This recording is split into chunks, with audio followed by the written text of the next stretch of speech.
The Return of Sherlock Holmes. By Arthur Conan Doyle. The Adventure of the Empty House. It was in the spring of the year 1894 that all London was interested, and the fashionable world dismayed, by the murder of the Honourable Ronald Adair under most unusual and inexplicable circumstances.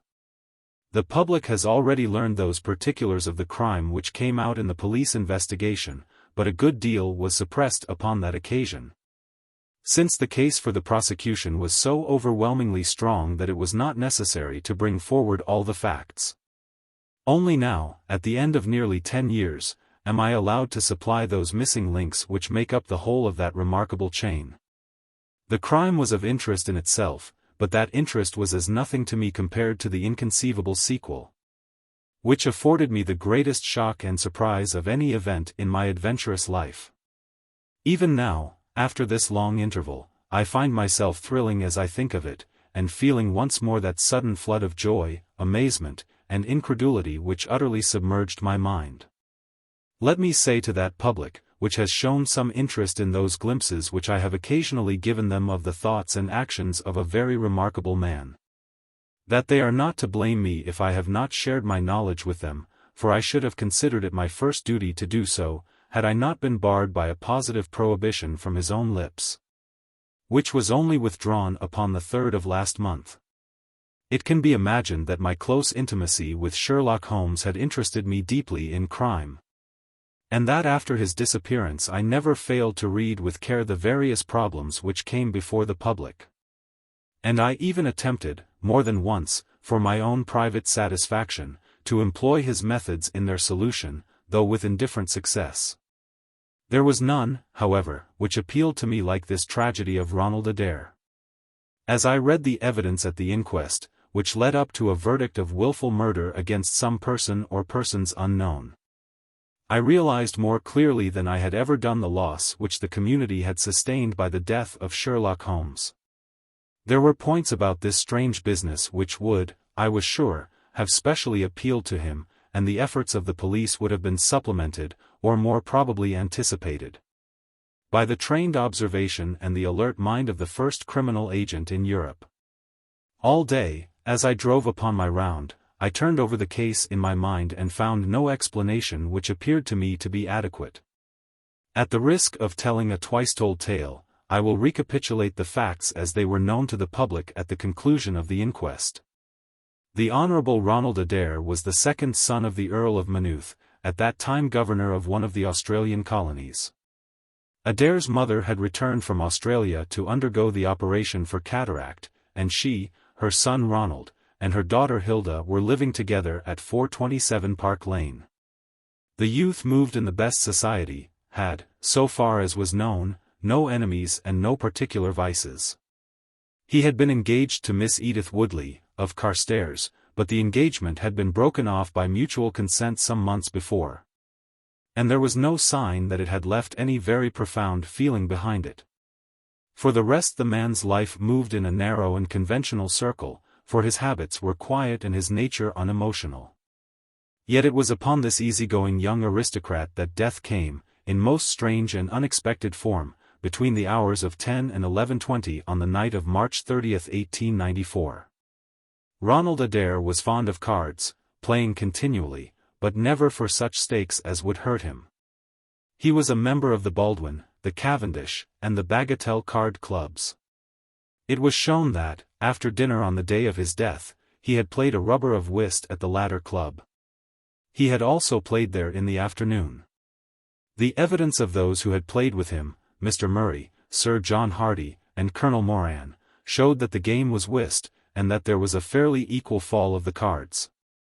Adair might have lost £5, but not more.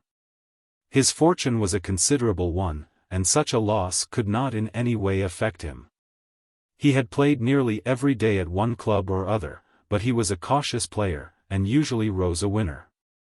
It came out in evidence that, in partnership with Colonel Moran, he had actually won as much as £420 in a sitting, some weeks before, from Godfrey Milner and Lord Balmoral.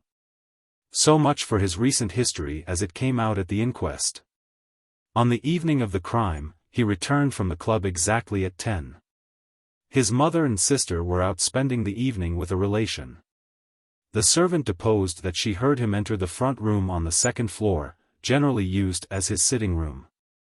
She had lit a fire there, and as it smoked she had opened the window. No sound was heard from the room until 11:20, the hour of the return of Lady Maynooth and her daughter. Desiring to say good night, she attempted to enter her son's room. The door was locked on the inside, and no answer could be got to their cries and knocking. Help was obtained, and the door forced. The unfortunate young man was found lying near the table. His head had been horribly mutilated by an expanding revolver bullet, but no weapon of any sort was to be found in the room.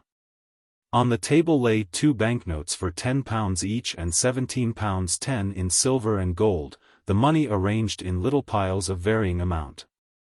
There were some figures also upon a sheet of paper, with the names of some club friends opposite to them, from which it was conjectured that before his death he was endeavouring to make out his losses or winnings at cards.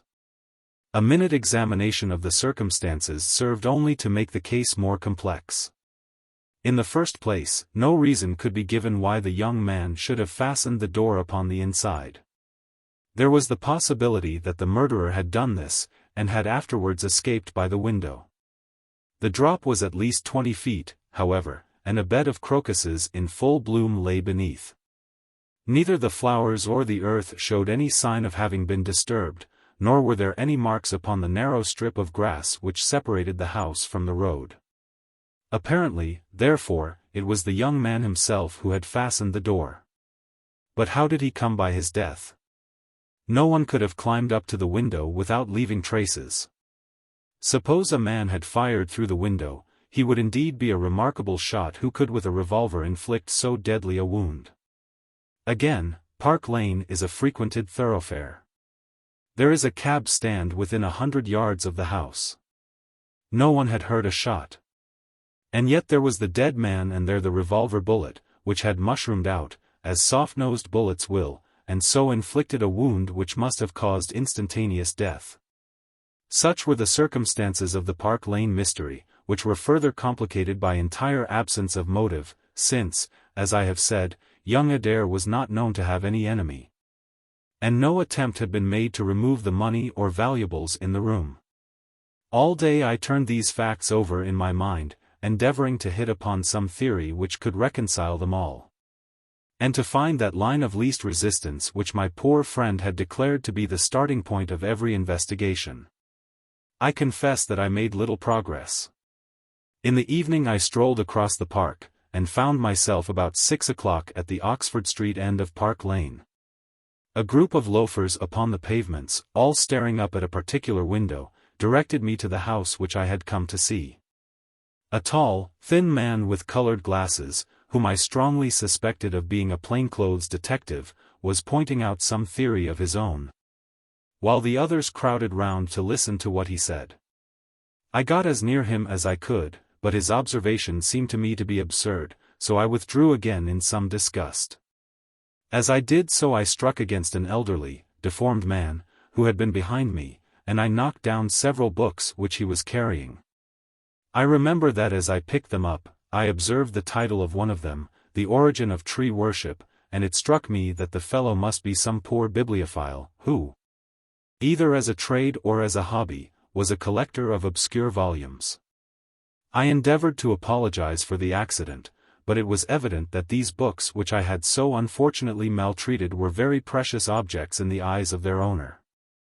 With a snarl of contempt he turned upon his heel, and I saw his curved back and white side whiskers disappear among the throng. My observations of No. 427 Park Lane did little to clear up the problem in which I was interested. The house was separated from the street by a low wall and railing, the whole not more than 5 feet high. It was perfectly easy, therefore, for anyone to get into the garden, but the window was entirely inaccessible, since there was no water pipe or anything which could help the most active man to climb it. More puzzled than ever, I retraced my steps to Kensington.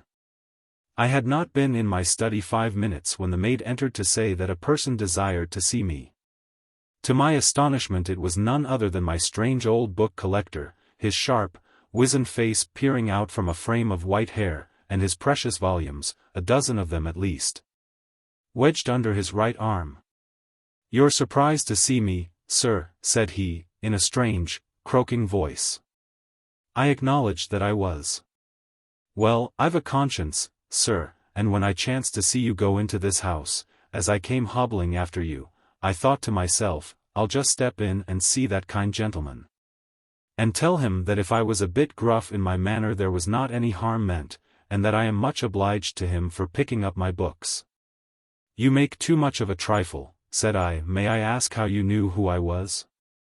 "Well, sir, if it isn't too great a liberty, I am a neighbor of yours, for you'll find my little bookshop at the corner of Church Street, and very happy to see you, I am sure.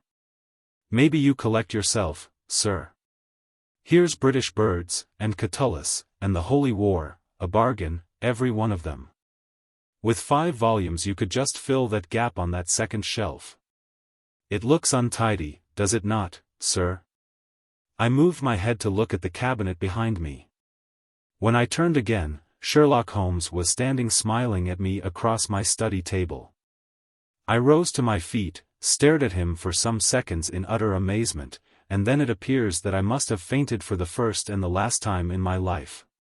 Certainly a grey mist swirled before my eyes, and when it cleared I found my collar ends undone and the tingling aftertaste of brandy upon my lips. Holmes was bending over my chair, his flask in his hand. "My dear Watson," said the well-remembered voice, "I owe you 1,000 apologies. I had no idea that you would be so affected." I gripped him by the arms. "Holmes," I cried. "Is it really you? Can it indeed be that you are alive? Is it possible that you succeeded in climbing out of that awful abyss?" "Wait a moment," said he. "Are you sure that you are really fit to discuss things? I have given you a serious shock by my unnecessarily dramatic reappearance." "I am all right, but indeed, Holmes, I can hardly believe my eyes. Good heavens! To think that you of all men, should be standing in my study." Again I gripped him by the sleeve, and felt the thin, sinewy arm beneath it. "Well, you're not a spirit anyhow," said I, "my dear chap, I'm overjoyed to see you.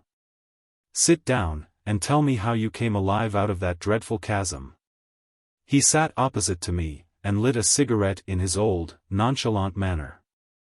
He was dressed in the seedy frock coat of the book merchant, but the rest of that individual lay in a pile of white hair and old books upon the table.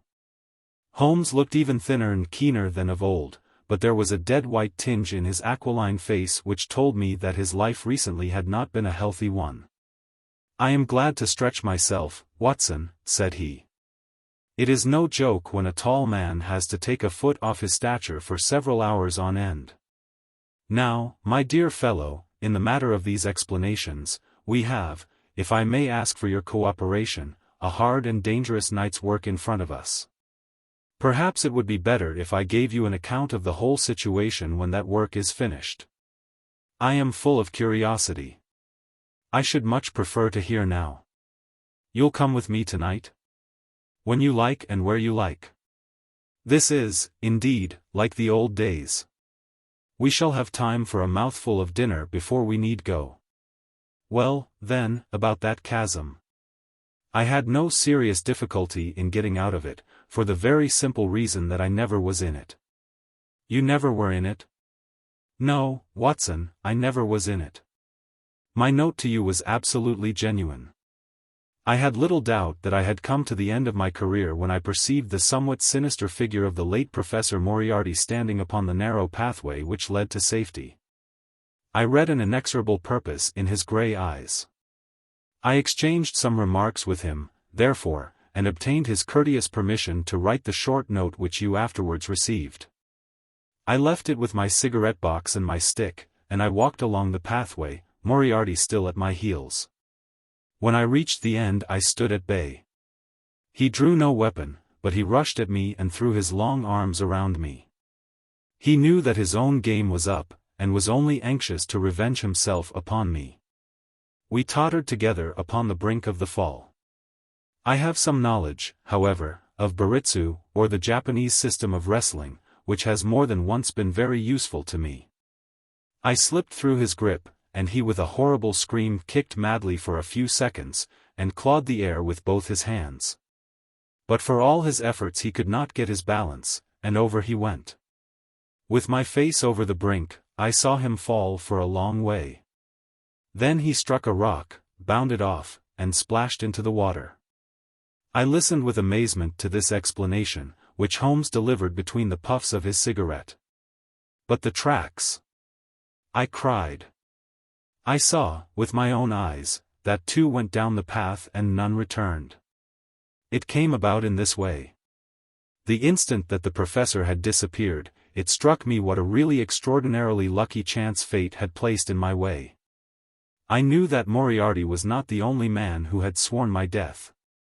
There were at least 3 others whose desire for vengeance upon me would only be increased by the death of their leader. They were all most dangerous men. One or other would certainly get me. On the other hand, if all the world was convinced that I was dead, they would take liberties, these men, they would soon lay themselves open, and sooner or later I could destroy them. Then it would be time for me to announce that I was still in the land of the living. So rapidly does the brain act that I believe I had thought this all out before Professor Moriarty had reached the bottom of the Reichenbach fall. I stood up and examined the rocky wall behind me. In your picturesque account of the matter, which I read with great interest some months later, you assert that the wall was sheer. That was not literally true. A few small footholds presented themselves, and there was some indication of a ledge.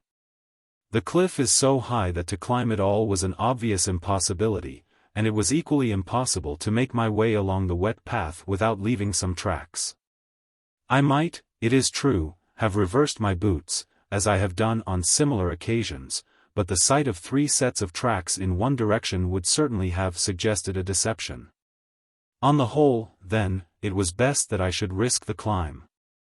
It was not a pleasant business, Watson. The fall roared beneath me. I am not a fanciful person, but I give you my word that I seemed to hear Moriarty's voice screaming at me out of the abyss. A mistake would have been fatal. More than once, as tufts of grass came out in my hand or my foot slipped in the wet notches of the rock, I thought that I was gone. But I struggled upward, and at last I reached a ledge several feet deep and covered with soft green moss, where I could lie unseen, in the most perfect comfort. There I was stretched, when you, my dear Watson, and all your following were investigating in the most sympathetic and inefficient manner the circumstances of my death. At last, when you had all formed your inevitable and totally erroneous conclusions, you departed for the hotel, and I was left alone. I had imagined that I had reached the end of my adventures, but a very unexpected occurrence showed me that there were surprises still in store for me. A huge rock, falling from above, boomed past me, struck the path, and bounded over into the chasm. For an instant I thought that it was an accident, but a moment later, looking up, I saw a man's head against the darkening sky, and another stone struck the very ledge upon which I was stretched. Within a foot of my head. Of course, the meaning of this was obvious. Moriarty had not been alone. A confederate, and even that one glance had told me how dangerous a man that confederate was, had kept guard while the professor had attacked me. From a distance, unseen by me, he had been a witness of his friend's death and of my escape. He had waited, and then making his way round to the top of the cliff, he had endeavored to succeed where his comrade had failed. I did not take long to think about it, Watson. Again I saw that grim face look over the cliff, and I knew that it was the precursor of another stone. I scrambled down onto the path. I don't think I could have done it in cold blood. It was 100 times more difficult than getting up. But I had no time to think of the danger, for another stone sang past me as I hung by my hands from the edge of the ledge. Halfway down I slipped, but, by the blessing of God, I landed, torn and bleeding, upon the path. I took to my heels, did 10 miles over the mountains in the darkness, and a week later I found myself in Florence, with the certainty that no one in the world knew what had become of me. I had only one confidant, my brother Mycroft. I owe you many apologies, my dear Watson, but it was all important that it should be thought I was dead. And it is quite certain that you would not have written so convincing an account of my unhappy end had you not yourself thought that it was true. Several times during the last 3 years I have taken up my pen to write to you. But always I feared lest your affectionate regard for me should tempt you to some indiscretion which would betray my secret. For that reason I turned away from you this evening when you upset my books, for I was in danger at the time. And any show of surprise and emotion upon your part might have drawn attention to my identity and led to the most deplorable and irreparable results. As to Mycroft, I had to confide in him in order to obtain the money which I needed.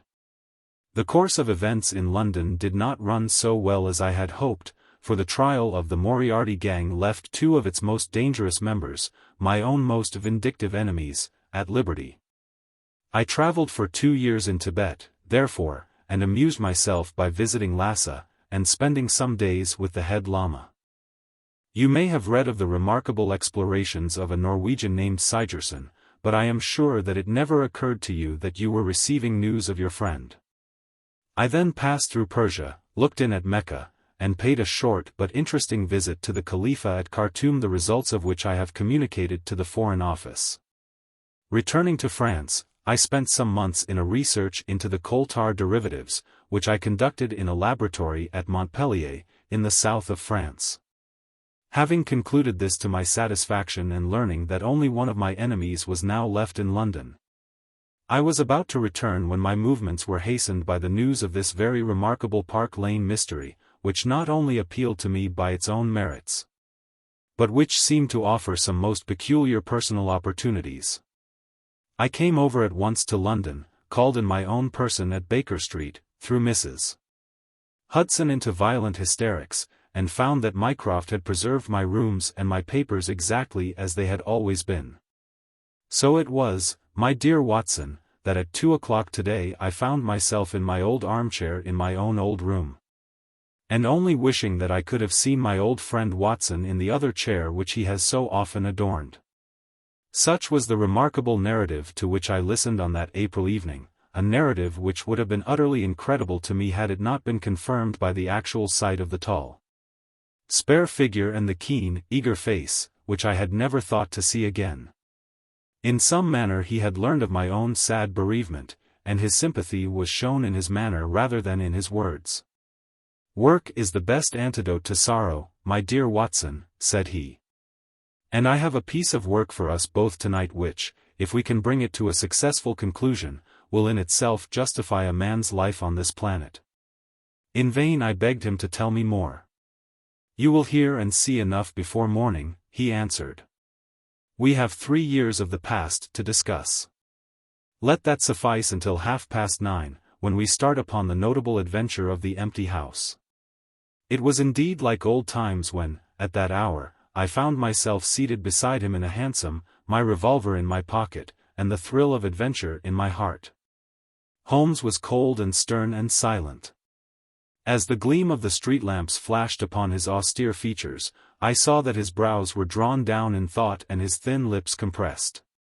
I knew not what wild beast we were about to hunt down in the dark jungle of criminal London, but I was well assured, from the bearing of this master huntsman, that the adventure was a most grave one, while the sardonic smile which occasionally broke through his ascetic gloom boded little good for the object of our quest.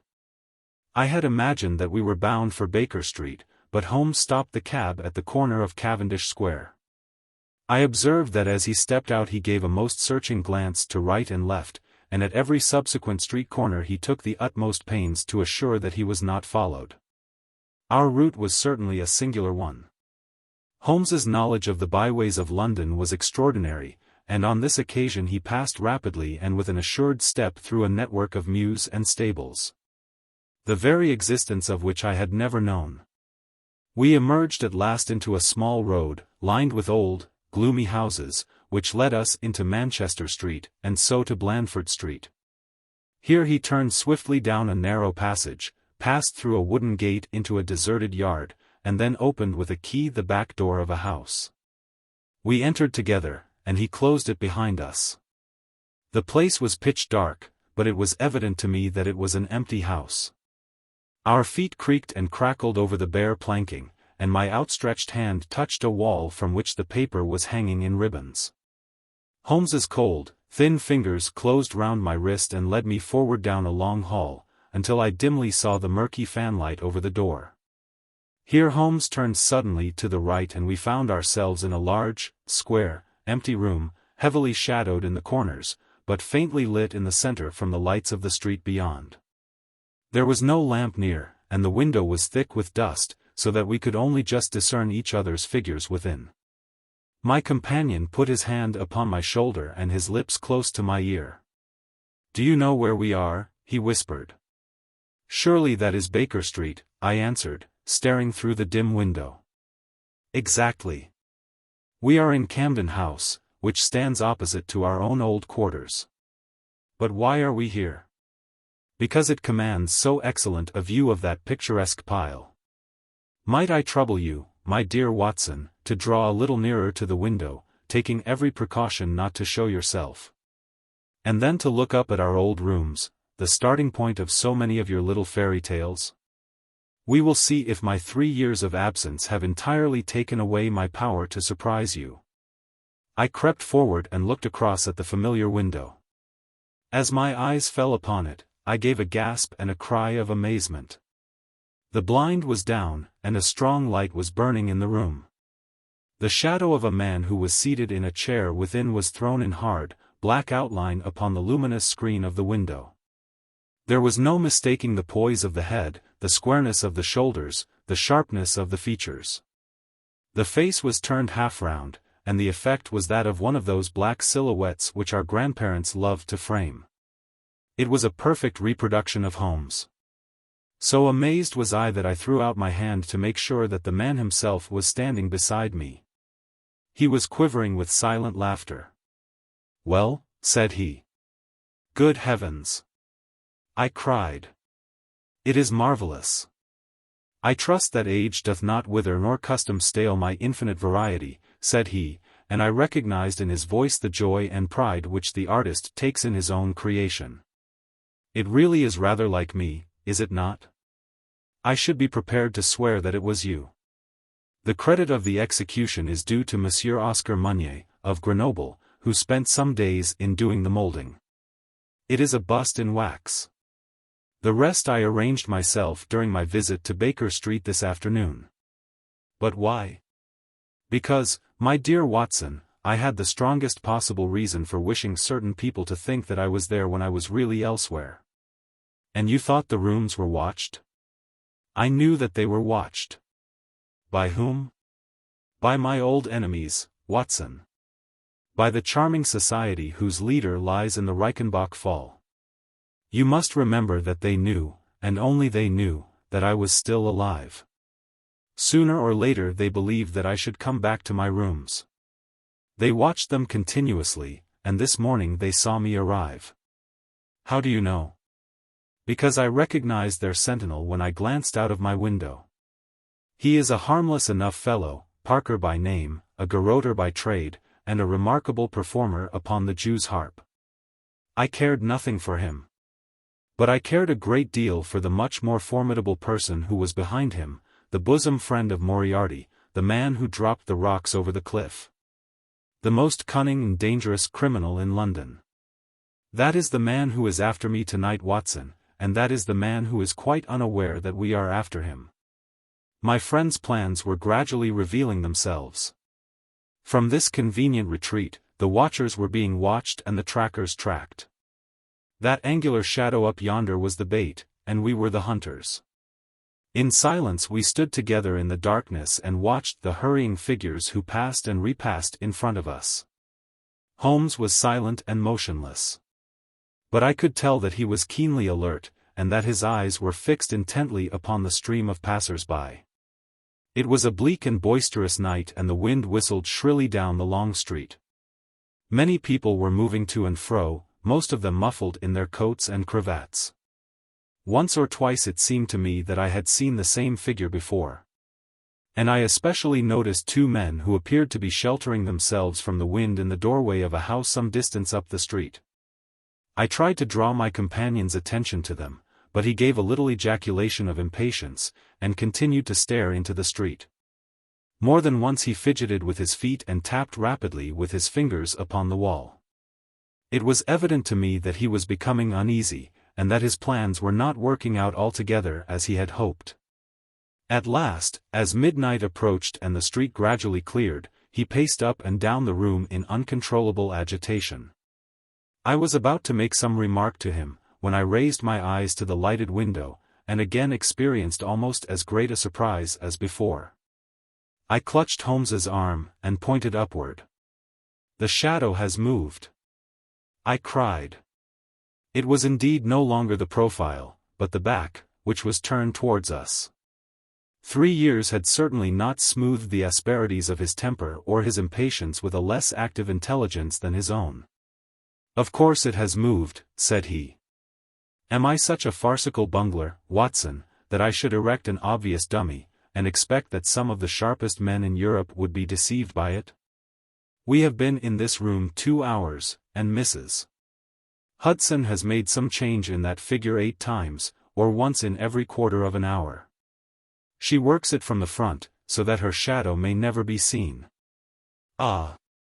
He drew in his breath with a shrill, excited intake. In the dim light I saw his head thrown forward, his whole attitude rigid with attention. Outside the street was absolutely deserted. Those 2 men might still be crouching in the doorway, but I could no longer see them. All was still and dark, save only that brilliant yellow screen in front of us with the black figure outlined upon its center. Again in the utter silence I heard that thin, sibilant note which spoke of intense suppressed excitement. An instant later he pulled me back into the blackest corner of the room, and I felt his warning hand upon my lips. The fingers which clutched me were quivering. Never had I known my friend more moved, and yet the dark street still stretched lonely and motionless before us. But suddenly I was aware of that which his keener senses had already distinguished. A low, stealthy sound came to my ears, not from the direction of Baker Street, but from the back of the very house in which we lay concealed. A door opened and shut. An instant later steps crept down the passage, steps which were meant to be silent, but which reverberated harshly through the empty house. Holmes crouched back against the wall, and I did the same, my hand closing upon the handle of my revolver. Peering through the gloom, I saw the vague outline of a man, a shade blacker than the blackness of the open door.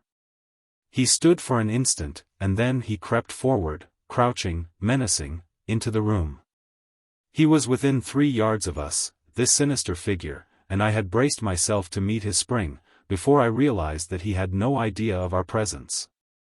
He passed close beside us, stole over to the window, and very softly and noiselessly raised it for half a foot.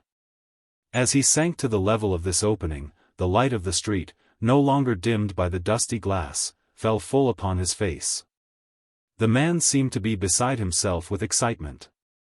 His 2 eyes shone like stars, and his features were working convulsively. He was an elderly man, with a thin, projecting nose, a high, bald forehead, and a huge grizzled mustache. An opera hat was pushed to the back of his head, and an evening dress shirt front gleamed out through his open overcoat.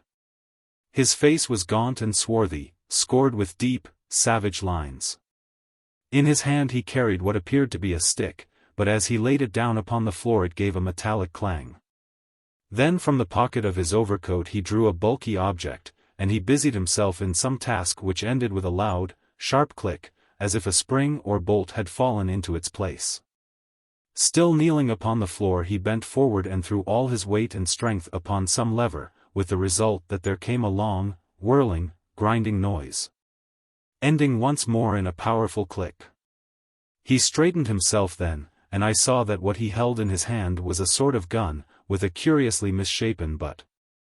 He opened it at the breech, put something in, and snapped the breech lock. Then, crouching down, he rested the end of the barrel upon the ledge of the open window, and I saw his long mustache droop over the stock and his eye gleam as it peered along the sights.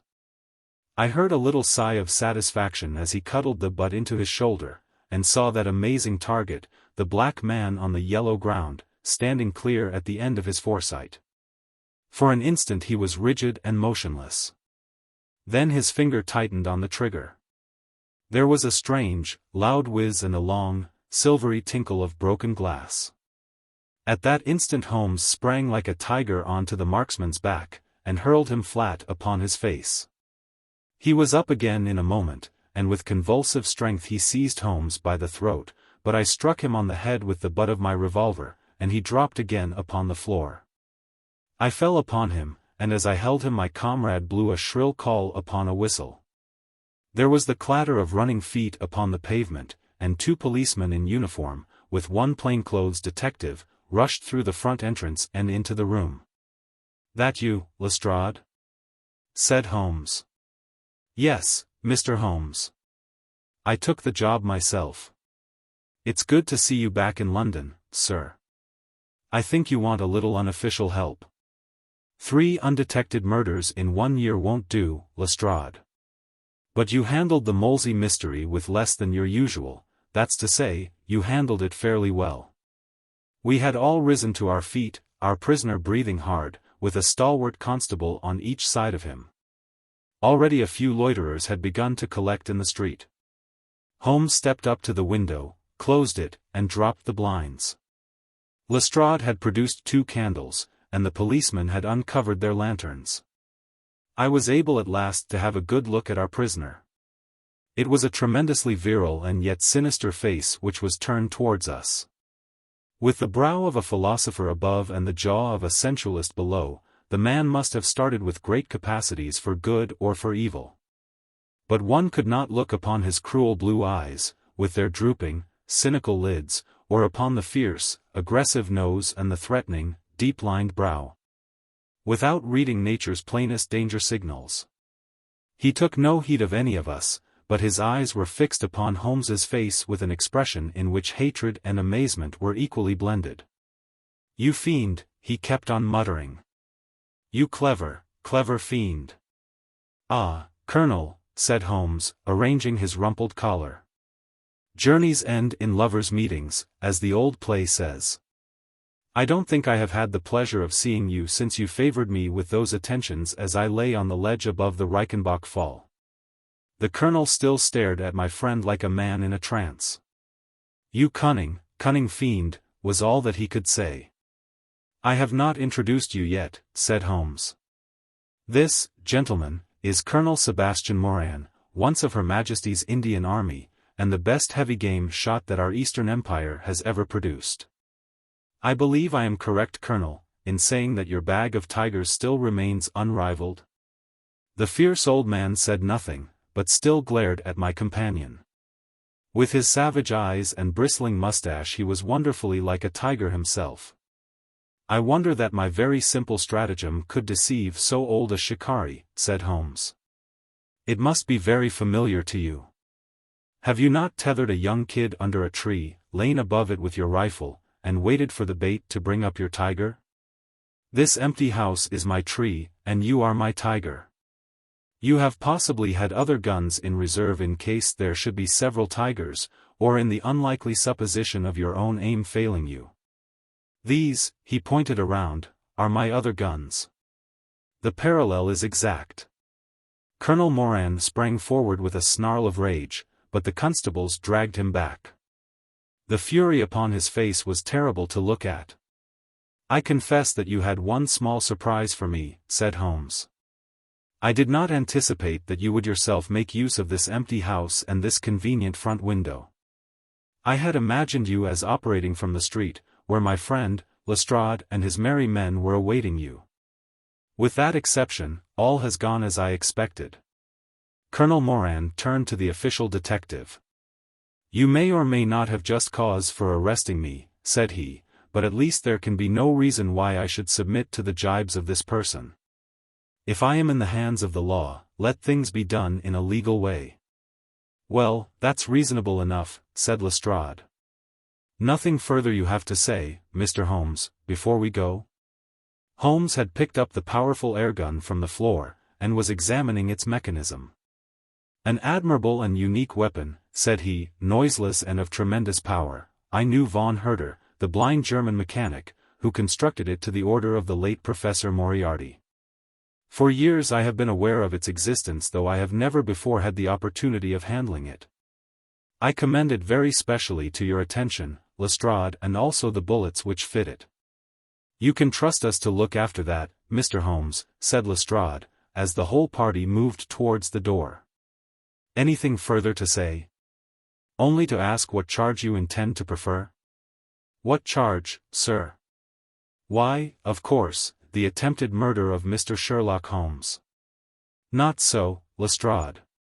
I do not propose to appear in the matter at all.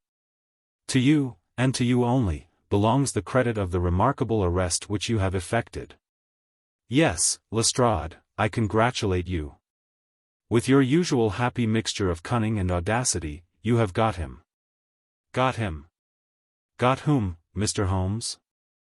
The man that the whole force has been seeking in vain, Colonel Sebastian Moran. Who shot the Honourable Ronald Adair with an expanding bullet from an air gun through the open window of the second-floor front of No. 427 Park Lane, upon the 30th of last month. That's the charge, Lestrade. And now, Watson, if you can endure the draught from a broken window, I think that half an hour in my study over a cigar may afford you some profitable amusement. Our old chambers had been left unchanged through the supervision of Mycroft Holmes and the immediate care of Mrs. Hudson. As I entered I saw, it is true, an unwonted tidiness, but the old landmarks were all in their place. There were the chemical corner and the acid-stained, deal-topped table. There upon a shelf was the row of formidable scrapbooks and books of reference which many of our fellow citizens would have been so glad to burn. The diagrams, the violin case, and the pipe rack, even the Persian slipper which contained the tobacco, all met my eyes as I glanced round me. There were two occupants of the room, one, Mrs. Hudson, who beamed upon us both as we entered, the other, the strange dummy which had played so important a part in the evening's adventures. It was a wax-colored model of my friend, so admirably done that it was a perfect facsimile. It stood on a small pedestal table with an old dressing-gown of Holmes's so draped round it that the illusion from the street was absolutely perfect. I hope you observed all precautions, Mrs. Hudson, said Holmes. I went to it on my knees, sir, just as you told me. Excellent. You carried the thing out very well. Did you observe where the bullet went? Yes, sir.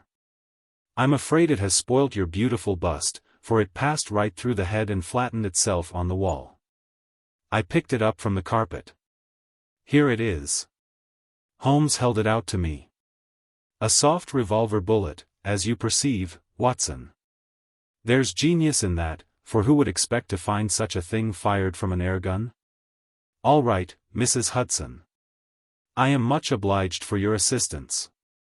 And now, Watson, let me see you in your old seat once more, for there are several points which I should like to discuss with you. He had thrown off the seedy frock-coat, and now he was the Holmes of old in the mouse-colored dressing-gown which he took from his effigy. The old shikare's nerves have not lost their steadiness, nor his eyes their keenness, said he, with a laugh, as he inspected the shattered forehead of his bust. Plumb in the middle of the back of the head and smack through the brain. He was the best shot in India, and I expect that there are few better in London. Have you heard the name? No, I have not. Well, well, such is fame. But, then, if I remember right, you had not heard the name of Professor James Moriarty, who had one of the great brains of the century. Just give me down my index of biographies from the shelf. He turned over the pages lazily, leaning back in his chair and blowing great clouds from his cigar. My collection of M's is a fine one, said he. Moriarty himself is enough to make any letter illustrious, and here is Morgan the Poisoner, and Meridew of abominable memory, and Matthews, who knocked out my left canine in the waiting-room at Charing Cross, and, finally, here is our friend of tonight. He handed over the book, and I read. Moran, Sebastian, Colonel. Unemployed. Formerly 1st Bangalore Pioneers. Born London, 1840. Son of Sir Augustus Moran, C.B., once British Minister to Persia. Educated Eton and Oxford. Served in Jawaki Campaign, Afghan Campaign, Karaziab, Dispatches, Sherpur, and Kabul. Author of Heavy Game of the Western Himalayas, 1881. 3 Months in the Jungle, 1884. Address, Conduit Street. Clubs, the Anglo-Indian, the Tankerville, the Bagatelle Card Club. On the margin was written, in Holmes's precise hand, "The second most dangerous man in London." "This is astonishing," said I, as I handed back the volume. "The man's career is that of an honorable soldier." "It is true," Holmes answered. "Up to a certain point he did well. He was always a man of iron nerve, and the story is still told in India how he crawled down a drain after a wounded man-eating tiger. There are some trees, Watson, which grow to a certain height, and then suddenly develop some unsightly eccentricity. You will see it often in humans. I have a theory that the individual represents in his development the whole procession of his ancestors. And that such a sudden turn to good or evil stands for some strong influence which came into the line of his pedigree. The person becomes, as it were, the epitome of the history of his own family. It is surely rather fanciful. Well, I don't insist upon it. Whatever the cause, Colonel Moran began to go wrong. Without any open scandal, he still made India too hot to hold him. He retired, came to London, and again acquired an evil name. It was at this time that he was sought out by Professor Moriarty, to whom for a time he was chief of the staff. Moriarty supplied him liberally with money, and used him only in 1 or 2 very high-class jobs, which no ordinary criminal could have undertaken. You may have some recollection of the death of Mrs. Stewart, of Lauder, in 1887. Not? Well, I am sure Moran was at the bottom of it, but nothing could be proved. So cleverly was the colonel concealed that, even when the Moriarty gang was broken up, we could not incriminate him. You remember at that date, when I called upon you in your rooms, how I put up the shutters for fear of air guns? No doubt you thought me fanciful. I knew exactly what I was doing, for I knew of the existence of this remarkable gun, and I knew also that one of the best shots in the world would be behind it. When we were in Switzerland he followed us with Moriarty, and it was undoubtedly he who gave me that evil 5 minutes on the Reichenbach ledge. You may think that I read the papers with some attention during my sojourn in France, on the lookout for any chance of laying him by the heels. So long as he was free in London, my life would really not have been worth living. Night and day the shadow would have been over me, and sooner or later his chance must have come. What could I do? I could not shoot him at sight, or I should myself be in the dock. There was no use appealing to a magistrate. They cannot interfere on the strength of what would appear to them to be a wild suspicion. So I could do nothing. But I watched the criminal news, knowing that sooner or later I should get him. Then came the death of this Ronald Adair. My chance had come at last. Knowing what I did, was it not certain that Colonel Moran had done it? He had played cards with the lad, he had followed him home from the club, he had shot him through the open window. There was not a doubt of it. The bullets alone are enough to put his head in a noose. I came over at once. I was seen by the sentinel, who would, I knew, direct the colonel's attention to my presence. He could not fail to connect my sudden return with his crime, and to be terribly alarmed. I was sure that he would make an attempt to get me out of the way at once, and would bring round his murderous weapon for that purpose. I left him an excellent mark in the window, and, having warned the police that they might be needed, by the way, Watson, you spotted their presence in that doorway with unerring accuracy, I took up what seemed to me to be a judicious post for observation, never dreaming that he would choose the same spot for his attack. Now, my dear Watson, does anything remain for me to explain? Yes, said I, you have not made it clear what was Colonel Moran's motive in murdering the Honourable Ronald Adair? Ah! My dear Watson, there we come into those realms of conjecture, where the most logical mind may be at fault. Each may form his own hypothesis upon the present evidence, and yours is as likely to be correct as mine. You have formed one, then? I think that it is not difficult to explain the facts. It came out in evidence that Colonel Moran and young Adair had, between them, won a considerable amount of money. Now, Moran undoubtedly played foul, of that I have long been aware. I believe that on the day of the murder Adair had discovered that Moran was cheating. Very likely he had spoken to him privately, and had threatened to expose him unless he voluntarily resigned his membership of the club, and promised not to play cards again. It is unlikely that a youngster like Adair would at once make a hideous scandal by exposing a well-known man so much older than himself. Probably he acted as I suggest. The exclusion from his clubs would mean ruin to Moran, who lived by his ill-gotten card gains. He therefore murdered Adair, who at the time was endeavoring to work out how much money he should himself return, since he could not profit by his partner's foul play. He locked the door lest the lady should surprise him and insist upon knowing what he was doing with these names and coins. Will it pass? I have no doubt that you have hit upon the truth. It will be verified or disproved at the trial. Meanwhile, come what may, Colonel Moran will trouble us no more. The famous airgun of Von Herder will embellish the Scotland Yard Museum, and once again Mr. Sherlock Holmes is free to devote his life to examining those interesting little problems which the complex life of London so plentifully presents. How do you find this book? Any thoughts about the book or the author? Any suggestion for improvement? Please take a moment to share your thoughts in a comment. If you like it, share it with your friends who might enjoy it as well. Subscribe to keep in touch. Visit CompleteAudiobooks.com for more quality content. The Adventure of the Norwood Builder. From the point of view of the criminal expert, said Mr. Sherlock Holmes, London has become a singularly uninteresting city since the death of the late lamented Professor Moriarty. I can hardly think that you would find many decent citizens to agree with you, I answered. Well, I must not be selfish, said he, with a smile, as he pushed back his chair from the breakfast table. The community is certainly the gainer, and no one the loser, save the poor out-of-work specialist, whose occupation has gone. With that man in the field, one's morning paper presented infinite possibilities. Often it was only the smallest trace, Watson, the faintest indication, and yet it was enough to tell me that the great malignant brain was there. As the gentlest tremors of the edges of the web remind one of the foul spider which lurks in the center. Petty thefts, wanton assaults, purposeless outrage, to the man who held the clue all could be worked into one connected whole.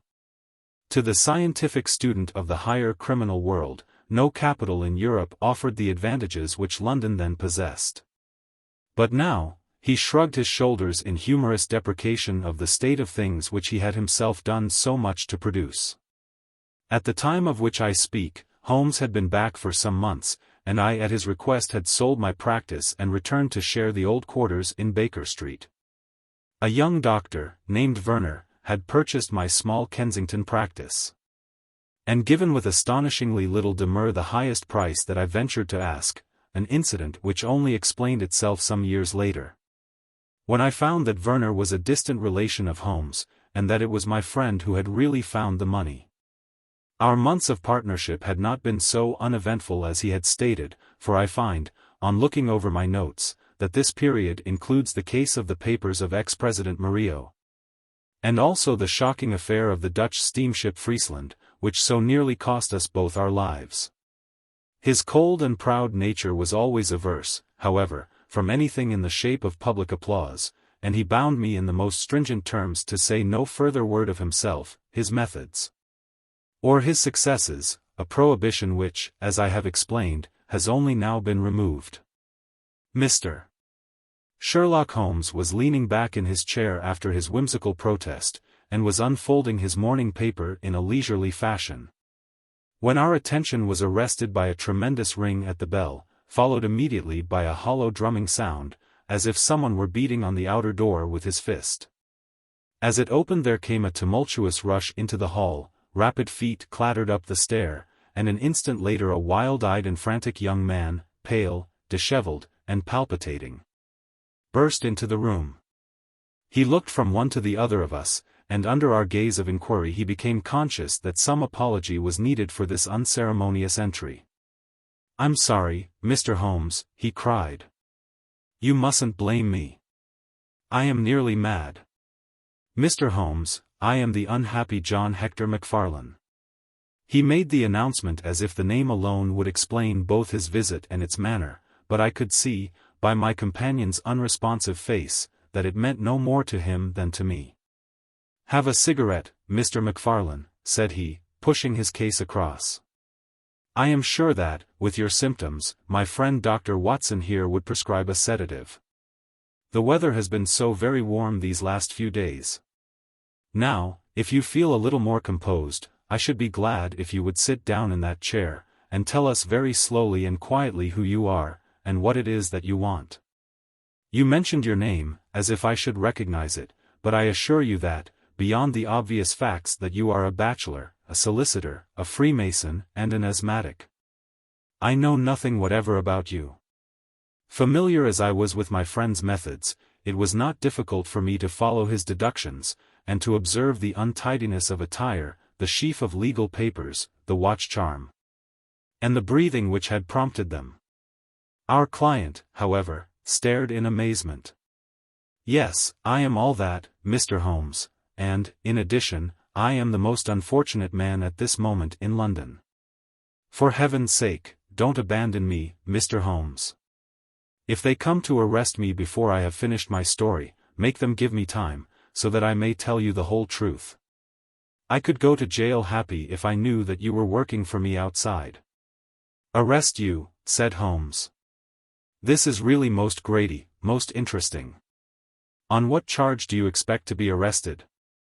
"Upon the charge of murdering Mr. Jonas Oldacre, of Lower Norwood." My companion's expressive face showed a sympathy which was not, I am afraid, entirely unmixed with satisfaction. "Dear me," said he, "it was only this moment at breakfast that I was saying to my friend, Dr. Watson, that sensational cases had disappeared out of our papers." Our visitor stretched forward a quivering hand and picked up the Daily Telegraph, which still lay upon Holmes's knee. "If you had looked at it, sir, you would have seen at a glance what the errand is on which I have come to you this morning. I feel as if my name and my misfortune must be in every man's mouth." He turned it over to expose the central page. "Here it is, and with your permission I will read it to you. Listen to this, Mr. Holmes. The headlines are, 'Mysterious Affair at Lower Norwood. Disappearance of a well-known builder. Suspicion of murder and arson. A clue to the criminal.' That is the clue which they are already following, Mr. Holmes, and I know that it leads infallibly to me.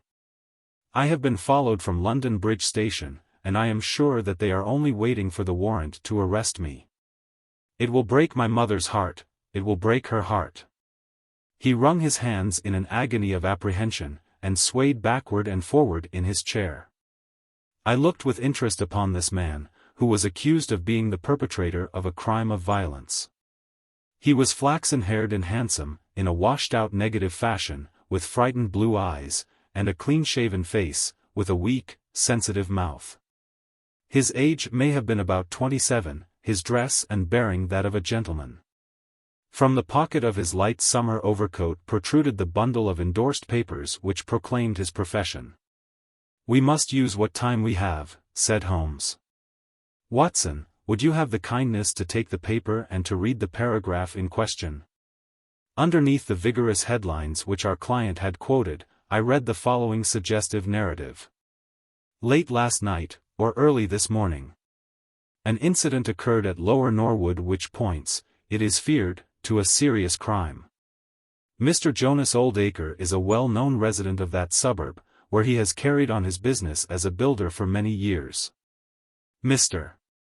Oldacre is a bachelor, 52 years of age, and lives in Deepdean House, at the Sydenham end of the road of that name. He has had the reputation of being a man of eccentric habits, secretive and retiring. For some years he has practically withdrawn from the business, in which he is said to have amassed considerable wealth. A small timber yard still exists, however, at the back of the house, and last night, about 12 o'clock, an alarm was given that one of the stacks was on fire. The engines were soon upon the spot, but the dry wood burned with great fury, and it was impossible to arrest the conflagration until the stack had been entirely consumed. Up to this point the incident bore the appearance of an ordinary accident, but fresh indications seemed to point to serious crime. Surprise was expressed at the absence of the master of the establishment from the scene of the fire, and an inquiry followed, which showed that he had disappeared from the house.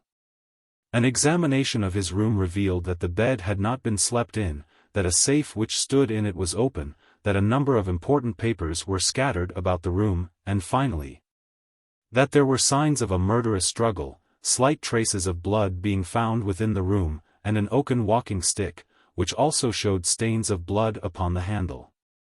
It is known that Mr. Jonas Oldacre had received a late visitor in his bedroom upon that night, and the stick found has been identified as the property of this person, who is a young London solicitor named John Hector Macfarlane, junior partner of Graham and Macfarlane, of 426 Gresham Buildings, E.C. The police believe that they have evidence in their possession which supplies a very convincing motive for the crime, and altogether it cannot be doubted that sensational developments will follow. Later, it is rumored as we go to press that Mr. John Hector Macfarlane has actually been arrested on the charge of the murder of Mr. Jonas Oldacre. It is at least certain that a warrant has been issued. There have been further and sinister developments in the investigation at Norwood. Besides the signs of a struggle in the room of the unfortunate builder, it is now known that the French windows of his bedroom, which is on the ground floor, were found to be open.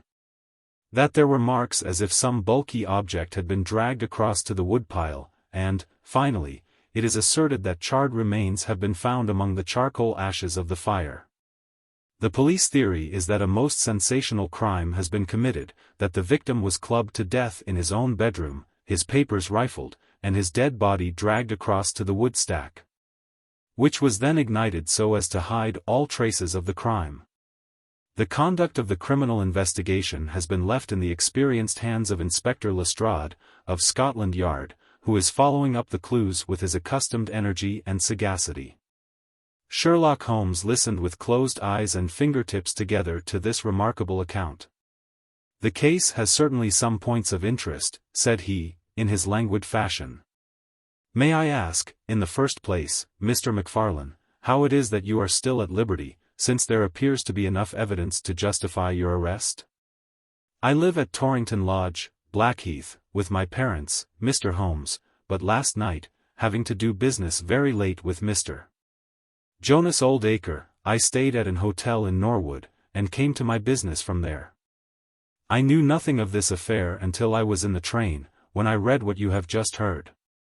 I at once saw the horrible danger of my position, and I hurried to put the case into your hands. I have no doubt that I should have been arrested either at my city office or at my home. A man followed me from London Bridge Station, and I have no doubt, great heaven! What is that?" It was a clang of the bell, followed instantly by heavy steps upon the stair. A moment later, our old friend Lestrade appeared in the doorway. Over his shoulder I caught a glimpse of one or two uniformed policemen outside. "Mr. John Hector Macfarlane," said Lestrade.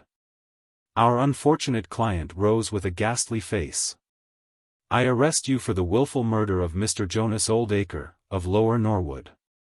Macfarlane turned to us with a gesture of despair, and sank into his chair once more like one who is crushed. "One moment, Lestrade," said Holmes. "Half an hour more or less can make no difference to you," and the gentleman was about to give us an account of this very interesting affair, which might aid us in clearing it up. "I think there will be no difficulty in clearing it up," said Lestrade, grimly. "None the less, with your permission, should be much interested to hear his account." "Well, Mr. Holmes, it is difficult for me to refuse you anything, for you have been of use to the force once or twice in the past, and we owe you a good turn at Scotland Yard," said Lestrade. "At the same time I must remain with my prisoner, and I am bound to warn him that anything he may say will appear in evidence against him." "I wish nothing better," said our client. "All I ask is that you should hear and recognize the absolute truth." Lestrade looked at his watch. "I'll give you half an hour," said he. "I must explain first," said MacFarlane, "that I knew nothing of Mr. Jonas Oldacre. His name was familiar to me, for many years ago my parents were acquainted with him, but they drifted apart. I was very much surprised therefore, when yesterday, about 3 o'clock in the afternoon, he walked into my office in the city. But I was still more astonished when he told me the object of his visit. He had in his hand several sheets of a notebook, covered with scribbled writing. "Here they are," and he laid them on my table. "Here is my will," said he. "I want you, Mr. MacFarlane, to cast it into proper legal shape. I will sit here while you do so." I set myself to copy it, and you can imagine my astonishment when I found that, with some reservations, he had left all his property to me. He was a strange little ferret-like man, with white eyelashes, and when I looked up at him I found his keen grey eyes fixed upon me with an amused expression. I could hardly believe my own as I read the terms of the will. But he explained that he was a bachelor with hardly any living relation, that he had known my parents in his youth, and that he had always heard of me as a very deserving young man, and was assured that his money would be in worthy hands. Of course, I could only stammer out my thanks. The will was duly finished, signed, and witnessed by my clerk. This is it on the blue paper, and these slips, as I have explained, are the rough draft. Mr. Jonas Oldacre then informed me that there were a number of documents, building leases, title deeds, mortgages, scrip, and so forth, which it was necessary that I should see and understand.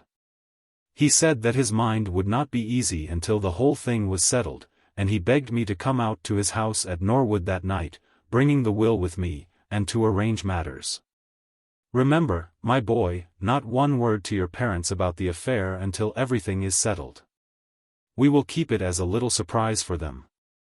He was very insistent upon this point, and made me promise it faithfully. You can imagine, Mr. Holmes, that I was not in a humor to refuse him anything that he might ask. He was my benefactor, and all my desire was to carry out his wishes in every particular. I sent a telegram home, therefore, to say that I had important business on hand, and that it was impossible for me to say how late I might be. Mr. Oldacre had told me that he would like me to have supper with him at 9, as he might not be home before that hour. I had some difficulty in finding his house, however, and it was nearly past before I reached it. I found him.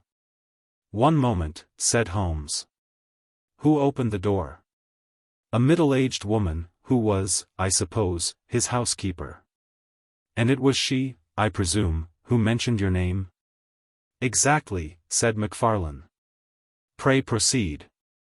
MacFarlane wiped his damp brow, and then continued his narrative. "I was shown by this woman into a sitting-room, where a frugal supper was laid out. Afterwards, Mr. Jonas Oldacre led me into his bedroom, in which there stood a heavy safe. This he opened and took out a mass of documents, which we went over together. It was between 11 and 12 when we finished. He remarked that we must not disturb the housekeeper. He showed me out through his own French window, which had been open all this time. "Was the blind down?" asked Holmes. "I will not be sure, but I believe that it was only half down." "Yes, I remember how he pulled it up in order to swing open the window. I could not find my stick, and he said, 'Never mind, my boy, I shall see a good deal of you now, I hope, and I will keep your stick until you come back to claim it.' I left him there, the safe open, and the papers made up in packets upon the table. It was so late that I could not get back to Blackheath, so I spent the night at the Anerley Arms, and I knew nothing more until I read of this horrible affair in the morning." "Anything more that you would like to ask, Mr. Holmes?" said Lestrade, whose eyebrows had gone up once or twice during this remarkable explanation. "Not until I have been to Blackheath." "You mean to Norwood," said Lestrade. "Oh, yes, no doubt that is what I must have meant," said Holmes, with his enigmatical smile.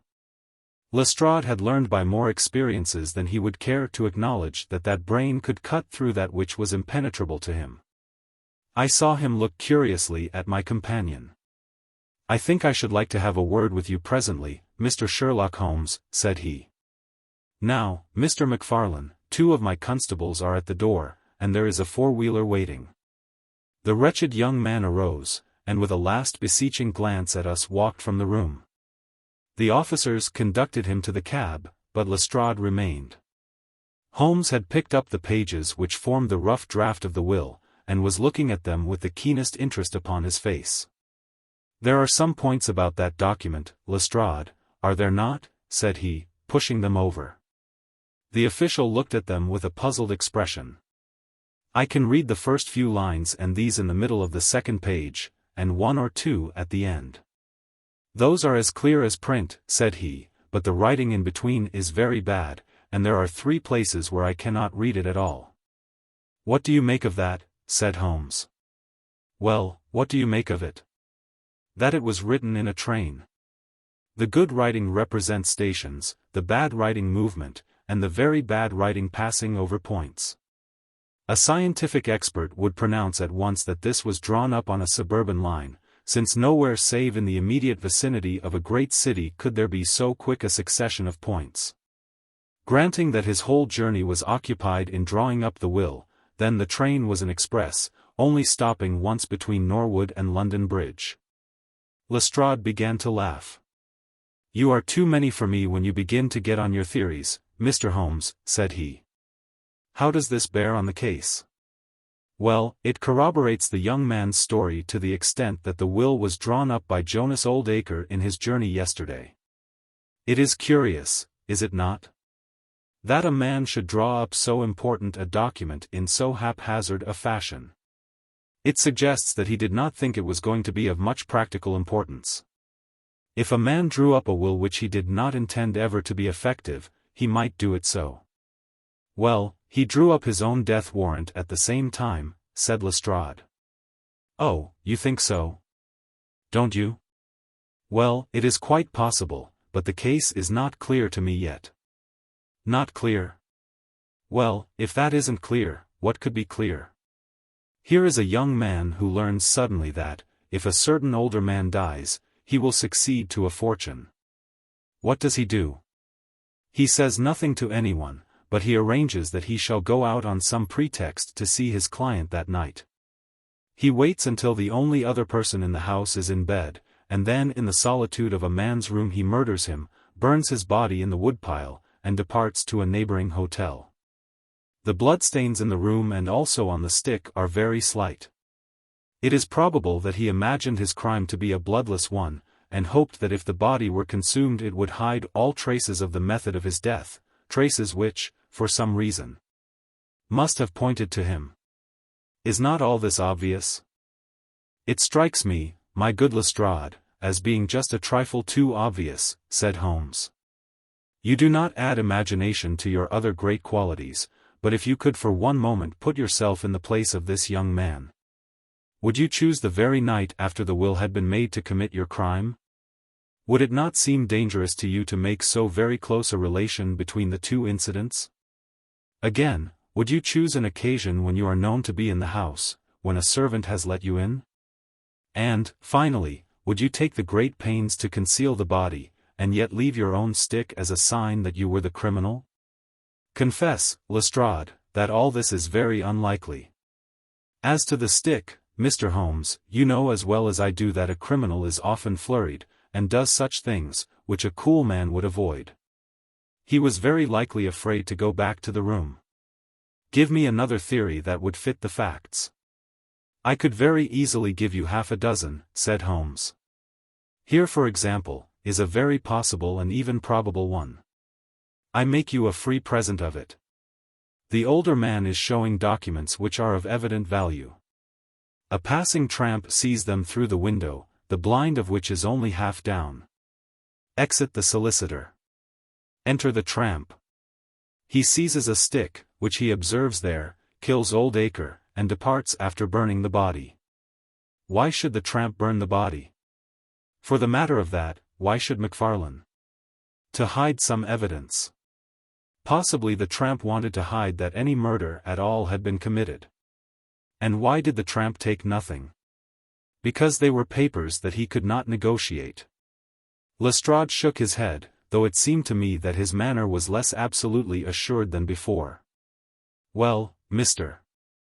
Sherlock Holmes, you may look for your tramp, and while you are finding him we will hold on to our man. The future will show which is right. Just notice this point, Mr.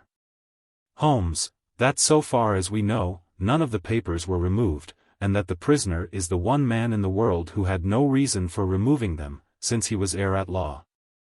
And would come into them in any case. My friend seemed struck by this remark. I don't mean to deny that the evidence is in some ways very strongly in favor of your theory, said he. I only wish to point out that there are other theories possible. As you say, the future will decide. Good morning. I dare say that in the course of the day I shall drop in at Norwood and see how you are getting on. When the detective departed, my friend rose and made his preparations for the day's work with the alert air of a man who has a congenial task before him.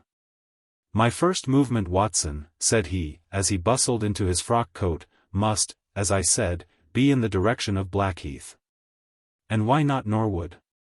Because we have in this case one singular incident coming close to the heels of another singular incident.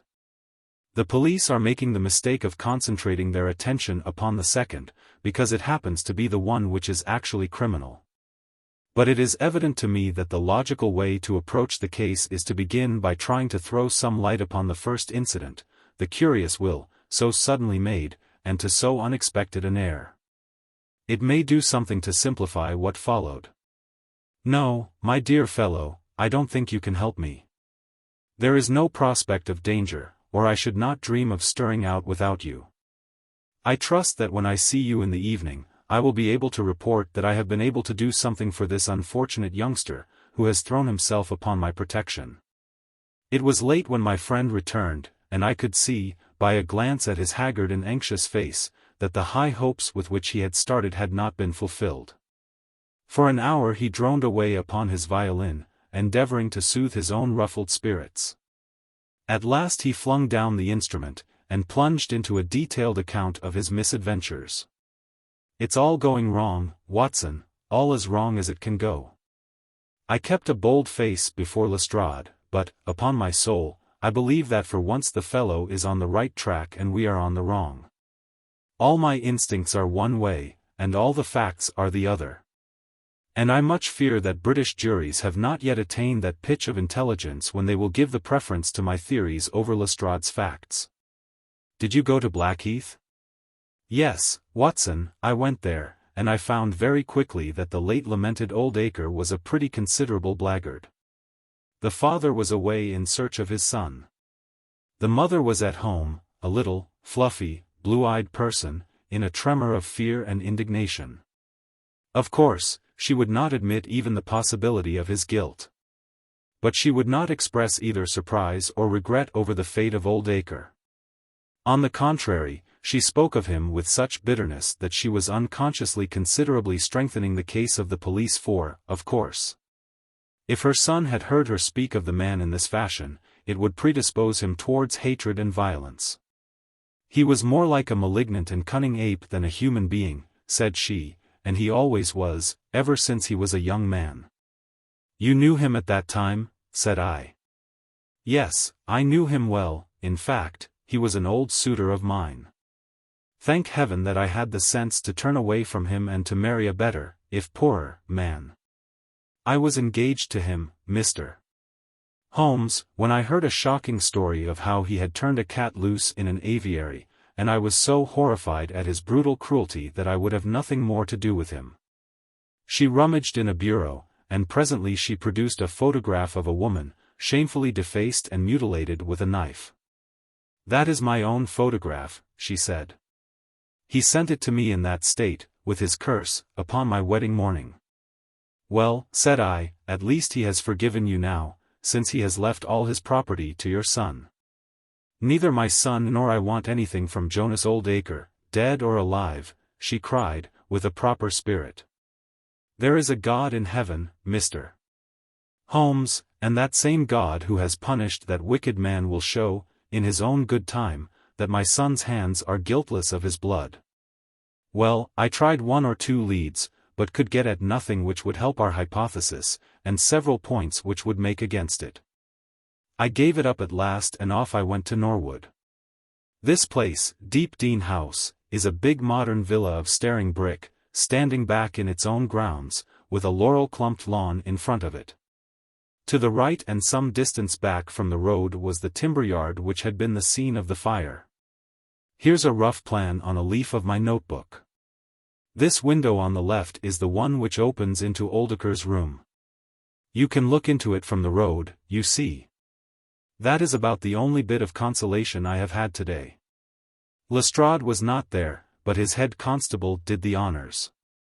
They had just found a great treasure trove. They had spent the morning raking among the ashes of the burned woodpile, and besides the charred organic remains they had secured several discolored metal discs.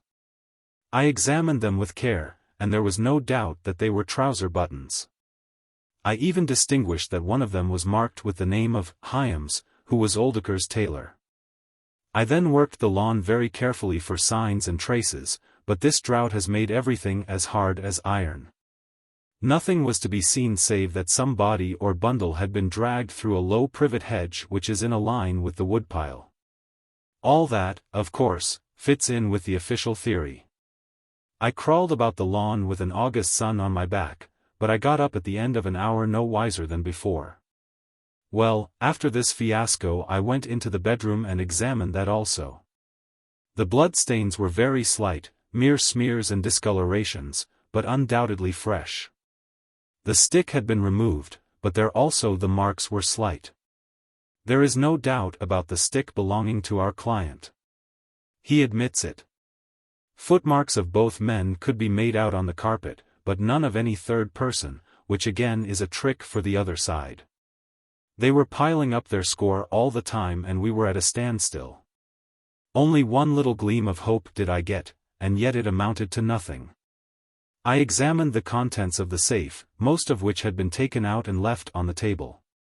The papers had been made up into sealed envelopes, 1 or 2 of which had been opened by the police. They were not, so far as I could judge, of any great value, nor did the bankbook show that Mr. Oldacre was in such very affluent circumstances. But it seemed to me that all the papers were not there. There were allusions to some deeds, possibly the more valuable, which I could not find. This, of course, if we could definitely prove it, would turn Lestrade's argument against himself, for who would steal a thing if he knew that he would shortly inherit it?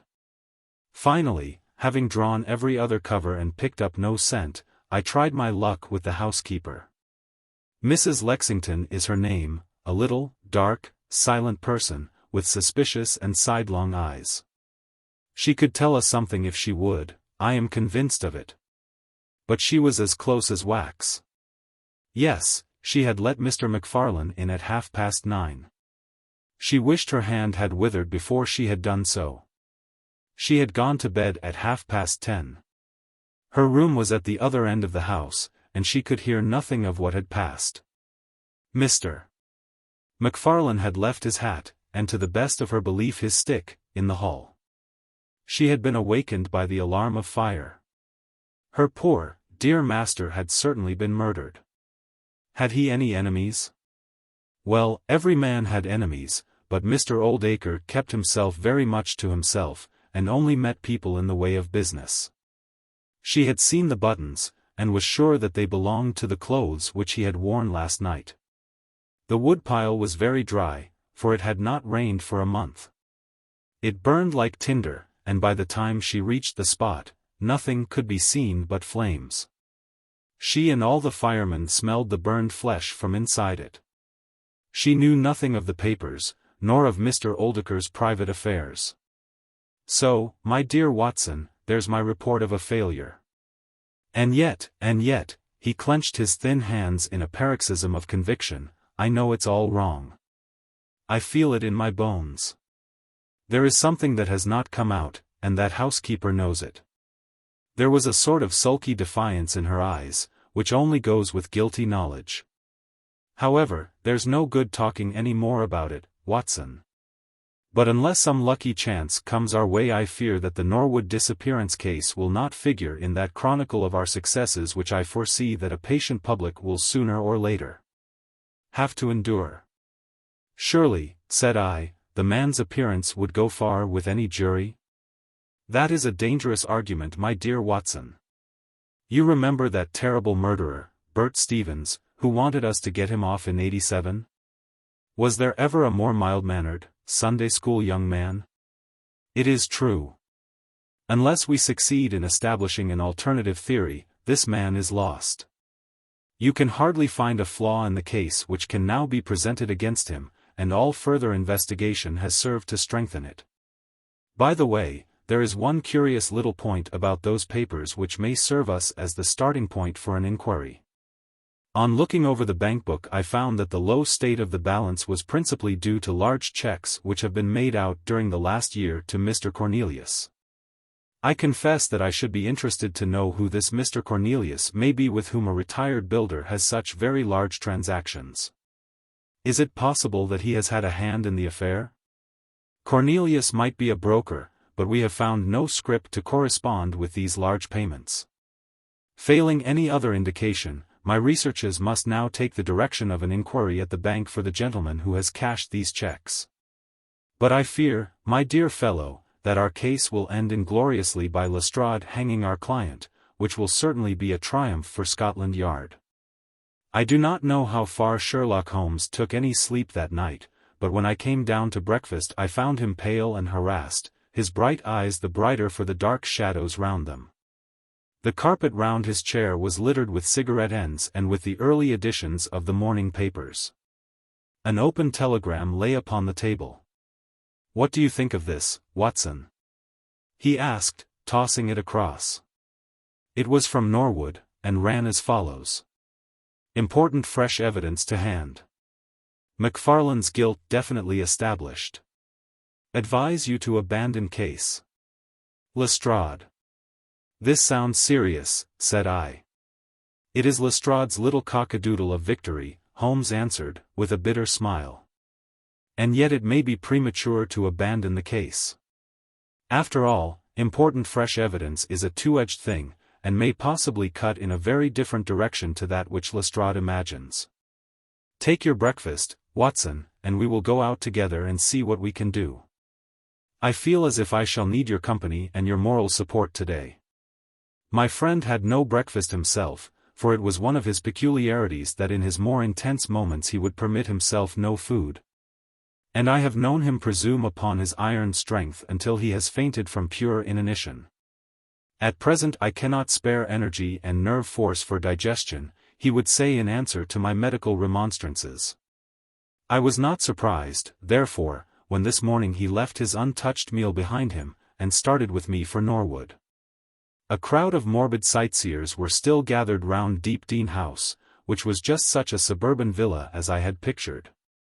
Within the gates Lestrade met us, his face flushed with victory, his manner grossly triumphant. "Well, Mr. Holmes, have you proved us to be wrong yet? Have you found your tramp?" he cried. "I have formed no conclusion whatever," my companion answered. "But we formed ours yesterday, and now it proves to be correct, so you must acknowledge that we have been a little in front of you this time, Mr. Holmes." "You certainly have the air of something unusual having occurred," said Holmes. Lestrade laughed loudly. "You don't like being beaten any more than the rest of us do," said he. "A man can't expect always to have it his own way, can he, Dr. Watson? Step this way, if you please, gentlemen, and I think I can convince you once for all that it was John Macfarlane who did this crime." He led us through the passage and out into a dark hall beyond. "This is where young Macfarlane must have come out to get his hat after the crime was done," said he. "Now look at this." With dramatic suddenness he struck a match, and by its light exposed a stain of blood upon the whitewashed wall. As he held the match nearer, I saw that it was more than a stain. It was the well-marked print of a thumb. "Look at that with your magnifying glass, Mr. Holmes." Yes, I am doing so. You are aware that no two thumb marks are alike? I have heard something of the kind. Well, then, will you please compare that print with this wax impression of young Macfarlane's right thumb, taken by my orders this morning? As he held the waxen print close to the bloodstain, it did not take a magnifying glass to see that the two were undoubtedly from the same thumb. It was evident to me that our unfortunate client was lost. That is final, said Lestrade. Yes, that is final, I involuntarily echoed. It is final, said Holmes. Something in his tone caught my ear, and I turned to look at him. An extraordinary change had come over his face. It was writhing with inward merriment. His two eyes were shining like stars. It seemed to me that he was making desperate efforts to restrain a convulsive attack of laughter. Dear me! Dear me, he said at last. Well, now, who would have thought it? And how deceptive appearances may be, to be sure. Such a nice young man to look at. It is a lesson to us not to trust our own judgment, is it not, Lestrade? Yes, some of us are a little too much inclined to be cocksure, Mr. Holmes, said Lestrade. The man's insolence was maddening, but we could not resent it. What a providential thing that this young man should press his right thumb against the wall in taking his hat from the peg. Such a very natural action, too, if you come to think of it. Holmes was outwardly calm, but his whole body gave a wriggle of suppressed excitement as he spoke. By the way, Lestrade, who made this remarkable discovery? It was the housekeeper, Mrs. Lexington, who drew the night constable's attention to it. Where was the night constable? He remained on guard in the bedroom where the crime was committed, so as to see that nothing was touched. But why didn't the police see this mark yesterday? Well, we had no particular reason to make a careful examination of the hall. Besides, it's not in a very prominent place, as you see. No, of course not.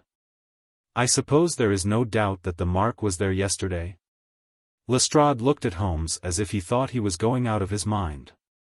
I confess that I was myself surprised both at his hilarious manner and at his rather wild observation.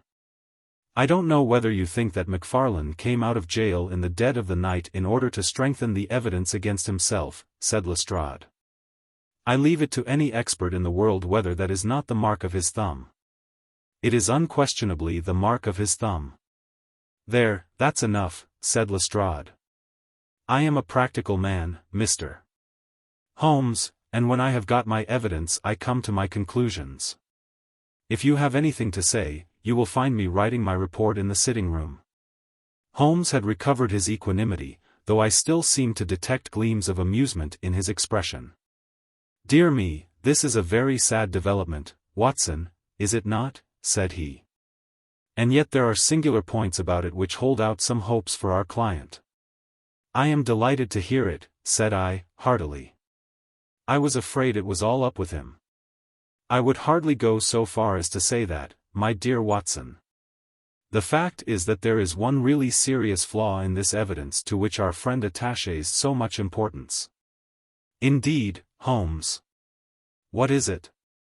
Only this, that I know that mark was not there when I examined the hall yesterday. And now, Watson, let us have a little stroll round in the sunshine. With a confused brain, but with a heart into which some warmth of hope was returning, I accompanied my friend in a walk round the garden. Holmes took each face of the house in turn, and examined it with great interest. He then led the way inside, and went over the whole building from basement to attic. Most of the rooms were unfurnished, but none the less Holmes inspected them all minutely. Finally, on the top corridor, which ran outside 3 untenanted bedrooms, he again was seized with a spasm of merriment. There are really some very unique features about this case, Watson, said he. I think it is time now that we took our friend Lestrade into our confidence. He has had his little smile at our expense, and perhaps we may do as much by him, if my reading of this problem proves to be correct. Yes, I think I see how we should approach it. The Scotland Yard inspector was still writing in the parlour when Holmes interrupted him. "I understood that you were writing a report of this case," said he. "So I am. Don't you think it may be a little premature? I can't help thinking that your evidence is not complete." Lestrade knew my friend too well to disregard his words. He laid down his pen and looked curiously at him. "What do you mean, Mr. Holmes?" "Only that there is an important witness whom you have not seen." "Can you produce him?" "I think I can." "Then do so." "I will do my best." "How many constables have you?" "There are 3 within call." "Excellent," said Holmes. "May I ask if they are all large, able-bodied men with powerful voices?" "I have no doubt they are, though I fail to see what their voices have to do with it." "Perhaps I can help you to see that and 1 or 2 other things as well," said Holmes. "Kindly summon your men, and I will try." 5 minutes later, 3 policemen had assembled in the hall. "In the outhouse you will find a considerable quantity of straw," said Holmes. "I will ask you to carry in 2 bundles of it. I think it will be of the greatest assistance in producing the witness whom I require." "Thank you very much. I believe you have some matches in your pocket, Watson. Now, Mr. Lestrade, I will ask you all to accompany me to the top landing." As I have said, there was a broad corridor there, which ran outside 3 empty bedrooms. At one end of the corridor we were all marshalled by Sherlock Holmes, the constables grinning and Lestrade staring at my friend with amazement, expectation, and derision chasing each other across his features. Holmes stood before us with the air of a conjurer who is performing a trick. "Would you kindly send one of your constables for 2 buckets of water? Put the straw on the floor here, free from the wall on either side. Now I think that we are all ready." Lestrade's face had begun to grow red and angry. "I don't know whether you are playing a game with us, Mr. Sherlock Holmes," said he. "If you know anything, you can surely say it without all this tomfoolery.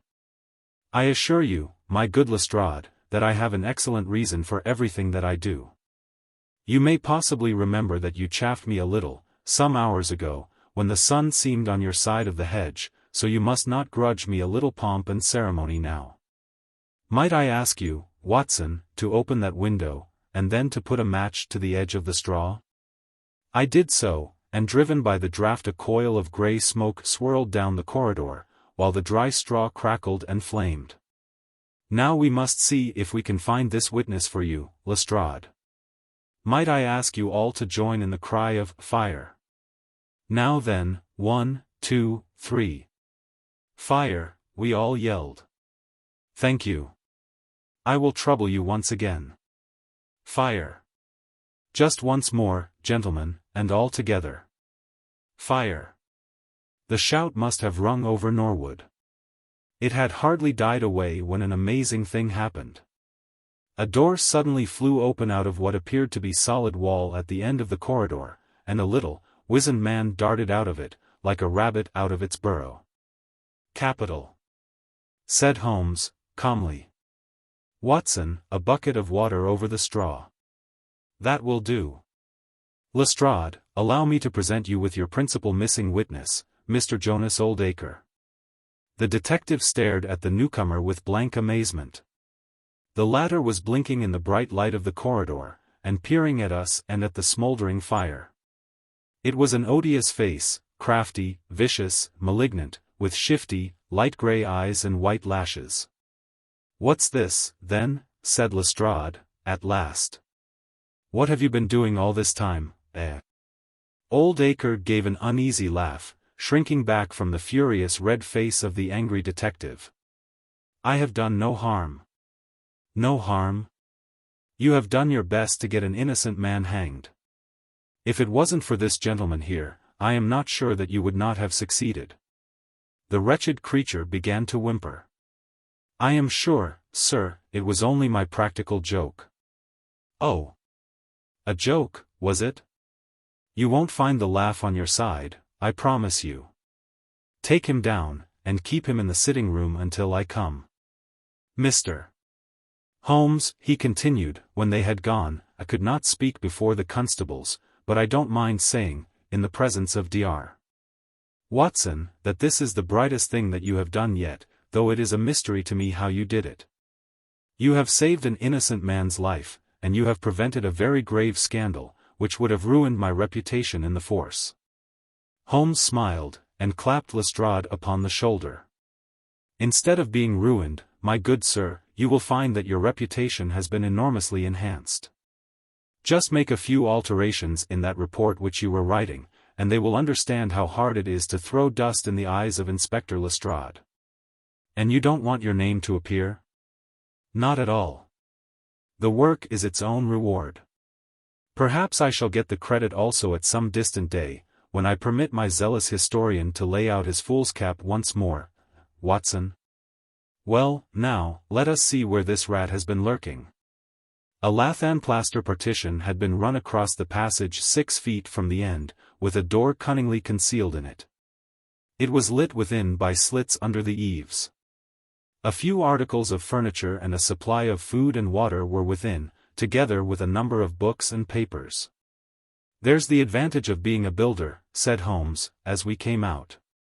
He was able to fix up his own little hiding place without any confederate, save, of course, that precious housekeeper of his, whom I should lose no time in adding to your bag, Lestrade.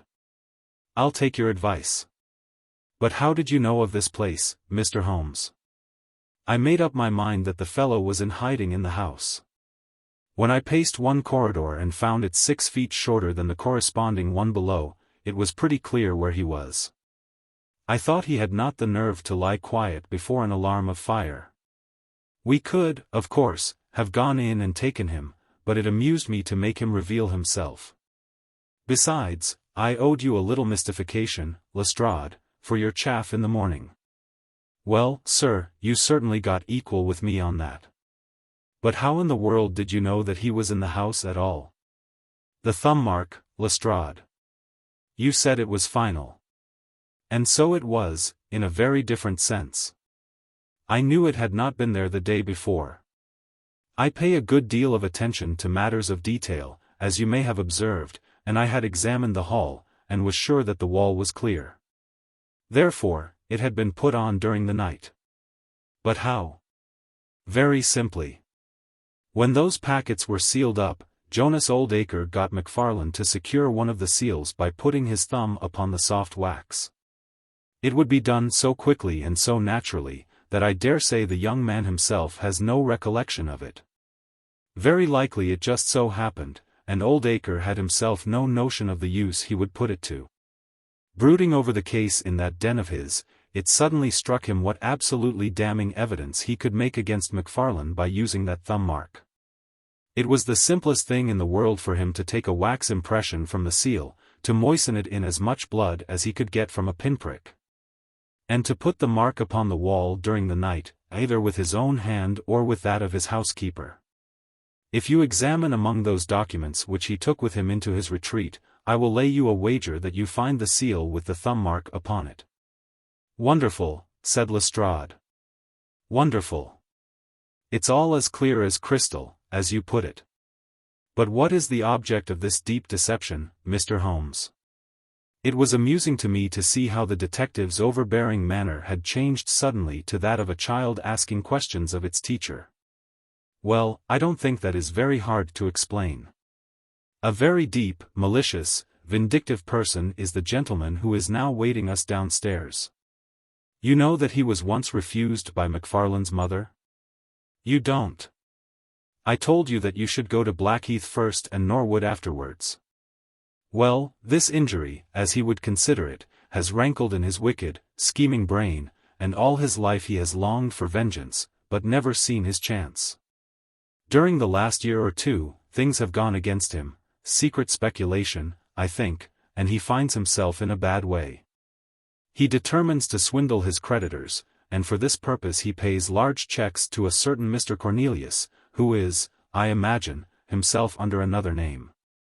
I have not traced these checks yet, but I have no doubt that they were banked under that name at some provincial town where Oldacre from time to time led a double existence. He intended to change his name altogether, draw this money, and vanish, starting life again elsewhere. Well, that's likely enough.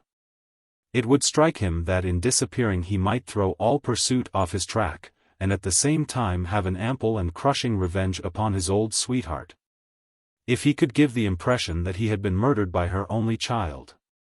It was a masterpiece of villainy, and he carried it out like a master. The idea of the will, which would give an obvious motive for the crime, the secret visit unknown to his own parents, the retention of the stick, the blood, and the animal remains and buttons in the woodpile, all were admirable. It was a net from which it seemed to me, a few hours ago, that there was no possible escape. But he had not that supreme gift of the artist, the knowledge of when to stop.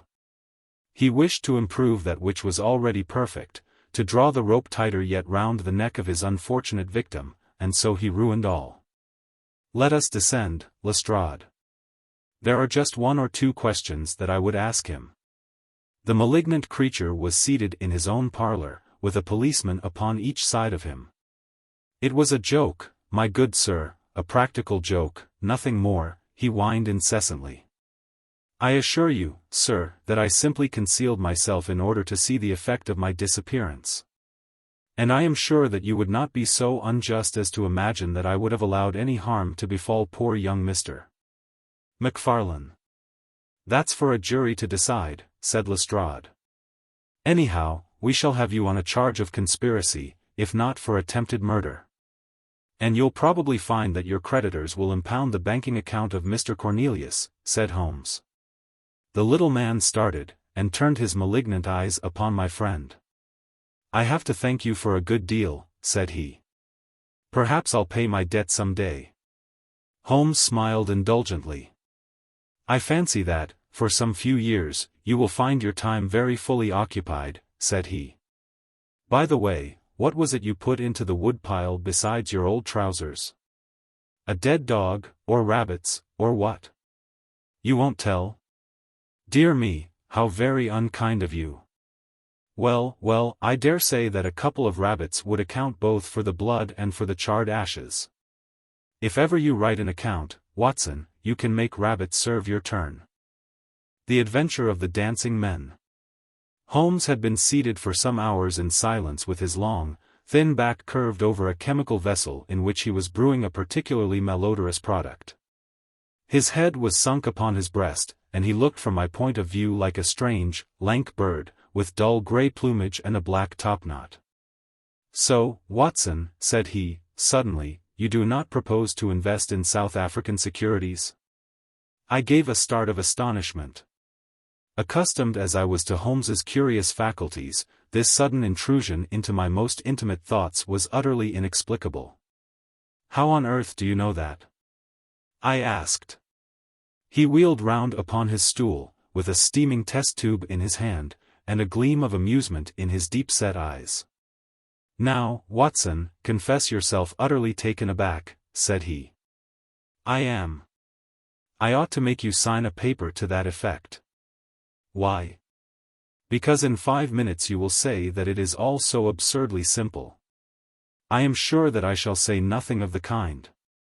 You see, my dear Watson, he propped his test tube in the rack, and began to lecture with the air of a professor addressing his class. It is not really difficult to construct a series of inferences, each dependent upon its predecessor and each simple in itself. If, after doing so, one simply knocks out all the central inferences and presents one's audience with the starting point and the conclusion, one may produce a startling, though possibly a meretricious, effect. Now, it was not really difficult, by an inspection of the groove between your left forefinger and thumb, to feel sure that you did not propose to invest your small capital in the gold fields. I see no connection. Very likely not, but I can quickly show you a close connection. Here are the missing links of the very simple chain. 1. You had chalk between your left finger and thumb when you returned from the club last night. 2. You put chalk there when you play billiards, to steady the cue. 3. You never play billiards except with Thurston. 4. You told me, 4 weeks ago, that Thurston had an option on some South African property which would expire in a month, and which he desired you to share with him. 5. Your cheque-book is locked in my drawer, and you have not asked for the key. 6. You do not propose to invest your money in this manner. How absurdly simple! I cried. Quite so, said he, a little nettled. Every problem becomes very childish when once it is explained to you. Here is an unexplained one. See what you can make of that, friend Watson. He tossed a sheet of paper upon the table, and turned once more to his chemical analysis. I looked with amazement at the absurd hieroglyphics upon the paper. Why, Holmes, it is a child's drawing, I cried. Oh, that's your idea. What else should it be? That is what Mr. Hilton Cubitt, of Ridingthorpe Manor, Norfolk, is very anxious to know. This little conundrum came by the first post, and he was to follow by the next train. There's a ring at the bell, Watson. I should not be very much surprised if this were he. A heavy step was heard upon the stairs, and an instant later there entered a tall, ruddy, clean-shaven gentleman, whose clear eyes and florid cheeks told of a life led far from the fogs of Baker Street. He seemed to bring a whiff of his strong, fresh, bracing, East Coast air with him as he entered. Having shaken hands with each of us, he was about to sit down, when his eye rested upon the paper with the curious markings, which I had just examined and left upon the table. Well, Mr. Holmes, what do you make of these? He cried. They told me that you were fond of queer mysteries, and I don't think you can find a queerer one than that. I sent the paper on ahead, so that you might have time to study it before I came. It is certainly rather a curious production, said Holmes. At first sight it would appear to be some childish prank. It consists of a number of absurd little figures dancing across the paper upon which they are drawn. Why should you attribute any importance to so grotesque an object? I never should, Mr. Holmes. But my wife does. It is frightening her to death. She says nothing, but I can see terror in her eyes. That's why I want to sift the matter to the bottom. Holmes held up the paper so that the sunlight shone full upon it. It was a page torn from a notebook. The markings were done in pencil, and ran in this way. Holmes examined it for some time, and then, folding it carefully up, he placed it in his pocketbook. This promises to be a most interesting and unusual case, said he. You gave me a few particulars in your letter, Mr. Hilton Cubitt, but I should be very much obliged if you would kindly go over it all again for the benefit of my friend, Dr. Watson. I'm not much of a storyteller, said our visitor, nervously clasping and unclasping his great, strong hands. You'll just ask me anything that I don't make clear. I'll begin at the time of my marriage last year, but I want to say first of all that, though I'm not a rich man, my people have been at Ridingthorpe for a matter of 5 centuries. And there is no better known family in the county of Norfolk. Last year I came up to London for the Jubilee, and I stopped at a boarding house in Russell Square, because Parker, the vicar of our parish, was staying in it. There was an American young lady there, Patrick was the name, Elsie Patrick. In some way we became friends, until before my month was up I was as much in love as man could be. We were quietly married at a registry office, and we returned to Norfolk a wedded couple. You'll think it very mad, Mr. Holmes, that a man of a good old family should marry a wife in this fashion, knowing nothing of her past or of her people, but if you saw her and knew her, it would help you to understand. She was very straight about it, was Elsie. I can't say that she did not give me every chance of getting out of it if I wished to do so. I have had some very disagreeable associations in my life, said she, I wish to forget all about them. I would rather never allude to the past, for it is very painful to me. If you take me, Hilton, you will take a woman who has nothing that she need be personally ashamed of, but you will have to be content with my word for it. And to allow me to be silent as to all that passed up to the time when I became yours. If these conditions are too hard, then go back to Norfolk, and leave me to the lonely life in which you found me. It was only the day before our wedding that she said those very words to me. I told her that I was content to take her on her own terms, and I have been as good as my word. Well, we have been married now for a year, and very happy we have been. But about a month ago, at the end of June, I saw for the first time signs of trouble. One day my wife received a letter from America. I saw the American stamp. She turned deadly white, read the letter, and threw it into the fire. She made no allusion to it afterwards, and I made none, for a promise is a promise, but she has never known an easy hour from that moment. There is always a look of fear upon her face, a look as if she were waiting and expecting. She would do better to trust me. She would find that I was her best friend. But until she speaks, I can say nothing. Mind you, she is a truthful woman, Mr. Holmes, and whatever trouble there may have been in her past life, it has been no fault of hers. I am only a simple Norfolk squire, but there is not a man in England who ranks his family honour more highly than I do. She knows it well, and she knew it well before she married me. She would never bring any stain upon it, of that I am sure. Well, now I come to the queer part of my story. About a week ago, it was the Tuesday of last week, I found on one of the windowsills a number of absurd little dancing figures like these upon the paper. They were scrawled with chalk. I thought that it was the stable boy who had drawn them, but the lad swore he knew nothing about it. Anyhow, they had come there during the night. I had them washed out, and I only mentioned the matter to my wife afterwards. To my surprise, she took it very seriously, and begged me if any more came to let her see them. None did come for a week, and then yesterday morning I found this paper lying on the sundial in the garden.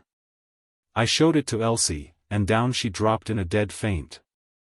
Since then she has looked like a woman in a dream, half dazed, and with terror always lurking in her eyes. It was then that I wrote and sent the paper to you, Mr. Holmes.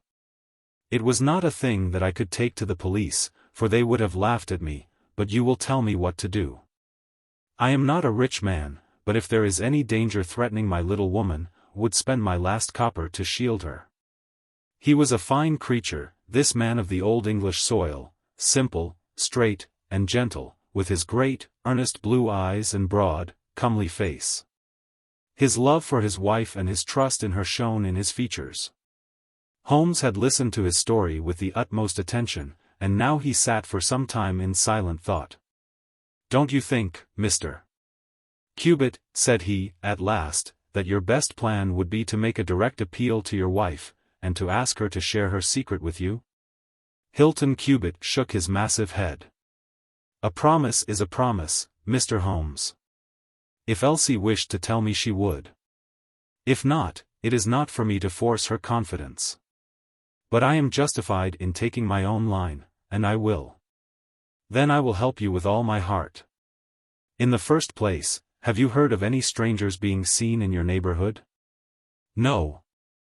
I presume that it is a very quiet place. Any fresh face would cause comment?" "In the immediate neighborhood, yes. But we have several small watering places not very far away. And the farmers take in lodgers. These hieroglyphics have evidently a meaning. If it is a purely arbitrary one, it may be impossible for us to solve it. If, on the other hand, it is systematic, I have no doubt that we shall get to the bottom of it. But this particular sample is so short that I can do nothing, and the facts which you have brought me are so indefinite that we have no basis for an investigation. I would suggest that you return to Norfolk, that you keep a keen lookout, and that you take an exact copy of any fresh dancing men which may appear. It is 1,000 pities that we have not a reproduction of those which were done in chalk upon the windowsill. Make a discreet inquiry also as to any strangers in the neighborhood. When you have collected some fresh evidence, come to me again. That is the best advice which I can give you, Mr. Hilton Cubitt. If there are any pressing fresh developments, I shall be always ready to run down and see you in your Norfolk home." The interview left Sherlock Holmes very thoughtful. And several times in the next few days I saw him take his slip of paper from his notebook and look long and earnestly at the curious figures inscribed upon it. He made no allusion to the affair, however, until one afternoon a fortnight or so later. I was going out when he called me back. You had better stay here, Watson. Why? Because I had a wire from Hilton Cubitt this morning. You remember Hilton Cubitt, of the Dancing Men? He was to reach Liverpool Street at 1:20. He may be here at any moment. I gather from his wire that there have been some new incidents of importance. We had not long to wait, for our Norfolk squire came straight from the station as fast as a hansom could bring him. He was looking worried and depressed, with tired eyes and a lined forehead. "It's getting on my nerves, this business, Mr. Holmes," said he, as he sank, like a wearied man, into an armchair. "It's bad enough to feel that you are surrounded by unseen, unknown folk, who have some kind of design upon you, but when, in addition to that, you know that it is just killing your wife by inches.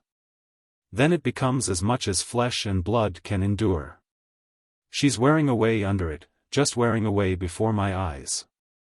"Has she said anything yet?" "No, Mr. Holmes, she has not.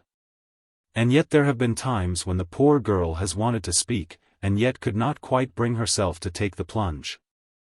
I have tried to help her, but I dare say I did it clumsily, and scared her from it.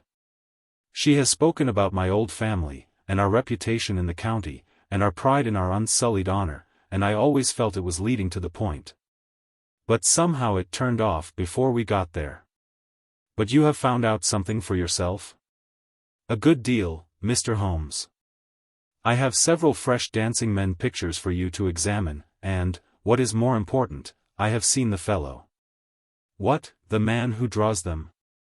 "Yes, I saw him at his work. But I will tell you everything in order. When I got back after my visit to you, the very first thing I saw next morning was a fresh crop of dancing men. They had been drawn in chalk upon the black wooden door of the tool house, which stands beside the lawn in full view of the front windows. I took an exact copy, and here it is." He unfolded a paper and laid it upon the table. "Here is a copy of the hieroglyphics." "Excellent," said Holmes. "Excellent. Pray continue." "When I had taken the copy, I rubbed out the marks, but, 2 mornings later, a fresh inscription had appeared. I have a copy of it here." Holmes rubbed his hands and chuckled with delight. "Our material is rapidly accumulating," said he. 3 days later a message was left scrawled upon paper, and placed under a pebble upon the sundial. Here it is. The characters are, as you see, exactly the same as the last one. After that I determined to lie in wait, so I got out my revolver and I sat up in my study, which overlooks the lawn and garden.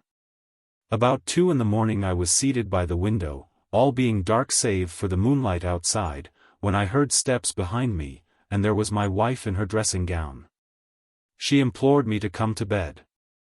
I told her frankly that I wished to see who it was who played such absurd tricks upon us.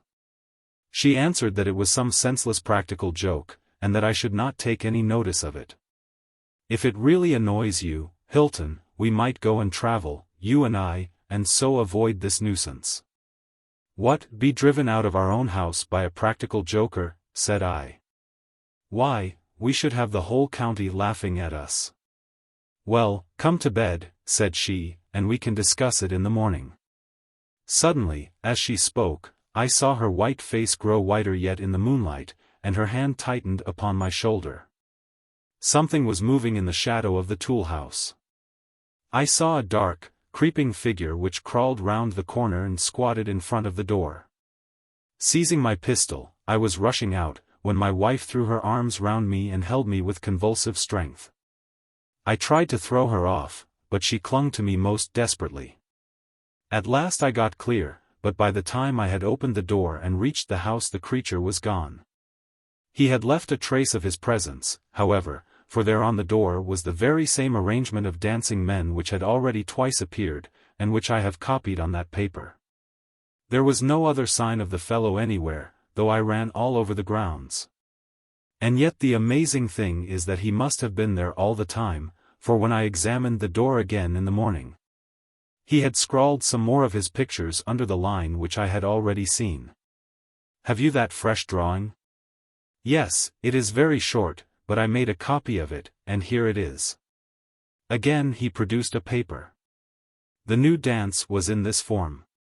"Tell me," said Holmes, and I could see by his eyes that he was much excited, "was this a mere addition to the first, or did it appear to be entirely separate?" "It was on a different panel of the door." "Excellent. This is far the most important of all for our purpose. It fills me with hopes. Now, Mr. Hilton Cubitt, please continue your most interesting statement." "I have nothing more to say, Mr. Holmes, except that I was angry with my wife that night for having held me back when I might have caught the skulking rascal. She said that she feared that I might come to harm.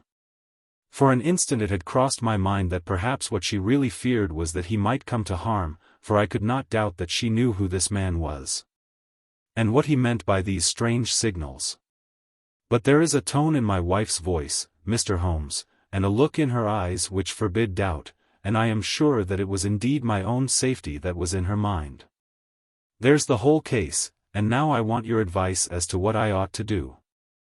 My own inclination is to put half a dozen of my farm lads in the shrubbery, and when this fellow comes again to give him such a hiding that he will leave us in peace for the future. I fear it is too deep a case for such simple remedies," said Holmes. "How long can you stay in London?" "I must go back today. I would not leave my wife alone all night for anything. She is very nervous, and begged me to come back." "I dare say you are right. But if you could have stopped, I might possibly have been able to return with you in a day or two.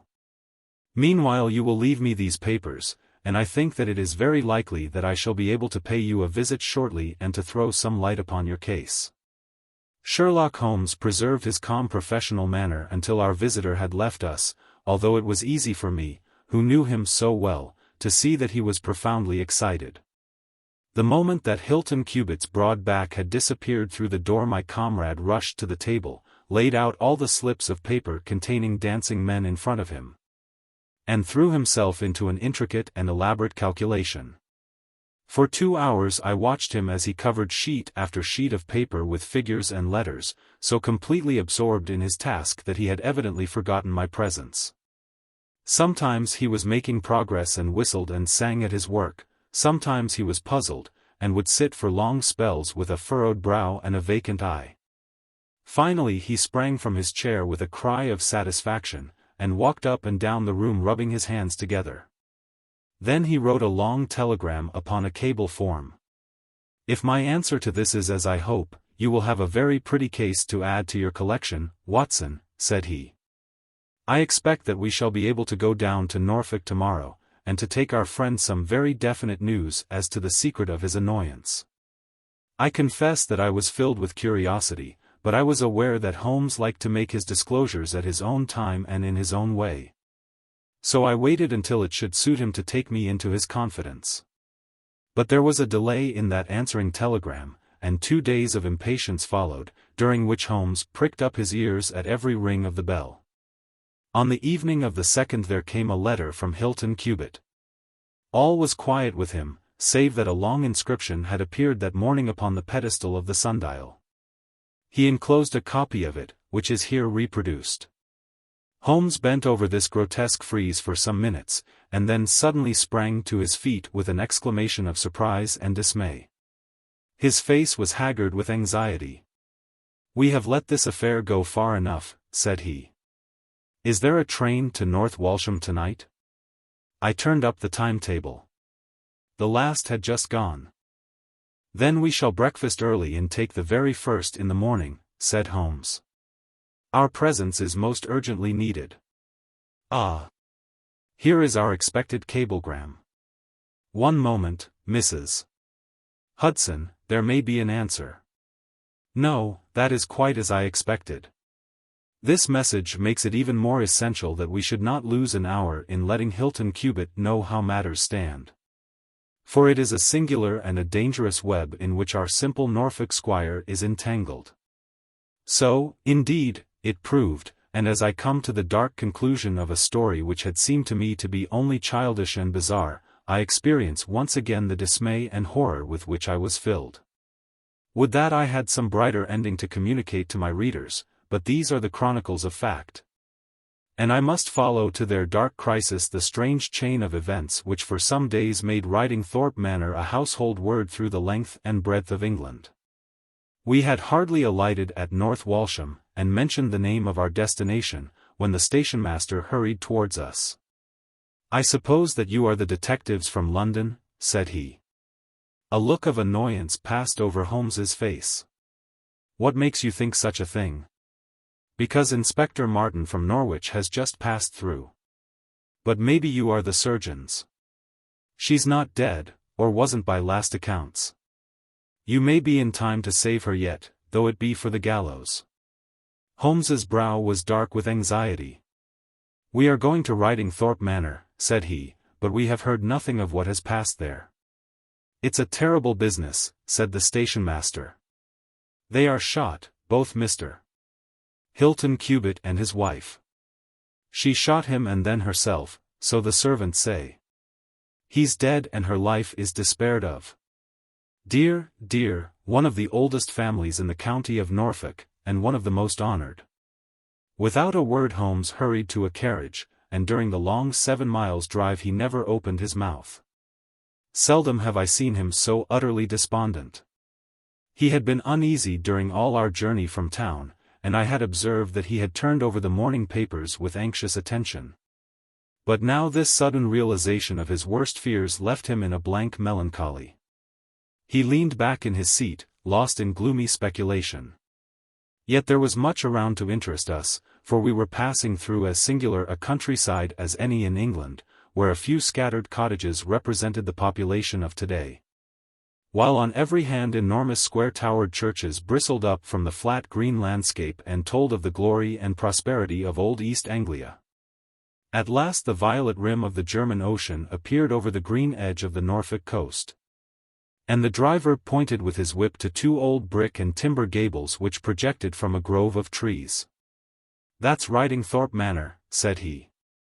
As we drove up to the porticoed front door, I observed in front of it, beside the tennis lawn, the black tool-house and the pedestaled sundial with which we had such strange associations.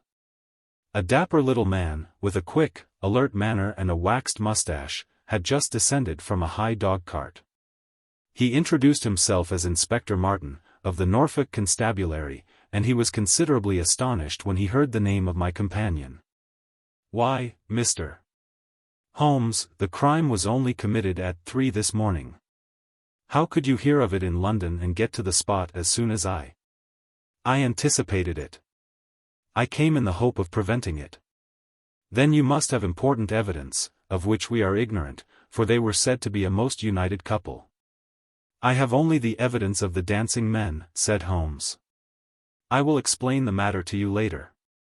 Meanwhile, since it is too late to prevent this tragedy, I am very anxious that I should use the knowledge which I possess in order to ensure that justice be done. Will you associate me in your investigation, or will you prefer that I should act independently?" "I should be proud to feel that we were acting together, Mr. Holmes," said the inspector, earnestly. "In that case I should be glad to hear the evidence and to examine the premises without an instant of unnecessary delay." Inspector Martin had the good sense to allow my friend to do things in his own fashion, and contented himself with carefully noting the results.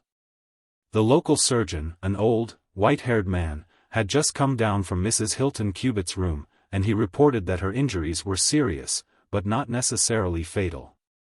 The bullet had passed through the front of her brain, and it would probably be some time before she could regain consciousness. On the question of whether she had been shot or had shot herself, he would not venture to express any decided opinion. Certainly the bullet had been discharged at very close quarters. There was only the one pistol found in the room, 2 barrels of which had been emptied. Mr. Hilton Cubitt had been shot through the heart. It was equally conceivable that he had shot her and then himself, or that she had been the criminal, for the revolver lay upon the floor midway between them. "Has he been moved?" asked Holmes. "We have moved nothing except the lady. We could not leave her lying wounded upon the floor." "How long have you been here, doctor?" "Since 4 o'clock. Anyone else?" "Yes, the constable here. And you have touched nothing? Nothing. You have acted with great discretion. Who sent for you? The housemaid, Saunders. Was it she who gave the alarm? She and Mrs. King, the cook. Where are they now? In the kitchen, I believe. Then I think we had better hear their story at once. The old hall, oak-panelled and high-windowed, had been turned into a court of investigation. Holmes sat in a great, old-fashioned chair, his inexorable eyes gleaming out of his haggard face. I could read in them a set purpose to devote his life to this quest until the client whom he had failed to save should at last be avenged. The trim Inspector Martin, the old, grey-headed country doctor, myself, and a stolid village policeman made up the rest of that strange company. The two women told their story clearly enough. They had been aroused from their sleep by the sound of an explosion, which had been followed a minute later by a second one. They slept in adjoining rooms, and Mrs. King had rushed in to Saunders. Together they had descended the stairs. The door of the study was open, and a candle was burning upon the table. Their master lay upon his face in the center of the room. He was quite dead. Near the window his wife was crouching, her head leaning against the wall. She was horribly wounded, and the side of her face was red with blood. She breathed heavily, but was incapable of saying anything. The passage, as well as the room, was full of smoke and the smell of powder. The window was certainly shut and fastened upon the inside. Both women were positive upon the point. They had at once sent for the doctor and for the constable. Then, with the aid of the groom and the stable boy, they had conveyed their injured mistress to her room. Both she and her husband had occupied the bed. She was clad in her dress, he in his dressing gown, over his nightclothes. Nothing had been moved in the study. So far as they knew, there had never been any quarrel between husband and wife. They had always looked upon them as a very united couple. These were the main points of the servants' evidence. In answer to Inspector Martin, they were clear that every door was fastened upon the inside, and that no one could have escaped from the house. In answer to Holmes, they both remembered that they were conscious of the smell of powder from the moment that they ran out of their rooms upon the top floor. I commend that fact very carefully to your attention, said Holmes to his professional colleague. And now I think that we are in a position to undertake a thorough examination of the room. The study proved to be a small chamber, lined on three sides with books, and with a writing table facing an ordinary window, which looked out upon the garden. Our first attention was given to the body of the unfortunate squire, whose huge frame lay stretched across the room. His disordered dress showed that he had been hastily aroused from sleep. The bullet had been fired at him from the front, and had remained in his body, after penetrating the heart. His death had certainly been instantaneous and painless. There was no powder marking either upon his dressing gown or on his hands. According to the country surgeon, the lady had stains upon her face, but none upon her hand. The absence of the latter means nothing, though its presence may mean everything, said Holmes. Unless the powder from a badly fitting cartridge happens to spurt backward, one may fire many shots without leaving a sign. I would suggest that Mr. Cubitt's body may now be removed. I suppose, doctor, you have not recovered the bullet which wounded the lady? A serious operation will be necessary before that can be done. But there are still 4 cartridges in the revolver. 2 have been fired and 2 wounds inflicted, so that each bullet can be accounted for. So it would seem, said Holmes. Perhaps you can account also for the bullet which has so obviously struck the edge of the window? He had turned suddenly, and his long, thin finger was pointing to a hole which had been drilled right through the lower window sash, about an inch above the bottom. By George! Cried the inspector. However did you see that? Because I looked for it. Wonderful, said the country doctor. You are certainly right, sir. Then a 3rd shot has been fired, and therefore a 3rd person must have been present. But who could that have been, and how could he have got away? That is the problem which we are now about to solve, said Sherlock Holmes. You remember, Inspector Martin, when the servants said that on leaving their room they were at once conscious of a smell of powder, I remarked that the point was an extremely important one? Yes, sir, but I confess I did not quite follow you. It suggested that at the time of the firing, the window as well as the door of the room had been open. Otherwise the fumes of powder could not have been blown so rapidly through the house. A draught in the room was necessary for that. Both door and window were only open for a very short time, however. How do you prove that? Because the candle was not guttered. Capital, cried the inspector. Capital. Feeling sure that the window had been open at the time of the tragedy, I conceived that there might have been a third person in the affair, who stood outside this opening and fired through it. Any shot directed at this person might hit the sash. I looked, and there, sure enough, was the bullet mark. But how came the window to be shut and fastened? The woman's first instinct would be to shut and fasten the window. But, hullo! What is this? It was a lady's handbag which stood upon the study table, a trim little handbag of crocodile skin and silver. Holmes opened it and turned the contents out. There were 20 50-pound notes of the Bank of England, held together by an india-rubber band, nothing else. This must be preserved, for it will figure in the trial, said Holmes, as he handed the bag with its contents to the inspector. It is now necessary that we should try to throw some light upon this third bullet, which has clearly, from the splintering of the wood, been fired from inside the room. I should like to see Mrs. King, the cook, again. You said, Mrs. King, that you were awakened by a loud explosion. When you said that, did you mean that it seemed to you to be louder than the second one? Well, sir, it wakened me from my sleep, so it is hard to judge. But it did seem very loud. You don't think that it might have been two shots fired almost at the same instant? I am sure I couldn't say, sir. I believe that it was undoubtedly so. I rather think, Inspector Martin, that we have now exhausted all that this room can teach us. If you will kindly step round with me, we shall see what fresh evidence the garden has to offer. A flower bed extended up to the study window, and we all broke into an exclamation as we approached it. The flowers were trampled down, and the soft soil was imprinted all over with footmarks. Large, masculine feet they were, with peculiarly long, sharp toes. Holmes hunted about among the grass and leaves like a retriever after a wounded bird. Then, with a cry of satisfaction, he bent forward and picked up a little brazen cylinder. I thought so, said he, the revolver had an ejector, and here is the third cartridge. I really think, Inspector Martin, that our case is almost complete. The country inspector's face had shown his intense amazement at the rapid and masterful progress of Holmes's investigation. At first he had shown some disposition to assert his own position, but now he was overcome with admiration, and ready to follow without question wherever Holmes led. Whom do you suspect? He asked. I'll go into that later.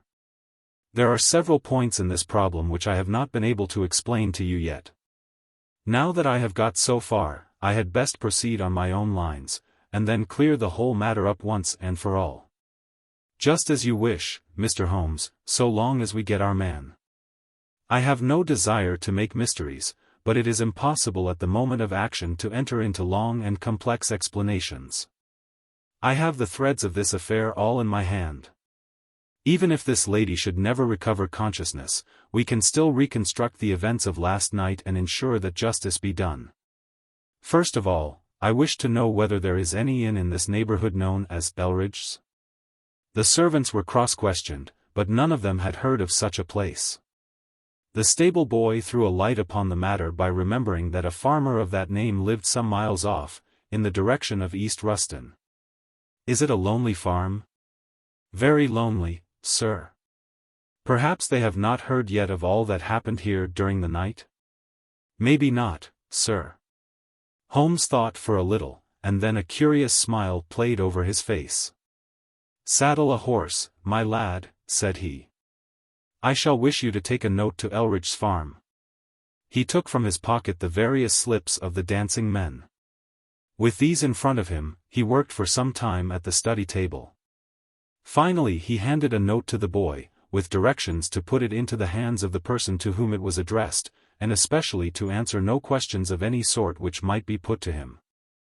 I saw the outside of the note, addressed in straggling, irregular characters, very unlike Holmes's usual precise hand.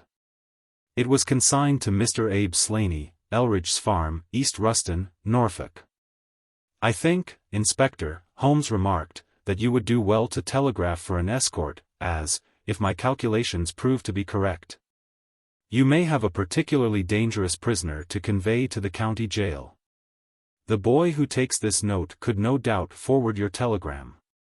If there is an afternoon train to town, Watson, I think we should do well to take it, as I have a chemical analysis of some interest to finish, and this investigation draws rapidly to a close."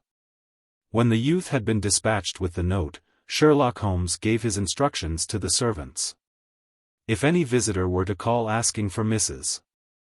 Hilton Cubitt, no information should be given as to her condition, but he was to be shown at once into the drawing-room. He impressed these points upon them with the utmost earnestness. Finally he led the way into the drawing-room, with the remark that the business was now out of our hands, and that we must while away the time as best we might until we could see what was in store for us. The doctor had departed to his patients, and only the inspector and myself remained. "I think that I can help you to pass an hour in an interesting and profitable manner," said Holmes, drawing his chair up to the table, and spreading out in front of him the various papers upon which were recorded the antics of the dancing men. "As to you, friend Watson, I owe you every atonement for having allowed your natural curiosity to remain so long unsatisfied. To you, Inspector, the whole incident may appeal as a remarkable professional study. I must tell you, first of all, the interesting circumstances connected with the previous consultations which Mr. Hilton Cubitt has had with me in Baker Street." He then shortly recapitulated the facts which have already been recorded.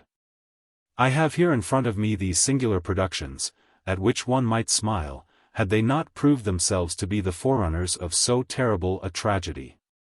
I am fairly familiar with all forms of secret writings, and am myself the author of a trifling monograph upon the subject, in which I analyze 160 separate ciphers.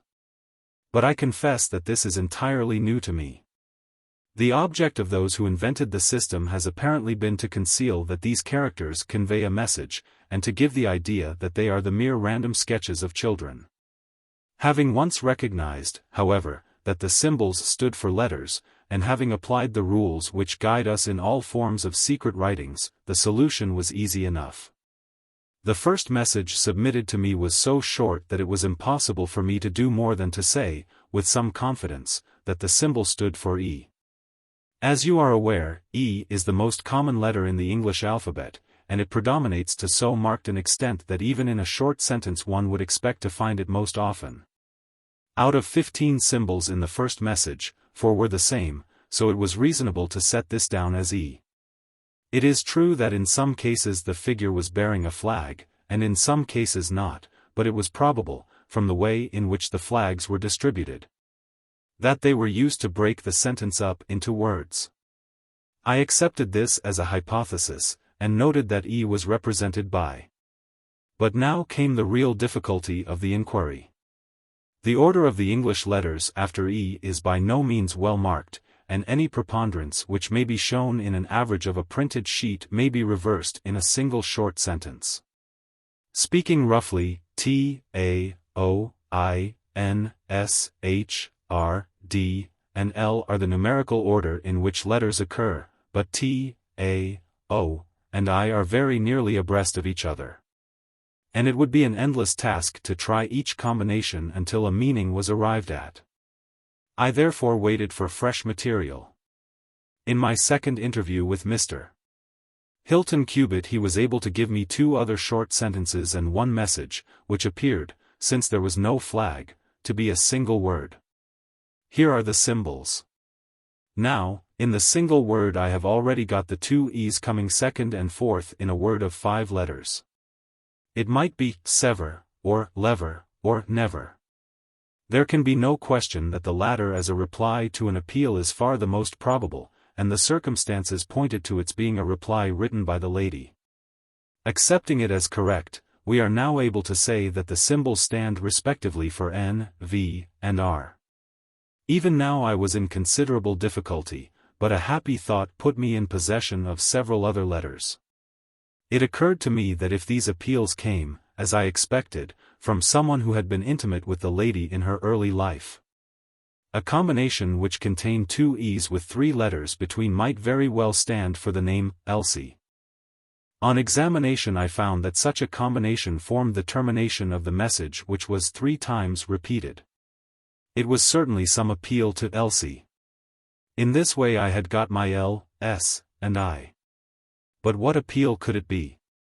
There were only 4 letters in the word which preceded Elsie, and it ended in E. Surely the word must be come.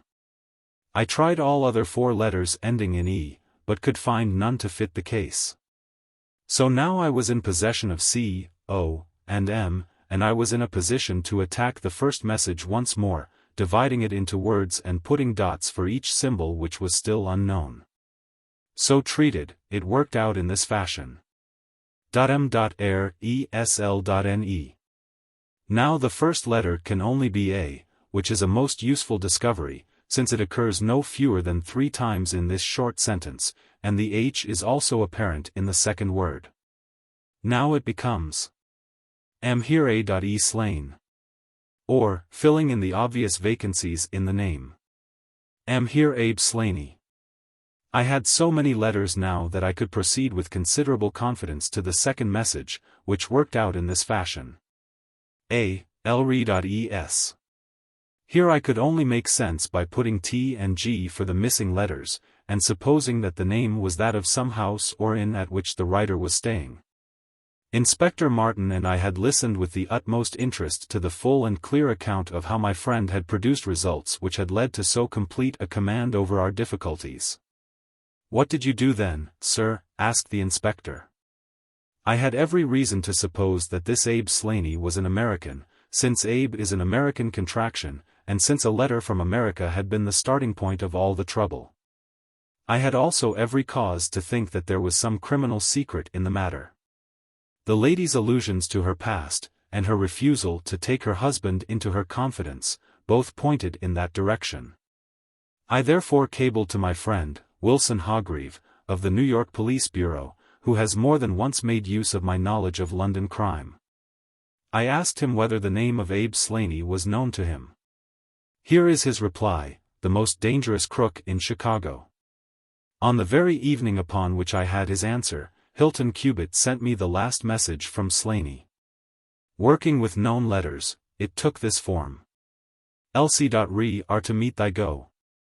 The addition of AP and AD completed a message which showed me that the rascal was proceeding from persuasion to threats.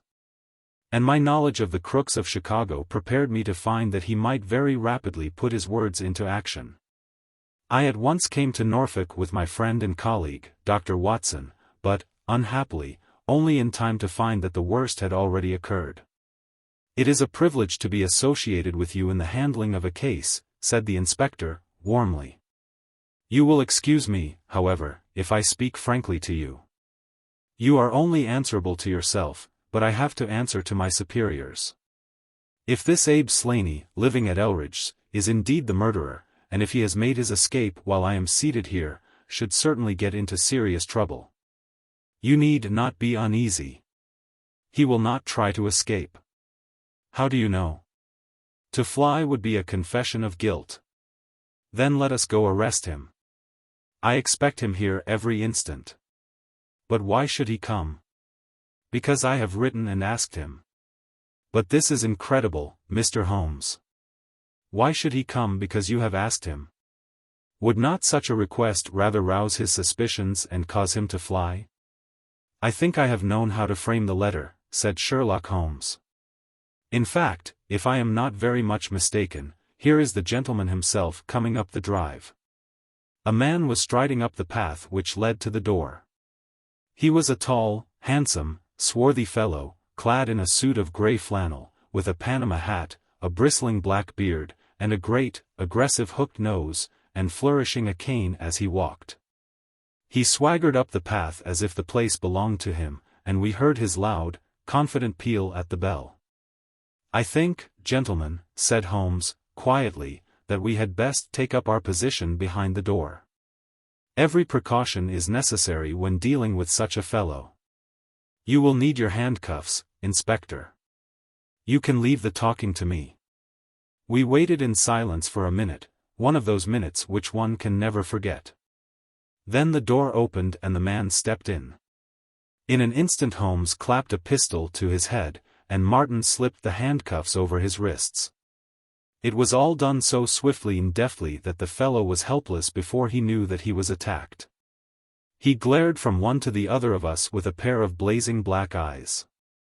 Then he burst into a bitter laugh. "Well, gentlemen, you have the drop on me this time. I seem to have knocked up against something hard. But I came here in answer to a letter from Mrs. Hilton Cubitt. Don't tell me that she is in this? Don't tell me that she helped to set a trap for me? Mrs. Hilton Cubitt was seriously injured, and is at death's door." The man gave a hoarse cry of grief, which rang through the house. "You're crazy," he cried, fiercely. "It was he that was hurt, not she. Who would have hurt little Elsie?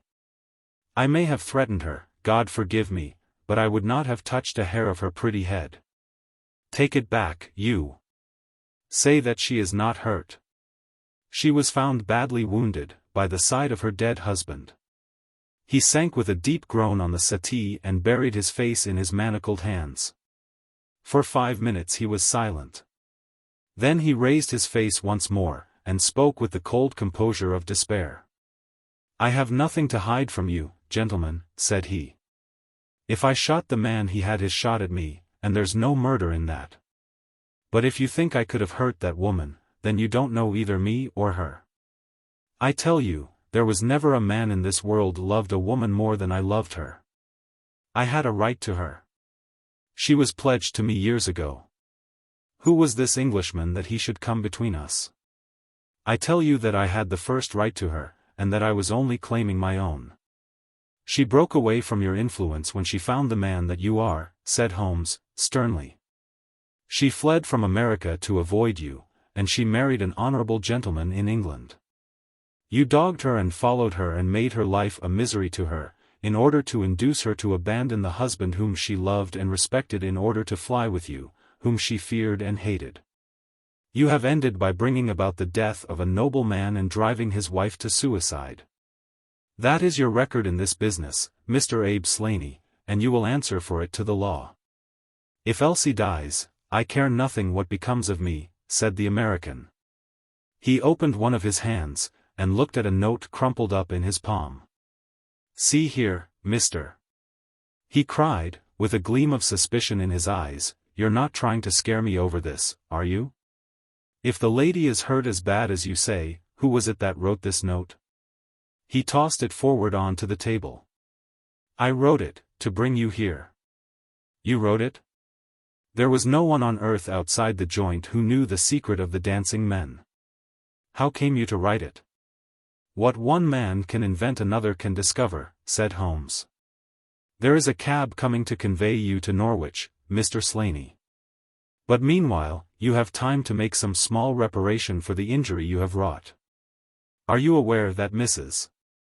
Hilton Cubitt has herself lain under grave suspicion of the murder of her husband, and that it was only my presence here, and the knowledge which I happen to possess, which has saved her from the accusation? The least that you owe her is to make it clear to the whole world that she was in no way, directly or indirectly, responsible for his tragic end." "I ask nothing better," said the American. "I guess the very best case I can make for myself is the absolute naked truth." "It is my duty to warn you that it will be used against you," cried the inspector, with the magnificent fair play of the British criminal law. Slaney shrugged his shoulders. "I'll chance that," said he. "First of all, I want you gentlemen to understand that I have known this lady since she was a child. There were 7 of us in a gang in Chicago, and Elsie's father was the boss of the joint. He was a clever man, was old Patrick. It was he who invented that writing, which would pass as a child's scrawl unless you just happened to have the key to it.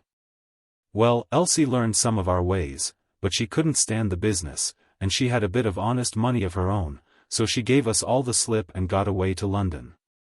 She had been engaged to me, and she would have married me, I believe, if I had taken over another profession, but she would have nothing to do with anything on the cross. It was only after her marriage to this Englishman that I was able to find out where she was. I wrote to her, but got no answer. After that I came over, and, as letters were no use, I put my messages where she could read them. Well, I have been here a month now. I lived in that farm, where I had a room down below, and could get in and out every night, and no one the wiser. I tried all I could to coax Elsie away. I knew that she read the messages, for once she wrote an answer under one of them. Then my temper got the better of me, and I began to threaten her. She sent me a letter then, imploring me to go away, and saying that it would break her heart if any scandal should come upon her husband. She said that she would come down when her husband was asleep at 3 in the morning, and speak with me through the end window, if I would go away afterwards and leave her in peace. She came down and brought money with her, trying to bribe me to go. This made me mad, and I caught her arm and tried to pull her through the window. At that moment in rushed the husband with his revolver in his hand. Elsie had sunk down upon the floor, and we were face to face. I was healed also, and I held up my gun to scare him off and let me get away. He fired and missed me. I pulled off almost at the same instant, and down he dropped. I made away across the garden, and as I went I heard the window shut behind me. That's God's truth, gentlemen, every word of it, and I heard no more about it until that lad came riding up with a note which made me walk in here, like a jay, and give myself into your hands. A cab had driven up whilst the American had been talking. 2 uniformed policemen sat inside. Inspector Martin rose and touched his prisoner on the shoulder. It is time for us to go. Can I see her first? No, she is not conscious. Mr. Sherlock Holmes, I only hope that if ever again I have an important case, I shall have the good fortune to have you by my side. We stood at the window and watched the cab drive away. As I turned back, my eye caught the pellet of paper which the prisoner had tossed upon the table. It was the note with which Holmes had decoyed him. "See if you can read it, Watson," said he, with a smile. It contained no word, but this little line of dancing men. "If you use the code which I have explained," said Holmes, "you will find that it simply means, 'Come here at once.'" I was convinced that it was an invitation which he would not refuse, since he could never imagine that it could come from anyone but the lady. And so, my dear Watson, we have ended by turning the dancing men to good when they have so often been the agents of evil. And I think that I have fulfilled my promise of giving you something unusual for your notebook. 3:40 is our train, and I fancy we should be back in Baker Street for dinner. Only one word of epilogue. The American, Abe Slaney, was condemned to death at the winter assizes at Norwich, but his penalty was changed to penal servitude in consideration of mitigating circumstances. And the certainty that Hilton Cubitt had fired the first shot. Of Mrs. Hilton Cubitt I only know that I have heard she recovered entirely, and that she still remains a widow, devoting her whole life to the care of the poor and to the administration of her husband's estate. The Adventure of the Solitary Cyclist. From the years 1894 to 1901 inclusive, Mr. Sherlock Holmes was a very busy man. It is safe to say that there was no public case of any difficulty in which he was not consulted during those 8 years, and there were hundreds of private cases. Some of them of the most intricate and extraordinary character, in which he played a prominent part. Many startling successes and a few unavoidable failures were the outcome of this long period of continuous work. As I have preserved very full notes of all these cases, and was myself personally engaged in many of them, it may be imagined that it is no easy task to know which I should select to lay before the public. I shall, however, preserve my former rule. and give the preference to those cases which derive their interest not so much from the brutality of the crime as from the ingenuity and dramatic quality of the solution. For this reason I will now lay before the reader the facts connected with Miss Violet Smith, the solitary cyclist of Charlington, and the curious sequel of our investigation, which culminated in unexpected tragedy. It is true that the circumstance did not admit of any striking illustration of those powers for which my friend was famous. But there were some points about the case which made it stand out in those long records of crime from which I gather the material for these little narratives. On referring to my notebook for the year 1895, I find that it was upon Saturday, the 23rd of April, that we first heard of Miss Violet Smith. Her visit was, I remember, extremely unwelcome to Holmes. For he was immersed at the moment in a very abstruse and complicated problem concerning the peculiar persecution to which John Vincent Harden, the well-known tobacco millionaire, had been subjected. My friend, who loved above all things precision and concentration of thought, resented anything which distracted his attention from the matter in hand. And yet, without a harshness which was foreign to his nature, it was impossible to refuse to listen to the story of the young and beautiful woman, tall, graceful, and queenly, who presented herself at Baker Street late in the evening, and implored his assistance and advice. It was vain to urge that his time was already fully occupied, for the young lady had come with the determination to tell her story. And it was evident that nothing short of force could get her out of the room until she had done so. With a resigned air and a somewhat weary smile, Holmes begged the beautiful intruder to take a seat, and to inform us what it was that was troubling her. "At least it cannot be your health," said he, as his keen eyes darted over her, "so ardent a bicyclist must be full of energy." She glanced down in surprise at her own feet, and I observed the slight roughening of the side of the sole caused by the friction of the edge of the pedal. "Yes, I bicycle a good deal, Mr. Holmes, and that has something to do with my visit to you today." My friend took the lady's ungloved hand, and examined it with as close an attention and as little sentiment as a scientist would show to a specimen. "You will excuse me, I am sure. It is my business," said he, as he dropped it. "I nearly fell into the error of supposing that you were typewriting. Of course, it is obvious that it is music. You observe the spatulate finger ends, Watson, which is common to both professions. There is a spirituality about the face, however," she gently turned it towards the light, "which the typewriter does not generate. This lady is a musician." "Yes, Mr. Holmes, I teach music. In the country, I presume, from your complexion." "Yes, sir, near Farnham, on the borders of Surrey. A beautiful neighborhood, and full of the most interesting associations. You remember, Watson, that it was near there that we took Archie Stamford, the forger. Now, Miss Violet, what has happened to you, near Farnham, on the borders of Surrey?" The young lady, with great clearness and composure, made the following curious statement. "My father is dead, Mr. Holmes. He was James Smith, who conducted the orchestra at the old Imperial Theatre. My mother and I were left without a relation in the world except one uncle, Ralph Smith, who went to Africa 25 years ago, and we have never had a word from him since. When father died, we were left very poor, but one day we were told that there was an advertisement in the Times, inquiring for our whereabouts. You can imagine how excited we were, for we thought that someone had left us a fortune. We went at once to the lawyer whose name was given in the paper. There we met two gentlemen, Mr. Carruthers and Mr. Woodley, who were home on a visit from South Africa. They said that my uncle was a friend of theirs, that he had died some months before in great poverty in Johannesburg, and that he had asked them with his last breath to hunt up his relations, and see that they were in no want. It seemed strange to us that Uncle Ralph, who took no notice of us when he was alive, should be so careful to look after us when he was dead, but Mr. Carruthers explained that the reason was that my uncle had just heard of the death of his brother, and so felt responsible for our fate. "Excuse me," said Holmes. "When was this interview?" "Last December, 4 months ago." "Pray proceed." Mr. Woodley seemed to me to be a most odious person.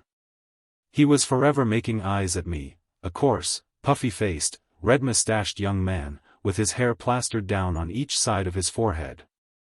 I thought that he was perfectly hateful, and I was sure that Cyril would not wish me to know such a person. "Oh, Cyril is his name," said Holmes, smiling. The young lady blushed and laughed. "Yes, Mr. Holmes, Cyril Morton, an electrical engineer, and we hope to be married at the end of the summer." Dear me, how did I get talking about him? What I wished to say was that Mr. Woodley was perfectly odious, but that Mr. Carruthers, who was a much older man, was more agreeable. He was a dark, sallow, clean-shaven, silent person, but he had polite manners and a pleasant smile. He inquired how we were left, and on finding that we were very poor, he suggested that I should come and teach music to his only daughter, aged 10. I said that I did not like to leave my mother, on which he suggested that I should go home to her every weekend, and he offered me 100 a year, which was certainly splendid pay. So it ended by my accepting, and I went down to Chiltern Grange, about 6 miles from Farnham. Mr. Carruthers was a widower, but he had engaged a lady housekeeper, a very respectable, elderly person, called Mrs. Dixon, to look after his establishment. The child was a dear, and everything promised well.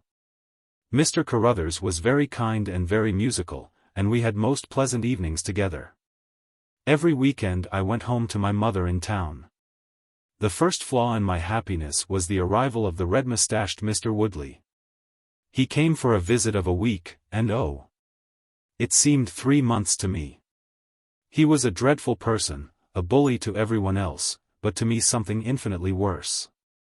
He made odious love to me, boasted of his wealth, said that if I married him I could have the finest diamonds in London, and finally, when I would have nothing to do with him.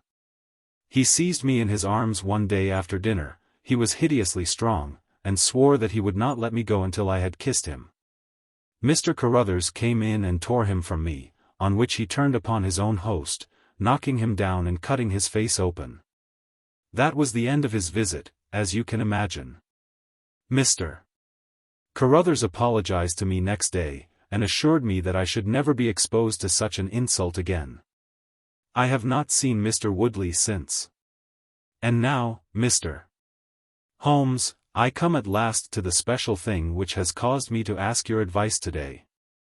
You must know that every Saturday forenoon I ride on my bicycle to Farnham Station, in order to get the 12:22 to town.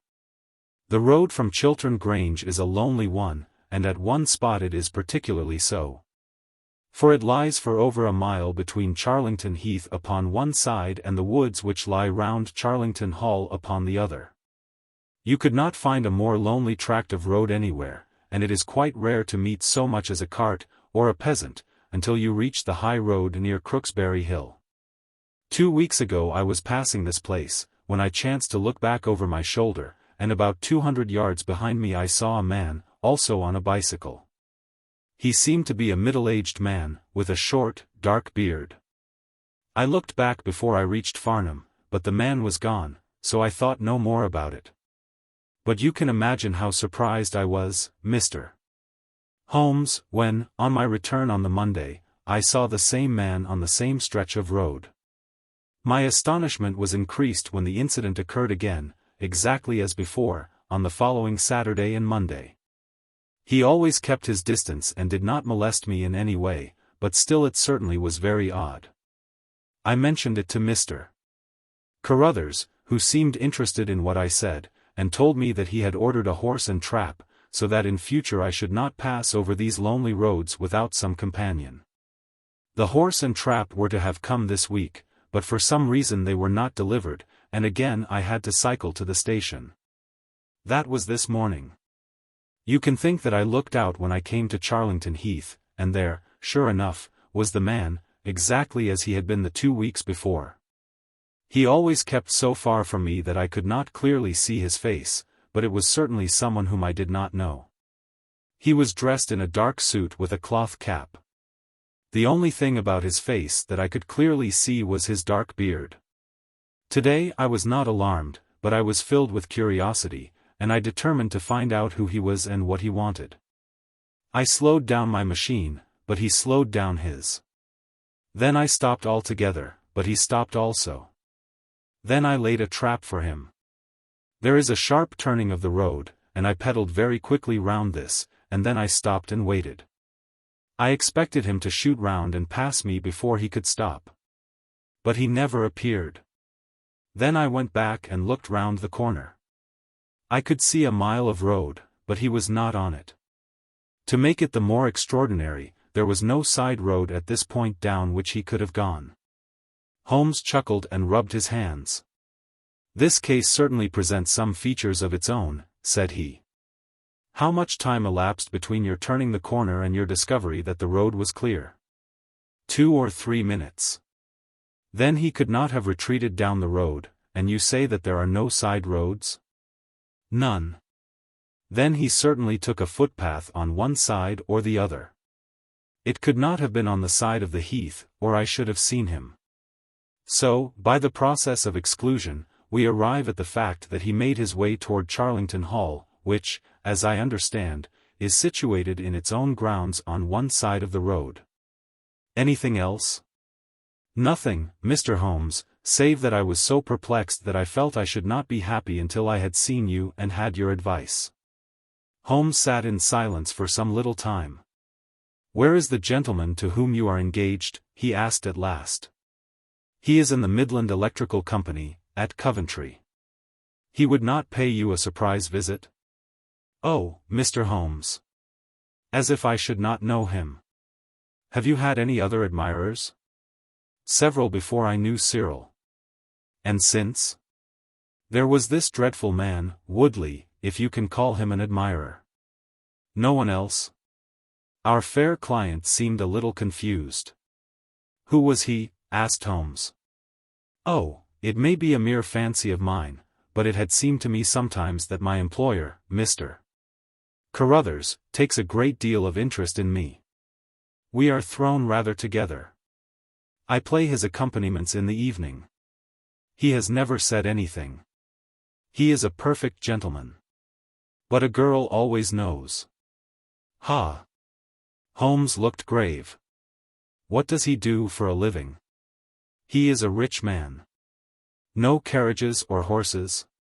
"Well, at least he is fairly well-to-do. But he goes into the city 2 or 3 times a week. He is deeply interested in South African gold shares.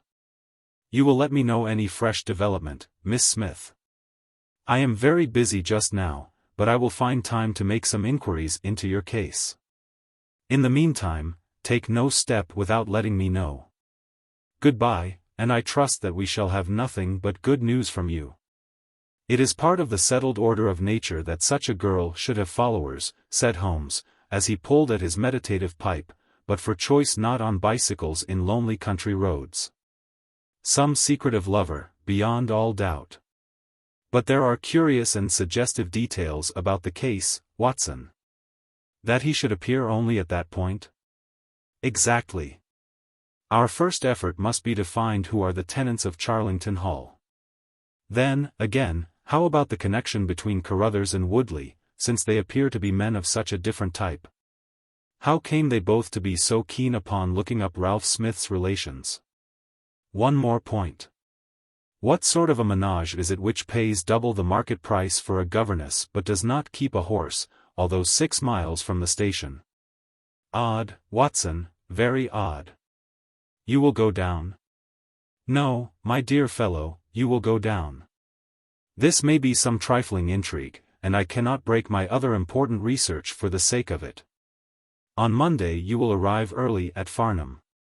You will conceal yourself near Charlington Heath, you will observe these facts for yourself, and act as your own judgment advises. Then, having inquired as to the occupants of the hall, you will come back to me and report. And now, Watson, not another word of the matter until we have a few solid stepping stones on which we may hope to get across to our solution." We had ascertained from the lady that she went down upon the Monday by the train which leaves Waterloo at 9:50, so I started early and caught the 9:13. At Farnham Station I had no difficulty in being directed to Charlington Heath. It was impossible to mistake the scene of the young lady's adventure, for the road runs between the open heath on one side and an old yew hedge upon the other, surrounding a park which is studded with magnificent trees. There was a main gateway of lichen-studded stone, each side pillar surmounted by mouldering heraldic emblems. But besides this central carriage drive I observed several points where there were gaps in the hedge and paths leading through them. The house was invisible from the road, but the surroundings all spoke of gloom and decay. The heath was covered with golden patches of flowering gorse, gleaming magnificently in the light of the bright spring sunshine. Behind one of these clumps I took up my position, so as to command both the gateway of the hall and a long stretch of the road upon either side. It had been deserted when I left it, but now I saw a cyclist riding down it from the opposite direction to that in which I had come. He was clad in a dark suit, and I saw that he had a black beard. On reaching the end of the Charlington grounds, he sprang from his machine and led it through a gap in the hedge, disappearing from my view. A quarter of an hour passed, and then a second cyclist appeared. This time it was the young lady coming from the station. I saw her look about her as she came to the Charlington hedge. An instant later the man emerged from his hiding place, sprang upon his cycle, and followed her. In all the broad landscape those were the only moving figures, the graceful girl sitting very straight upon her machine, and the man behind her bending low over his handlebar with a curiously furtive suggestion in every movement. She looked back at him and slowed her pace. He slowed also. She stopped. He at once stopped, too, keeping 200 yards behind her. Her next movement was as unexpected as it was spirited. She suddenly whisked her wheels round and dashed straight at him. He was as quick as she, however, and darted off in desperate flight. Presently she came back up the road again, her head haughtily in the air, not deigning to take any further notice of her silent attendant. He had turned also, and still kept his distance until the curve of the road hid them from my sight. I remained in my hiding place, and it was well that I did so, for presently the man reappeared, cycling slowly back. He turned in at the hall gates, and dismounted from his machine. For some minutes I could see him standing among the trees. His hands were raised, and he seemed to be settling his necktie. Then he mounted his cycle, and rode away from me down the drive towards the hall. I ran across the heath and peered through the trees. Far away I could catch glimpses of the old grey building with its bristling Tudor chimneys, but the drive ran through a dense shrubbery, and I saw no more of my man. However, it seemed to me that I had done a fairly good morning's work, and I walked back in high spirits to Farnham. The local house agent could tell me nothing about Charlington Hall, and referred me to a well-known firm in Pall Mall. There I halted on my way home, and met with courtesy from the representative. No, I could not have Charlington Hall for the summer. I was just too late. It had been let about a month ago. Mr. Williamson was the name of the tenant. He was a respectable, elderly gentleman. The polite agent was afraid he could say no more, as the affairs of his clients were not matters which he could discuss. Mr. Sherlock Holmes listened with attention to the long report which I was able to present to him that evening. But it did not elicit that word of curt praise which I had hoped for and should have valued. On the contrary, his austere face was even more severe than usual as he commented upon the things that I had done and the things that I had not. Your hiding place, my dear Watson, was very faulty. You should have been behind the hedge, then you would have had a close view of this interesting person. As it is, you were some hundreds of yards away and can tell me even less than Miss Smith. She thinks she does not know the man, I am convinced she does. Why, otherwise, should he be so desperately anxious that she should not get so near him as to see his features? You describe him as bending over the handlebar. Concealment again, you see. You really have done remarkably badly. He returns to the house, and you want to find out who he is. You come to a London house agent. What should I have done? I cried, with some heat. Gone to the nearest public house. That is the centre of country gossip. They would have told you every name, from the master to the scullery maid. Williamson? It conveys nothing to my mind. If he is an elderly man, he is not this active cyclist who sprints away from that young lady's athletic pursuit. What have we gained by your expedition? The knowledge that the girl's story is true. I never doubted it. That there is a connection between the cyclist and the hall. I never doubted that either. That the hall is tenanted by Williamson. Who's the better for that?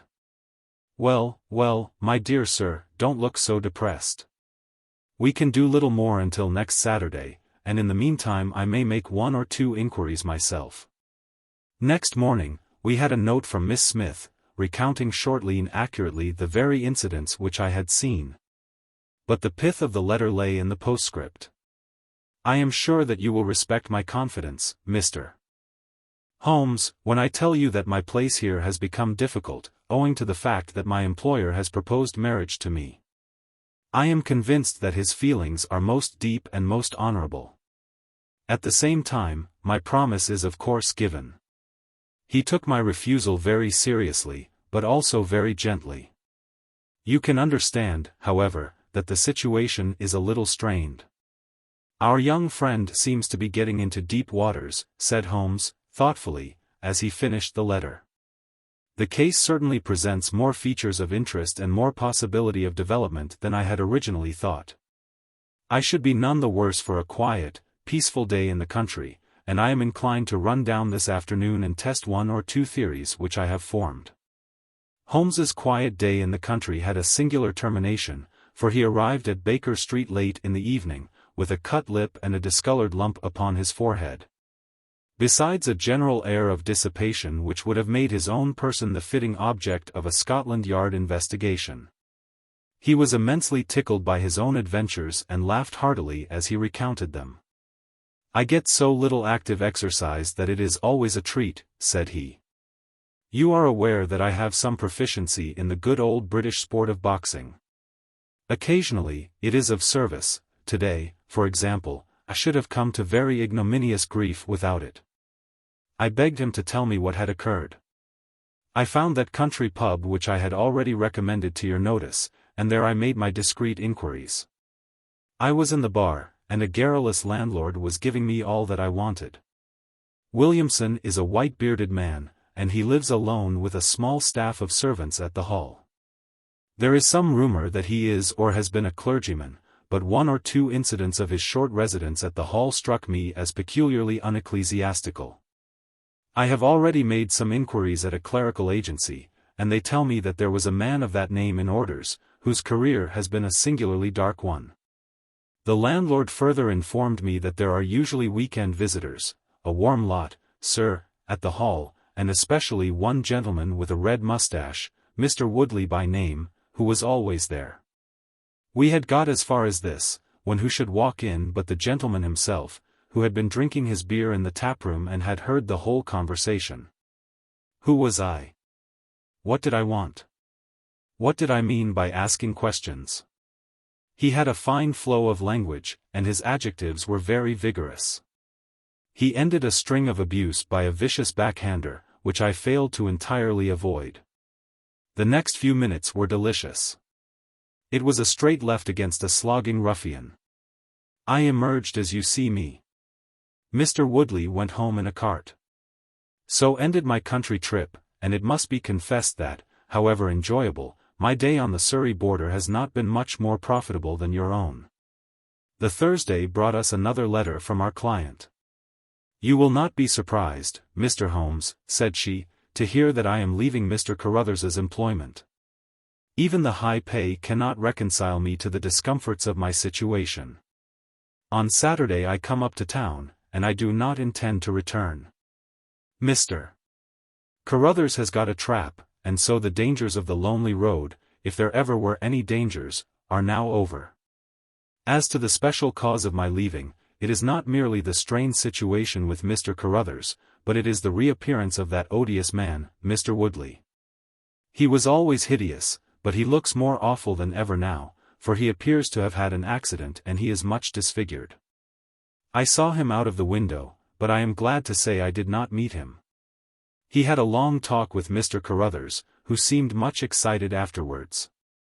Woodley must be staying in the neighborhood, for he did not sleep here, and yet I caught a glimpse of him again this morning, slinking about in the shrubbery. I would sooner have a savage wild animal loose about the place. I loathe and fear him more than I can say. How can Mr. Carruthers endure such a creature for a moment? However, all my troubles will be over on Saturday. So I trust, Watson, so I trust, said Holmes, gravely. There is some deep intrigue going on round that little woman, and it is our duty to see that no one molests her upon that last journey. I think, Watson, that we must spare time to run down together on Saturday morning and make sure that this curious and inclusive investigation has no untoward ending. I confess that I had not up to now taken a very serious view of the case, which had seemed to me rather grotesque and bizarre than dangerous. That a man should lie in wait for and follow a very handsome woman is no unheard of thing, and if he has so little audacity that he not only dared not address her, but even fled from her approach, he was not a very formidable assailant. The ruffian Woodley was a very different person, but, except on one occasion, he had not molested our client, and now he visited the house of Carruthers without intruding upon her presence.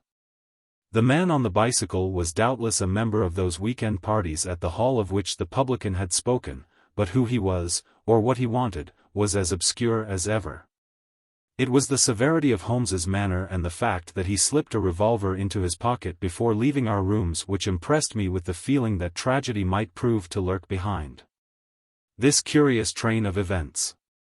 A rainy night had been followed by a glorious morning, and the heath-covered countryside, with the glowing clumps of flowering gorse, seemed all the more beautiful to eyes which were weary of the duns and drabs and slate-greys of London. Holmes and I walked along the broad, sandy road inhaling the fresh morning air and rejoicing in the music of the birds and the fresh breath of the spring. From a rise of the road on the shoulder of Crooksbury Hill, we could see the grim hall bristling out from amidst the ancient oaks, which, old as they were still younger than the building which they surrounded. Holmes pointed down the long tract of road which wound, a reddish-yellow band, between the brown of the heath and the budding green of the woods. Far away, a black dot, we could see a vehicle moving in our direction. Holmes gave an exclamation of impatience. "I have given a margin of half an hour," said he. "If that is her trap, she must be making for the earlier train. I fear, Watson, that she will be past Charlington before we can possibly meet her." From the instant that we passed the rise, we could no longer see the vehicle, but we hastened onward at such a pace that my sedentary life began to tell upon me, and I was compelled to fall behind. Holmes, however, was always in training, for he had inexhaustible stores of nervous energy upon which to draw. His springy step never slowed until suddenly, when he was 100 yards in front of me, he halted, and I saw him throw up his hand with a gesture of grief and despair. At the same instant an empty dog-cart, the horse cantering, the reins trailing, appeared round the curve of the road and rattled swiftly towards us. "Too late, Watson, too late!" cried Holmes, as I ran panting to his side. Fool that I was not to allow for that earlier train. It's abduction, Watson, abduction. Murder. Heaven knows what. Block the road. Stop the horse. That's right. Now, jump in, and let us see if I can repair the consequences of my own blunder.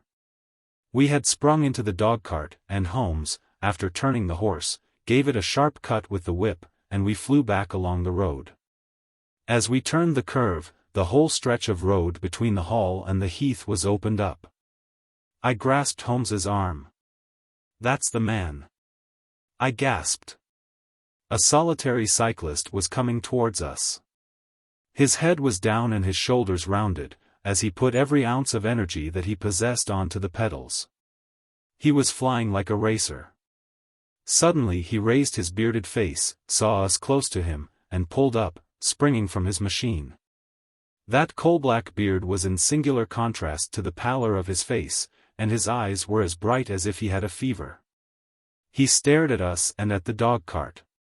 Then a look of amazement came over his face. "Hullo! Stop there," he shouted, holding his bicycle to block our road. "Where did you get that dog cart? Pull up, man!" he yelled, drawing a pistol from his side. "Pull up, I say, or, by George, I'll put a bullet into your horse." Holmes threw the reins into my lap and sprang down from the cart. "You're the man we want to see. Where is Miss Violet Smith?" he said, in his quick, clear way. "That's what I'm asking you. You're in her dog cart. You ought to know where she is." We met the dog cart on the road. There was no one in it. We drove back to help the young lady. "Good Lord! Good Lord! What shall I do?" cried the stranger, in an ecstasy of despair. "They've got her, that hellhound Woodley and the blackguard parson. Come, man, come, if you really are her friend. Stand by me and we'll save her, if I have to leave my carcass in Charlington Wood." He ran distractedly, his pistol in his hand, towards a gap in the hedge. Holmes followed him, and I, leaving the horse grazing beside the road, followed Holmes. "This is where they came through," said he, pointing to the marks of several feet upon the muddy path. "Hullo! Stop a minute. Who's this in the bush?" It was a young fellow about 17, dressed like an ostler, with leather cords and gaiters. He lay upon his back, his knees drawn up, a terrible cut upon his head. He was insensible, but alive. A glance at his wound told me that it had not penetrated the bone. "That's Peter, the groom," cried the stranger. "He drove her. The beasts have pulled him off and clubbed him. Let him lie. We can't do him any good, but we may save her from the worst fate that can befall a woman." We ran frantically down the path, which wound among the trees. We had reached the shrubbery which surrounded the house when Holmes pulled up. "They didn't go to the house. Here are their marks on the left, here, beside the laurel bushes." "Ah! I said so." As he spoke, a woman's shrill scream, a scream which vibrated with a frenzy of horror, burst from the thick, green clump of bushes in front of us. It ended suddenly on its highest note with a choke and a gurgle. "This way! This way! They are in the bowling alley," cried the stranger, darting through the bushes. "Ah, the cowardly dogs! Follow me, gentlemen. Too late! Too late! By the living Jingo!" We had broken suddenly into a lovely glade of greensward surrounded by ancient trees. On the farther side of it, under the shadow of a mighty oak, there stood a singular group of 3 people. One was a woman, our client, drooping and faint, a handkerchief round her mouth. Opposite her stood a brutal, heavy-faced, red-moustached young man, his gaitered legs parted wide, one arm akimbo, the other waving a riding crop, his whole attitude suggestive of triumphant bravado. Between them an elderly, grey-bearded man, wearing a short surplice over a light tweed suit, had evidently just completed the wedding service, for he pocketed his prayer book as we appeared, and slapped the sinister bridegroom upon the back in jovial congratulation. "They're married!" I gasped. "Come on," cried our guide, "come on." He rushed across the glade, Holmes and I at his heels. As we approached, the lady staggered against the trunk of the tree for support. Williamson, the ex-clergyman, bowed to us with mock politeness, and the bully, Woodley, advanced with a shout of brutal and exultant laughter. "You can take your beard off, Bob," said he.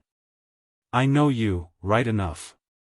Well, you and your pals have just come in time for me to be able to introduce you to Mrs. Woodley." Our guide's answer was a singular one. He snatched off the dark beard which had disguised him and threw it on the ground, disclosing a long, sallow, clean-shaven face below it. Then he raised his revolver and covered the young ruffian, who was advancing upon him with his dangerous riding crop swinging in his hand.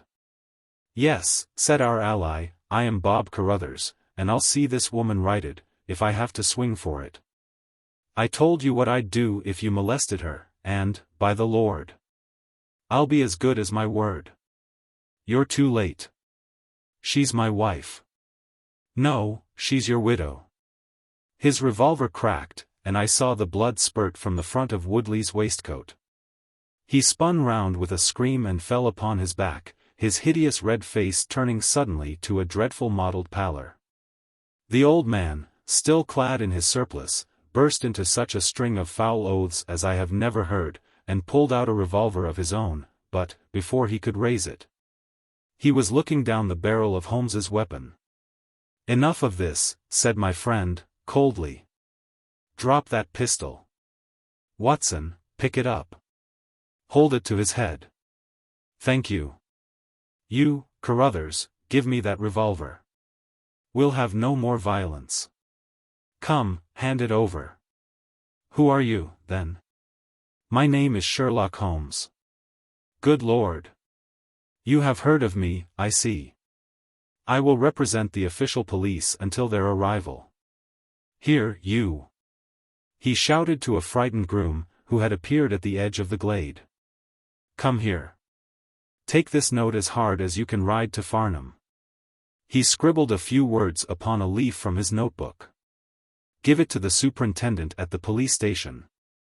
Until he comes, I must detain you all under my personal custody." The strong, masterful personality of Holmes dominated the tragic scene, and all were equally puppets in his hands. Williamson and Carruthers found themselves carrying the wounded Woodley into the house, and I gave my arm to the frightened girl. The injured man was laid on his bed, and at Holmes's request I examined him. I carried my report to where he sat in the old tapestry-hung dining room with his 2 prisoners before him. "He will live," said I. "What?" cried Carruthers, springing out of his chair. "I'll go upstairs and finish him first. Do you tell me that angel is to be tied to Roaring Jack Woodley for life?" "You need not concern yourself about that," said Holmes. "There are 2 very good reasons why she should, under no circumstances, be his wife. In the first place, we are very safe in questioning Mr. Williamson's right to solemnize a marriage." "I have been ordained," cried the old rascal. "And also unfrocked. Once a clergyman, always a clergyman." "I think not." "How about the license?" "We had a license for the marriage." "I have it here in my pocket." "Then you got it by trick." "But, in any case, a forced marriage is no marriage, but it is a very serious felony, as you will discover before you have finished. You'll have time to think the point out during the next 10 years or so, unless I am mistaken. As to you, Carruthers, you would have done better to keep your pistol in your pocket." "I begin to think so, Mr. Holmes, but when I thought of all the precaution I had taken to shield this girl, for I loved her, Mr. Holmes. And it is the only time that ever I knew what love was, it fairly drove me mad to think that she was in the power of the greatest brute and bully in South Africa, a man whose name is a holy terror from Kimberley to Johannesburg. Why, Mr. Holmes, you'll hardly believe it, but ever since that girl has been in my employment I never once let her go past this house, where I knew the rascals were lurking, without following her on my bicycle, just to see that she came to no harm. I kept my distance from her, and I wore a beard, so that she should not recognize me, for she is a good and high-spirited girl. And she wouldn't have stayed in my employment long if she had thought that I was following her about the country roads." "Why didn't you tell her of her danger?" "Because then, again, she would have left me, and I couldn't bear to face that. Even if she couldn't love me, it was a great deal to me just to see her dainty form about the house, and to hear the sound of her voice." "Well," said I, "you call that love, Mr. Carruthers, but I should call it selfishness. Maybe the 2 things go together. Anyhow, I couldn't let her go. Besides, with this crowd about, it was well that she should have someone near to look after her. Then, when the cable came, I knew they were bound to make a move." "What cable?" Carruthers took a telegram from his pocket. "That's it," said he. It was short and concise. "The old man is dead." Said Holmes. "I think I see how things worked, and I can understand how this message would, as you say, bring them to a head. But while you wait, you might tell me what you can." The old reprobate with the surplice burst into a volley of bad language. "By heaven," said he, "if you squeal on us, Bob Carruthers, I'll serve you as you served Jack Woodley. You can bleat about the girl to your heart's content, for that's your own affair, but if you round on your pals to this plainclothes copper, it will be the worst day's work that ever you did." "Your reverence need not be excited," said Holmes, lighting a cigarette. "The case is clear enough against you, and all I ask is a few details for my private curiosity.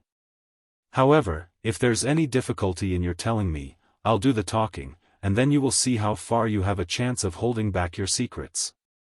In the first place, 3 of you came from South Africa on this game, you Williamson, you Carruthers, and Woodley." "Lie number 1, said the old man. "I never saw either of them until 2 months ago, and I have never been in Africa in my life, so you can put that in your pipe and smoke it, Mr. Busybody Holmes." "What he says is true," said Carruthers. Well, 2 of you came over. His reverence is our own homemade article. You had known Ralph Smith in South Africa. You had reason to believe he would not live long. You found out that his niece would inherit his fortune. How's that, eh?" Carruthers nodded and Williamson swore. "She was next of kin, no doubt, and you were aware that the old fellow would make no will." "Couldn't read or write," said Carruthers. "So you came over, the 2 of you, and hunted up the girl. The idea was that one of you was to marry her, and the other have a share of the plunder. For some reason, Woodley was chosen as the husband. Why was that?" "We played cards for her on the voyage. He won." "I see. You got the young lady into your service, and their Woodley was to do the courting. She recognized the drunken brute that he was, and would have nothing to do with him. Meanwhile, your arrangement was rather upset by the fact that you had yourself fallen in love with the lady. You could no longer bear the idea of this ruffian owning her?" "No, by George, I couldn't. There was a quarrel between you. He left you in a rage, and began to make his own plans independently of you. It strikes me, Williamson, there isn't very much that we can tell this gentleman," cried Carruthers, with a bitter laugh. "Yes, we quarreled, and he knocked me down. I am level with him on that, anyhow. Then I lost sight of him. That was when he picked up with this outcast padre here.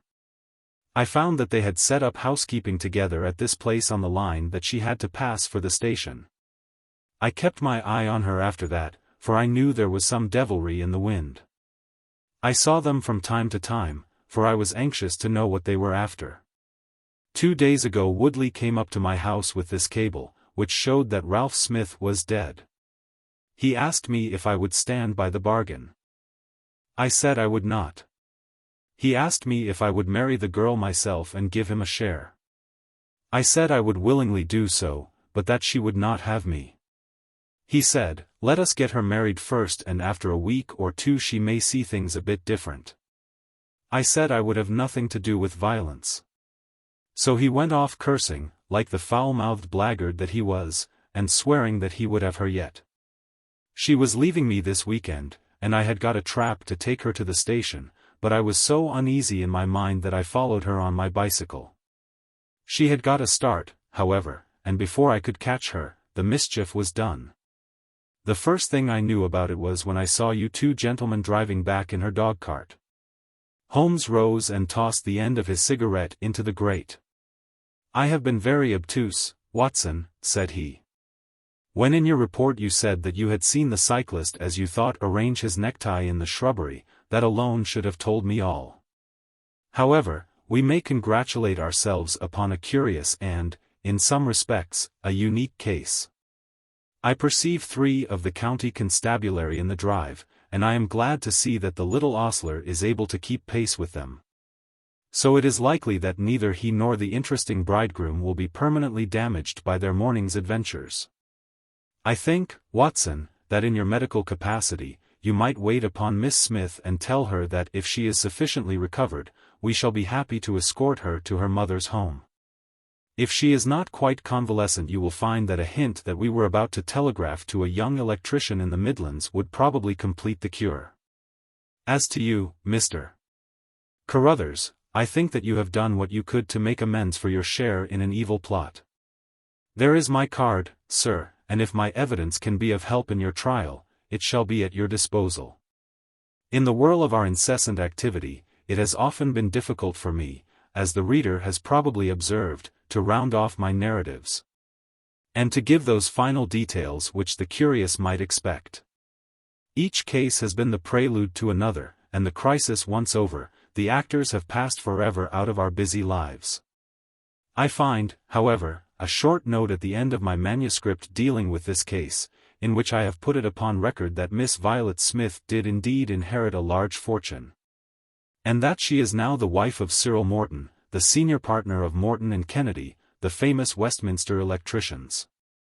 Williamson and Woodley were both tried for abduction and assault, the former getting 7 years and the latter 10. Of the fate of Carruthers, I have no record, but I am sure that his assault was not viewed very gravely by the court, since Woodley had the reputation of being a most dangerous ruffian. And I think that a few months were sufficient to satisfy the demands of justice. The Adventure of the Priory School. We have had some dramatic entrances and exits upon our small stage at Baker Street, but I cannot recollect anything more sudden and startling than the first appearance of Thornycroft Huxtable, M.A., Ph.D., etc. His card, which seemed too small to carry the weight of his academic distinctions, preceded him by a few seconds, and then he entered himself, so large, so pompous, and so dignified that he was the very embodiment of self-possession and solidity. And yet his first action, when the door had closed behind him, was to stagger against the table, whence he slipped down upon the floor. And there was that majestic figure prostrate and insensible upon our bearskin hearth-rug. We had sprung to our feet, and for a few moments we stared in silent amazement at this ponderous piece of wreckage, which told of some sudden and fatal storm far out on the ocean of life. Then Holmes hurried with a cushion for his head, and I with brandy for his lips.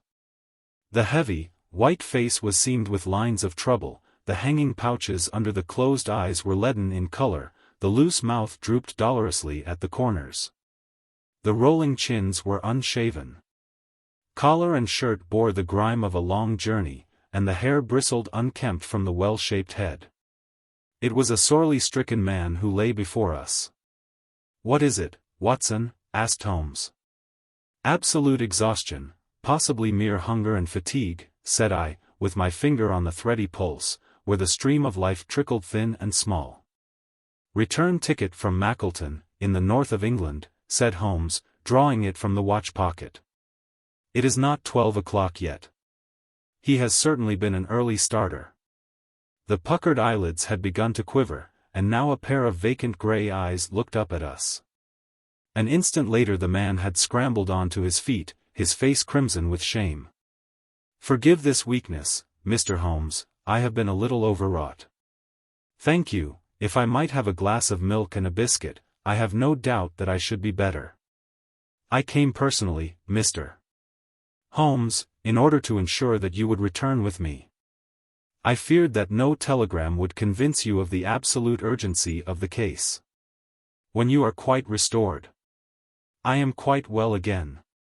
I cannot imagine how I came to be so weak. I wish you, Mr. Holmes, to come to Mackleton with me by the next train." My friend shook his head. "My colleague, Dr. Watson, could tell you that we are very busy at present. I am retained in this case of the Ferrers documents, and the Abergavenny murder is coming up for trial. Only a very important issue could call me from London at present." "Important?" Our visitor threw up his hands. "Have you heard nothing of the abduction of the only son of the Duke of Holderness?" "What? The late cabinet minister?" "Exactly. We had tried to keep it out of the papers, but there was some rumor in the Globe last night. I thought it might have reached your ears." Holmes shot out his long, thin arm and picked out volume H in his encyclopedia of reference. "Holderness, 6th Duke, kg, pc. Half the alphabet. Baron Beverley, Earl of Carston, dear me, what a list. Lord Lieutenant of Hallamshire since 1900. Married Edith, daughter of Sir Charles Appledore, 1888. Heir and only child, Lord Saltire. Owns about 250,000 acres. Minerals in Lancashire and Wales. Address, Carlton House Terrace, Holderness Hall, Hallamshire, Carston Castle, Bangor, Wales. Lord of the Admiralty, 1872, Chief Secretary of State for, well, this man is certainly one of the greatest subjects of the Crown. The greatest and perhaps the wealthiest. I am aware, Mr.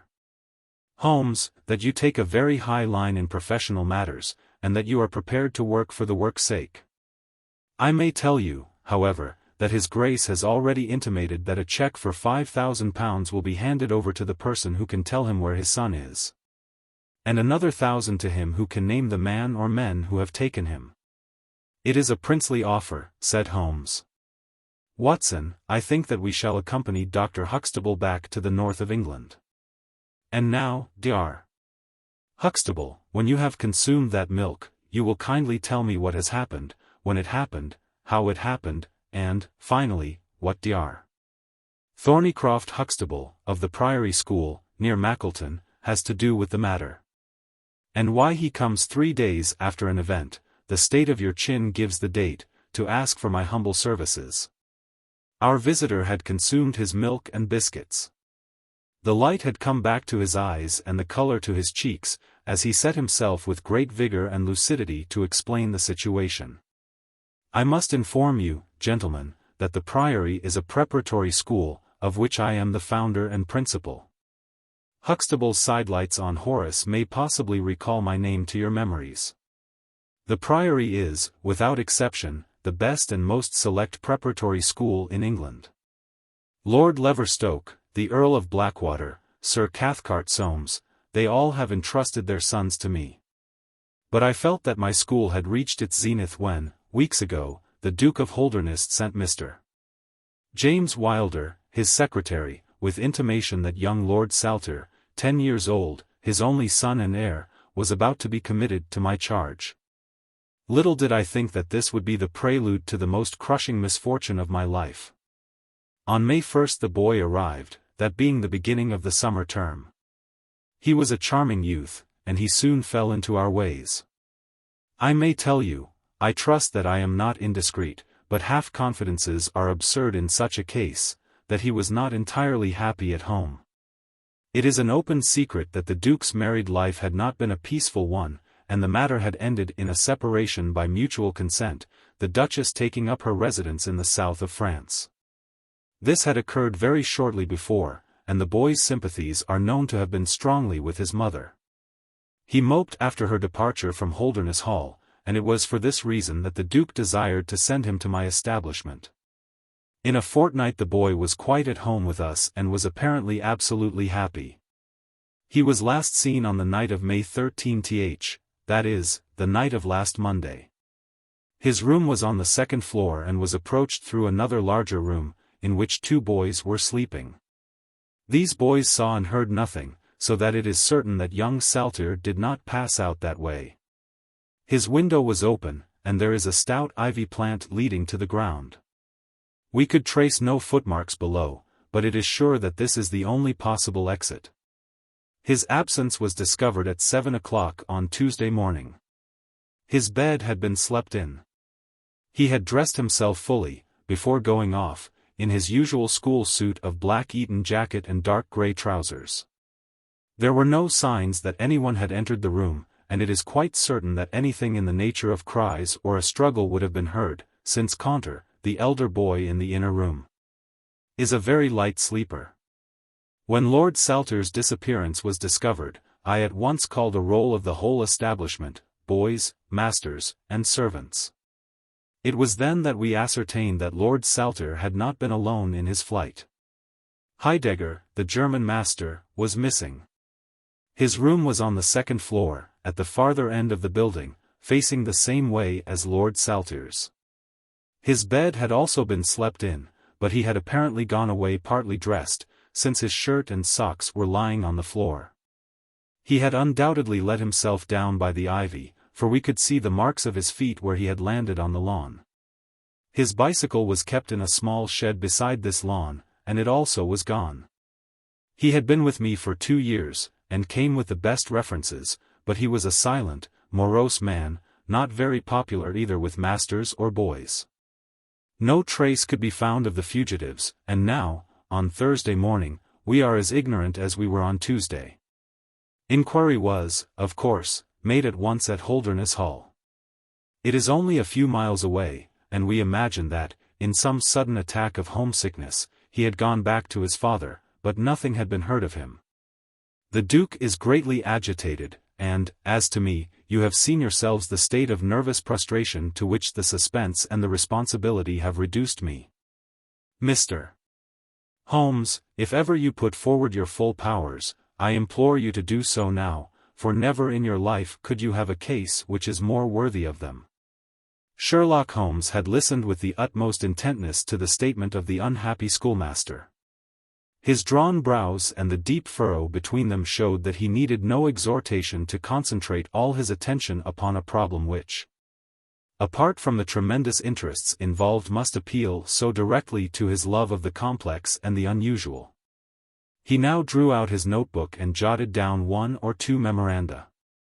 "You have been very remiss in not coming to me sooner," said he, severely. "You start me on my investigation with a very serious handicap.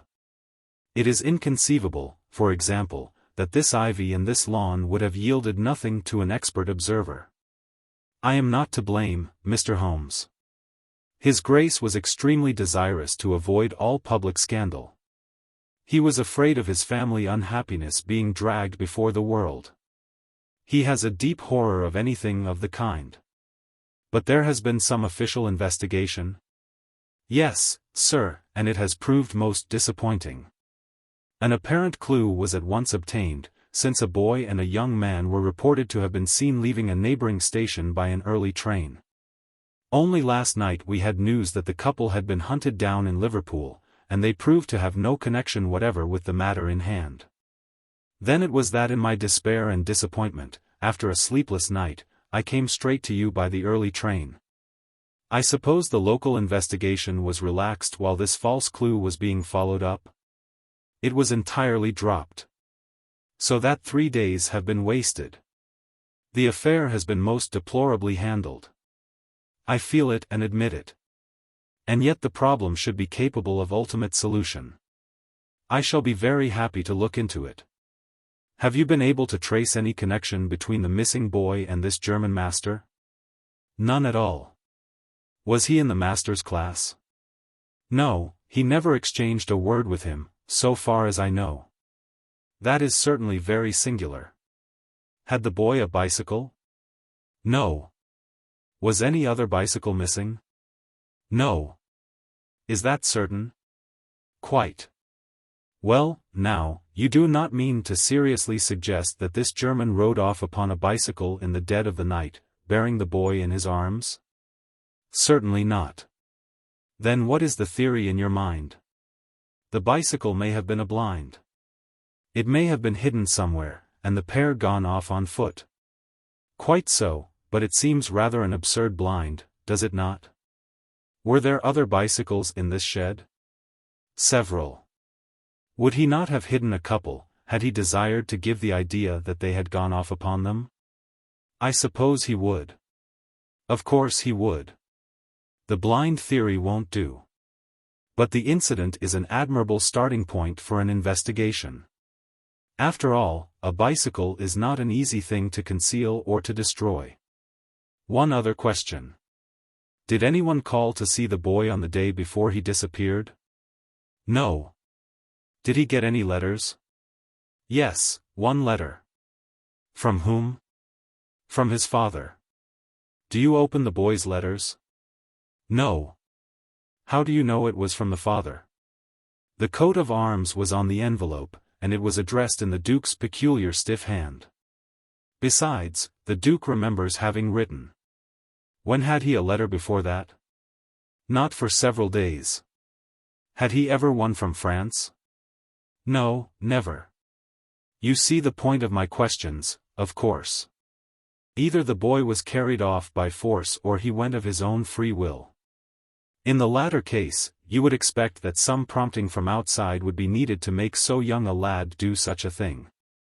If he has had no visitors, that prompting must have come in letters, hence I try to find out who were his correspondents.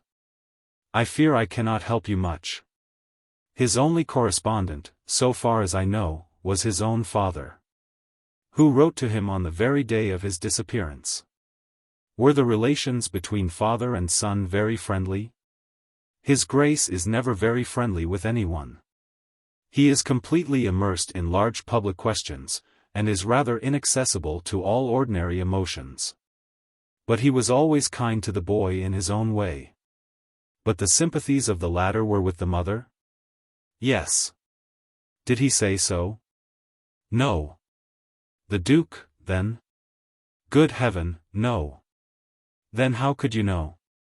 I have had some confidential talks with Mr. James Wilder, His Grace's secretary.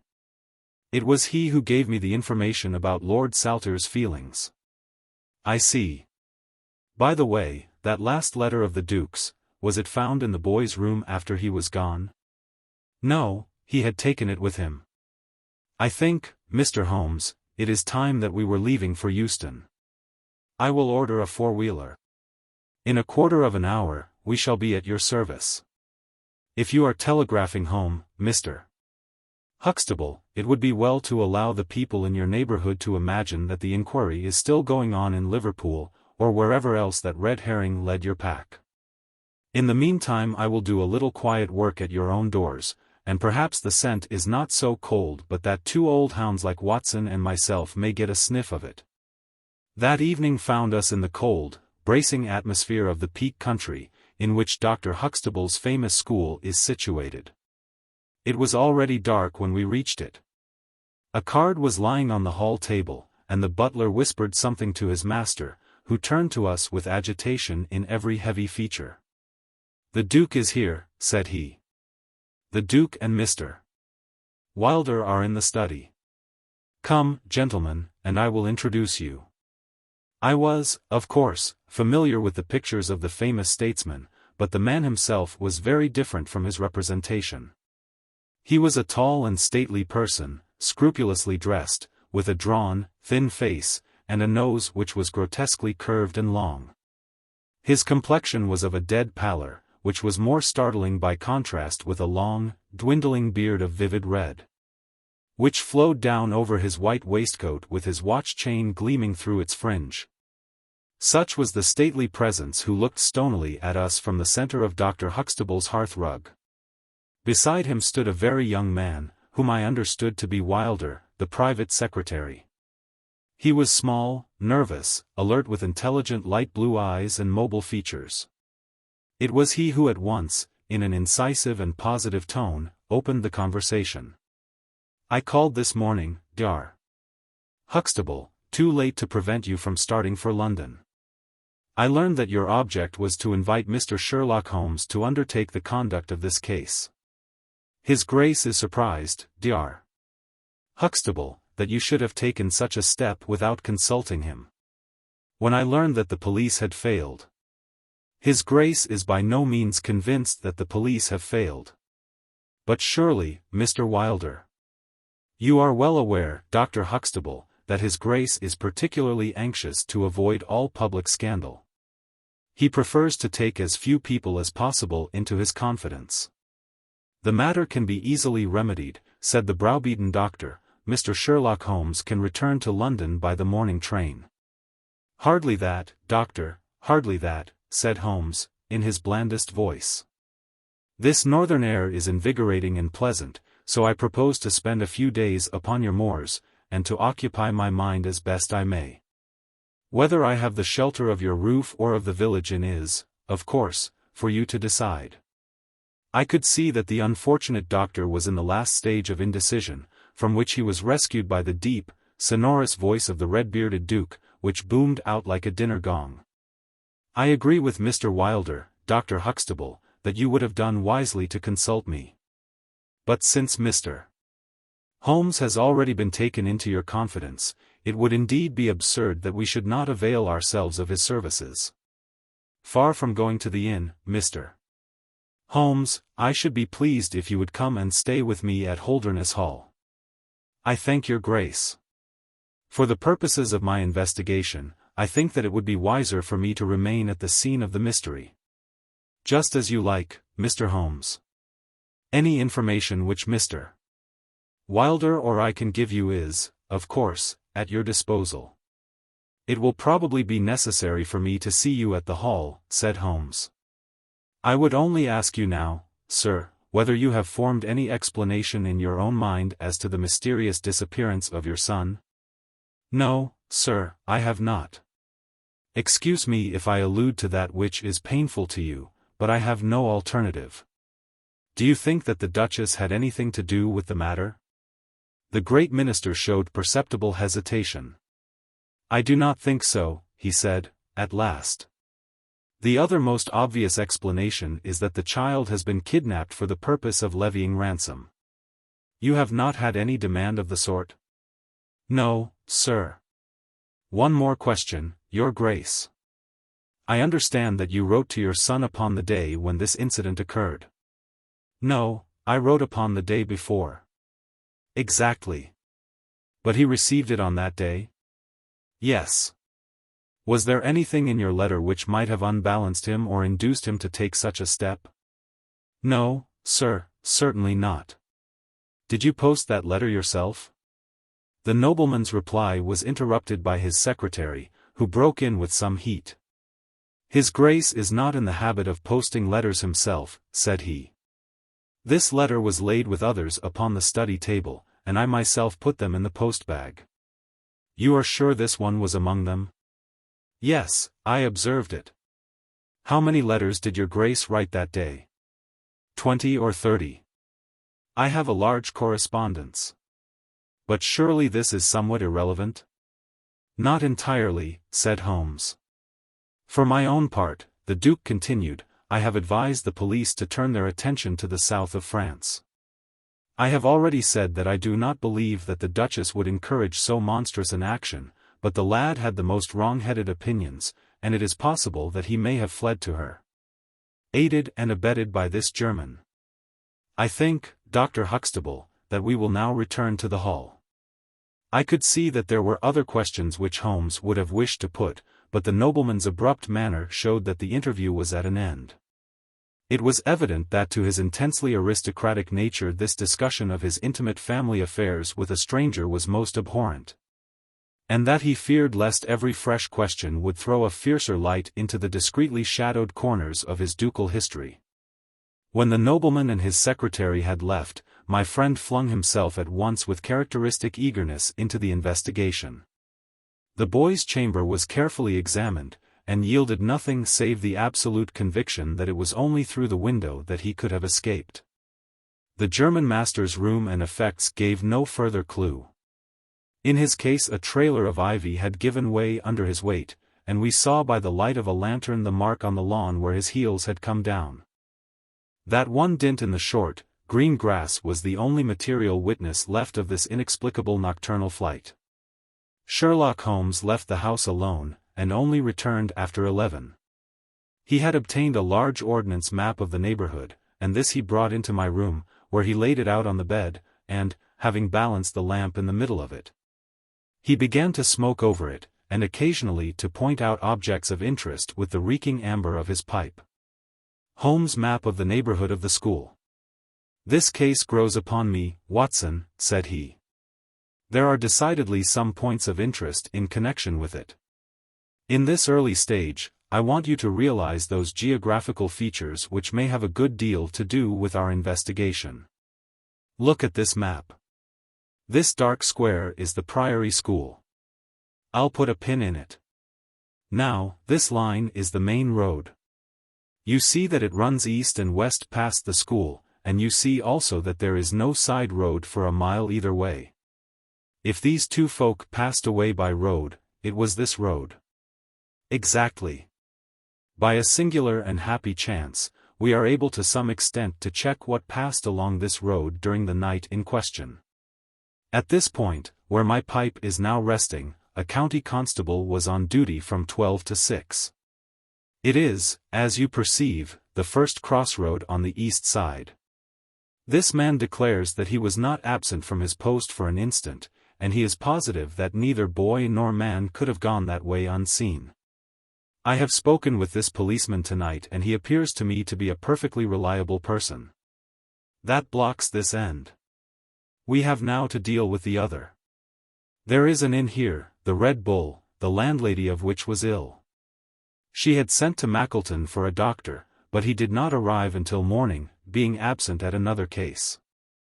The people at the inn were alert all night, awaiting his coming, and one or other of them seems to have continually had an eye upon the road. They declare that no one passed. If their evidence is good, then we are fortunate enough to be able to block the west, and also to be able to say that the fugitives did not use the road at all. But the bicycle? I objected. Quite so. We will come to the bicycle presently. To continue our reasoning, if these people did not go by the road, they must have traversed the country to the north of the house or to the south of the house. That is certain. Let us weigh the one against the other. On the south of the house is, as you perceive, a large district of arable land, cut up into small fields, with stone walls between them. There, I admit that a bicycle is impossible. We can dismiss the idea. We turn to the country on the north. Here there lies a grove of trees, marked as the Ragged Shaw, and on the farther side stretches a great rolling moor, Lower Gill Moor, extending for 10 miles and sloping gradually upward. Here, at one side of this wilderness, is Holderness Hall, 10 miles by road, but only 6 across the moor. It is a peculiarly desolate plain. A few more farmers have small holdings, where they rear sheep and cattle. Except these, the plover and the curlew are the only inhabitants until you come to the Chesterfield High Road. There is a church there, you see, a few cottages, and an inn. Beyond that the hills become precipitous. Surely it is here to the north that our quest must lie. But the bicycle? I persisted. Well, well, said Holmes, impatiently. A good cyclist does not need a high road. The moor is intersected with paths, and the moon was at the full. Hullo! What is this? There was an agitated knock at the door, and an instant afterwards Dr. Huxtable was in the room. In his hand he held a blue cricket cap with a white chevron on the peak. At last we have a clue, he cried. Thank heaven. At last we are on the dear boy's track. It is his cap. Where was it found? In the van of the gypsies who camped on the moor. They left on Tuesday. Today the police traced them down and examined their caravan. This was found. How do they account for it? They shuffled and lied, said that they found it on the moor on Tuesday morning. They know where he is, the rascals. Thank goodness, they are all safe under lock and key. Either the fear of the law or the Duke's purse will certainly get out of them all that they know. So far, so good, said Holmes, when the doctor had at last left the room. It at least bears out the theory that it is on the side of the Lower Gill Moor that we must hope for results. The police have really done nothing locally, save the arrest of these gypsies. Look here, Watson. There is a watercourse across the moor. You see it marked here in the map. In some parts it widens into a morass. This is particularly so in the region between Holderness Hall and the school. It is vain to look elsewhere for tracks in this dry weather, but at that point there is certainly a chance of some record being left. I will call you early tomorrow morning, and you and I will try if we can throw some little light upon the mystery. The day was just breaking when I woke to find the long, thin form of Holmes by my bedside. He was fully dressed, and had apparently already been out. I have done the lawn and the bicycle shed, said he. I have also had a rumble through the Ragged Shaw. Now, Watson, there is cocoa ready in the next room. I must beg you to hurry, for we have a great day before us." His eyes shone, and his cheek was flushed with the exhilaration of the master workman who sees his work lie ready before him. A very different Holmes, this active, alert man, from the introspective and pallid dreamer of Baker Street. I felt, as I looked upon that supple figure, alive with nervous energy, that it was indeed a strenuous day that awaited us. And yet it opened in the blackest disappointment.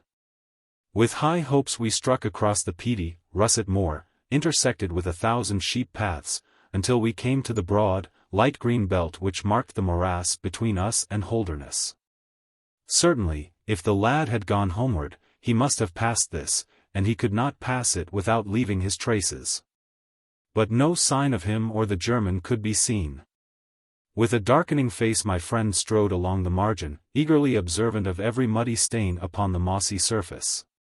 Sheet marks there were in profusion, and at one place, some miles down, cows had left their tracks. Nothing more. "Check number 1, said Holmes, looking gloomily over the rolling expanse of the moor. "There is another morass down yonder, and a narrow neck between. Hullo! Hullo! Hullo! What have we here?" We had come on a small black ribbon of pathway. In the middle of it, clearly marked on the sodden soil, was the track of a bicycle. "Hurrah!" I cried. "We have it." But Holmes was shaking his head, and his face was puzzled and expectant rather than joyous. "A bicycle, certainly, but not the bicycle," said he. "I am familiar with 42 different impressions left by tires. This, as you perceive, is a Dunlop, with a patch upon the outer cover. Heidegger's tires were Palmer's, leaving longitudinal stripes. Aveling, the mathematical master, was sure upon the point. Therefore, it is not Heidegger's track. The boys, then? Possibly, if we could prove a bicycle to have been in his possession. But this we have utterly failed to do. This track, as you perceive, was made by a rider who was going from the direction of the school. Or towards it? No, no, my dear Watson.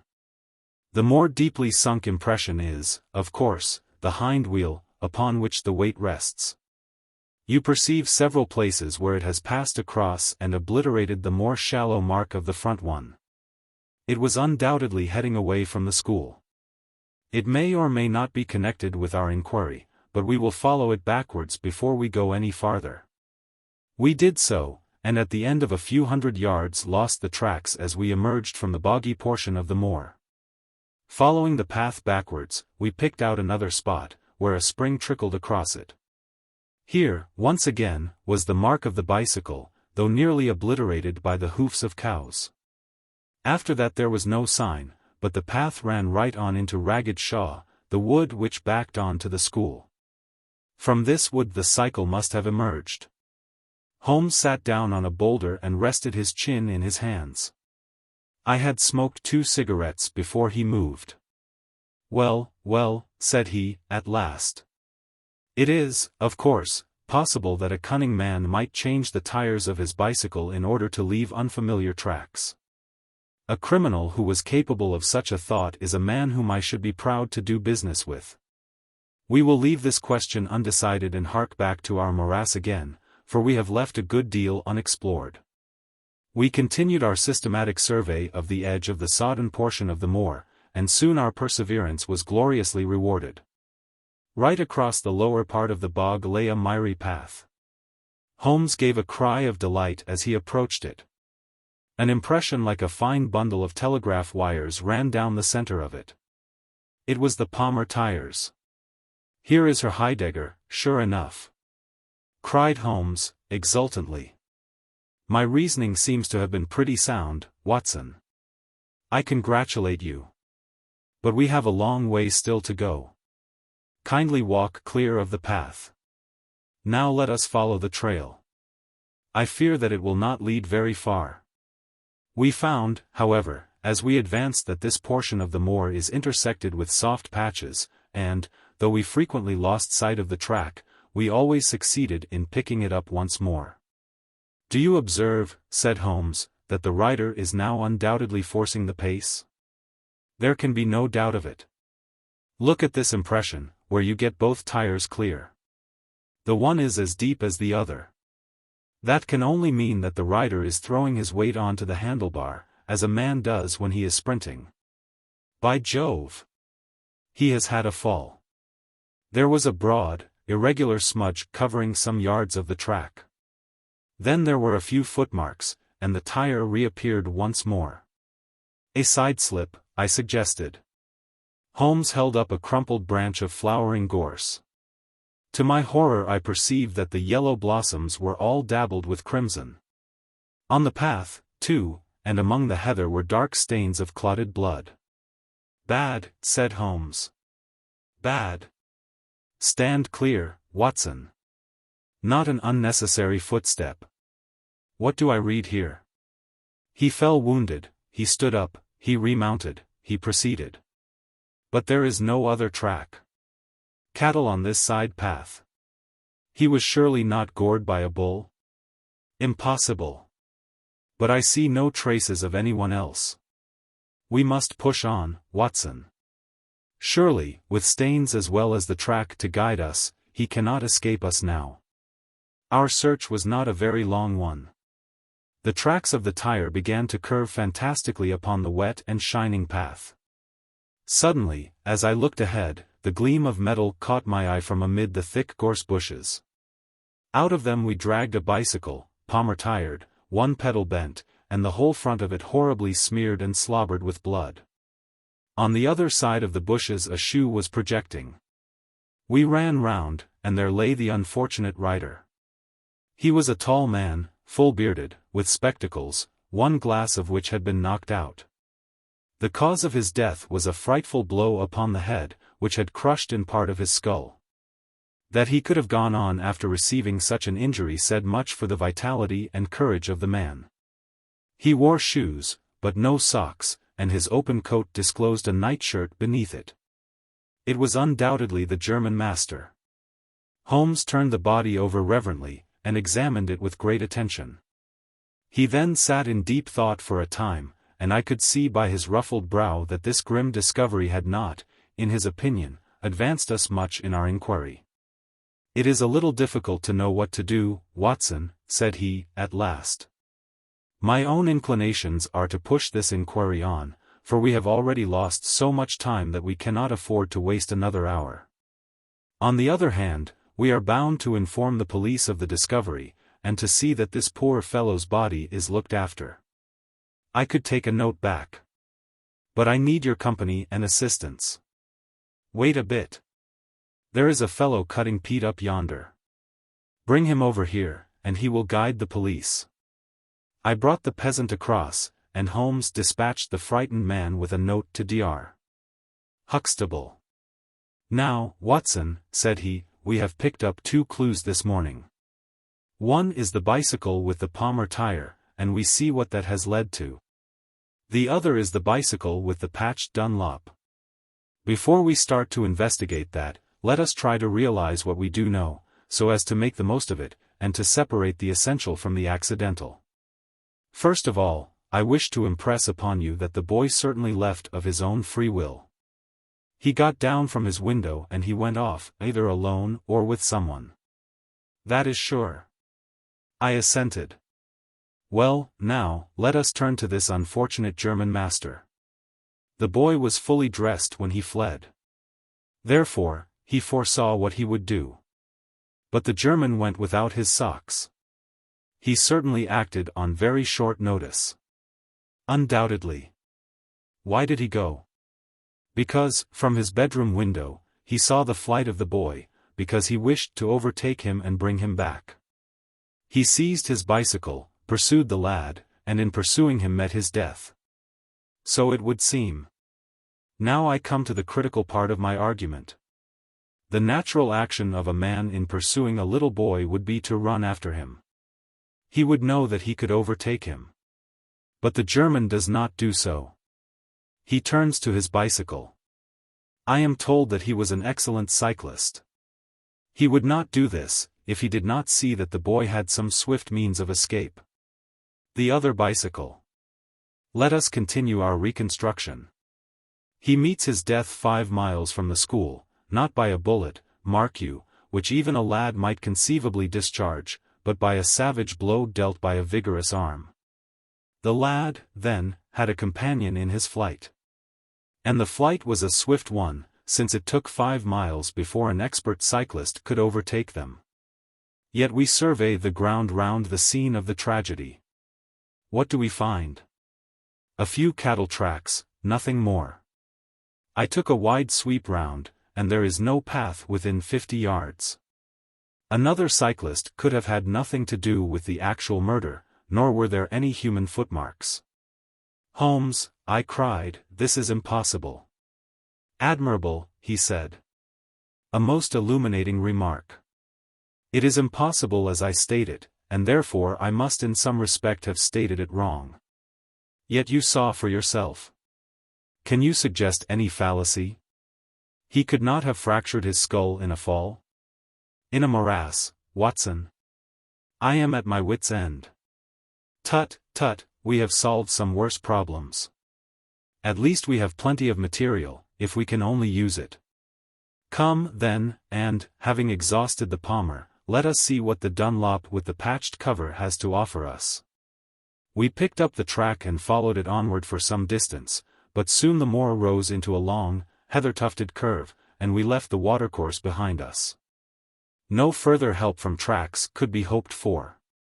At the spot where we saw the last of the Dunlop tired it might equally have led to Holderness Hall, the stately towers of which rose some miles to our left, or to a low, grey village which lay in front of us and marked the position of the Chesterfield High Road. As we approached the forbidding and squalid inn, with the sign of a gamecock above the door, Holmes gave a sudden groan, and clutched me by the shoulder to save himself from falling. He had had one of those violent strains of the ankle which leave a man helpless. With difficulty he limped up to the door, where a squat, dark, elderly man was smoking a black clay pipe. "How are you, Mr. Reuben Hayes?" said Holmes. "Who are you, and how do you get my name so pat?" the countryman answered, with a suspicious flash of a pair of cunning eyes. "Well, it's printed on the board above your head. It's easy to see a man who is master of his own house. I suppose you haven't such a thing as a carriage in your stables?" "No, I have not. I can hardly put my foot to the ground." "Don't put it to the ground." "But I can't walk." "Well, then hop." Mr. Reuben Hayes's manner was far from gracious, but Holmes took it with admirable good humor. "Look here, my man," said he. "This is really rather an awkward fix for me. I don't mind how I get on." "Neither do I," said the morose landlord. "The matter is very important. I would offer you a sovereign for the use of a bicycle." The landlord pricked up his ears. "Where do you want to go?" "To Holderness Hall." "Pals of the Duke, I suppose," said the landlord, surveying our mud-stained garments with ironical eyes. Holmes laughed good-naturedly. "He'll be glad to see us, anyhow." "Why?" "Because we bring him news of his lost son."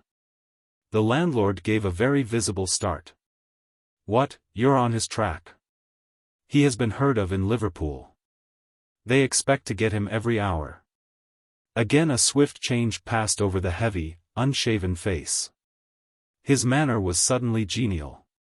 "I've less reason to wish the Duke well than most men," said he, "for I was head coachman once, and cruel bad he treated me. It was him that sacked me without a character on the word of a lying corn chandler. But I'm glad to hear that the young lord was heard of in Liverpool, and I'll help you to take the news to the Hall." "Thank you," said Holmes. "We'll have some food first. Then you can bring round the bicycle." "I haven't got a bicycle." Holmes held up a sovereign. "I tell you, man, that I haven't got one. I'll let you have 2 horses as far as the Hall." "Well, well," said Holmes, "we'll talk about it when we've had something to eat." When we were left alone in the stone-flagged kitchen, it was astonishing how rapidly that sprained ankle recovered. It was nearly nightfall, and we had eaten nothing since early morning, so that we spent some time over our meal.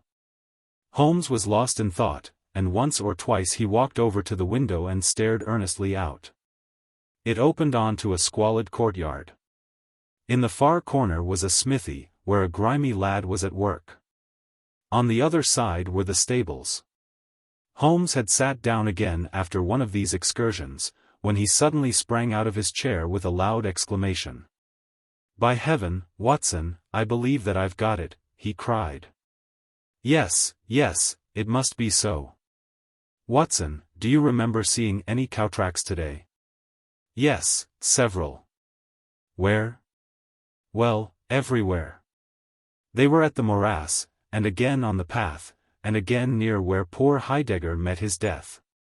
"Exactly. Well, now, Watson, how many cows did you see on the moor?" "I don't remember seeing any." "Strange, Watson, that we should see tracks all along our line, but never a cow on the whole moor." "Very strange, Watson, eh?" "Yes, it is strange. Now, Watson, make an effort, throw your mind back. Can you see those tracks upon the path?" "Yes, I can." "Can you recall that the tracks were sometimes like that, Watson?" He arranged a number of breadcrumbs in this fashion, and sometimes like this. And occasionally like this. Can you remember that? "No, I cannot." "But I can. I could swear to it. However, we will go back at our leisure and verify it. What a blind beetle I have been, not to draw my conclusion." "And what is your conclusion?"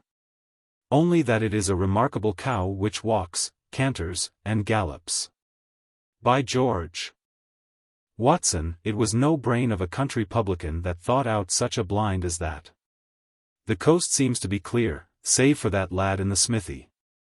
Let us slip out and see what we can see." There were two rough-haired, unkempt horses in the tumble-down stable. Holmes raised the hind leg of one of them and laughed aloud. "Old shoes, but newly shod, old shoes, but new nails.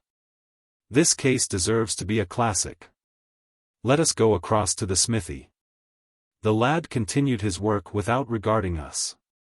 I saw Holmes's eye darting to right and left among the litter of iron and wood which was scattered about the floor. Suddenly, however, we heard a step behind us, and there was the landlord, his heavy eyebrows drawn over his savage eyes, his swarthy features convulsed with passion. He held a short, metal-headed stick in his hand, and he advanced in so menacing a fashion that I was right glad to feel the revolver in my pocket. "You infernal spies," the man cried. "What are you doing there?" "Why, Mr. Reuben Hayes," said Holmes, coolly, "one might think that you were afraid of our finding something out." The man mastered himself with a violent effort, and his grim mouth loosened into a false laugh, which was more menacing than his frown. "You're welcome to all you can find out in my smithy," said he. "But look here, mister, I don't care for folk poking about my place without my leave, so the sooner you pay your score and get out of this the better I shall be pleased." "All right, Mr. Hayes, no harm meant," said Holmes. "We have been having a look at your horses, but I think I'll walk, after all. It's not far, I believe. Not more than 2 miles to the Hall gates. That's the road to the left." He watched us with sullen eyes until we had left his premises. We did not go very far along the road, for Holmes stopped the instant that the curve hid us from the landlord's view. "We were warm, as the children say, at that inn," said he. "I seem to grow colder every step that I take away from it. No, no, I can't possibly leave it. I am convinced," said I, "that this Reuben Hayes knows all about it. A more self-evident villain I never saw." "Oh. He impressed you in that way, did he? There are the horses, there is the smithy. Yes, it is an interesting place, this Fighting Cock. I think we shall have another look at it in an unobtrusive way." A long, sloping hillside, dotted with grey limestone boulders, stretched behind us. We had turned off the road, and were making our way up the hill, when, looking in the direction of Holderness Hall, I saw a cyclist coming swiftly along. "Get down, Watson!" cried Holmes, with a heavy hand upon my shoulder. We had hardly sunk from view when the man flew past us on the road. Amid a rolling cloud of dust, I caught a glimpse of a pale, agitated face, a face with horror in every lineament, the mouth open, the eyes staring wildly in front. It was like some strange caricature of the dapper James Wilder whom we had seen the night before. "The Duke's secretary," cried Holmes. "Come, Watson, let us see what he does." We scrambled from rock to rock, until in a few moments we had made our way to a point from which we could see the front door of the inn. Wilder's bicycle was leaning against the wall beside it. No one was moving about the house, nor could we catch a glimpse of any faces at the windows. Slowly the twilight crept down as the sun sank behind the high towers of Holderness Hall. Then, in the gloom, we saw the two side lamps of a trap light up in the stable yard of the inn, and shortly afterwards heard the rattle of hoofs, as it wheeled out into the road and tore off at a furious pace in the direction of Chesterfield. "What do you make of that, Watson?" Holmes whispered. "It looks like a flight. A single man in a dog-cart, so far as I could see. Well, it certainly was not Mr. James Wilder, for there he is at the door." A red square of light had sprung out of the darkness. In the middle of it was the black figure of the secretary, his head advanced, peering out into the night. It was evident that he was expecting someone. Then at last there were steps in the road, a second figure was visible for an instant against the light, the door shut, and all was black once more. 5 minutes later a lamp was lit in a room upon the first floor. "It seems to be a curious class of custom that is done by the Fighting Cock," said Holmes. "The bar is on the other side." "Quite so. These are what one may call the private guests. Now, what in the world is Mr. James Wilder doing in that den at this hour of night, and who is the companion who comes to meet him there? Come, Watson, we must really take a risk and try to investigate this a little more closely." Together we stole down to the road and crept across to the door of the inn. The bicycle still leaned against the wall. Holmes struck a match and held it to the back wheel, and I heard him chuckle as the light fell upon a patched Dunlop tire. Up above us was the lighted window. "I must have a peep through that, Watson. If you bend your back and support yourself upon the wall, I think that I can manage." An instant later, his feet were on my shoulders, but he was hardly up before he was down again. "Come, my friend," said he, "our day's work has been quite long enough. I think that we have gathered all that we can. It's a long walk to the school, and the sooner we get started the better." He hardly opened his lips during that weary trudge across the moor, nor would he enter the school when he reached it, but went on to Mackleton station, whence he could send some telegrams. Late at night I heard him consoling Dr. Huxtable, prostrated by the tragedy of his master's death, and later still he entered my room as alert and vigorous as he had been when he started in the morning. "All goes well, my friend," said he. "I promise that before tomorrow evening we shall have reached the solution of the mystery." At 11 o'clock next morning my friend and I were walking up the famous yew avenue of Holderness Hall. We were ushered through the magnificent Elizabethan doorway and into his Grace's study. There we found Mr. James Wilder, demure and courtly, but with some trace of that wild terror of the night before still lurking in his furtive eyes and in his twitching features. "You have come to see his Grace?" "I am sorry, but the fact is that the Duke is far from well. He has been very much upset by the tragic news. We received a telegram from Dr. Huxtable yesterday afternoon, which told us of your discovery. I must see the Duke, Mr. Wilder. But he is in his room." "Then I must go to his room. I believe he is in his bed. I will see him there." Holmes's cold and inexorable manner showed the secretary that it was useless to argue with him. "Very good, Mr. Holmes, I will tell him that you are here." After an hour's delay, the great nobleman appeared. His face was more cadaverous than ever, his shoulders had rounded, and he seemed to me to be an altogether older man than he had been the morning before. He greeted us with a stately courtesy and seated himself at his desk, his red beard streaming down on the table. "Well, Mr. Holmes," said he. But my friend's eyes were fixed upon the secretary, who stood by his master's chair. "I think, Your Grace, that I could speak more freely in Mr. Wilder's absence." The man turned a shade paler and cast a malignant glance at Holmes. "If Your Grace wishes." Yes, you had better go. Now, Mr. Holmes, what have you to say?" My friend waited until the door had closed behind the retreating secretary. "The fact is, Your Grace," said he, "that my colleague, Dr. Watson, and myself had an assurance from Dr. Huxtable that a reward had been offered in this case. I should like to have this confirmed from your own lips." "Certainly, Mr. Holmes." "It amounted, if I am correctly informed, to £5,000 to anyone who will tell you where your son is?" "Exactly." "And another 1,000 to the man who will name the person or persons who keep him in custody?" "Exactly." "Under the latter heading is included, no doubt, not only those who may have taken him away, but also those who conspire to keep him in his present position?" Yes, cried the Duke, impatiently. "If you do your work well, Mr. Sherlock Holmes, you will have no reason to complain of niggardly treatment." My friend rubbed his thin hands together with an appearance of avidity which was a surprise to me, who knew his frugal tastes. "I fancy that I see your Grace's cheque-book upon the table," said he. "I should be glad if you would make me out a cheque for £6,000. It would be as well, perhaps, for you to cross it. The Capital and Counties Bank, Oxford Street branch are my agents." His Grace sat very stern and upright in his chair and looked stonily at my friend. "Is this a joke, Mr. Holmes?" "It is hardly a subject for pleasantry."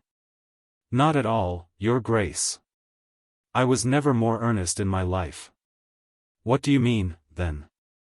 "I mean that I have earned the reward.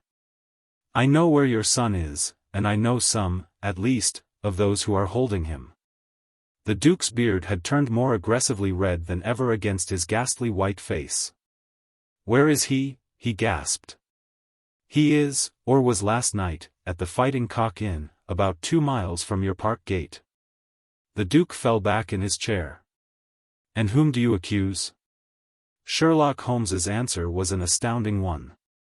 He stepped swiftly forward and touched the Duke upon the shoulder. "I accuse you," said he. "And now, Your Grace, I'll trouble you for that cheque." Never shall I forget the Duke's appearance as he sprang up and clawed with his hands, like one who is sinking into an abyss. Then, with an extraordinary effort of aristocratic self-command, he sat down and sank his face in his hands. It was some minutes before he spoke. "How much do you know?" he asked at last, without raising his head. "I saw you together last night. Does anyone else beside your friend know?" "I have spoken to no one." The Duke took a pen in his quivering fingers and opened his cheque-book. "I shall be as good as my word, Mr. Holmes. I am about to write your cheque, however unwelcome the information which you have gained may be to me. When the offer was first made, I little thought the turn which events might take. But you and your friend are men of discretion, Mr. Holmes?" "I hardly understand your Grace." "I must put it plainly, Mr. Holmes. If only you two know of this incident, there is no reason why it should go any farther. I think £12,000 is the sum that I owe you, is it not?" But Holmes smiled and shook his head. "I fear, Your Grace, that matters can hardly be arranged so easily. There is the death of this schoolmaster to be accounted for." But James knew nothing of that. "You cannot hold him responsible for that. It was the work of this brutal ruffian whom he had the misfortune to employ.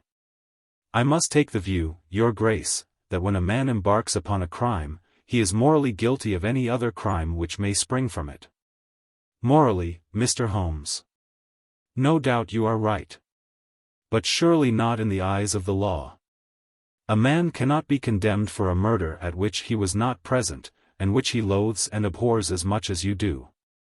The instant that he heard of it he made a complete confession to me, so filled was he with horror and remorse. He lost not an hour in breaking entirely with the murderer. "Oh, Mr. Holmes, you must save him, you must save him. I tell you that you must save him." The Duke had dropped the last attempt at self-command, and was pacing the room with a convulsed face and with his clenched hands raving in the air. At last he mastered himself and sat down once more at his desk. "I appreciate your conduct in coming here before you spoke to anyone else," said he. "At least, we may take counsel how far we can minimize this hideous scandal." "Exactly," said Holmes. "I think, Your Grace, that this can only be done by absolute frankness between us. I am disposed to help Your Grace to the best of my ability, but, in order to do so, I must understand to the last detail how the matter stands. I realize that your words applied to Mr. James Wilder, and that he is not the murderer." "No, the murderer has escaped." Sherlock Holmes smiled demurely. "Your Grace can hardly have heard of any small reputation which I possess, or you would not imagine that it is so easy to escape me. Mr. Reuben Hayes was arrested at Chesterfield, on my information, at 11 o'clock last night. I had a telegram from the head of the local police before I left the school this morning." The Duke leaned back in his chair and stared with amazement at my friend. "You seem to have powers that are hardly human," said he. "So Reuben Hayes is taken?" "I am right glad to hear it, if it will not react upon the fate of James." "Your secretary?" "No, sir, my son." It was Holmes's turn to look astonished. "I confess that this is entirely new to me, Your Grace. I must beg you to be more explicit." "I will conceal nothing from you. I agree with you that complete frankness, however painful it may be to me, is the best policy in this desperate situation to which James's folly and jealousy have reduced us. When I was a very young man, Mr. Holmes, I loved with such a love as comes only once in a lifetime. I offered the lady marriage, but she refused it on the grounds that such a match might mar my career. Had she lived, I would certainly never have married anyone else. She died, and left this one child, whom for her sake I have cherished and cared for. I could not acknowledge the paternity to the world, but I gave him the best of educations, and since he came to manhood I have kept him near my person.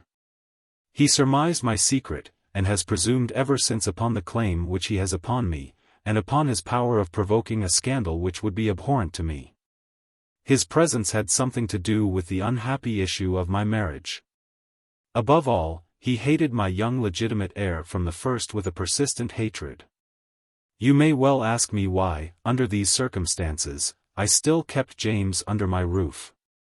I answer that it was because I could see his mother's face in his, and that for her dear sake there was no end to my long suffering. All her pretty ways too, there was not one of them which he could not suggest and bring back to my memory. I could not send him away. But I feared so much lest he should do Arthur, that is, Lord Salter, a mischief, that I dispatched him for safety to Dr. Huxtable's school. James came into contact with this fellow Hayes, because the man was a tenant of mine, and James acted as agent. The fellow was a rascal from the beginning, but, in some extraordinary way, James became intimate with him. He had always a taste for low company. When James determined to kidnap Lord Salter, it was of this man's service that he availed himself. You remember that I wrote to Arthur upon that last day. Well, James opened the letter and inserted a note asking Arthur to meet him in a little wood called the Ragged Shaw, which is near to the school. He used the Duchess's name, and in that way got the boy to come. That evening James bicycled over. I am telling you what he has himself confessed to me, and he told Arthur, whom he met in the wood, that his mother longed to see him. That she was awaiting him on the moor, and that if he would come back into the wood at midnight he would find a man with a horse, who would take him to her. Poor Arthur fell into the trap. He came to the appointment, and found this fellow Hayes with a led pony. Arthur mounted, and they set off together. It appears, though this James only heard yesterday, that they were pursued, that Hayes struck the pursuer with his stick, and that the man died of his injuries. Hayes brought Arthur to his public house, the Fighting Cock, where he was confined in an upper room, under the care of Mrs. Hayes, who is a kindly woman, but entirely under the control of her brutal husband.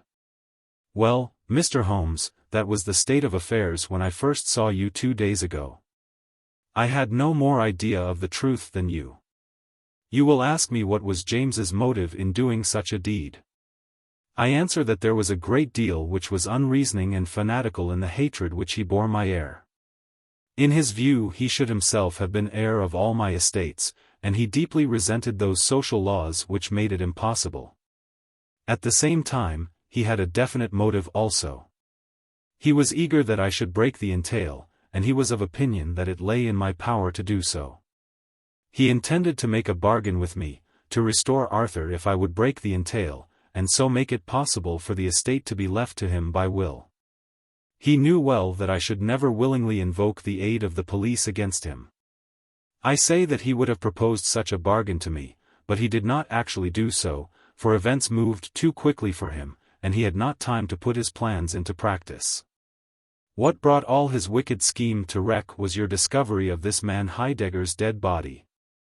James was seized with horror at the news. It came to us yesterday, as we sat together in this study. Dr. Huxtable had sent a telegram. James was so overwhelmed with grief and agitation that my suspicions, which had never been entirely absent, rose instantly to a certainty, and I taxed him with the deed. He made a complete voluntary confession. Then he implored me to keep his secret for 3 days longer, so as to give his wretched accomplice a chance of saving his guilty life.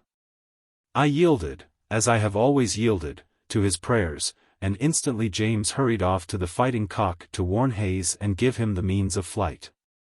I could not go there by daylight without provoking comment, but as soon as night fell I hurried off to see my dear Arthur. I found him safe and well, but horrified beyond expression by the dreadful deed he had witnessed. In deference to my promise, and much against my will, I consented to leave him there for 3 days, under the charge of Mrs. Hayes, since it was evident that it was impossible to inform the police where he was without telling them also who was the murderer. And I could not see how that murderer could be punished without ruin to my unfortunate James. You asked for frankness, Mr. Holmes, and I have taken you at your word, for I have now told you everything without an attempt at circumlocution or concealment. Do you in turn be as frank with me? I will, said Holmes. In the first place, Your Grace, I am bound to tell you that you have placed yourself in a most serious position in the eyes of the law. You have condoned a felony, and you have aided the escape of a murderer. For I cannot doubt that any money which was taken by James Wilder to aid his accomplice in his flight came from your Grace's purse. The Duke bowed his assent. This is, indeed, a most serious matter. Even more culpable in my opinion, Your Grace, is your attitude towards your younger son. You leave him in this den for 3 days. Under solemn promises. What are promises to such people as these? You have no guarantee that he will not be spirited away again. To humor your guilty elder son, you have exposed your innocent younger son to imminent and unnecessary danger. It was a most unjustifiable action. The proud Lord of Holderness was not accustomed to be so rated in his own ducal hall. The blood flushed into his high forehead, but his conscience held him dumb. I will help you, but on one condition only. It is that you ring for the footman and let me give such orders as I like. Without a word, the Duke pressed the electric bell. A servant entered. You will be glad to hear, said Holmes, that your young master is found. It is the Duke's desire that the carriage shall go at once to the Fighting Cock Inn to bring Lord Salter home. Now, said Holmes, when the rejoicing lackey had disappeared, having secured the future, we can afford to be more lenient with the past. I am not in an official position, and there is no reason, so long as the ends of justice are served, why I should disclose all that I know. As to Hayes, I say nothing. The gallows awaits him, and I would do nothing to save him from it. What he will divulge I cannot tell, but I have no doubt that your grace could make him understand that it is to his interest to be silent. From the police point of view, he will have kidnapped the boy for the purpose of ransom. If they do not themselves find it out, I see no reason why I should prompt them to take a broader point of view. I would warn your grace, however, that the continued presence of Mr. James Wilder in your household can only lead to misfortune. I understand that, Mr. Holmes, and it is already settled that he shall leave me forever, and go to seek his fortune in Australia. In that case, your grace, since you have yourself stated that any unhappiness in your married life was caused by his presence, I would suggest that you make such amends as you can to the Duchess. And that you try to resume those relations which have been so unhappily interrupted. That also I have arranged, Mr. Holmes. I wrote to the Duchess this morning. In that case, said Holmes, rising, I think that my friend and I can congratulate ourselves upon several most happy results from our little visit to the north. There is one other small point upon which I desire some light. This fellow Hayes had shod his horses with shoes which counterfeited the tracks of cows. Was it from Mr. Wilder that he learned so extraordinary a device? The Duke stood in thought for a moment, with a look of intense surprise on his face. Then he opened a door and showed us into a large room furnished as a museum. He led the way to a glass case in a corner, and pointed to the inscription. These shoes, it ran, were dug up in the moat of Holderness Hall. They are for the use of horses, but they are shaped below with a cloven foot of iron, so as to throw pursuers off the track. They are supposed to have belonged to some of the marauding barons of Holderness in the Middle Ages. Holmes opened the case, and moistening his finger he passed it along the shoe. A thin film of recent mud was left upon his skin. Thank you, said he, as he replaced the glass. It is the second most interesting object that I have seen in the north. And the first? Holmes folded up his check and placed it carefully in his notebook. I am a poor man, said he, as he patted it affectionately, and thrust it into the depths of his inner pocket. The Adventure of Black Peter. I have never known my friend to be in better form, both mental and physical, than in the year '95. His increasing fame had brought with it an immense practice. And I should be guilty of an indiscretion if I were even to hint at the identity of some of the illustrious clients who crossed our humble threshold in Baker Street. Holmes, however, like all great artists, lived for his art's sake, and, save in the case of the Duke of Holderness, I have seldom known him claim any large reward for his inestimable services. So unworldly was he, or so capricious, that he frequently refused his help to the powerful and wealthy where the problem made no appeal to his sympathies.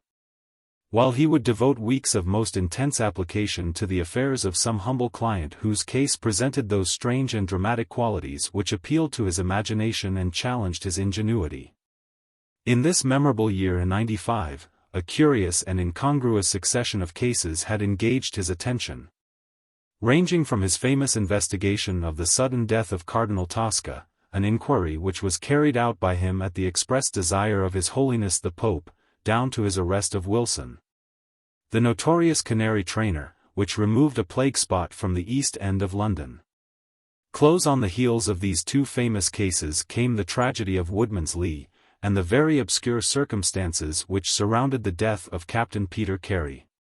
No record of the doings of Mr. Sherlock Holmes would be complete which did not include some account of this very unusual affair. During the first week of July, my friend had been absent so often and so long from our lodgings that I knew he had something on hand. The fact that several rough-looking men called during that time and inquired for Captain Basil made me understand that Holmes was working somewhere under one of the numerous disguises and names with which he concealed his own formidable identity. He had at least 5 small refuges in different parts of London, in which he was able to change his personality. He said nothing of his business to me, and it was not my habit to force a confidence.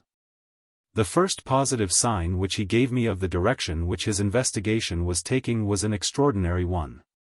He had gone out before breakfast, and I had sat down to mine when he strode into the room, his hat upon his head and a huge barbed-headed spear tucked like an umbrella under his arm.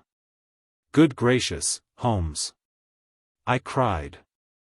You don't mean to say that you have been walking about London with that thing? I drove to the butcher's and back. The butcher's? And I return with an excellent appetite. There can be no question, my dear Watson, of the value of exercise before breakfast. But I am prepared to bet that you will not guess the form that my exercise has taken. I will not attempt it. He chuckled as he poured out the coffee. If you could have looked into Allardyce's back shop, you would have seen a dead pig swung from a hook in the ceiling, and a gentleman in his shirt sleeves furiously stabbing at it with this weapon.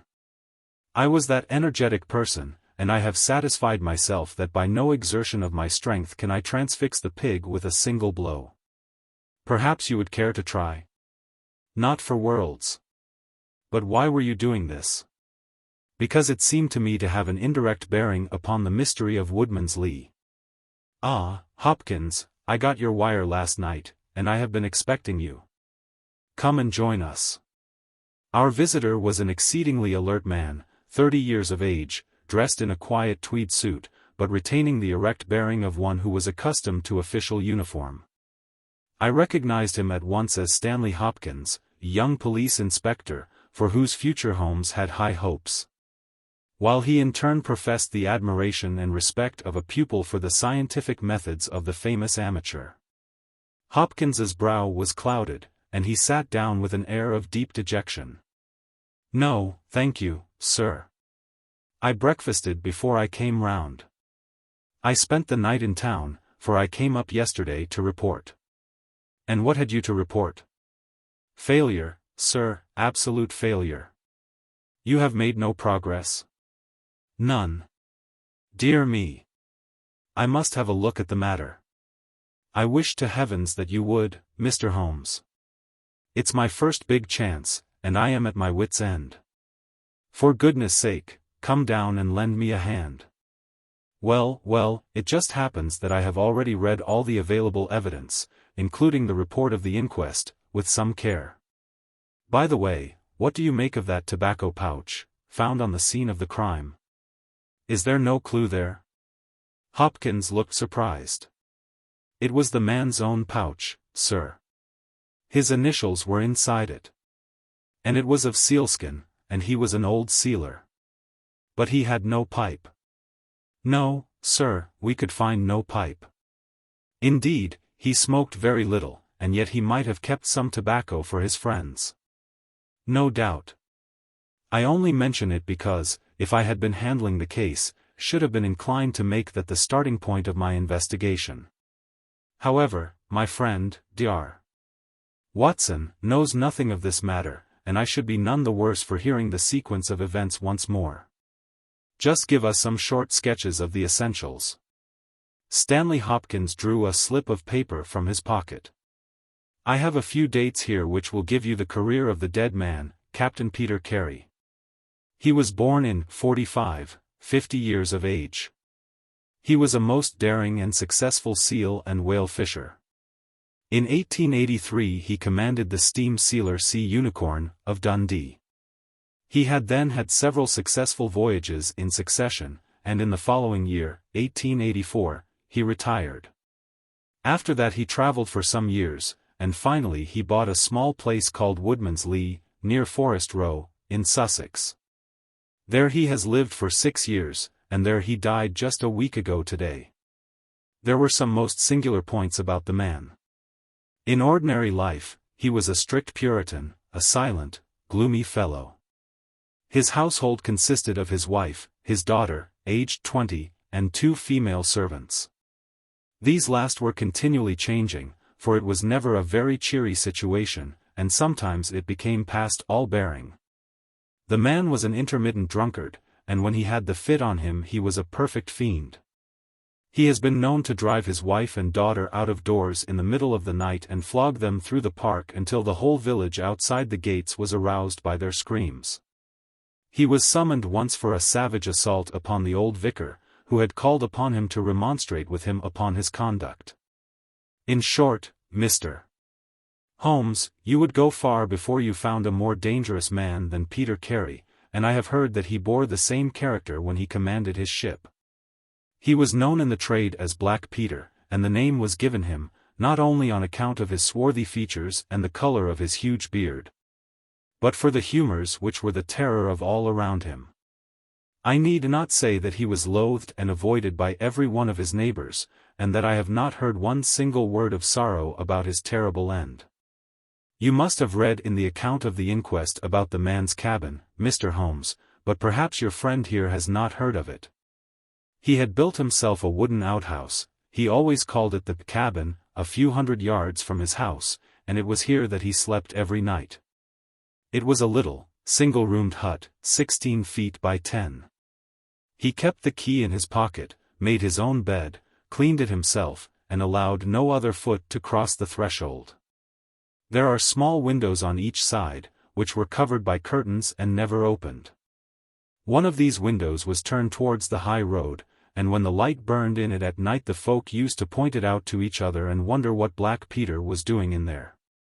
That's the window, Mr. Holmes, which gave us one of the few bits of positive evidence that came out at the inquest.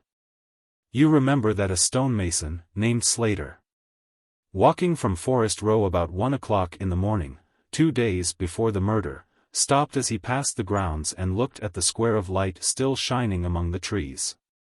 He swears that the shadow of a man's head turned sideways was clearly visible on the blind, and that this shadow was certainly not that of Peter Carey, whom he knew well. It was that of a bearded man, but the beard was short and bristled forward in a way very different from that of the captain. So he says, but he had been 2 hours in the public house, and it is some distance from the road to the window. Besides, this refers to the Monday, and the crime was done upon the Wednesday. On the Tuesday, Peter Carey was in one of his blackest moods, flushed with drink and as savage as a dangerous wild beast. He roamed about the house, and the women ran for it when they heard him coming. Late in the evening, he went down to his own hut.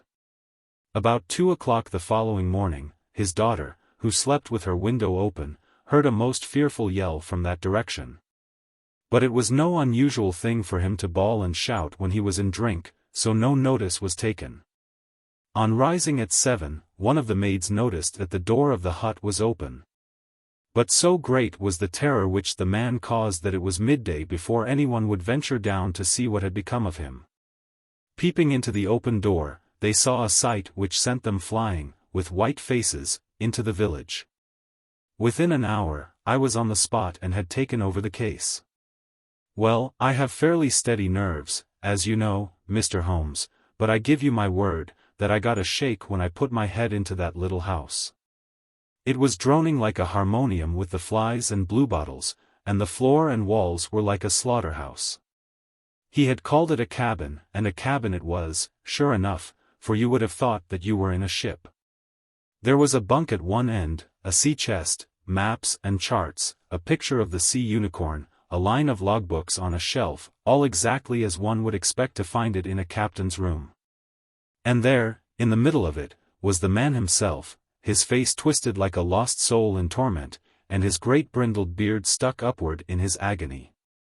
Right through his broad breast a steel harpoon had been driven, and it had sunk deep into the wood of the wall behind him. He was pinned like a beetle on a card.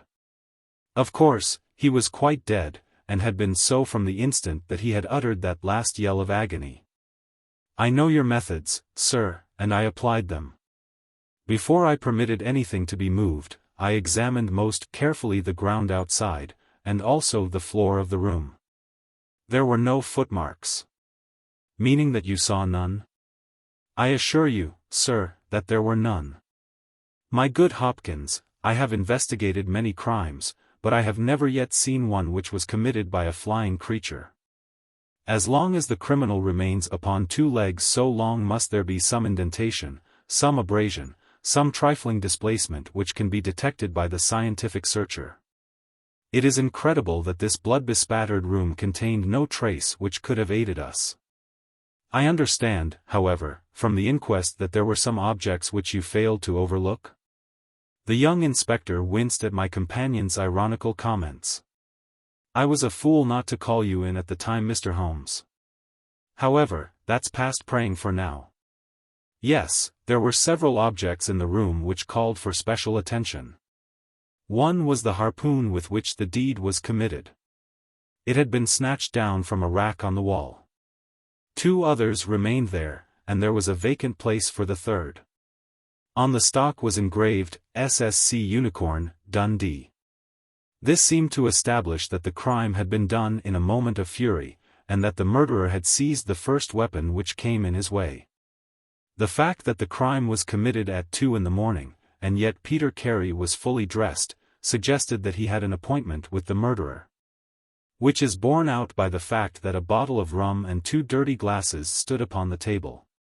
Yes, said Holmes, I think that both inferences are permissible. Was there any other spirit but rum in the room? Yes, there was a tantalus containing brandy and whiskey on the sea-chest. It is of no importance to us, however, since the decanters were full, and it had therefore not been used. For all that, its presence has some significance, said Holmes. However, let us hear some more about the objects which do seem to you to bear upon the case. There was this tobacco pouch upon the table. What part of the table? It lay in the middle. It was of course sealskin, the straight-haired skin, with a leather thong to bind it. Inside was P.C. on the flap. There was half an ounce of strong ship's tobacco in it. Excellent. What more? Stanley Hopkins drew from his pocket a drab-covered notebook. The outside was rough and worn, the leaves discolored. On the first page were written the initials, J.H.N. and the date, 1883.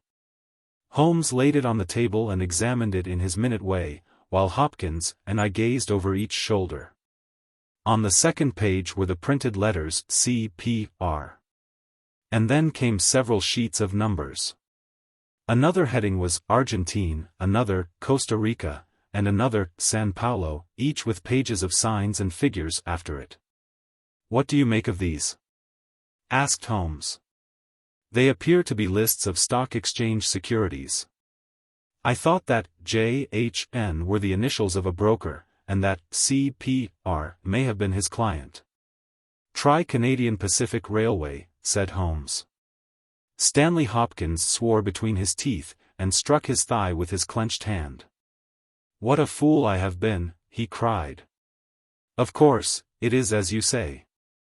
Then J.H.N. are the only initials we have to solve. I have already examined the old stock exchange lists, and I can find no one in 1883, either in the house or among the outside brokers, whose initials correspond with these. Yet I feel that the clue is the most important one that I hold. You will admit, Mr. Holmes, that there is a possibility that these initials are those of the second person who was present, in other words, of the murderer. I would also urge that the introduction into the case of a document relating to large masses of valuable securities gives us for the first time some indication of a motive for the crime. Sherlock Holmes's face showed that he was thoroughly taken aback by this new development. I must admit both your points, said he. I confess that this notebook, which did not appear at the inquest, modifies any views which I may have formed. I had come to a theory of the crime in which I can find no place for this. Have you endeavored to trace any of the securities here mentioned? Inquiries are now being made at the offices, but I fear that the complete register of the stockholders of these South American concerns is in South America. And that some weeks must elapse before we can trace the shares. Holmes had been examining the cover of the notebook with his magnifying lens. Surely there is some discoloration here, said he. Yes, sir, it is a blood stain. I told you that I picked the book off the floor. Was the blood stain above or below? On the side next the boards. Which proves, of course, that the book was dropped after the crime was committed. Exactly, Mr. Holmes. I appreciated that point, and I conjectured that it was dropped by the murderer in his hurried flight. It lay near the door. I suppose that none of these securities have been found among the property of the dead man? No, sir. Have you any reason to suspect robbery? No, sir. Nothing seemed to have been touched. Dear me, it is certainly a very interesting case. Then there was a knife, was there not? A sheath knife, still in its sheath. It lay at the feet of the dead man. Mrs. Carey has identified it as being her husband's property. Holmes was lost in thought for some time. "Well," said he, at last, "I suppose I shall have to come out and have a look at it." Stanley Hopkins gave a cry of joy. "Thank you, sir. That will, indeed, be a weight off my mind." Holmes shook his finger at the inspector. "It would have been an easier task a week ago," said he. "But even now my visit may not be entirely fruitless. Watson, if you can spare the time, I should be very glad of your company. If you will call a four-wheeler, Hopkins, we shall be ready to start for Forest Row in a quarter of an hour." Alighting at the small wayside station, we drove for some miles through the remains of widespread woods, which were once part of that great forest which for so long held the Saxon invaders at bay, the impenetrable Weald, for 60 years the bulwark of Britain. Vast sections of it have been cleared, for this is the seat of the first ironworks of the country, and the trees have been felled to smelt the ore. Now the richer fields of the north have absorbed the trade, and nothing save these ravaged groves and great scars in the earth show the work of the past. Here, in a clearing upon the green slope of a hill, stood a long, low, stone house, approached by a curving drive running through the fields. Nearer the road, and surrounded on three sides by bushes, was a small outhouse, one window and the door facing in our direction. It was the scene of the murder. Stanley Hopkins led us first to the house, where he introduced us to a haggard, grey-haired woman, the widow of the murdered man, whose gaunt and deep-lined face, with the furtive look of terror in the depths of her red-rimmed eyes, told of the years of hardship and ill usage which she had endured. With her was her daughter, a pale, fair-haired girl, whose eyes blazed defiantly at us as she told us that she was glad that her father was dead, and that she blessed the hand which had struck him down. It was a terrible household that Black Peter Carey had made for himself. And it was with a sense of relief that we found ourselves in the sunlight again and making our way along a path which had been worn across the fields by the feet of the dead man. The outhouse was the simplest of dwellings, wooden-walled, shingle-roofed, one window beside the door and one on the farther side. Stanley Hopkins drew the key from his pocket and had stooped to the lock, when he paused with a look of attention and surprise upon his face. "Someone has been tampering with it," he said. There could be no doubt of the fact. The woodwork was cut, and the scratches showed white through the paint, as if they had been that instant done. Holmes had been examining the window. "Someone has tried to force this also. Whoever it was has failed to make his way in. He must have been a very poor burglar." "This is a most extraordinary thing," said the inspector. "I could swear that these marks were not here yesterday evening." "Some curious person from the village, perhaps," I suggested. "Very unlikely. Few of them would dare to set foot in the grounds, far less try to force their way into the cabin. What do you think of it, Mr. Holmes?" "I think that fortune is very kind to us." "You mean that the person will come again?" "It is very probable.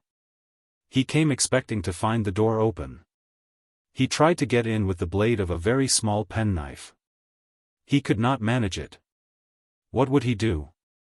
Come again next night with a more useful tool. So I should say. It will be our fault if we are not there to receive him. Meanwhile, let me see the inside of the cabin." The traces of the tragedy had been removed, but the furniture within the little room still stood as it had been on the night of the crime. For 2 hours, with most intense concentration, Holmes examined every object in turn, but his face showed that his quest was not a successful one. Once only he paused in his patient investigation. "Have you taken anything off this shelf, Hopkins?" "No, I have moved nothing." "Something has been taken. There is less dust in this corner of the shelf than elsewhere. It may have been a book lying on its side. It may have been a box. Well, I can do nothing more. Let us walk in these beautiful woods, Watson, and give a few hours to the birds and the flowers. We shall meet you here later, Hopkins, and see if we can come to closer quarters with the gentleman who has paid this visit in the night." It was past 11 o'clock when we formed our little ambuscade. Hopkins was for leaving the door of the hut open, but Holmes was of the opinion that this would rouse the suspicions of the stranger. The lock was a perfectly simple one, and only a strong blade was needed to push it back. Holmes also suggested that we should wait, not inside the hut, but outside it, among the bushes which grew round the farther window. In this way we should be able to watch our man if he struck a light, and see what his object was in this stealthy nocturnal visit. It was a long and melancholy vigil, and yet brought with it something of the thrill which the hunter feels when he lies beside the water pool, and waits for the coming of the thirsty beast of prey. What savage creature was it which might steal upon us out of the darkness? Was it a fierce tiger of crime, which could only be taken fighting hard with flashing fang and claw, or would it prove to be some skulking jackal, dangerous only to the weak and unguarded? In absolute silence we crouched amongst the bushes, waiting for whatever might come. At first the steps of a few belated villagers, or the sound of voices from the village, lightened our vigil, but one by one these interruptions died away, and an absolute stillness fell upon us. Save for the chimes of the distant church, which told us of the progress of the night, and for the rustle and whisper of a fine rain falling amid the foliage which roofed us in. 2:30 had chimed, and it was the darkest hour which precedes the dawn, when we all started as a low but sharp click came from the direction of the gate. Someone had entered the drive. Again there was a long silence, and I had begun to fear that it was a false alarm, when a stealthy step was heard upon the other side of the hut, and a moment later a metallic scraping and clinking. The man was trying to force the lock. This time his skill was greater or his tool was better, for there was a sudden snap and the creak of the hinges. Then a match was struck, and next instant the steady light from a candle filled the interior of the hut. Through the gauze curtain our eyes were all riveted upon the scene within. The nocturnal visitor was a young man, frail and thin, with a black mustache, which intensified the deadly pallor of his face. He could not have been much above 20 years of age. I have never seen any human being who appeared to be in such a pitiable fright, for his teeth were visibly chattering, and he was shaking in every limb. He was dressed like a gentleman, in Norfolk jacket and knickerbockers, with a cloth cap upon his head. We watched him staring round with frightened eyes. Then he laid the candle end upon the table and disappeared from our view into one of the corners. He returned with a large book, one of the logbooks which formed a line upon the shelves. Leaning on the table, he rapidly turned over the leaves of this volume until he came to the entry which he sought. Then, with an angry gesture of his clenched hand, he closed the book, replaced it in the corner, and put out the light. He had hardly turned to leave the hut when Hopkins' hand was on the fellow's collar, and I heard his loud gasp of terror as he understood that he was taken. The candle was relit, and there was our wretched captive, shivering and cowering in the grasp of the detective. He sank down upon the sea-chest, and looked helplessly from one of us to the other. "Now, my fine fellow," said Stanley Hopkins, "who are you, and what do you want here?" The man pulled himself together, and faced us with an effort at self-composure. "You are detectives, I suppose," said he. "You imagine I am connected with the death of Captain Peter Carey. I assure you that I am innocent." "We'll see about that," said Hopkins. "First of all, what is your name?" "It is John Hopley Nelligan." I saw Holmes and Hopkins exchange a quick glance. "What are you doing here? Can I speak confidentially?" "No, certainly not." "Why should I tell you? If you have no answer, it may go badly with you at the trial." The young man winced. "Well, I will tell you," he said. "Why should I not? And yet I hate to think of this old scandal gaining a new lease of life. Did you ever hear of Dawson and Nelligan?" I could see, from Hopkins's face, that he never had, but Holmes was keenly interested. "You mean the West Country bankers," said he. They failed for 1 million, ruined half the county families of Cornwall, and Nelligan disappeared. Exactly. Nelligan was my father. At last we were getting something positive, and yet it seemed a long gap between an absconding banker and Captain Peter Carey pinned against the wall with one of his own harpoons. We all listened intently to the young man's words. It was my father who was really concerned. Dawson had retired. I was only 10 years of age at the time, but I was old enough to feel the shame and horror of it all. It has always been said that my father stole all the securities and fled. It is not true. It was his belief that if he were given time in which to realize them, all would be well and every creditor paid in full. He started in his little yacht for Norway just before the warrant was issued for his arrest. I can remember that last night when he bade farewell to my mother. He left us a list of the securities he was taking, and he swore that he would come back with his honor cleared, and that none who had trusted him would suffer. Well, no word was ever heard from him again. Both the yacht and he vanished utterly. We believed, my mother and I, that he and it, with the securities that he had taken with him, were at the bottom of the sea. We had a faithful friend, however, who is a businessman, and it was he who discovered some time ago that some of the securities which my father had with him had reappeared on the London market. You can imagine our amazement. I spent months in trying to trace them, and at last, after many doubtings and difficulties, I discovered that the original seller had been Captain Peter Carey, the owner of this hut. Naturally, I made some inquiries about the man. I found that he had been in command of a whaler which was due to return from the Arctic seas at the very time when my father was crossing to Norway. The autumn of that year was a stormy one, and there was a long succession of southerly gales. My father's yacht may well have been blown to the north, and there met by Captain Peter Carey's ship. If that were so, what had become of my father? In any case, if I could prove from Peter Carey's evidence how these securities came on the market, it would be a proof that my father had not sold them. And that he had no view to personal profit when he took them. I came down to Sussex with the intention of seeing the captain, but it was at this moment that his terrible death occurred. I read at the inquest a description of his cabin, in which it stated that the old logbooks of his vessel were preserved in it. It struck me that if I could see what occurred in the month of August, 1883, on board the Sea Unicorn, I might settle the mystery of my father's fate. I tried last night to get at these logbooks, but was unable to open the door. Tonight I tried again and succeeded, but I find that the pages which deal with that month have been torn from the book. It was at that moment I found myself a prisoner in your hands. Is that all? Asked Hopkins. Yes, that is all. His eyes shifted as he said it. You have nothing else to tell us? He hesitated. No, there is nothing. You have not been here before last night?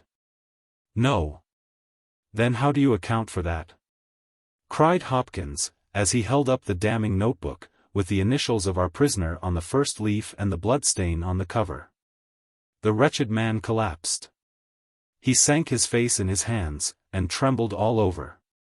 Where did you get it? He groaned. I did not know. I thought I had lost it at the hotel. That is enough, said Hopkins, sternly. Whatever else you have to say, you must say in court. You will walk down with me now to the police station. Well, Mr. Holmes, I am very much obliged to you and to your friend for coming down to help me. As it turns out, your presence was unnecessary, and I would have brought the case to this successful issue without you, but, none the less, I am grateful. Rooms have been reserved for you at the Bramblety Hotel, so we can all walk down to the village together. Well, Watson, what do you think of it? Asked Holmes, as we travelled back next morning. I can see that you are not satisfied. Oh, yes, my dear Watson, I am perfectly satisfied. At the same time, Stanley Hopkins's methods do not commend themselves to me. I am disappointed in Stanley Hopkins. I had hoped for better things from him. One should always look for a possible alternative, and provide against it. It is the first rule of criminal investigation. What, then, is the alternative.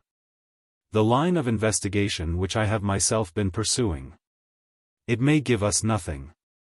I cannot tell. But at least I shall follow it to the end. Several letters were waiting for Holmes at Baker Street. He snatched one of them up, opened it, and burst out into a triumphant chuckle of laughter. Excellent, Watson. The alternative develops. Have you telegraph forms? Just write a couple of messages for me, Sumner, shipping agent, Ratcliffe Highway. Send 3 men on, to arrive 10 tomorrow morning, Basil. That's my name in those parts. The other is, Inspector Stanley Hopkins, 46 Lord Street, Brixton. Come breakfast tomorrow at 9:30. Important.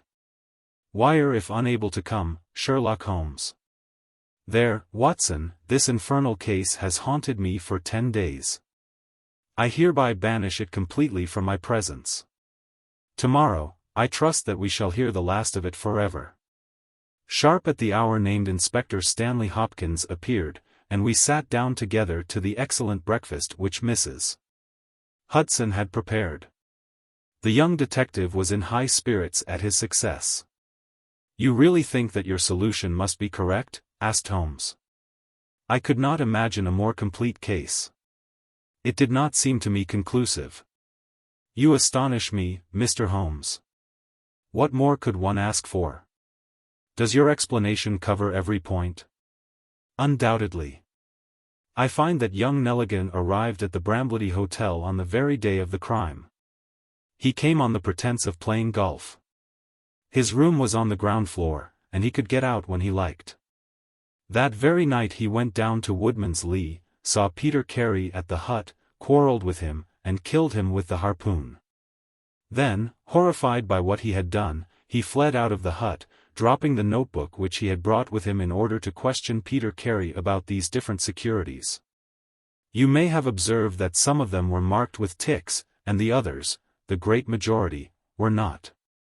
Those which are ticked have been traced on the London market, but the others, presumably, were still in the possession of Carey, and young Nelligan, according to his own account, was anxious to recover them in order to do the right thing by his father's creditors. After his flight he did not dare to approach the hut again for some time, but at last he forced himself to do so in order to obtain the information which he needed. Surely that is all simple and obvious? Holmes smiled and shook his head. It seems to me to have only one drawback, Hopkins, and that is that it is intrinsically impossible. Have you tried to drive a harpoon through a body? No? Tut, tut, my dear sir, you must really pay attention to these details. My friend Watson could tell you that I spent a whole morning in that exercise. It is no easy matter, and requires a strong and practiced arm. But this blow was delivered with such violence that the head of the weapon sank deep into the wall. Do you imagine that this anemic youth was capable of so frightful an assault? Is he the man who hobnobbed in rum and water with Black Peter in the dead of the night? Was it his profile that was seen on the blind 2 nights before? No, no, Hopkins, it is another and more formidable person for whom we must seek.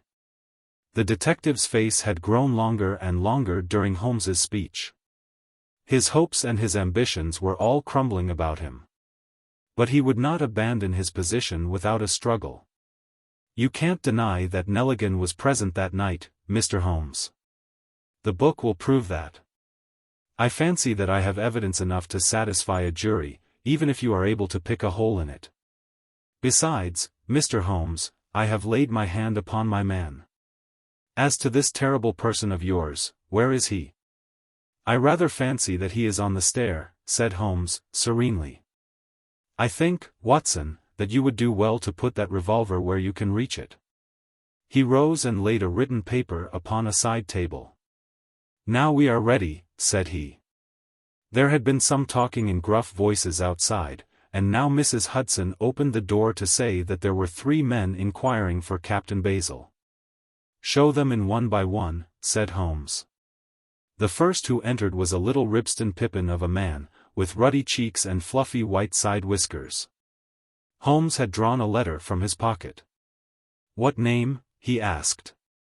James Lancaster. I am sorry, Lancaster, but the berth is full. Here is half a sovereign for your trouble. Just step into this room and wait there for a few minutes. The second man was a long, dried-up creature, with lank hair and sallow cheeks. His name was Hugh Pattens. He also received his dismissal, his half-sovereign, and the order to wait. The third applicant was a man of remarkable appearance. A fierce bulldog face was framed in a tangle of hair and beard, and two bold, dark eyes gleamed behind the cover of thick, tufted, overhung eyebrows. He saluted and stood sailor fashion, turning his cap round in his hands. "Your name?" asked Holmes. "Patrick Cairns." "Harpooner?" "Yes, sir." 26 voyages. "Dundee, I suppose?" "Yes, sir." "And ready to start with an exploring ship?" "Yes, sir." "What wages?" £8 a month. "Could you start at once?" "As soon as I get my kit." "Have you your papers?" "Yes, sir." He took a sheaf of worn and greasy forms from his pocket. Holmes glanced over them and returned them. "You are just the man I want," said he. "Here's the agreement on the side table. If you sign it, the whole matter will be settled." The seaman lurched across the room and took up the pen. "Shall I sign here?" he asked, stooping over the table. Holmes leaned over his shoulder and passed both hands over his neck. "This will do," said he. I heard a click of steel and a bellow like an enraged bull. The next instant Holmes and the seaman were rolling on the ground together. He was a man of such gigantic strength that, even with the handcuffs which Holmes had so deftly fastened upon his wrists, he would have very quickly overpowered my friend had Hopkins and I not rushed to his rescue. Only when I pressed the cold muzzle of the revolver to his temple did he at last understand that resistance was vain. We lashed his ankles with cord, and rose breathless from the struggle. "I must really apologize, Hopkins," said Sherlock Holmes. "I fear that the scrambled eggs are cold. However, you will enjoy the rest of your breakfast all the better, will you not, for the thought that you have brought your case to a triumphant conclusion?" Stanley Hopkins was speechless with amazement. "I don't know what to say, Mr. Holmes," he blurted out at last, with a very red face. "It seems to me that I have been making a fool of myself from the beginning. I understand now, what I should never have forgotten, that I am the pupil and you are the master. Even now I see what you have done, but I don't know how you did it or what it signifies." "Well, well," said Holmes, good-humoredly. "We all learn by experience, and your lesson this time is that you should never lose sight of the alternative. You were so absorbed in young Nelligan that you could not spare a thought to Patrick Cairns, the true murderer of Peter Carey." The hoarse voice of the seaman broke in on our conversation. "See here, mister," said he, "I make no complaint of being manhandled in this fashion, but I would have you call things by their right names. You say I murdered Peter Carey, I say I killed Peter Carey, and there's all the difference. Maybe you don't believe what I say. Maybe you think I am just slinging you a yarn." "Not at all," said Holmes. "Let us hear what you have to say." "It's soon told, and, by the Lord, every word of it is truth. I knew Black Peter, and when he pulled out his knife I whipped a harpoon through him sharp, for I knew that it was him or me. That's how he died. You can call it murder. Anyhow, I'd as soon die with a rope round my neck as with Black Peter's knife in my heart." "How came you there?" asked Holmes. "I'll tell it you from the beginning. Just sit me up a little, so as I can speak easy. It was in '83 that it happened, August of that year. Peter Carey was master of the Sea Unicorn, and I was spare harpooner. We were coming out of the ice pack on our way home, with head winds and a weak southerly gale, when we picked up a little craft that had been blown north. There was one man on her, a landsman. The crew had thought she would founder and had made for the Norwegian coast in the dinghy. I guess they were all drowned. Well, we took him on board, this man, and he and the skipper had some long talks in the cabin. All the baggage we took off with him was one tin box. So far as I know, the man's name was never mentioned, and on the second night he disappeared as if he had never been. It was given out that he had either thrown himself overboard or fallen overboard in the heavy weather that we were having. Only one man knew what had happened to him, and that was me, for, with my own eyes, I saw the skipper tip up his heels and put him over the rail in the middle watch of a dark night. 2 days before we sighted the Shetland lights. Well, I kept my knowledge to myself, and waited to see what would come of it. When we got back to Scotland it was easily hushed up, and nobody asked any questions. A stranger died by accident and it was nobody's business to inquire. Shortly after Peter Carey gave up the sea, and it was long years before I could find where he was. I guessed that he had done the deed for the sake of what was in that tin box, and that he could afford now to pay me well for keeping my mouth shut. I found out where he was through a sailor man that had met him in London, and down I went to squeeze him. The first night he was reasonable enough, and was ready to give me what would make me free of the sea for life.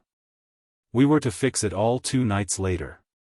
When I came, I found him 3 parts drunk and in a vile temper. We sat down and we drank and we yarned about old times, but the more he drank the less I liked the look on his face. I spotted that harpoon upon the wall, and I thought I might need it before I was through. Then at last he broke out at me, spitting and cursing, with murder in his eyes and a great clasp knife in his hand. He had not time to get it from the sheath before I had the harpoon through him. Heavens! What a yell he gave! And his face gets between me and my sleep. I stood there, with his blood splashing round me, and I waited for a bit, but all was quiet, so I took heart once more. I looked round, and there was the tin box on the shelf. I had as much right to it as Peter Carey, anyhow, so I took it with me and left the hut. Like a fool I left my bocce pouch upon the table. Now I'll tell you the queerest part of the whole story. I had hardly got outside the hut when I heard someone coming, and I hid among the bushes. A man came slinking along, went into the hut, gave a cry as if he had seen a ghost, and legged it as hard as he could run until he was out of sight. Who he was or what he wanted is more than I can tell. For my part, one walked 10 miles, got a train at Tunbridge Wells, and so reached London, and no one the wiser. Well, when I came to examine the box I found there was no money in it, and nothing but papers that I would not dare to sell. I had lost my hold on Black Peter and was stranded in London without a shilling. There was only my trade left. I saw these advertisements about harpooners, and high wages, so I went to the shipping agents, and they sent me here. That's all I know, and I say again that if I killed Black Peter, the law should give me thanks, for I saved them the price of a hempen rope. A very clear statement, said Holmes, rising and lighting his pipe.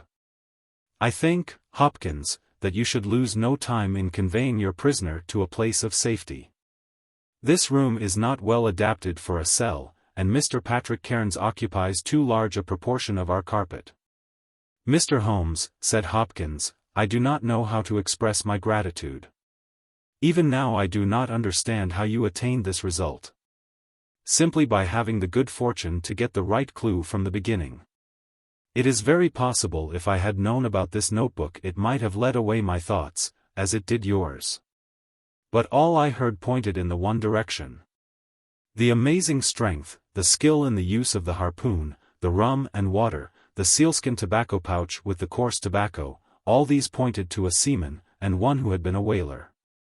I was convinced that the initials P.C. upon the pouch were a coincidence, and not those of Peter Carey, since he seldom smoked, and no pipe was found in his cabin. You remember that I asked whether whiskey and brandy were in the cabin. You said they were. How many landsmen are there who would drink rum when they could get these other spirits? Yes, I was certain it was a seaman. And how did you find him? My dear sir, the problem had become a very simple one. If it were a seaman, it could only be a seaman who had been with him on the Sea Unicorn. So far as I could learn he had sailed in no other ship. I spent 3 days in wiring to Dundee, and at the end of that time I had ascertained the names of the crew of the Sea Unicorn in 1883. When I found Patrick Cairns among the harpooners, my research was nearing its end. I argued that the man was probably in London, and that he would desire to leave the country for a time. I therefore spent some days in the East End, devised an Arctic expedition, put forth tempting terms for harpooners who would serve under Captain Basil, and behold the result. "Wonderful!" cried Hopkins. "Wonderful!" "You must obtain the release of young Nelligan as soon as possible," said Holmes. "I confess that I think you owe him some apology. The tin box must be returned to him, but, of course, the securities which Peter Carey has sold are lost forever. There's the cab, Hopkins, and you can remove your man. If you want me for the trial, my address and that of Watson will be somewhere in Norway. I'll send particulars later." The Adventure of Charles Augustus Milverton. It is years since the incidents of which I speak took place, and yet it is with diffidence that I allude to them. For a long time, even with the utmost discretion and reticence, it would have been impossible to make the facts public, but now the principal person concerned is beyond the reach of human law. And with due suppression the story may be told in such fashion as to injure no one. It records an absolutely unique experience in the career both of Mr. Sherlock Holmes and of myself. The reader will excuse me if I conceal the date or any other fact by which he might trace the actual occurrence. We had been out for one of our evening rambles, Holmes and I, and had returned about 6 o'clock on a cold, frosty winter's evening. As Holmes turned up the lamp the light fell upon a card on the table. He glanced at it, and then, with an ejaculation of disgust, threw it on the floor. I picked it up and read. Charles Augustus Milverton. Appledore Towers, Hampstead. Agent. "Who is he?" I asked. "The worst man in London," Holmes answered, as he sat down and stretched his legs before the fire. "Is anything on the back of the card?" I turned it over. "Will call at 6:30 c.am, I read. He's about due. Do you feel a creeping, shrinking sensation, Watson, when you stand before the serpents in the zoo, and see the slithery, gliding, venomous creatures, with their deadly eyes and wicked, flattened faces? Well, that's how Milverton impresses me.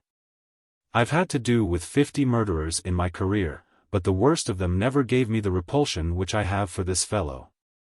And yet I can't get out of doing business with him. Indeed, he is here at my invitation. But who is he? I'll tell you, Watson. He is the king of all the blackmailers. Heaven help the man, and still more the woman, whose secret and reputation come into the power of Milverton. With a smiling face and a heart of marble, he will squeeze and squeeze until he has drained them dry. The fellow is a genius in his way, and would have made his mark in some more savory trade. His method is as follows: he allows it to be known that he is prepared to pay very high sums for letters which compromise people of wealth and position. He receives these wares not only from treacherous valets or maids, but frequently from genteel ruffians, who have gained the confidence and affection of trusting women. He deals with no niggard hand. I happen to know that he paid £700 to a footman for a note 2 lines in length, and that the ruin of a noble family was the result. Everything which is in the market goes to Milverton, and there are hundreds in this great city who turn white at his name. No one knows where his grip may fall, for he is far too rich and far too cunning to work from hand to mouth. He will hold a card back for years in order to play it at the moment, and the stake is best worth winning. I have said that he is the worst man in London, and I would ask you how could one compare the ruffian, who in hot blood bludgeons his mate, with this man, who methodically and at his leisure tortures the soul and wrings the nerves in order to add to his already swollen money bags? I had seldom heard my friend speak with such intensity of feeling. But surely, said I, the fellow must be within the grasp of the law? Technically, no doubt, but practically not. What would it profit a woman, for example, to get him a few months' imprisonment if her own ruin must immediately follow? His victims dare not hit back. If ever he blackmailed an innocent person, then indeed we should have him, but he is as cunning as the evil one. No, no, we must find other ways to fight him. And why is he here? Because an illustrious client has placed her piteous case in my hands. It is the Lady Eva Blackwell, the most beautiful debutante of last season. She is to be married in a fortnight to the Earl of Dovercourt. This fiend has several imprudent letters, imprudent, Watson, nothing worse, which were written to an impecunious young squire in the country. They would suffice to break off the match. Milverton will send the letters to the Earl unless a large sum of money is paid him. I have been commissioned to meet him, and, to make the best terms I can. At that instant there was a clatter and a rattle in the street below. Looking down I saw a stately carriage and pair, the brilliant lamps gleaming on the glossy haunches of the noble chestnuts. A footman opened the door, and a small, stout man in a shaggy astrakhan overcoat descended. A minute later he was in the room. Charles Augustus Milverton was a man of 50, with a large, intellectual head, a round, plump, hairless face, a perpetual frozen smile, and two keen grey eyes, which gleamed brightly from behind broad, gold-rimmed glasses. There was something of Mr. Pickwick's benevolence in his appearance, marred only by the insincerity of the fixed smile and by the hard glitter of those restless and penetrating eyes. His voice was as smooth and suave as his countenance, as he advanced with a plump little hand extended, murmuring his regret for having missed us at his first visit. Holmes disregarded the outstretched hand and looked at him with a face of granite. Milverton's smile broadened, he shrugged his shoulders, removed his overcoat, folded it with great deliberation over the back of a chair, and then took a seat. "This gentleman?" said he, with a wave in my direction. "Is it discreet? Is it right? Dr. Watson is my friend and partner." "Very good, Mr. Holmes. It is only in your client's interests that I protested. The matter is so very delicate. Dr. Watson has already heard of it. Then we can proceed to business. You say that you are acting for Lady Eva. Has she empowered you to accept my terms? What are your terms?" £7,000. "And the alternative?" "My dear sir, it is painful for me to discuss it, but if the money is not paid on the 14th, there certainly will be no marriage on the 18th. His insufferable smile was more complacent than ever. Holmes thought for a little. "You appear to me," he said, at last, "to be taking matters too much for granted. I am, of course, familiar with the contents of these letters. My client will certainly do what I may advise. I shall counsel her to tell her future husband the whole story and to trust to his generosity." Milverton chuckled. "You evidently do not know the Earl," said he. From the baffled look upon Holmes's face, I could see clearly that he did. "What harm is there in the letters?" he asked. "They are sprightly, very sprightly," Milverton answered. "The lady was a charming correspondent. But I can assure you that the Earl of Dovercourt would fail to appreciate them. However, since you think otherwise, we will let it rest at that. It is purely a matter of business. If you think that it is in the best interests of your client that these letters should be placed in the hands of the Earl, then you would indeed be foolish to pay so large a sum of money to regain them." He rose and seized his astrakhan coat. Holmes was grey with anger and mortification. "Wait a little," he said. "You go too fast. We should certainly make every effort to avoid scandal in so delicate a matter." Milverton relapsed into his chair. "I was sure that you would see it in that light," he purred. At the same time, Holmes continued, "Lady Eva is not a wealthy woman. I assure you that £2,000 would be a drain upon her resources, and that the sum you name is utterly beyond her power.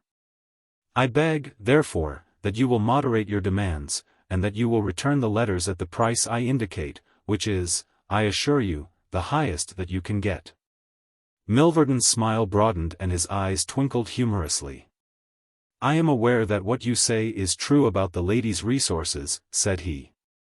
At the same time you must admit that the occasion of a lady's marriage is a very suitable time for her friends and relatives to make some little effort upon her behalf. They may hesitate as to an acceptable wedding present. Let me assure them that this little bundle of letters would give more joy than all the candelabra and butter dishes in London. It is impossible, said Holmes. Dear me, how unfortunate, cried Milverton, taking out a bulky pocketbook. I cannot help thinking that ladies are ill-advised in not making an effort. Look at this. He held up a little note with a coat of arms upon the envelope. That belongs to, well, perhaps it is hardly fair to tell the name until tomorrow morning. But at that time it will be in the hands of the lady's husband. And all because she will not find a beggarly sum which she could get by turning her diamonds into paste. It is such a pity. Now, you remember the sudden end of the engagement between the Honourable Miss Miles and Colonel Dorking? Only 2 days before the wedding, there was a paragraph in the Morning Post to say that it was all off. And why? It is almost incredible, but the absurd sum of £1,200 would have settled the whole question. Is it not pitiful? And here I find you, a man of sense, boggling about terms, when your client's future and honour are at stake. You surprise me, Mr. Holmes. What I say is true, Holmes answered. The money cannot be found. Surely it is better for you to take the substantial sum which I offer than to ruin this woman's career, which can profit you in no way. There you make a mistake, Mr. Holmes. An exposure would profit me indirectly to a considerable extent. I have 8 or 10 similar cases maturing. If it was circulated among them that I had made a severe example of the Lady Eva, I should find all of them much more open to reason. You see my point? Holmes sprang from his chair. Get behind him, Watson. Don't let him out.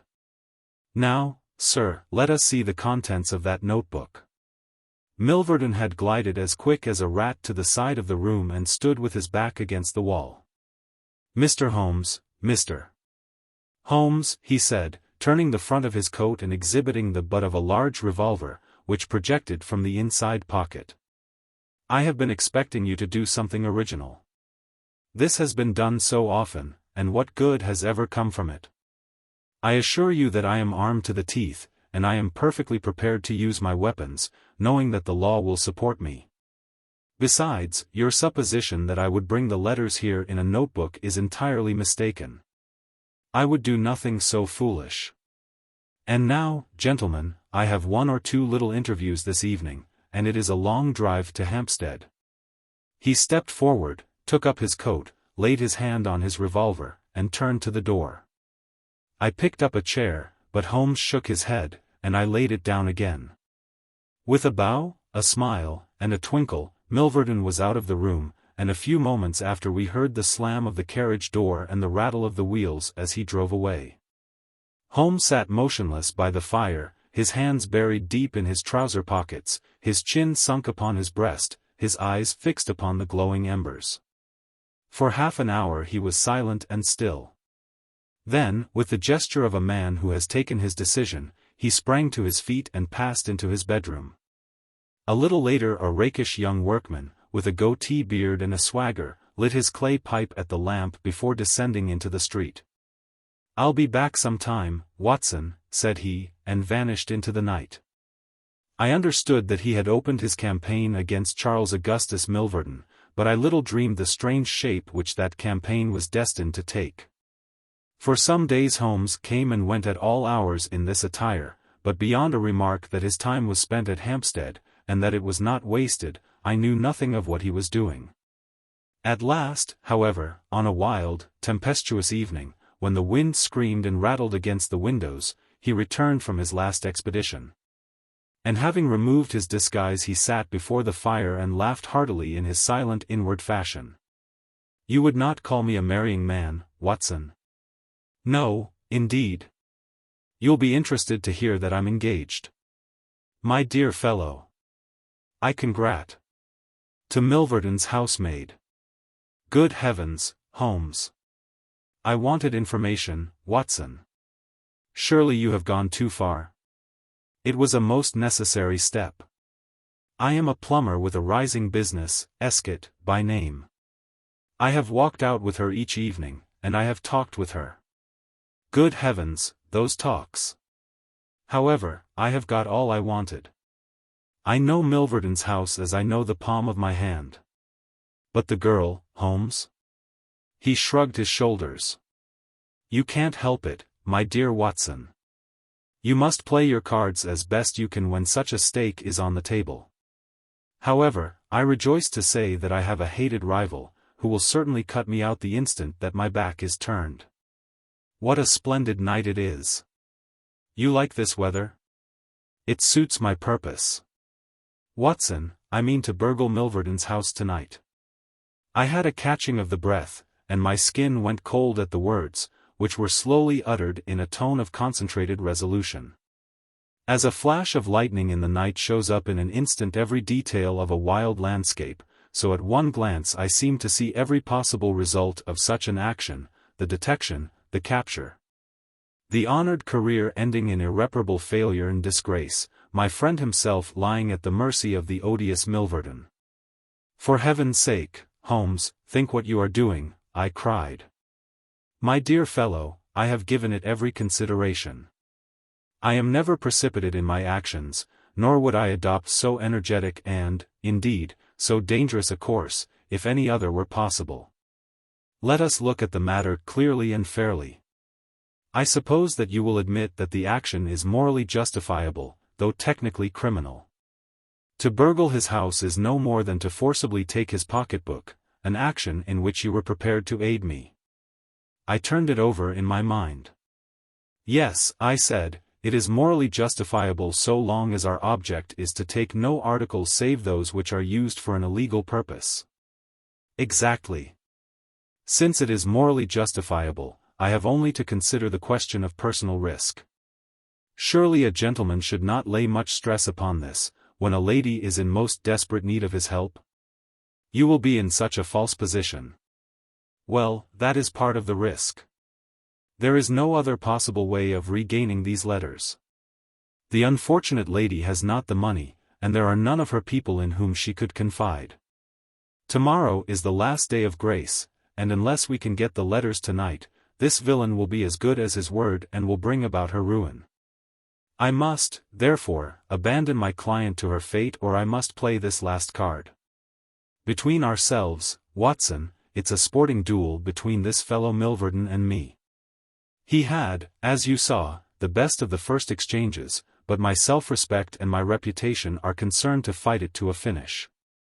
Well, I don't like it, but I suppose it must be, said I. When do we start? You are not coming. Then you are not going, said I. I give you my word of honor, and I never broke it in my life, that I will take a cab straight to the police station and give you away, unless you let me share this adventure with you.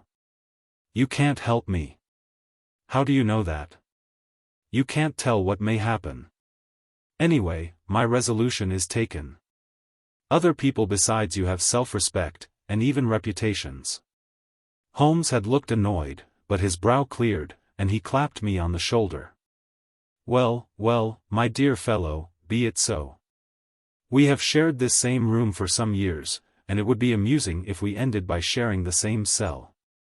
You know, Watson, I don't mind confessing to you that I have always had an idea that I would have made a highly efficient criminal. This is the chance of my lifetime in that direction. See here. He took a neat little leather case out of a drawer, and opening it he exhibited a number of shining instruments. This is a first-class, up-to-date burgling kit, with nickel-plated jemmy, diamond-tipped glass cutter, adaptable keys, and every modern improvement which the march of civilization demands. Here, too, is my dark lantern. Everything is in order. Have you a pair of silent shoes? I have rubber-soled tennis shoes. Excellent. And a mask? I can make a couple out of black silk.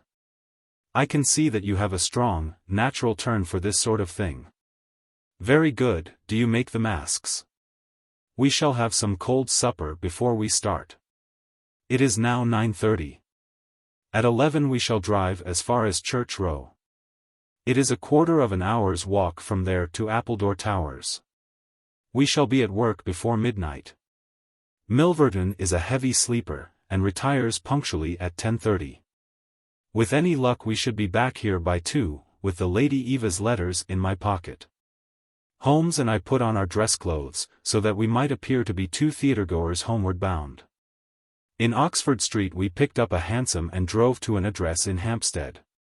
Here we paid off our cab, and with our great coats buttoned up, for it was bitterly cold, and the wind seemed to blow through us, we walked along the edge of the heath. "It's a business that needs delicate treatment," said Holmes. "These documents are contained in a safe in the fellow's study, and the study is the anteroom of his bedchamber. On the other hand, like all these stout, little men who do themselves well, he is a plethoric sleeper. Agatha, that's my fiancée, says it is a joke in the servants' hall that it's impossible to wake the master. He has a secretary who is devoted to his interests, and never budges from the study all day. That's why we are going at night. Then he has a beast of a dog which roams the garden. I met Agatha late the last 2 evenings, and she locks the brood up so as to give me a clear run. This is the house, this big one in its own grounds. Through the gate, now to the right among the laurels. We might put on our masks here, I think. You see, there is not a glimmer of light in any of the windows, and everything is working splendidly. With our black silk face coverings, which turned us into two of the most truculent figures in London, we stole up to the silent, gloomy house. A sort of tiled veranda extended along one side of it, lined by several windows and 2 doors. "That's his bedroom," Holmes whispered. "This door opened straight into the study. It would suit us best, but it is bolted as well as locked, and we should make too much noise getting in. Come round here. There's a greenhouse which opens into the drawing-room." The place was locked, but Holmes removed a circle of glass and turned the key from the inside. An instant afterwards he had closed the door behind us, and we had become felons in the eyes of the law. The thick, warm air of the conservatory and the rich, choking fragrance of exotic plants took us by the throat. He seized my hand in the darkness and led me swiftly past banks of shrubs which brushed against our faces. Holmes had remarkable powers, carefully cultivated, of seeing in the dark. Still holding my hand in one of his, he opened a door, and I was vaguely conscious that we had entered a large room in which a cigar had been smoked not long before. He felt his way among the furniture, opened another door, and closed it behind us. Putting out my hand I felt several coats hanging from the wall, and I understood that I was in a passage. We passed along it and Holmes very gently opened a door upon the right-hand side. Something rushed out at us and my heart sprang into my mouth, but I could have laughed when I realized that it was the cat. A fire was burning in this new room, and again the air was heavy with tobacco smoke. Holmes entered on tiptoe, waited for me to follow, and then very gently closed the door. We were in Milverton's study, and a portière at the farther side showed the entrance to his bedroom. It was a good fire, and the room was illuminated by it. Near the door I saw the gleam of an electric switch, but it was unnecessary, even if it had been safe, to turn it on. At one side of the fireplace was a heavy curtain which covered the bay window we had seen from outside. On the other side was the door which communicated with the veranda. A desk stood in the center, with a turning chair of shining red leather. Opposite was a large bookcase, with a marble bust of Athene on the top. In the corner, between the bookcase and the wall, there stood a tall, green safe, the firelight flashing back from the polished brass knobs upon its face. Holmes stole across and looked at it. Then he crept to the door of the bedroom, and stood with slanting head listening intently. No sound came from within. Meanwhile it had struck me that it would be wise to secure our retreat through the outer door, so I examined it. To my amazement it was neither locked nor bolted. I touched Holmes on the arm, and he turned his masked face in that direction. I saw him start, and he was evidently as surprised as I. "I don't like it," he whispered, putting his lips to my very ear. I can't quite make it out. Anyhow, we have no time to lose. Can I do anything? Yes, stand by the door. If you hear anyone come, bolt it on the inside, and we can get away as we came. If they come the other way, we can get through the door if our job is done, or hide behind these window curtains if it is not. Do you understand? I nodded, and stood by the door. My first feeling of fear had passed away, and I thrilled now with a keener zest than I had ever enjoyed when we were the defenders of the law instead of its defiers. The high object of our mission, the consciousness that it was unselfish and chivalrous, the villainous character of our opponent, all added to the sporting interest of the adventure. Far from feeling guilty, I rejoiced and exulted in our dangers. With a glow of admiration I watched Holmes unrolling his case of instruments and choosing his tool with the calm, scientific accuracy of a surgeon who performs a delicate operation. I knew that the opening of safes was a particular hobby with him, and I understood the joy which it gave him to be confronted with this green and gold monster. The dragon which held in its maw the reputations of many fair ladies. Turning up the cuffs of his dress coat, he had placed his overcoat on a chair. Holmes laid out 2 drills, a jemmy, and several skeleton keys. I stood at the center door with my eyes glancing at each of the others, ready for any emergency, though, indeed, my plans were somewhat vague as to what I should do if we were interrupted. For half an hour, Holmes worked with concentrated energy, laying down one tool, picking up another, handling each with the strength and delicacy of the trained mechanic.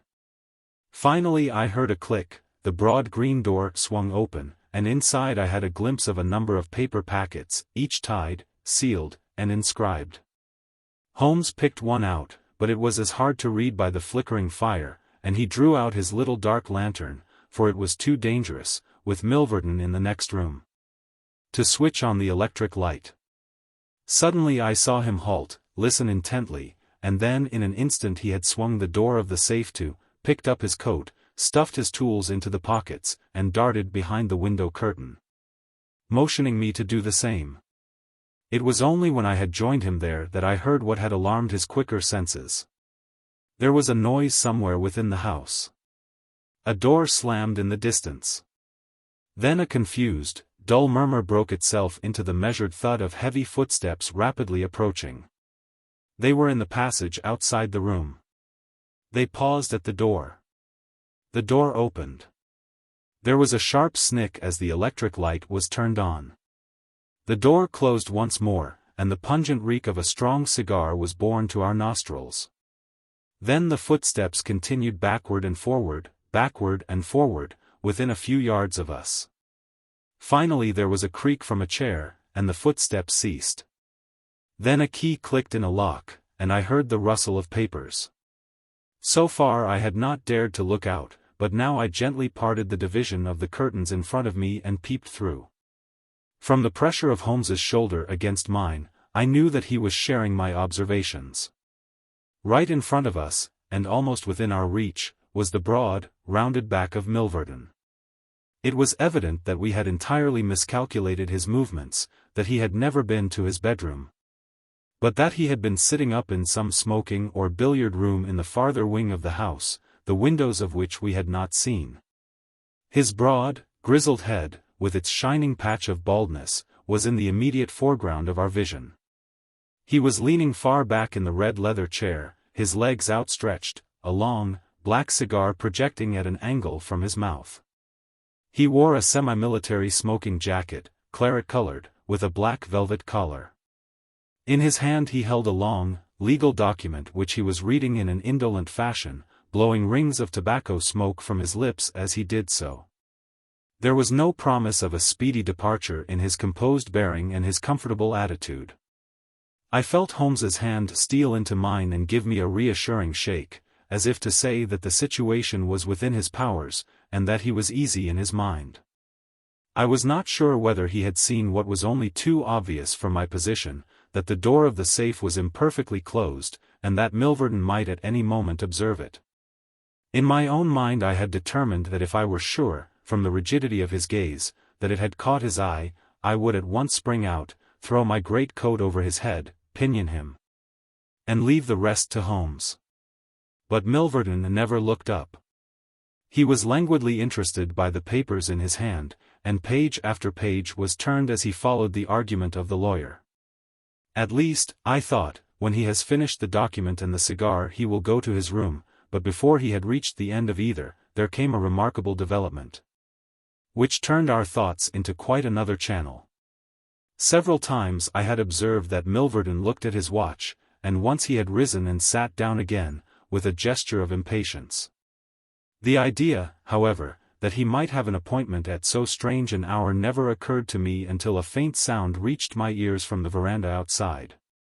Milverton dropped his papers and sat rigid in his chair. The sound was repeated, and then there came a gentle tap at the door. Milverton rose and opened it. "Well," said he, curtly, "you are nearly half an hour late."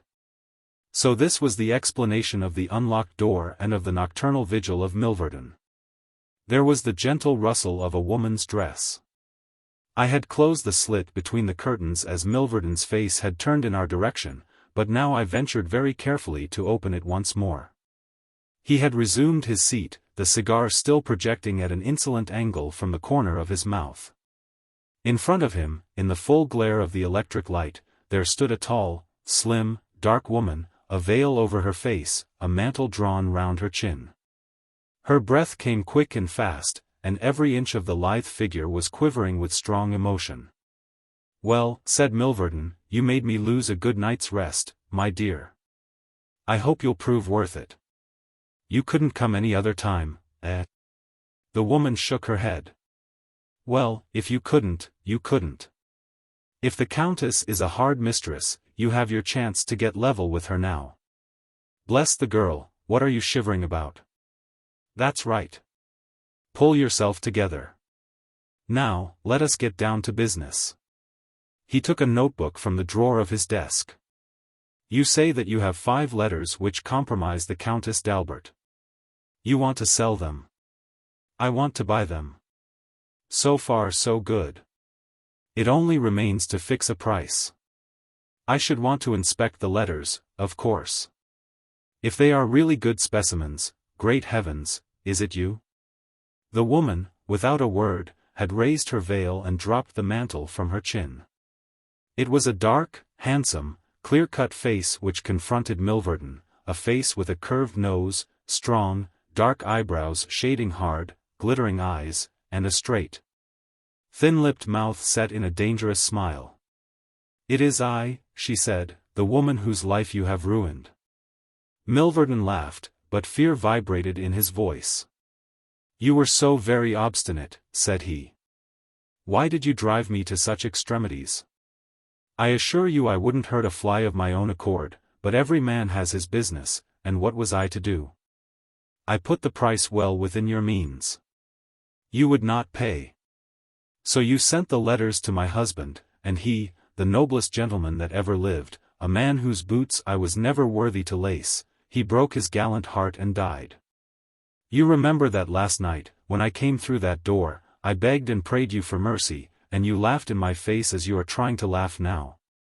Only your coward heart cannot keep your lips from twitching. Yes, you never thought to see me here again, but it was that night which taught me how I could meet you face to face, and alone. Well, Charles Milverton, what have you to say? Don't imagine that you can bully me," said he, rising to his feet. "I have only to raise my voice and I could call my servants and have you arrested. But I will make allowance for your natural anger. Leave the room at once as you came, and I will say no more." The woman stood with her hand buried in her bosom, and the same deadly smile on her thin lips. "You will ruin no more lives as you have ruined mine. You will wring no more hearts as you wrung mine. I will free the world of a poisonous thing. Take that, you hound, and that, and that, and that." She had drawn a little gleaming revolver, and emptied barrel after barrel into Milverton's body, the muzzle within 2 feet of his shirt front. He shrank away and then fell forward upon the table, coughing furiously and clawing among the papers. Then he staggered to his feet, received another shot, and rolled upon the floor. "You've done me," he cried, and lay still. The woman looked at him intently, and ground her heel into his upturned face. She looked again, but there was no sound or movement. I heard a sharp rustle, the night air blew into the heated room, and the avenger was gone. No interference upon our part could have saved the man from his fate, but, as the woman poured bullet after bullet into Milverton's shrinking body, I was about to spring out, when I felt Holmes's cold, strong grasp upon my wrist. I understood the whole argument of that firm, restraining grip, that it was no affair of ours, that justice had overtaken a villain, that we had our own duties and our own objects, which were not to be lost sight of. But hardly had the woman rushed from the room when Holmes, with swift, silent steps, was over at the other door. He turned the key in the lock. At the same instant we heard voices in the house and the sound of hurrying feet. The revolver shots had roused the household. With perfect coolness Holmes slipped across to the safe, filled his 2 arms with bundles of letters, and poured them all into the fire. Again and again he did it, until the safe was empty.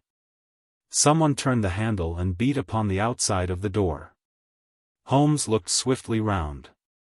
The letter which had been the messenger of death for Milverton lay, all mottled with his blood, upon the table. Holmes tossed it in among the blazing papers. Then he drew the key from the outer door, passed through after me, and locked it on the outside.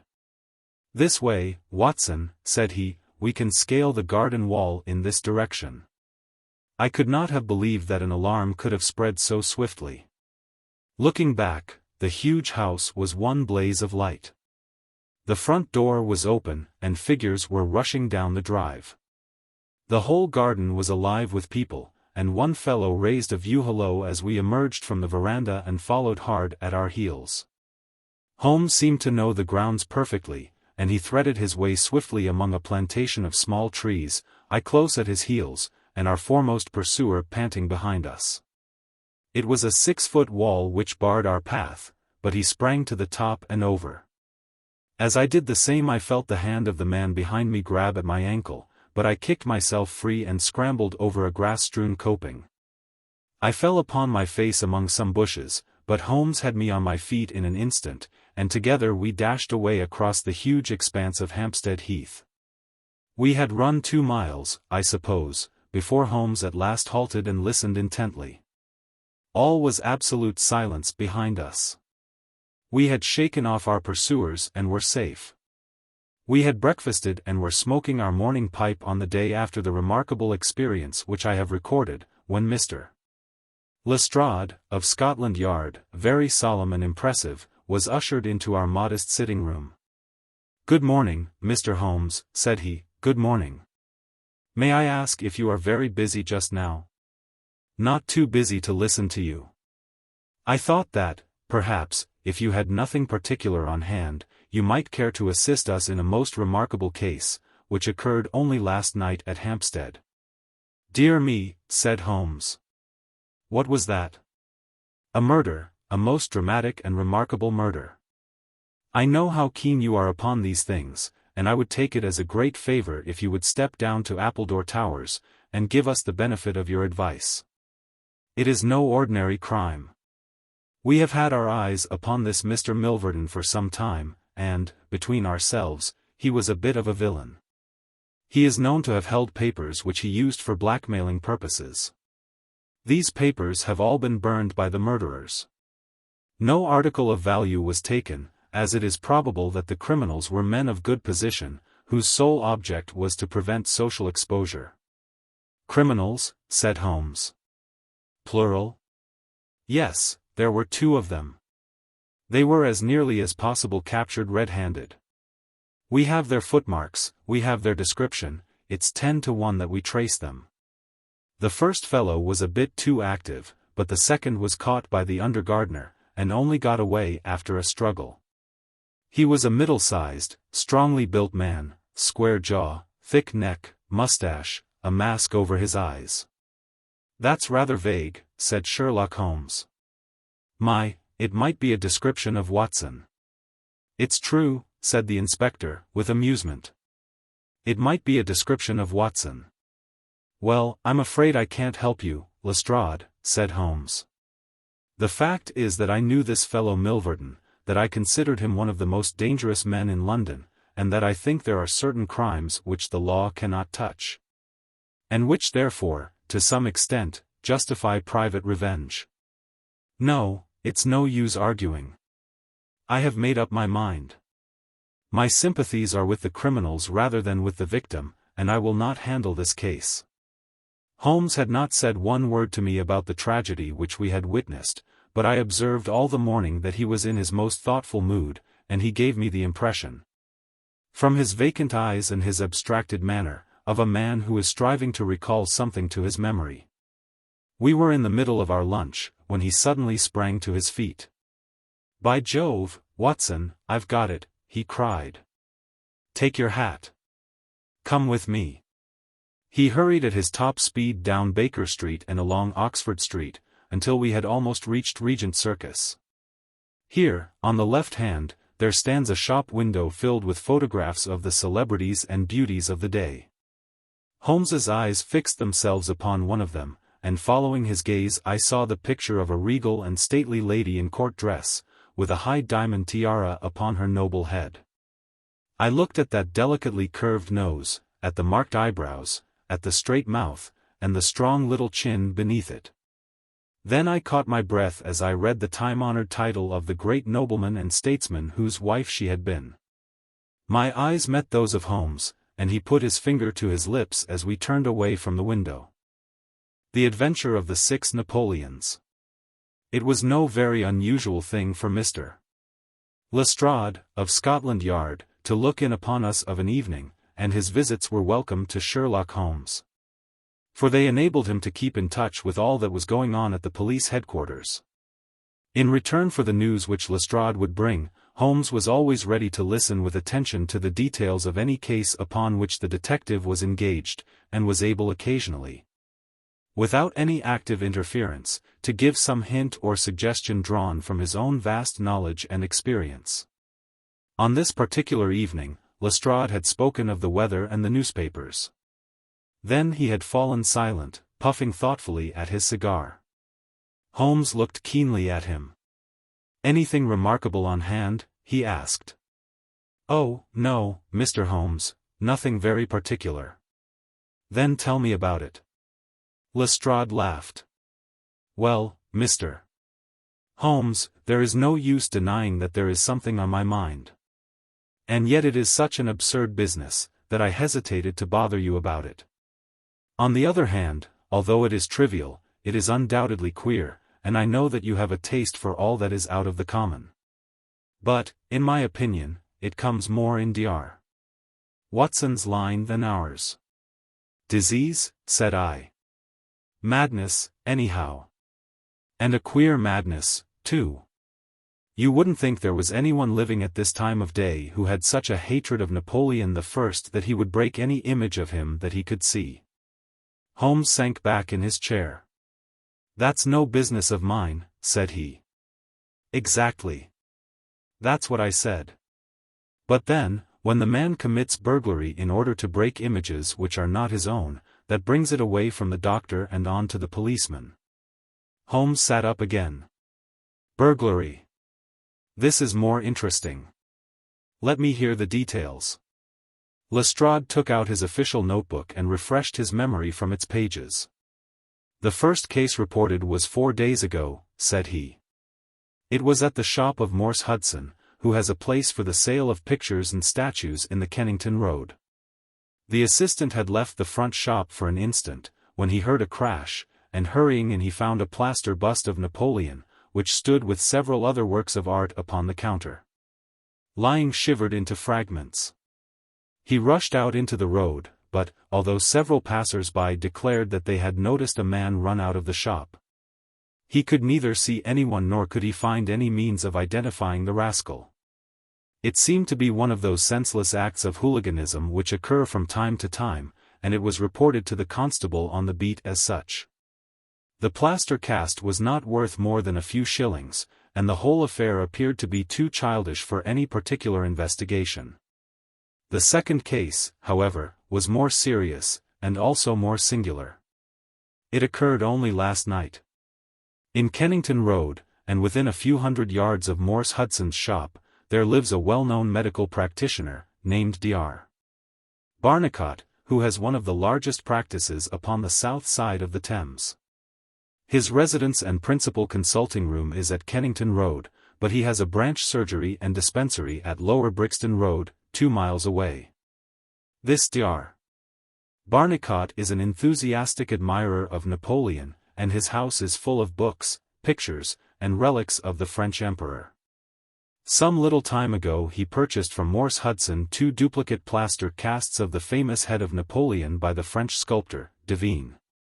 One of these he placed in his hall in the house at Kennington Road, and the other on the mantelpiece of the surgery at Lower Brixton. Well, when Dr. Barnicot came down this morning he was astonished to find that his house had been burgled during the night, but that nothing had been taken save the plaster head from the hall. It had been carried out and had been dashed savagely against the garden wall, under which its splintered fragments were discovered. Holmes rubbed his hands. "This is certainly very novel," said he. "I thought it would please you. But I have not got to the end yet." Dr. Barnicot was due at his surgery at 12 o'clock, and you can imagine his amazement when, on arriving there, he found that the window had been opened in the night and that the broken pieces of his second bust were strewn all over the room. It had been smashed to atoms where it stood. In neither case were there any signs which could give us a clue as to the criminal or lunatic who had done the mischief. Now, Mr. Holmes, you have got the facts. "They are singular, not to say grotesque," said Holmes. "May I ask whether the 2 busts smashed in Dr. Barnicot's rooms were the exact duplicates of the one which was destroyed in Morse Hudson's shop?" "They were taken from the same mold." "Such a fact must tell against the theory that the man who breaks them is influenced by any general hatred of Napoleon. Considering how many hundreds of statues of the great emperor must exist in London, it is too much to suppose such a coincidence as that a promiscuous iconoclast should chance to begin upon 3 specimens of the same bust." "Well, I thought as you do," said Lestrade. "On the other hand, this Morse Hudson is the purveyor of busts in that part of London, and these 3 were the only ones which had been in his shop for years. So, although, as you say, there are many hundreds of statues in London, it is very probable that these 3 were the only ones in that district. Therefore, a local fanatic would begin with them. What do you think, Dr. Watson?" "There are no limits to the possibilities of monomania," I answered. "There is the condition which the modern French psychologists have called the idée fixe, which may be trifling in character, and accompanied by complete sanity in every other way. A man who had read deeply about Napoleon, or who had possibly received some hereditary family injury through the Great War, might conceivably form such an idée fixe and under its influence be capable of any fantastic outrage." "That won't do, my dear Watson," said Holmes, shaking his head, "for no amount of idée fixe would enable your interesting monomaniac to find out where these busts were situated." "Well, how do you explain it?" "I don't attempt to do so. I would only observe that there is a certain method in the gentleman's eccentric proceedings. For example, in Dr. Barnicot's hall, where a sound might arouse the family, the bust was taken outside before being broken, whereas in the surgery, where there was less danger of an alarm, it was smashed where it stood. The affair seems absurdly trifling, and yet I dare call nothing trivial when I reflect that some of my most classic cases have had the least promising commencement. You will remember, Watson, how the dreadful business of the Abernethy family was first brought to my notice by the depth which the parsley had sunk into the butter upon a hot day. I can't afford, therefore, to smile at your 3 broken busts, Lestrade, and I shall be very much obliged to you if you will let me hear of any fresh development of so singular a chain of events. The development for which my friend had asked came in a quicker and an infinitely more tragic form than he could have imagined. I was still dressing in my bedroom next morning, when there was a tap at the door and Holmes entered, a telegram in his hand. He read it aloud. "Come instantly, 131 Pitt Street, Kensington." Lestrade. What is it, then? I asked. Don't know, maybe anything. But I suspect it is the sequel of the story of the statues. In that case our friend the image breaker has begun operations in another quarter of London. There's coffee on the table, Watson, and I have a cab at the door. In half an hour we had reached Pitt Street, a quiet little backwater just beside one of the briskest currents of London life. No. 131 was one of a row, all flat-chested, respectable, and most unromantic dwellings.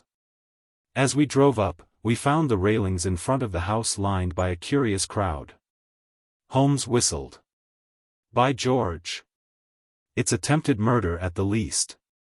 Nothing less will hold the London message boy. There's a deed of violence indicated in that fellow's round shoulders and outstretched neck. What's this, Watson? The top steps swillied down and the other ones dry. Footsteps enough, anyhow. Well, there's Lestrade at the front window, and we shall soon know all about it. The official received us with a very grave face and showed us into a sitting room, where an exceedingly unkempt and agitated elderly man, clad in a flannel dressing gown, was pacing up and down.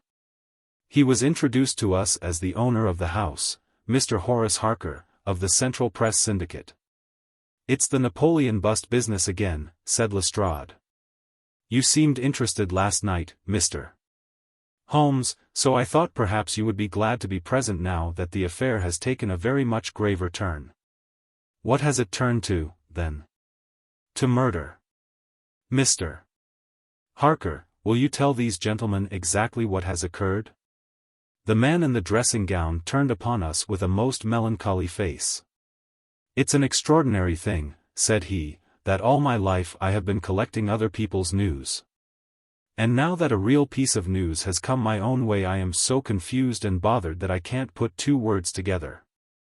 If I had come in here as a journalist, I should have interviewed myself and had 2 columns in every evening paper.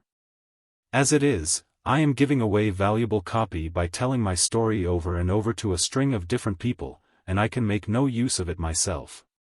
However, I've heard your name, Mr.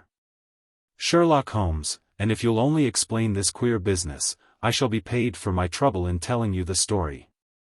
Holmes sat down and listened. It all seems to center round that bust of Napoleon which I bought for this very room about 4 months ago. I picked it up cheap from Harding Brothers, 2 doors from the High Street station. A great deal of my journalistic work is done at night, and I often write until the early morning. So it was today. I was sitting in my den, which is at the back of the top of the house, about 3 o'clock, when I was convinced that I heard some sounds downstairs. I listened, but they were not repeated, and I concluded that they came from outside. Then suddenly, about 5 minutes later, there came a most horrible yell, the most dreadful sound, Mr. Holmes, that ever I heard. It will ring in my ears as long as I live. I sat frozen with horror for a minute or 2. Then I seized the poker and went downstairs. When I entered this room I found the window wide open, and I at once observed that the bust was gone from the mantelpiece. Why any burglar should take such a thing passes my understanding, for it was only a plaster cast and of no real value whatever. You can see for yourself that anyone going out through that open window could reach the front doorstep by taking a long stride. This was clearly what the burglar had done, so I went round and opened the door. Stepping out into the dark, I nearly fell over a dead man, who was lying there. I ran back for a light and there was the poor fellow, a great gash in his throat and the whole place swimming in blood. He lay on his back, his knees drawn up, and his mouth horribly open. I shall see him in my dreams. I had just time to blow on my police whistle, and then I must have fainted, for I knew nothing more until I found the policeman standing over me in the hall. Well, who was the murdered man? Asked Holmes. There's nothing to show who he was, said Lestrade. You shall see the body at the mortuary, but we have made nothing of it up to now. He is a tall man, sunburned, very powerful, not more than 30. He is poorly dressed, and yet does not appear to be a laborer. A horn-handled clasp knife was lying in a pool of blood beside him. Whether it was the weapon which did the deed, or whether it belonged to the dead man, I do not know. There was no name on his clothing, and nothing in his pockets save an apple, some string, a shilling map of London, and a photograph. Here it is. It was evidently taken by a snapshot from a small camera. It represented an alert, sharp-featured simian man, with thick eyebrows and a very peculiar projection of the lower part of the face, like the muzzle of a baboon. And what became of the bust? Asked Holmes, after a careful study of this picture. We had news of it just before you came. It has been found in the front garden of an empty house in Campden House Road. It was broken into fragments. I am going round now to see it. Will you come? Certainly. I must just take one look round. He examined the carpet and the window. The fellow had either very long legs or was a most active man, said he. With an area beneath, it was no mean feat to reach that window ledge and open that window. Getting back was comparatively simple. Are you coming with us to see the remains of your bust, Mr. Harker? The disconsolate journalist had seated himself at a writing table. I must try and make something of it, said he, though I have no doubt that the first editions of the evening papers are out already with full details. It's like my luck. You remember when the Stand fell at Doncaster? Well, I was the only journalist in the Stand, and my journal the only one that had no account of it, for I was too shaken to write it. And now I'll be too late with a murder done on my own doorstep. As we left the room, we heard his pen travelling shrilly over the foolscap. The spot where the fragments of the bust had been found was only a few hundred yards away. For the first time our eyes rested upon this presentment of the great emperor, which seemed to raise such frantic and destructive hatred in the mind of the unknown. It lay scattered, in splintered shards, upon the grass. Holmes picked up several of them and examined them carefully. I was convinced, from his intent face and his purposeful manner, that at last he was upon a clue. Well? Asked Lestrade. Holmes shrugged his shoulders. We have a long way to go yet, said he. And yet, well, we have some suggestive facts to act upon. The possession of this trifling bust was worth more, in the eyes of this strange criminal, than a human life. That is one point. Then there is the singular fact that he did not break it in the house, or immediately outside the house, if to break it was his sole object. He was rattled and bustled by meeting this other fellow. He hardly knew what he was doing. Well, that's likely enough. But I wish to call your attention very particularly to the position of this house, in the garden of which the bust was destroyed. Lestrade looked about him. It was an empty house, and so he knew that he would not be disturbed in the garden. Yes, but there is another empty house farther up the street which he must have passed before he came to this one. Why did he not break it there, since it is evident that every yard that he carried it increased the risk of someone meeting him? I give it up, said Lestrade. Holmes pointed to the street lamp above our heads. He could see what he was doing here, and he could not there. That was his reason. By Jove! That's true, said the detective. Now that I come to think of it, Dr. Barnicott's bust was broken not far from his red lamp. Well, Mr. Holmes, what are we to do with that fact? To remember it, to docket it. We may come on something later which will bear upon it. What steps do you propose to take now, Lestrade? The most practical way of getting at it, in my opinion, is to identify the dead man. There should be no difficulty about that. When we have found who he is and who his associates are, we should have a good start in learning what he was doing in Pitt Street last night. And who it was who met him and killed him on the doorstep of Mr. Horace Harker. Don't you think so? No doubt, and yet it is not quite the way in which I should approach the case. What would you do then? Oh, you must not let me influence you in any way. I suggest that you go on your line and I on mine. We can compare notes afterwards, and each will supplement the other. Very good, said Lestrade. If you are going back to Pitt Street, you might see Mr. Horace Harker. Tell him for me that I have quite made up my mind, and that it is certain that a dangerous homicidal lunatic, with Napoleonic delusions, was in his house last night. It will be useful for his article." Lestrade stared. "You don't seriously believe that?" Holmes smiled. "Don't I? Well, perhaps I don't. But I am sure that it will interest Mr. Horace Harker and the subscribers of the Central Press Syndicate. Now, Watson, I think that we shall find that we have a long and rather complex day's work before us. I should be glad, Lestrade, if you could make it convenient to meet us at Baker Street at 6 o'clock this evening. Until then I should like to keep this photograph, found in the dead man's pocket. It is possible that I may have to ask your company and assistance upon a small expedition which will have be undertaken tonight, if my chain of reasoning should prove to be correct. Until then, goodbye and good luck."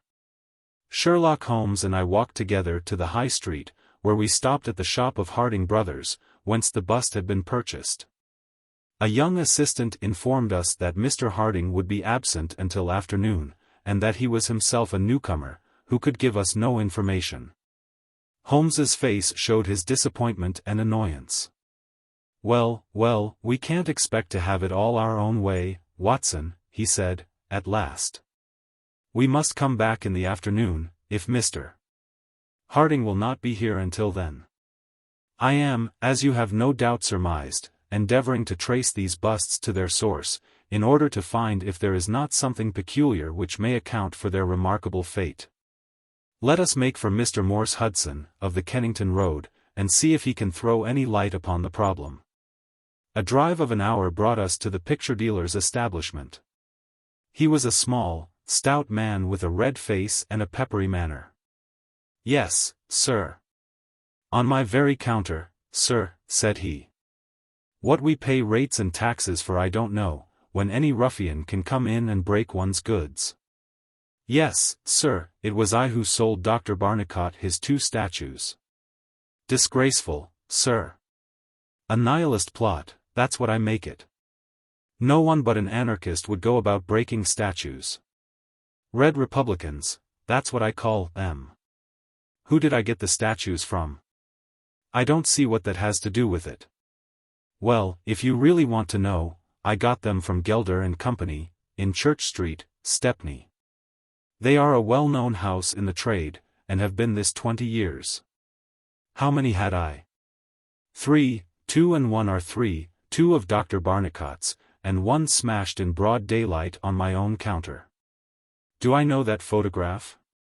No, I don't. Yes, I do, though. Why, it's Beppo. He was a kind of Italian piecework man, who made himself useful in the shop. He could carve a bit, and gild and frame, and do odd jobs. The fellow left me last week, and I've heard nothing of him since. No, I don't know where he came from nor where he went to. I had nothing against him while he was here. He was gone 2 days before the bust was smashed. Well, that's all we could reasonably expect from Morse Hudson, said Holmes, as we emerged from the shop. We have this Beppo as a common factor, both in Kennington and in Kensington, so that is worth a 10-mile drive. Now, Watson, let us make for Gelder and Company. Of Stepney, the source and origin of the busts. I shall be surprised if we don't get some help down there. In rapid succession we passed through the fringe of fashionable London, Hotel London, theatrical London, literary London, commercial London, and, finally, maritime London. Till we came to a riverside city of 100,000 souls, where the tenement houses swelter and reek with the outcasts of Europe. Here, in a broad thoroughfare, once the abode of wealthy city merchants, we found the sculpture works for which we searched. Outside was a considerable yard full of monumental masonry. Inside was a large room in which 50 workers were carving or molding. The manager, a big blonde German, received us civilly and gave a clear answer to all Holmes's questions. A reference to his books showed that hundreds of casts had been taken from a marble copy of Devine's Head of Napoleon. but that the 3 which had been sent to Morse Hudson a year or so before had been half of a batch of 6, the other 3 being sent to Harding Brothers, of Kensington.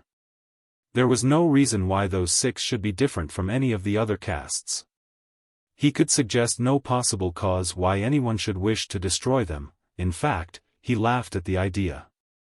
Their wholesale price was 6 shillings, but the retailer would get 12 or more. The cast was taken in 2 molds from each side of the face, and then these 2 profiles of plaster of Paris were joined together to make the complete bust. The work was usually done by Italians, in the room we were in. When finished, the busts were put on a table in the passage to dry, and afterwards stored. That was all he could tell us. But the production of the photograph had a remarkable effect upon the manager. His face flushed with anger, and his brows knotted over his blue Teutonic eyes. "Ah, the rascal," he cried. "Yes, indeed, I know him very well.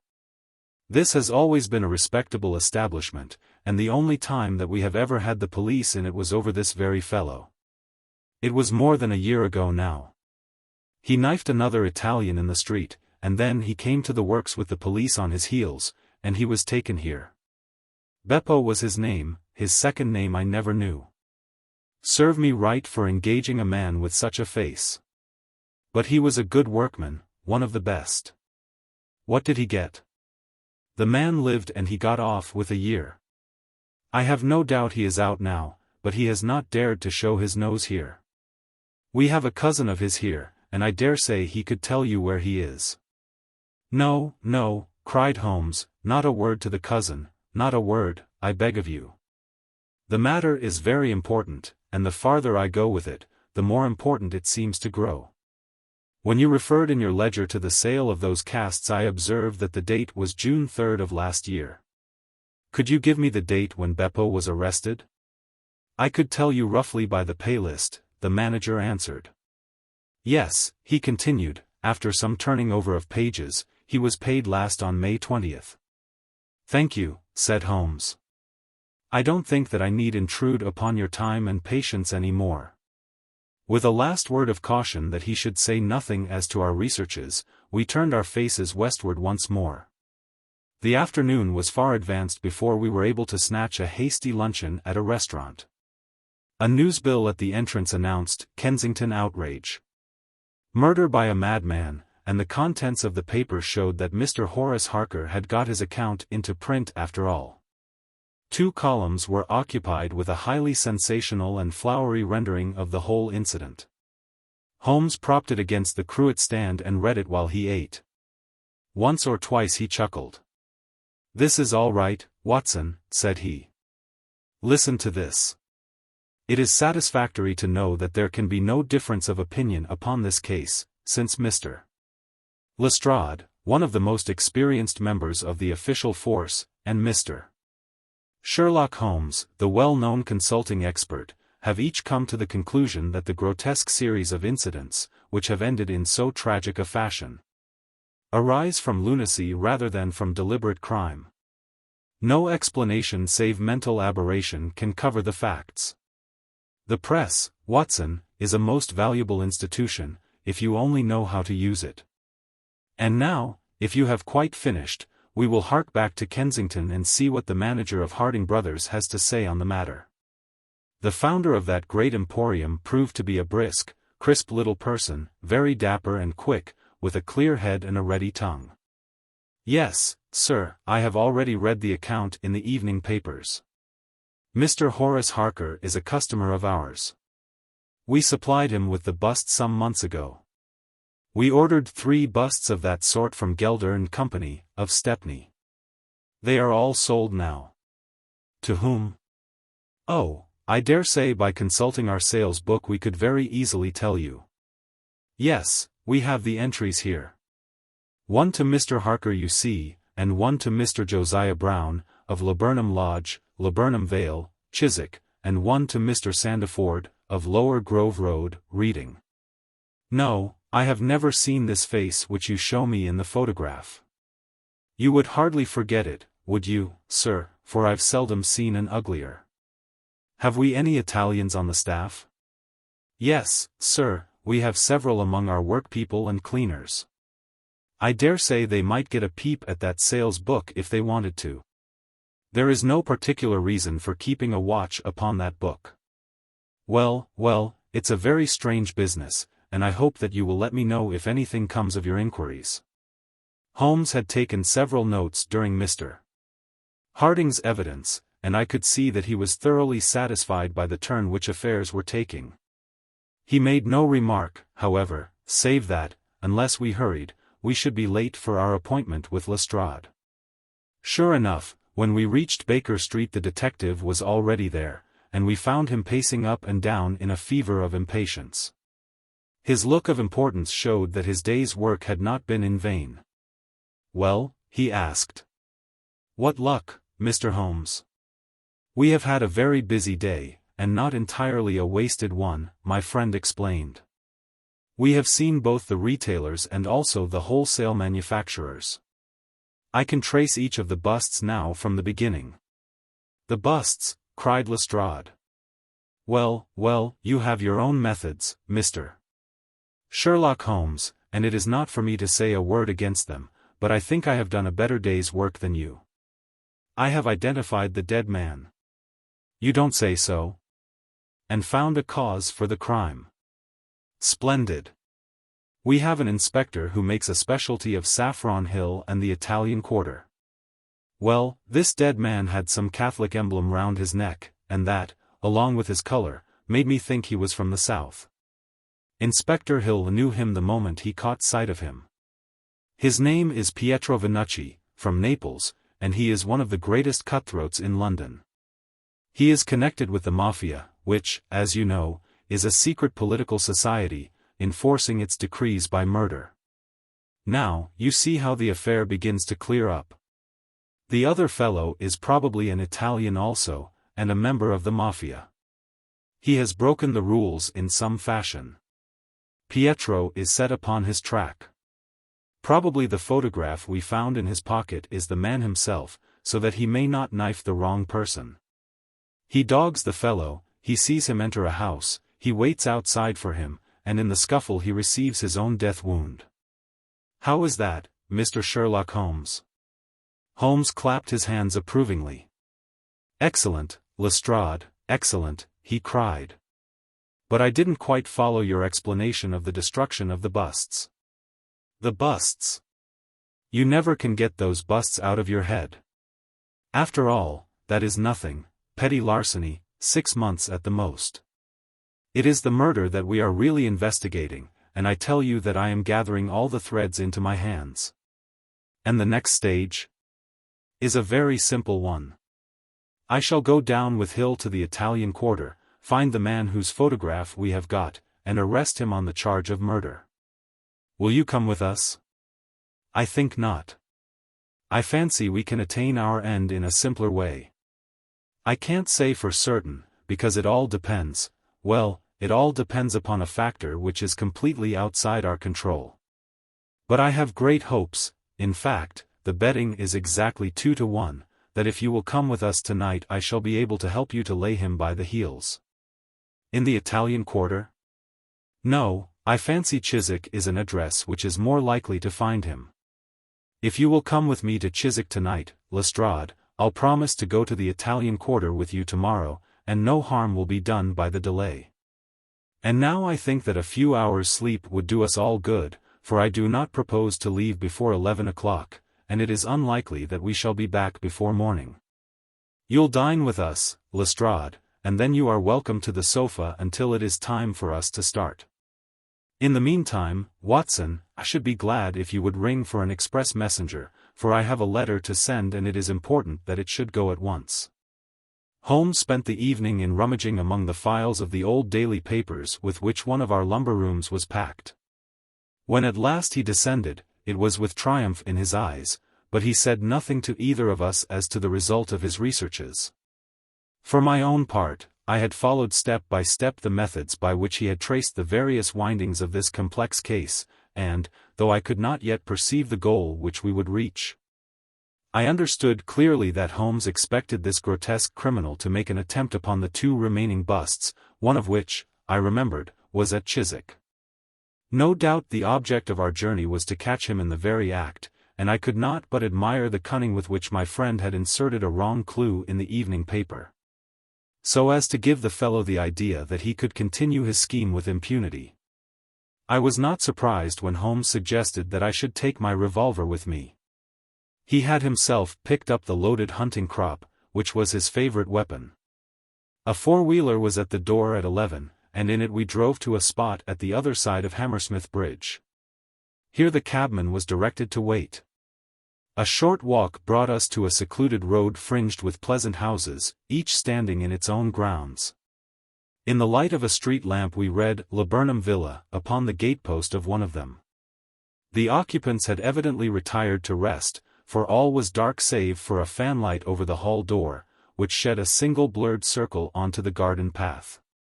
The wooden fence which separated the grounds from the road threw a dense black shadow upon the inner side, and here it was that we crouched. "I fear that you'll have a long wait," Holmes whispered.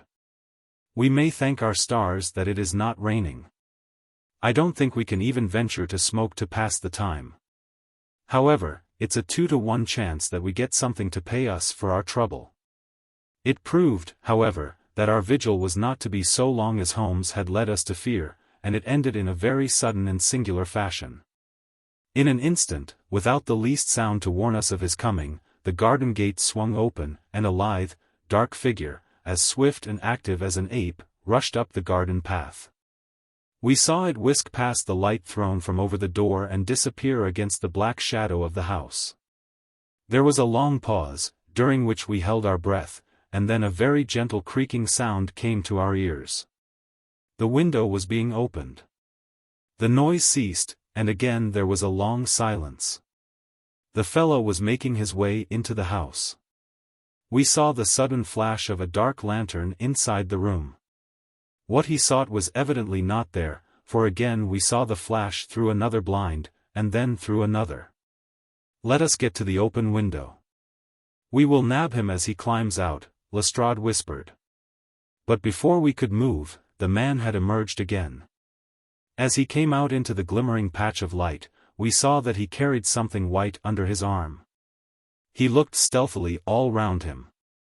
The silence of the deserted street reassured him. Turning his back upon us he laid down his burden, and the next instant there was the sound of a sharp tap, followed by a clatter and rattle. The man was so intent upon what he was doing that he never heard our steps as we stole across the grass plot. With the bound of a tiger Holmes was on his back, and an instant later Lestrade and I had him by either wrist, and the handcuffs had been fastened. As we turned him over I saw a hideous, sallow face, with writhing, furious features, glaring up at us, and I knew that it was indeed the man of the photograph whom we had secured. But it was not our prisoner to whom Holmes was giving his attention. Squatted on the doorstep, he was engaged in most carefully examining that which the man had brought from the house. It was a bust of Napoleon, like the one which we had seen that morning, and it had been broken into similar fragments. Carefully Holmes held each separate shard to the light, but in no way did it differ from any other shattered piece of plaster. He had just completed his examination when the hall lights flew up, the door opened, and the owner of the house, a jovial, rotund figure in shirt and trousers, presented himself. "Mr. Josiah Brown, I suppose," said Holmes. "Yes, sir, and you, no doubt, are Mr. Sherlock Holmes? I had the note which you sent by the express messenger, and I did exactly what you told me. We locked every door on the inside and awaited developments. Well, I'm very glad to see that you have got the rascal. I hope, gentlemen, that you will come in and have some refreshment." However, Lestrade was anxious to get his man into safe quarters, so within a few minutes our cab had been summoned and we were all four upon our way to London.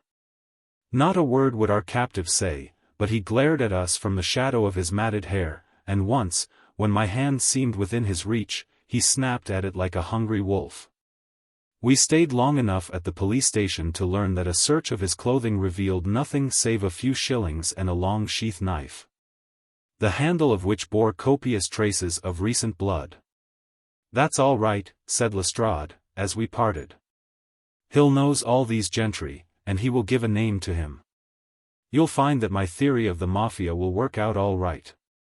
But I'm sure I am exceedingly obliged to you, Mr. Holmes, for the workmanlike way in which you laid hands upon him.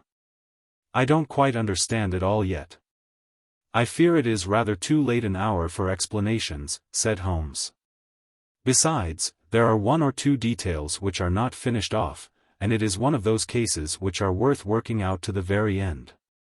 If you will come round once more to my rooms at 6 o'clock tomorrow, I think I shall be able to show you that even now you have not grasped the entire meaning of this business, which presents some features which make it absolutely original in the history of crime.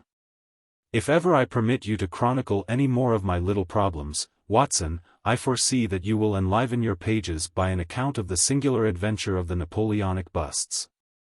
When we met again next evening, Lestrade was furnished with much information concerning our prisoner. His name, it appeared, was Beppo, second name unknown. He was a well-known ne'er-do-well among the Italian colony. He had once been a skilful sculptor and had earned an honest living, but he had taken to evil courses and had twice already been in jail, once for a petty theft, and once, as we had already heard, for stabbing a fellow countryman. He could talk English perfectly well. His reasons for destroying the busts were still unknown, and he refused to answer any questions upon the subject. But the police had discovered that these same busts might very well have been made by his own hands, since he was engaged in this class of work at the establishment of Gelder and Company.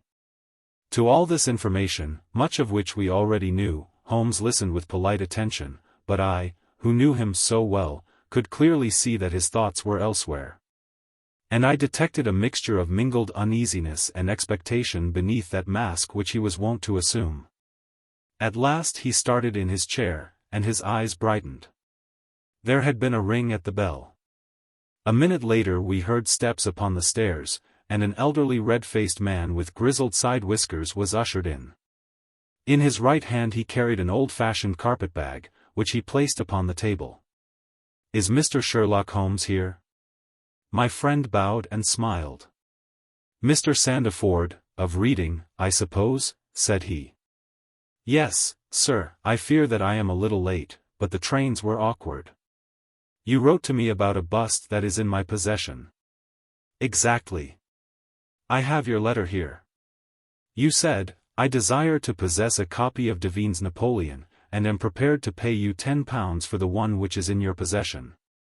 Is that right?" "Certainly. I was very much surprised at your letter, for I could not imagine how you knew that I owned such a thing." "Of course you must have been surprised, but the explanation is very simple. Mr. Harding, of Harding Brothers, said that they had sold you their last copy, and he gave me your address." "Oh, that was it, was it? Did he tell you what I paid for it?" "No, he did not." "Well, I am an honest man, though not a very rich one. I only gave 15 shillings for the bust, and I think you ought to know that before I take £10 from you. I am sure the scruple does you honor, Mr. Sandiford. But I have named that price, so I intend to stick to it." "Well, it is very handsome of you, Mr. Holmes. I brought the bust up with me, as you asked me to do. Here it is." He opened his bag, and at last we saw placed upon our table a complete specimen of that bust which we had already seen more than once in fragments. Holmes took a paper from his pocket and laid a £10 note upon the table. "You will kindly sign that paper, Mr. Sandiford, in the presence of these witnesses. It is simply to say that you transfer every possible right that you ever had in the bust to me. I am a methodical man, you see, and you never know what turn events might take afterwards. Thank you, Mr. Sandiford, here is your money, and I wish you a very good evening." When our visitor had disappeared, Sherlock Holmes's movements were such as to rivet our attention. He began by taking a clean white cloth from a drawer and laying it over the table. Then he placed his newly acquired bust in the center of the cloth. Finally, he picked up his hunting crop and struck Napoleon a sharp blow on the top of the head. The figure broke into fragments, and Holmes bent eagerly over the shattered remains. Next instant, with a loud shout of triumph he held up one splinter, in which a round, dark object was fixed like a plum in a pudding. "Gentlemen," he cried, "let me introduce you to the famous Black Pearl of the Borgias." Lestrade and I sat silent for a moment, and then, with a spontaneous impulse, we both broke at clapping, as at the well-wrought crisis of a play. A flush of color sprang to Holmes's pale cheeks, and he bowed to us like the master dramatist who receives the homage of his audience. It was at such moments that for an instant he ceased to be a reasoning machine, and betrayed his human love for admiration and applause. The same singularly proud and reserved nature which turned away with disdain from popular notoriety was capable of being moved to its depths by spontaneous wonder and praise from a friend. "Yes, gentlemen," said he, "it is the most famous pearl now existing in the world, and it has been my good fortune, by a connected chain of inductive reasoning, to trace it from the Prince of Colonna's bedroom at the Dacre Hotel, where it was lost, to the interior of this, the last of the 6 busts of Napoleon which were manufactured by Gelder and Company, of Stepney. You will remember, Lestrade, the sensation caused by the disappearance of this valuable jewel and the vain efforts of the London police to recover it. I was myself consulted upon the case, but I was unable to throw any light upon it. Suspicion fell upon the maid of the princess, who was an Italian, and it was proved that she had a brother in London, but we failed to trace any connection between them. The maid's name was Lucretia Venucci, and there is no doubt in my mind that this Pietro who was murdered 2 nights ago was the brother. I have been looking up the dates in the old files of the paper, and I find that the disappearance of the pearl was exactly 2 days before the arrest of Beppo, for some crime of violence, an event which took place in the factory of Gelder and Company, at the very moment when these busts were being made. Now you clearly see the sequence of events, though you see them, of course, in the inverse order to the way in which they presented themselves to me. Beppo had the pearl in his possession. He may have stolen it from Pietro, he may have been Pietro's confederate, he may have been the go-between of Pietro and his sister. It is of no consequence to us which is the correct solution. The main fact is that he had the pearl, and at that moment, when it was on his person, he was pursued by the police. He made for the factory in which he worked, and he knew that he had only a few minutes in which to conceal this enormously valuable prize, which would otherwise be found on him when he was searched. 6 plaster casts of Napoleon were drying in the passage. One of them was still soft. In an instant Beppo, a skillful workman, made a small hole in the wet plaster, dropped in the pearl, and with a few touches covered over the aperture once more. It was an admirable hiding place. No one could possibly find it. But Beppo was condemned to a year's imprisonment, and in the meanwhile his 6 busts were scattered over London. He could not tell which contained his treasure. Only by breaking them could he see. Even shaking would tell him nothing, for as the plaster was wet it was probable that the pearl would adhere to it, as, in fact, it has done. Beppo did not despair, and he conducted his search with considerable ingenuity and perseverance. Through a cousin who works with Gelder, he found out the retail firms who had bought the busts. He managed to find employment with Morse Hudson, and in that way tracked down 3 of them. The pearl was not there. Then, with the help of some Italian employee, he succeeded in finding out where the other 3 busts had gone. The first was at Harker's. There he was dogged by his confederate, who held Beppo responsible for the loss of the pearl, and he stabbed him in the scuffle which followed. If he was his confederate, why should he carry his photograph? I asked. As a means of tracing him, if he wished to inquire about him from any third person. That was the obvious reason. Well, after the murder I calculated that Beppo would probably hurry rather than delay his movements. He would fear that the police would read his secret, and so he hastened on before they should get ahead of him. Of course, I could not say that he had not found the pearl in Harker's bust. I had not even concluded for certain that it was the pearl, but it was evident to me that he was looking for something. Since he carried the bust past the other houses in order to break it in the garden which had a lamp overlooking it. Since Harker's bust was 1 in 3, the chances were exactly as I told you, 2-to-1 against the pearl being inside it. There remained 2 busts, and it was obvious that he would go for the London one first.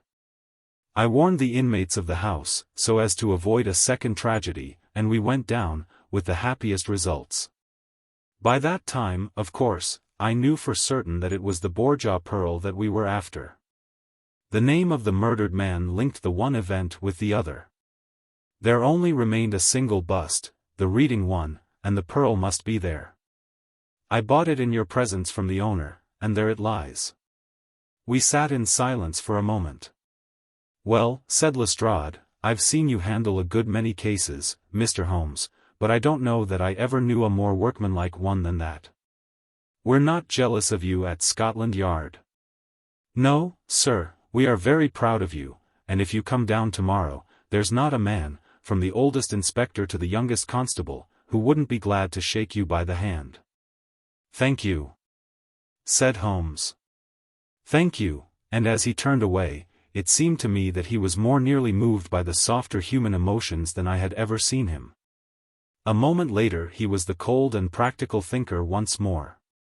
Put the pearl in the safe, Watson, said he, and get out the papers of the Conk Singleton forgery case. Goodbye, Lestrade.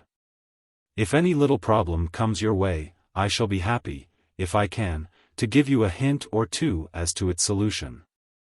The Adventure of the 3 Students. It was in the year 95 that a combination of events, into which I need not enter, caused Mr. Sherlock Holmes and myself to spend some weeks in one of our great university towns, and it was during this time that the small but instructive adventure which I am about to relate befell us. It will be obvious that any details which would help the reader exactly to identify the college or the criminal would be injudicious and offensive.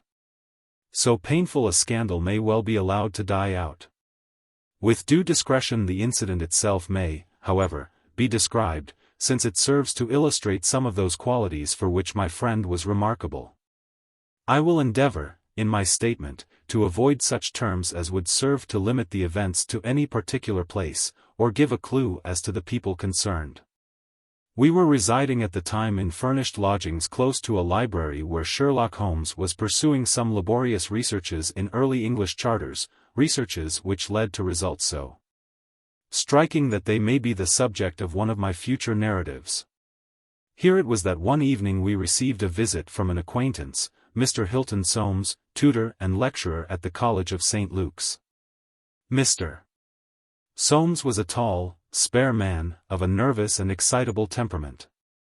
I had always known him to be restless in his manner, but on this particular occasion he was in such a state of uncontrollable agitation that it was clear something very unusual had occurred. I trust, Mr. Holmes, that you can spare me a few hours of your valuable time. We have had a very painful incident at St. Luke's, and really, but for the happy chance of your being in town, should have been at a loss what to do. I am very busy just now, and I desire no distractions, my friend answered. I should much prefer that you called in the aid of the police.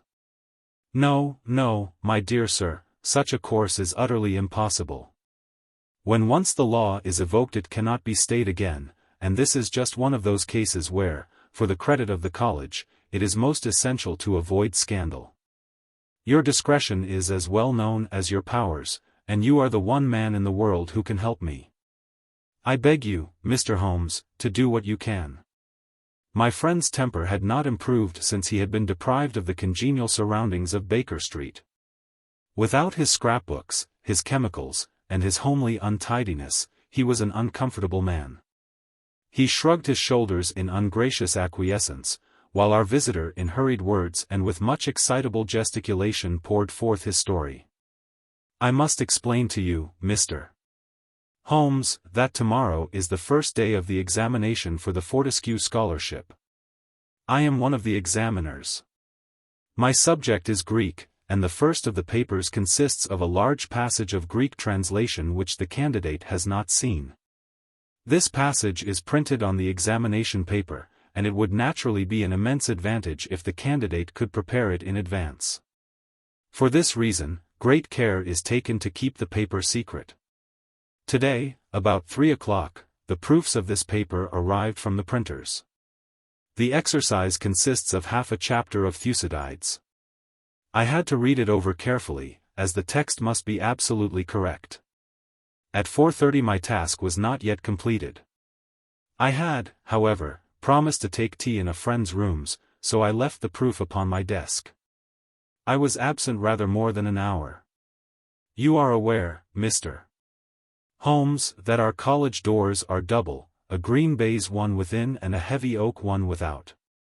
As I approached my outer door, I was amazed to see a key in it. For an instant I imagined that I had left my own there, but on feeling in my pocket I found that it was all right. The only duplicate which existed, so far as I knew, was that which belonged to my servant, Bannister, a man who has looked after my room for 10 years. And whose honesty is absolutely above suspicion. I found that the key was indeed his, that he had entered my room to know if I wanted tea, and that he had very carelessly left the key in the door when he came out. His visit to my room must have been within a very few minutes of my leaving it. His forgetfulness about the key would have mattered little upon any other occasion, but on this one day it has produced the most deplorable consequences. The moment I looked at my table, I was aware that someone had rummaged among my papers. The proof was in 3 long slips. I had left them all together. Now, I found that one of them was lying on the floor, one was on the side table near the window, and the third was where I had left it. Holmes stirred for the first time. The first page on the floor, the second in the window, the third where you left it, said he. Exactly, Mr. Holmes. You amaze me. How could you possibly know that? Pray continue your very interesting statement. For an instant I imagined that Bannister had taken the unpardonable liberty of examining my papers. He denied it, however, with the utmost earnestness, and I am convinced that he was speaking the truth. The alternative was that someone passing had observed the key in the door, had known that I was out, and had entered to look at the papers. A large sum of money is at stake, for the scholarship is a very valuable one, and an unscrupulous man might very well run a risk in order to gain an advantage over his fellows. Bannister was very much upset by the incident. He had nearly fainted when we found that the papers had undoubtedly been tampered with. I gave him a little brandy and left him collapsed in a chair, while I made a most careful examination of the room. I soon saw that the intruder had left other traces of his presence besides the rumpled papers. On the table in the window were several shreds from a pencil which had been sharpened. A broken tip of lead was lying there also. Evidently the rascal had copied the paper in a great hurry, had broken his pencil, and had been compelled to put a fresh point to it. Excellent, said Holmes, who was recovering his good humor as his attention became more engrossed by the case. Fortune has been your friend. This was not all. I have a new writing table with a fine surface of red leather. I am prepared to swear, and so is Bannister, that it was smooth and unstained. Now I found a clean cut in it about 3 inches long, not a mere scratch, but a positive cut. Not only this, but on the table I found a small ball of black dough or clay, with specks of something which looks like sawdust in it. I am convinced that these marks were left by the man who rifled the papers. There were no footmarks and no other evidence as to his identity. I was at my wit's end, when suddenly the happy thought occurred to me that you were in the town, and I came straight round to put the matter into your hands. Do help me, Mr. Holmes. You see my dilemma. Either I must find the man or else the examination must be postponed until fresh papers are prepared, and since this cannot be done without explanation, there will ensue a hideous scandal, which will throw a cloud not only on the college, but on the university. Above all things, I desire to settle the matter quietly and discreetly. I shall be happy to look into it and to give you such advice as I can, said Holmes, rising and putting on his overcoat. The case is not entirely devoid of interest. Had anyone visited you in your room after the papers came to you? Yes, young Dullet Ras, an Indian student, who lives on the same stair, came in to ask me some particulars about the examination, for which he was entered. Yes. And the papers were on your table? To the best of my belief, they were rolled up. But might be recognized as proofs? Possibly. No one else in your room? No. Did anyone know that these proofs would be there? No one save the printer. Did this man Bannister know? No, certainly not. No one knew. Where is Bannister now? He was very ill, poor fellow. I left him collapsed in the chair. I was in such a hurry to come to you. You left your door open? I locked up the papers first. Then it amounts to this, Mr. Soames, that, unless the Indian student recognized the roll as being proofs, the man who tampered with them came upon them accidentally without knowing that they were there. So it seems to me. Holmes gave an enigmatic smile. Well, said he, let us go round. Not one of your cases, Watson, mental, not physical. All right, come if you want to. Now, Mr. Soames, at your disposal. The sitting room of our client opened by a long, low, latticed window onto the ancient lichen-tinted court of the old college. A Gothic arched door led to a worn stone staircase. On the ground floor was the tutor's room. Above were 3 students, one on each story. It was already twilight when we reached the scene of our problem. Holmes halted and looked earnestly at the window. Then he approached it, and, standing on tiptoe with his neck craned, he looked into the room. He must have entered through the door. There is no opening except the one pane, said our learned guide. Dear me, said Holmes, and he smiled in a singular way as he glanced at our companion. Well, if there is nothing to be learned here, we had best go inside. The lecturer unlocked the outer door and ushered us into his room. We stood at the entrance while Holmes made an examination of the carpet. I am afraid there are no signs here, said he. One could hardly hope for any upon so dry a day. Your servant seems to have quite recovered. You left him in a chair, you say. Which chair? By the window there. I see. Near this little table. You can come in now. I have finished with the carpet. Let us take the little table first. Of course, what has happened is very clear. The man entered and took the papers, sheet by sheet, from the central table. He carried them over to the window table, because from there he could see if you came across the courtyard, and so could effect an escape. As a matter of fact, he could not, said Soames, for I entered by the side door. Ah, that's good. Well, anyhow, that was in his mind. Let me see the 3 strips. No finger impressions, no. Well, he carried over this one first, and he copied it. How long would it take him to do that, using every possible contraction? A quarter of an hour, not less. Then he tossed it down and seized the next. He was in the midst of that when your return caused him to make a very hurried retreat, very hurried, since he had not time to replace the papers which would tell you that he had been there. You were not aware of any hurrying feet on the stair as you entered the outer door? No, I can't say I was. Well, he wrote so furiously that he broke his pencil, and had, as you observe, to sharpen it again. This is of interest, Watson.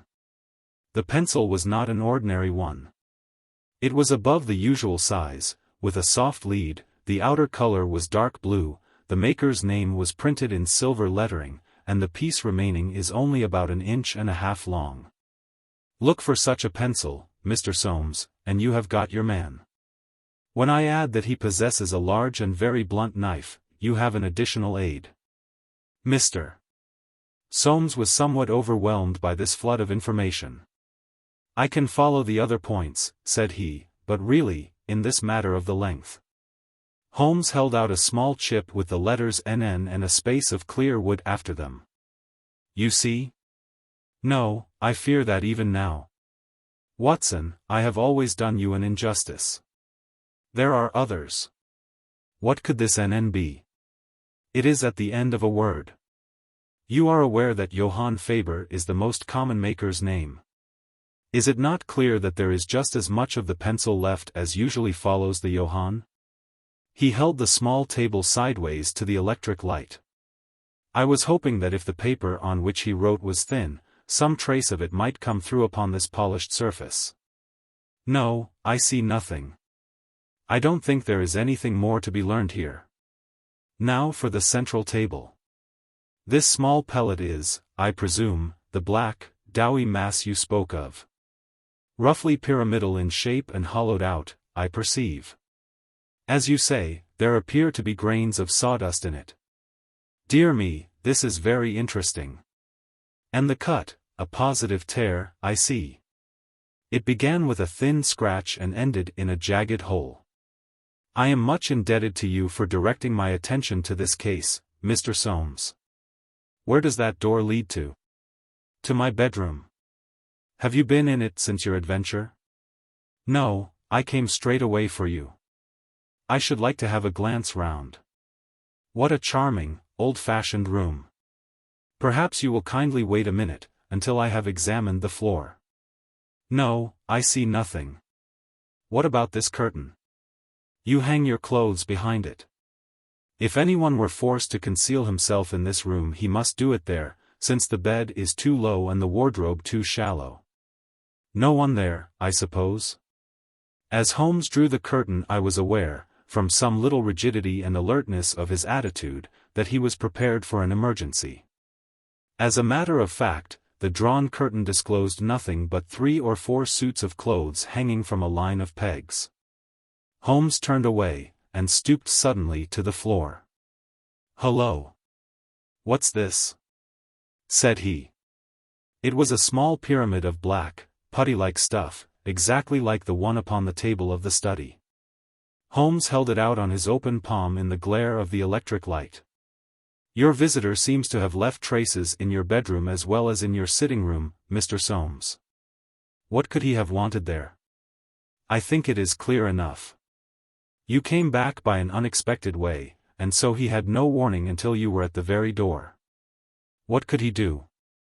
He caught up everything which would betray him, and he rushed into your bedroom to conceal himself. Good gracious, Mr. Holmes, do you mean to tell me that, all the time I was talking to Bannister in this room, we had the man prisoner if we had only known it? So I read it. Surely there is another alternative, Mr. Holmes. I don't know whether you observed my bedroom window. Lattice-paned, lead framework, 3 separate windows, one swinging on hinge, and large enough to admit a man. Exactly.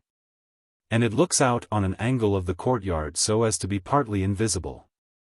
The man might have effected his entrance there, left traces as he passed through the bedroom, and finally, finding the door open, have escaped that way." Holmes shook his head impatiently. "Let us be practical," said he. "I understand you to say that there are 3 students who use this stair, and are in the habit of passing your door?" "Yes, there are." "And they are all in for this examination?" "Yes." "Have you any reason to suspect any one of them more than the others?" Soames hesitated. "It is a very delicate question," said he. "One hardly likes to throw suspicion where there are no proofs. Let us hear the suspicions. I will look after the proofs. I will tell you, then, in a few words the character of the 3 men who inhabit these rooms. The lower of the 3 is Gilchrist, a fine scholar and athlete, plays in the rugby team and the cricket team for the college, and got his blue for the hurdles and the long jump. He is a fine, manly fellow. His father was the notorious Sir Jabez Gilchrist, who ruined himself on the turf. My scholar has been left very poor, but he is hard-working and industrious. He will do well. The second floor is inhabited by Dullet Ras, the Indian. He is a quiet, inscrutable fellow, as most of those Indians are. He is well up in his work, though his Greek is his weak subject. He is steady and methodical. The top floor belongs to Miles Maclaren. He is a brilliant fellow when he chooses to work, one of the brightest intellects of the university, but he is wayward, dissipated, and unprincipled. He was nearly expelled over a card scandal in his first year. He has been idling all this term, and he must look forward with dread to the examination. Then it is he whom you suspect? I dare not go so far as that. But, of the three, he is perhaps the least unlikely. Exactly. Now, Mr. Soames, let us have a look at your servant, Bannister. He was a little, white-faced, clean-shaven, grizzly-haired fellow of 50. He was still suffering from this sudden disturbance of the quiet routine of his life. His plump face was twitching with his nervousness, and his fingers could not keep still. "We are investigating this unhappy business, Bannister," said his master. "Yes, sir." "I understand," said Holmes, "that you left your key in the door." "Yes, sir." "Was it not very extraordinary that you should do this on the very day when there were these papers inside?" "It was most unfortunate, sir. But I have occasionally done the same thing at other times." "When did you enter the room?" "It was about 4:30. "That is Mr. Soames' tea time." "How long did you stay?" "When I saw that he was absent, I withdrew at once." "Did you look at these papers on the table?" "No, sir, certainly not." "How came you to leave the key in the door?" "I had the tea tray in my hand. I thought I would come back for the key. Then I forgot." "Has the outer door a spring lock?" "No, sir." "Then it was open all the time?" "Yes, sir." "Anyone in the room could get out?" "Yes, sir." "When Mr. Soames returned and called for you, you were very much disturbed?" "Yes, sir. Such a thing has never happened during the many years that I have been here. I nearly fainted, sir." "So I understand. Where were you when you began to feel bad?" "Where was I, sir?" "Why, here, near the door." "That is singular, because you sat down in that chair over yonder near the corner. Why did you pass these other chairs?" "I don't know, sir, it didn't matter to me where I Saturday." "I really don't think he knew much about it, Mr. Holmes. He was looking very bad, quite ghastly." "You stayed here when your master left?" "Only for a minute or so. Then I locked the door and went to my room." "Whom do you suspect?" "Oh, I would not venture to say, sir. I don't believe there is any gentleman in this university who is capable of profiting by such an action." "No, sir, I'll not believe it." "Thank you, that will do," said Holmes. "Oh, one more word. You have not mentioned to any of the three gentlemen whom you attend that anything is amiss?" "No, sir, not a word." "You haven't seen any of them?" "No, sir." "Very good. Now, Mr. Soames, we will take a walk in the quadrangle, if you please." 3 yellow squares of light shone above us in the gathering gloom. "Your 3 birds are all in their nests," said Holmes, looking up. "Hullo! What's that? One of them seems restless enough." It was the Indian, whose dark silhouette appeared suddenly upon his blind. He was pacing swiftly up and down his room. "I should like to have a peep at each of them," said Holmes. "Is it possible?" "No difficulty in the world," Soames answered. "This set of rooms is quite the oldest in the college, and it is not unusual for visitors to go over them. Come along, and I will personally conduct you." "No names, please," said Holmes, as we knocked at Gilchrist's door. A tall, flaxen-haired, slim young fellow opened it, and made us welcome when he understood our errand. There were some really curious pieces of medieval domestic architecture within. Holmes was so charmed with one of them that he insisted on drawing it in his notebook, broke his pencil, had to borrow one from our host and finally borrowed a knife to sharpen his own. The same curious accident happened to him in the rooms of the Indian, a silent, little, hook-nosed fellow, who eyed us askance, and was obviously glad when Holmes's architectural studies had come to an end. I could not see that in either case Holmes had come upon the clue for which he was searching. Only at the third did our visit prove abortive. The outer door would not open to our knock, and nothing more substantial than a torrent of bad language came from behind it. "I don't care who you are. You can go to blazes," roared the angry voice. "Tomorrow's the exam, and I won't be drawn by anyone." "A rude fellow," said our guide, flushing with anger as we withdrew down the stair. Of course, he did not realize that it was I who was knocking, but none the less his conduct was very uncourteous, and, indeed, under the circumstances rather suspicious. Holmes's response was a curious one. "Can you tell me his exact height?" he asked. "Really, Mr. Holmes, I cannot undertake to say. He is taller than the Indian, not so tall as Gilchrist. I suppose 5'6" would be about it." "That is very important," said Holmes. "And now, Mr. Soames, I wish you good night." Our guide cried aloud in his astonishment and dismay. "Good gracious, Mr. Holmes, you are surely not going to leave me in this abrupt fashion. You don't seem to realize the position. Tomorrow is the examination. I must take some definite action tonight. I cannot allow the examination to be held if one of the papers has been tampered with. The situation must be faced. You must leave it as it is. I shall drop round early tomorrow morning and chat the matter over.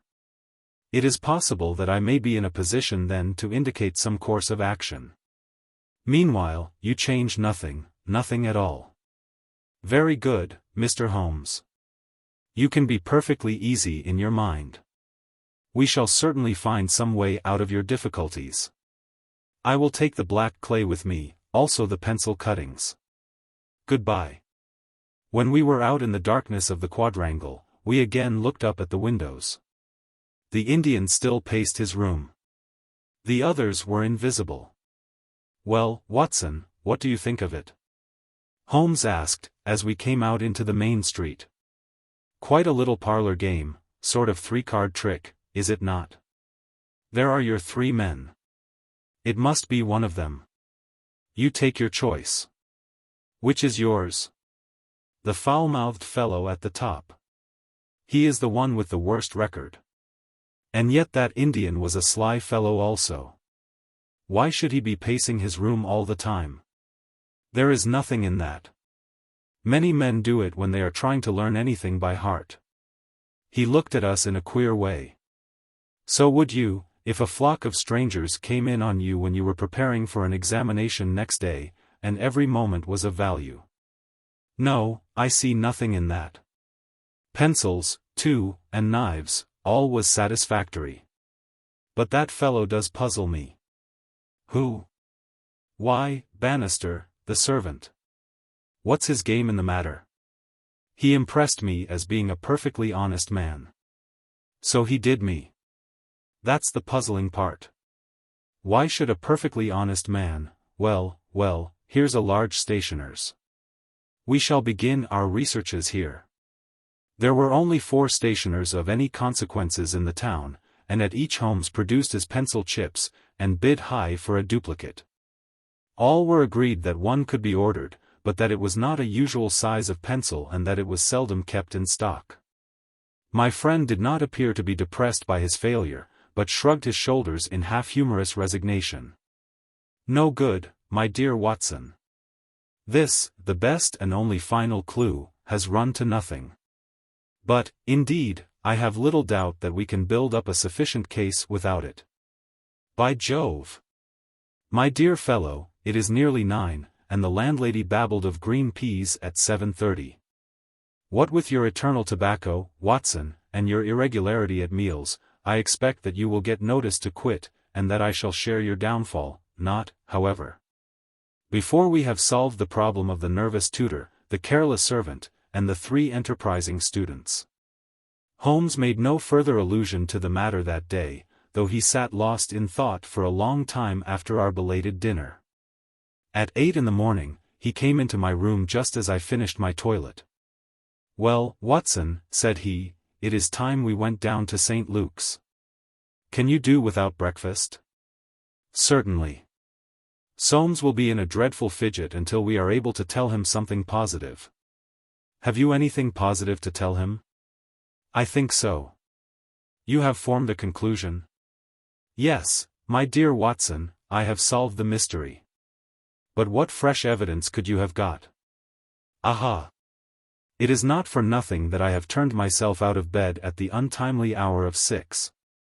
I have put in 2 hours hard work and covered at least 5 miles, with something to show for it. Look at that. He held out his hand. On the palm were 3 little pyramids of black, doughy clay. Why, Holmes, you had only 2 yesterday. And 1 more this morning. It is a fair argument that wherever number 3 came from is also the source of numbers 1 and 2. Watson. Well, come along and put friend Soames out of his pain. The unfortunate tutor was certainly in a state of pitiable agitation when we found him in his chambers. In a few hours the examination would commence, and he was still in the dilemma between making the facts public and allowing the culprit to compete for the valuable scholarship. He could hardly stand still, so great was his mental agitation, and he ran towards Holmes with 2 eager hands outstretched. Thank heaven that you have come.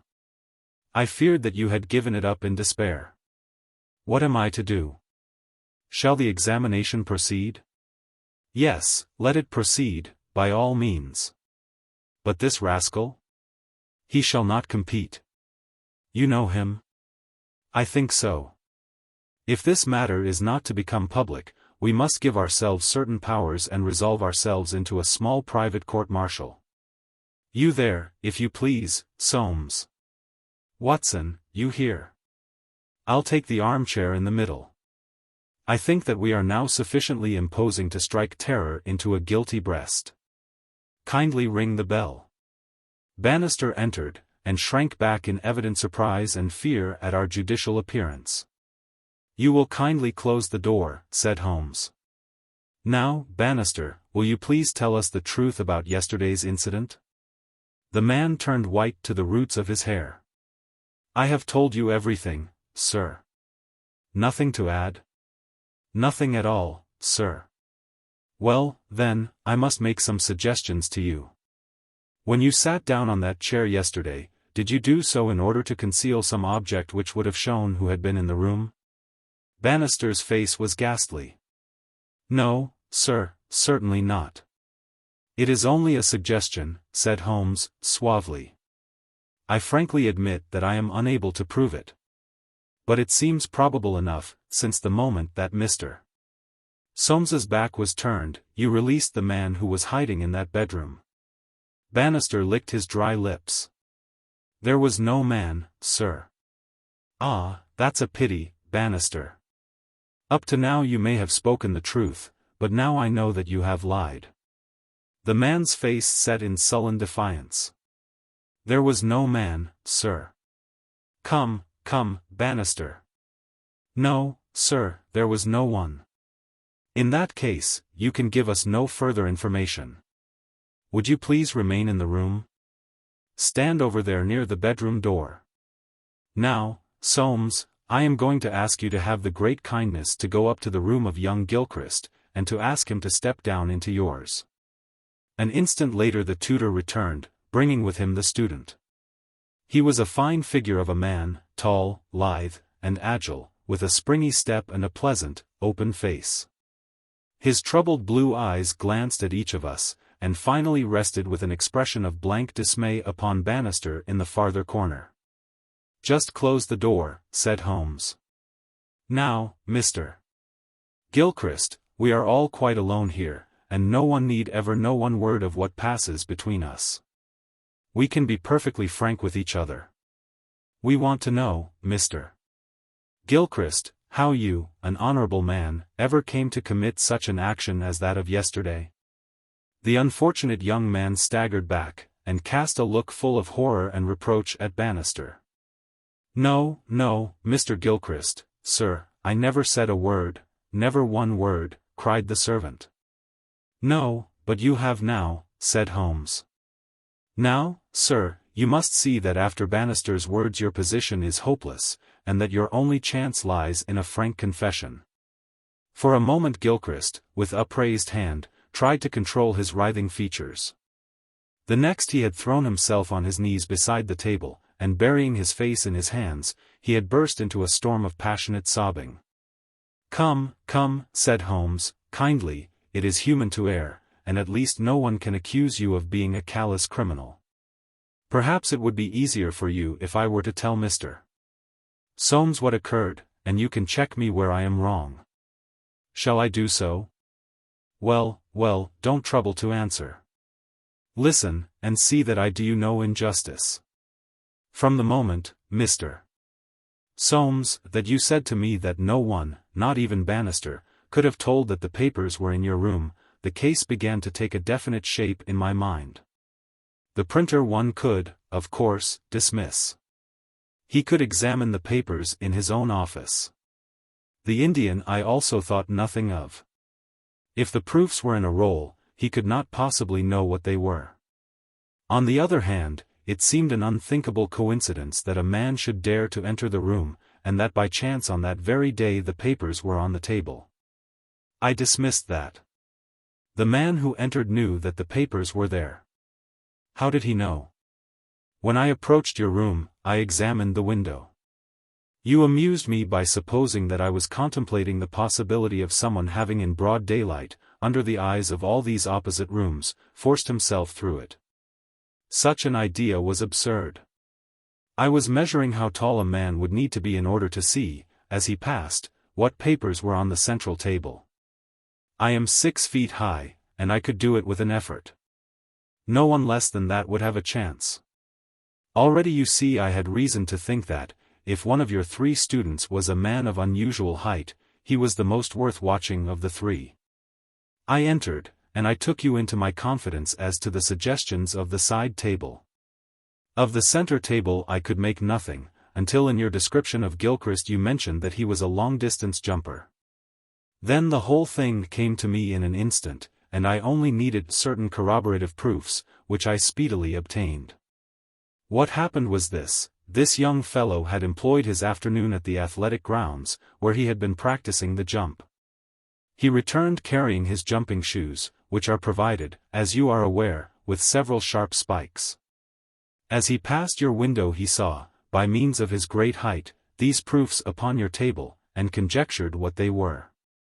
No harm would have been done had it not been that, as he passed your door, he perceived the key which had been left by the carelessness of your servant. A sudden impulse came over him to enter, and see if they were indeed the proofs. It was not a dangerous exploit, for he could always pretend that he had simply looked in to ask a question.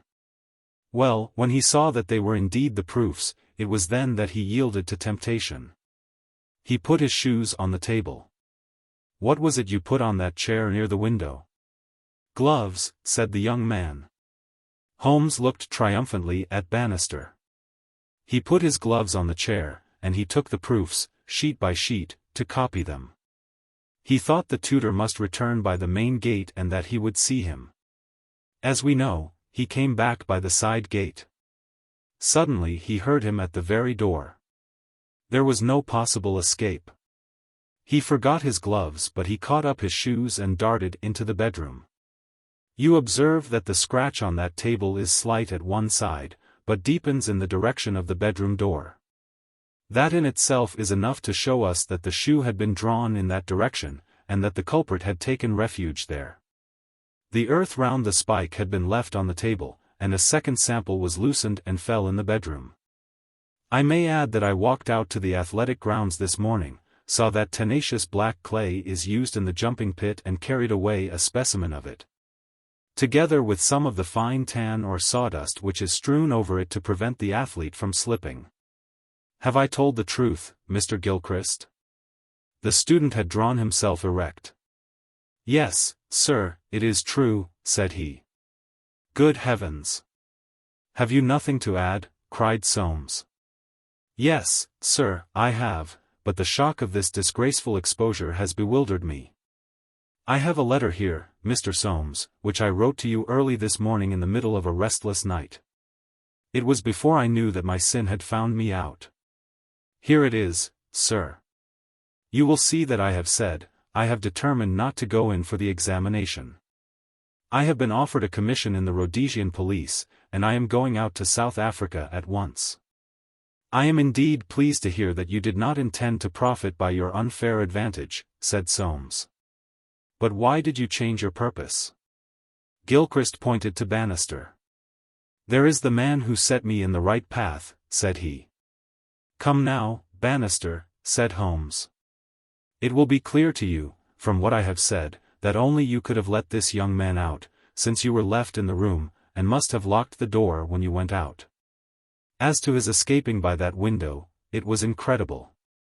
Can you not clear up the last point in this mystery, and tell us the reasons for your action?" "It was simple enough, sir, if you only had known, but, with all your cleverness, it was impossible that you could know. Time was, sir, when I was butler to old Sir Jabez Gilchrist, this young gentleman's father. When he was ruined I came to the college as servant, but I never forgot my old employer because he was down in the world. I watched his son all I could for the sake of the old days. Well, sir, when I came into this room yesterday, when the alarm was given, the very first thing I saw was Mr. Gilchrist's tan gloves lying in that chair. I knew those gloves well, and I understood their message. If Mr. Soames saw them, the game was up. I flopped down into that chair, and nothing would budge me until Mr. Soames he went for you. Then out came my poor young master, whom I had dandled on my knee, and confessed it all to me. Wasn't it natural, sir, that I should save him, and wasn't it natural also that I should try to speak to him as his dead father would have done? And make him understand that he could not profit by such a deed? Could you blame me, sir?" "No, indeed," said Holmes, heartily, springing to his feet. "Well, Soames, I think we have cleared your little problem up, and our breakfast awaits us at home. Come, Watson. As to you, sir, I trust that a bright future awaits you in Rhodesia. For once you have fallen low. Let us see, in the future, how high you can rise." The Adventure of the Golden Pince-Nez. When I look at the 3 massive manuscript volumes which contain our work for the year 1894, I confess that it is very difficult for me, out of such a wealth of material, to select the cases which are most interesting in themselves, and at the same time most conducive to a display of those peculiar powers for which my friend was famous. As I turn over the pages, I see my notes upon the repulsive story of the Red Leech and the terrible death of Crosby, the banker. Here also I find an account of the Addleton tragedy, and the singular contents of the ancient British barrow. The famous Smith-Mortimer succession case comes also within this period, and so does the tracking and arrest of Hurrett. The Boulevard assassin, an exploit which won for Holmes an autograph letter of thanks from the French President and the Order of the Legion of Honor. Each of these would furnish a narrative, but on the whole I am of opinion that none of them unites so many singular points of interest as the episode of Yoxley Old Place, which includes not only the lamentable death of young Willoughby Smith, but also those subsequent developments which threw so curious a light upon the causes of the crime. It was a wild, tempestuous night, towards the close of November. Holmes and I sat together in silence all the evening, he engaged with a powerful lens deciphering the remains of the original inscription upon a palimpsest, I deep in a recent treatise upon surgery. Outside the wind howled down Baker Street, while the rain beat fiercely against the windows. It was strange there, in the very depths of the town, with 10 miles of man's handiwork on every side of us, to feel the iron grip of nature, and to be conscious that to the huge elemental forces all London was no more than the molehills that dot the fields. I walked to the window, and looked out on the deserted street. The occasional lamps gleamed on the expanse of muddy road and shining pavement. A single cab was splashing its way from the Oxford Street end. "Well, Watson, it's as well we have not to turn out tonight," said Holmes, laying aside his lens and rolling up the palimpsest. "I've done enough for one sitting. It is trying work for the eyes. So far as I can make out, it is nothing more exciting than an Abbey's accounts dating from the second half of the 15th century. Hullo! Hullo! Hullo! What's this?" Amid the droning of the wind there had come the stamping of a horse's hoofs, and the long grind of a wheel as it rasped against the curb. The cab which I had seen had pulled up at our door. "What can he want?" I ejaculated, as a man stepped out of it. "Want? He wants us. And we, my poor Watson, want overcoats and cravats and galoshes, and every aid that man ever invented to fight the weather. Wait a bit, though. There's the cab off again. There's hope yet. He'd have kept it if he had wanted us to come. Run down, my dear fellow, and open the door, for all virtuous folk have been long in bed." When the light of the hall lamp fell upon our midnight visitor, I had no difficulty in recognizing him.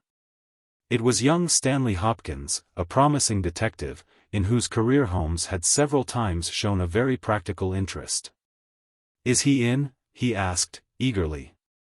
"Come up, my dear sir," said Holmes's voice from above. "I hope you have no designs upon such a night as this." The detective mounted the stairs, and our lamp gleamed upon his shining waterproof. I helped him out of it, while Holmes knocked a blaze out of the logs in the grate. "Now, my dear Hopkins, draw up and warm your toes," said he. "Here's a cigar, and the doctor has a prescription containing hot water and a lemon, which is good medicine on a night like this. It must be something important which has brought you out in such a gale." "It is indeed, Mr. Holmes. I've had a bustling afternoon, I promise you. Did you see anything of the Yoxley case in the latest editions?" "I've seen nothing later than the 15th century today." "Well, it was only a paragraph, and all wrong at that, so you have not missed anything. I haven't let the grass grow under my feet. It's down in Kent, 7 miles from Chatham and 3 from the railway line. I was wired for at 3:15, reached Yoxley Old Place at 5, conducted my investigation, was back at Charing Cross by the last train, and straight to you by cab. Which means, I suppose, that you are not quite clear about your case." "It means that I can make neither head nor tail of it. So far as I can see, it is just as tangled a business as ever I handled, and yet at first it seemed so simple that one couldn't go wrong. There's no motive, Mr. Holmes. That's what bothers me, I can't put my hand on a motive. Here's a man dead, there's no denying that, but, so far as I can see, no reason on earth why anyone should wish him harm." Holmes lit his cigar and leaned back in his chair. "Let us hear about it," said he. "I've got my facts pretty clear," said Stanley Hopkins. "All I want now is to know what they all mean. The story, so far as I can make it out, is like this.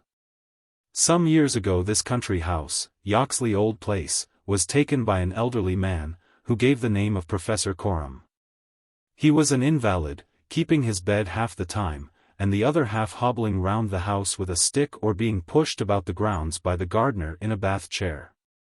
He was well liked by the few neighbors who called upon him, and he has the reputation down there of being a very learned man. His household used to consist of an elderly housekeeper, Mrs. Marker, and of a maid, Susan Tarleton. These have both been with him since his arrival, and they seem to be women of excellent character. The professor is writing a learned book, and he found it necessary, about a year ago, to engage a secretary. The first 2 that he tried were not successes, but the third, Mr. Willoughby Smith, a very young man straight from the university, seems to have been just what his employer wanted. His work consisted in writing all the morning to the professor's dictation, and he usually spent the evening in hunting up references and passages which bore upon the next day's work. This Willoughby Smith has nothing against him either as a boy at Uppingham or as a young man at Cambridge. I have seen his testimonials, and from the first he was a decent, quiet, hard-working fellow, with no weak spot in him at all. And yet this is the lad who has met his death this morning in the professor's study under circumstances which can point only to murder. The wind howled and screamed at the windows. Holmes and I drew closer to the fire, while the young inspector slowly and point by point developed his singular narrative. "If you were to search all England," said he, "I don't suppose you could find a household more self-contained or freer from outside influences. Whole weeks would pass, and not one of them go past the garden gate. The professor was buried in his work and existed for nothing else. Young Smith knew nobody in the neighborhood, and lived very much as his employer did. The two women had nothing to take them from the house. Mortimer, the gardener, who wheels the bath chair, is an army pensioner, an old Crimean man of excellent character. He does not live in the house, but in a three-roomed cottage at the other end of the garden. Those are the only people that you would find within the grounds of Yoxley Old Place. At the same time, the gate of the garden is 100 yards from the main London to Chatham Road. It opens with a latch, and there is nothing to prevent anyone from walking in. Now I will give you the evidence of Susan Tarleton, who is the only person who can say anything positive about the matter. It was in the forenoon, between 11 and 12. She was engaged at the moment in hanging some curtains in the upstairs front bedroom. Professor Coram was still in bed, for when the weather is bad he seldom rises before midday. The housekeeper was busied with some work in the back of the house. Willoughby Smith had been in his bedroom, which he uses as a sitting room, but the maid heard him at that moment pass along the passage and descend to the study immediately below her. She did not see him, but she says that she could not be mistaken in his quick, firm tread. She did not hear the study door close, but a minute or so later there was a dreadful cry in the room below. It was a wild, hoarse scream, so strange and unnatural that it might have come either from a man or a woman. At the same instant there was a heavy thud, which shook the old house, and then all was silence. The maid stood petrified for a moment, and then, recovering her courage, she ran downstairs. The study door was shut and she opened it. Inside, young Mr. Willoughby Smith was stretched upon the floor. At first she could see no injury, but as she tried to raise him she saw that blood was pouring from the underside of his neck. It was pierced by a very small but very deep wound, which had divided the carotid artery. The instrument with which the injury had been inflicted lay upon the carpet beside him. It was one of those small sealing-wax knives to be found on old-fashioned writing tables, with an ivory handle and a stiff blade. It was part of the fittings of the professor's own desk. At first the maid thought that young Smith was already dead, but on pouring some water from the carafe over his forehead he opened his eyes for an instant. "The professor," he murmured, "it was she." The maid is prepared to swear that those were the exact words. He tried desperately to say something else, and he held his right hand up in the air. Then he fell back dead. In the meantime the housekeeper had also arrived upon the scene, but she was just too late to catch the young man's dying words. Leaving Susan with the body, she hurried to the professor's room. He was sitting up in bed, horribly agitated, for he had heard enough to convince him that something terrible had occurred. Mrs. Marker is prepared to swear that the professor was still in his nightclothes, and indeed it was impossible for him to dress without the help of Mortimer, whose orders were to come at 12 o'clock. The professor declares that he heard the distant cry, but that he knows nothing more. He can give no explanation of the young man's last words, the professor, "It was she," but imagines that they were the outcome of delirium. He believes that Willoughby Smith had not an enemy in the world, and can give no reason for the crime. His first action was to send Mortimer, the gardener, for the local police. A little later the chief constable sent for me. Nothing was moved before I got there, and strict orders were given that no one should walk upon the paths leading to the house. It was a splendid chance of putting your theories into practice, Mr. Sherlock Holmes. There was really nothing wanting. Except Mr. Sherlock Holmes, said my companion, with a somewhat bitter smile. Well, let us hear about it. What sort of a job did you make of it? I must ask you first, Mr. Holmes, to glance at this rough plan, which will give you a general idea of the position of the professor's study and the various points of the case. It will help you in following my investigation. He unfolded the rough chart, which I here reproduce, and he laid it across Holmes's knee. I rose and, standing behind Holmes, studied it over his shoulder. Plan of the house at Yoxley Old Place. It is very rough, of course, and it only deals with the points which seem to me to be essential. All the rest you will see later for yourself. Now, first of all, presuming that the assassin entered the house, how did he or she come in? Undoubtedly by the garden path and the back door, from which there is direct access to the study. Any other way would have been exceedingly complicated. The escape must have also been made along that line, for of the two other exits from the room one was blocked by Susan as she ran downstairs and the other leads straight to the professor's bedroom. I therefore directed my attention at once to the garden path, which was saturated with recent rain, and would certainly show any footmarks. My examination showed me that I was dealing with a cautious and expert criminal. No footmarks were to be found on the path. There could be no question, however, that someone had passed along the grass border which lines the path, and that he had done so in order to avoid leaving a track. I could not find anything in the nature of a distinct impression, but the grass was trodden down, and someone had undoubtedly passed. It could only have been the murderer, since neither the gardener nor anyone else had been there that morning, and the rain had only begun during the night. "One moment," said Holmes. "Where does this path lead to?" "To the road." "How long is it?" 100 yards or so." "At the point where the path passes through the gate, you could surely pick up the tracks?" "Unfortunately, the path was tiled at that point." "Well, on the road itself?" "No, it was all trodden into mire." "Tut tut." "Well, then, these tracks upon the grass, were they coming or going?" "It was impossible to say. There was never any outline." "A large foot or a small?" "You could not distinguish." Holmes gave an ejaculation of impatience. "It has been pouring rain and blowing a hurricane ever since," said he. "It will be harder to read now than that palimpsest." Well, it can't be helped."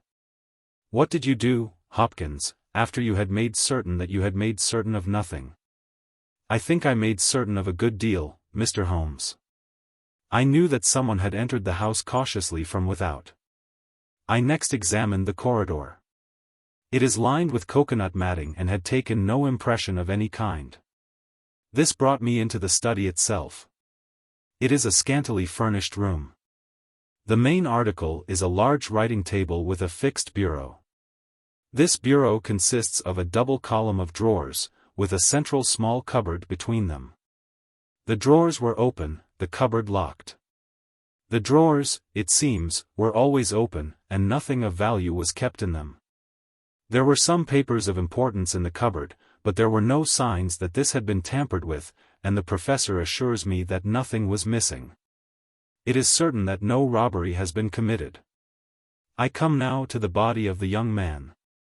It was found near the bureau, and just to the left of it, as marked upon that chart.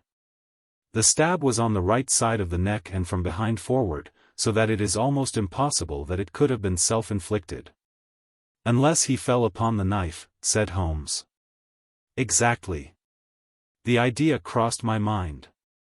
But we found the knife some feet away from the body, so that seems impossible.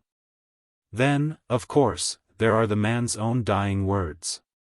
And, finally, there was this very important piece of evidence which was found clasped in the dead man's right hand." From his pocket Stanley Hopkins drew a small paper packet. He unfolded it and disclosed a golden pince-nez, with 2 broken ends of black silk cord dangling from the end of it. "Willoughby Smith had excellent sight," he added. "There can be no question that this was snatched from the face or the person of the assassin." Sherlock Holmes took the glasses into his hand, and examined them with the utmost attention and interest.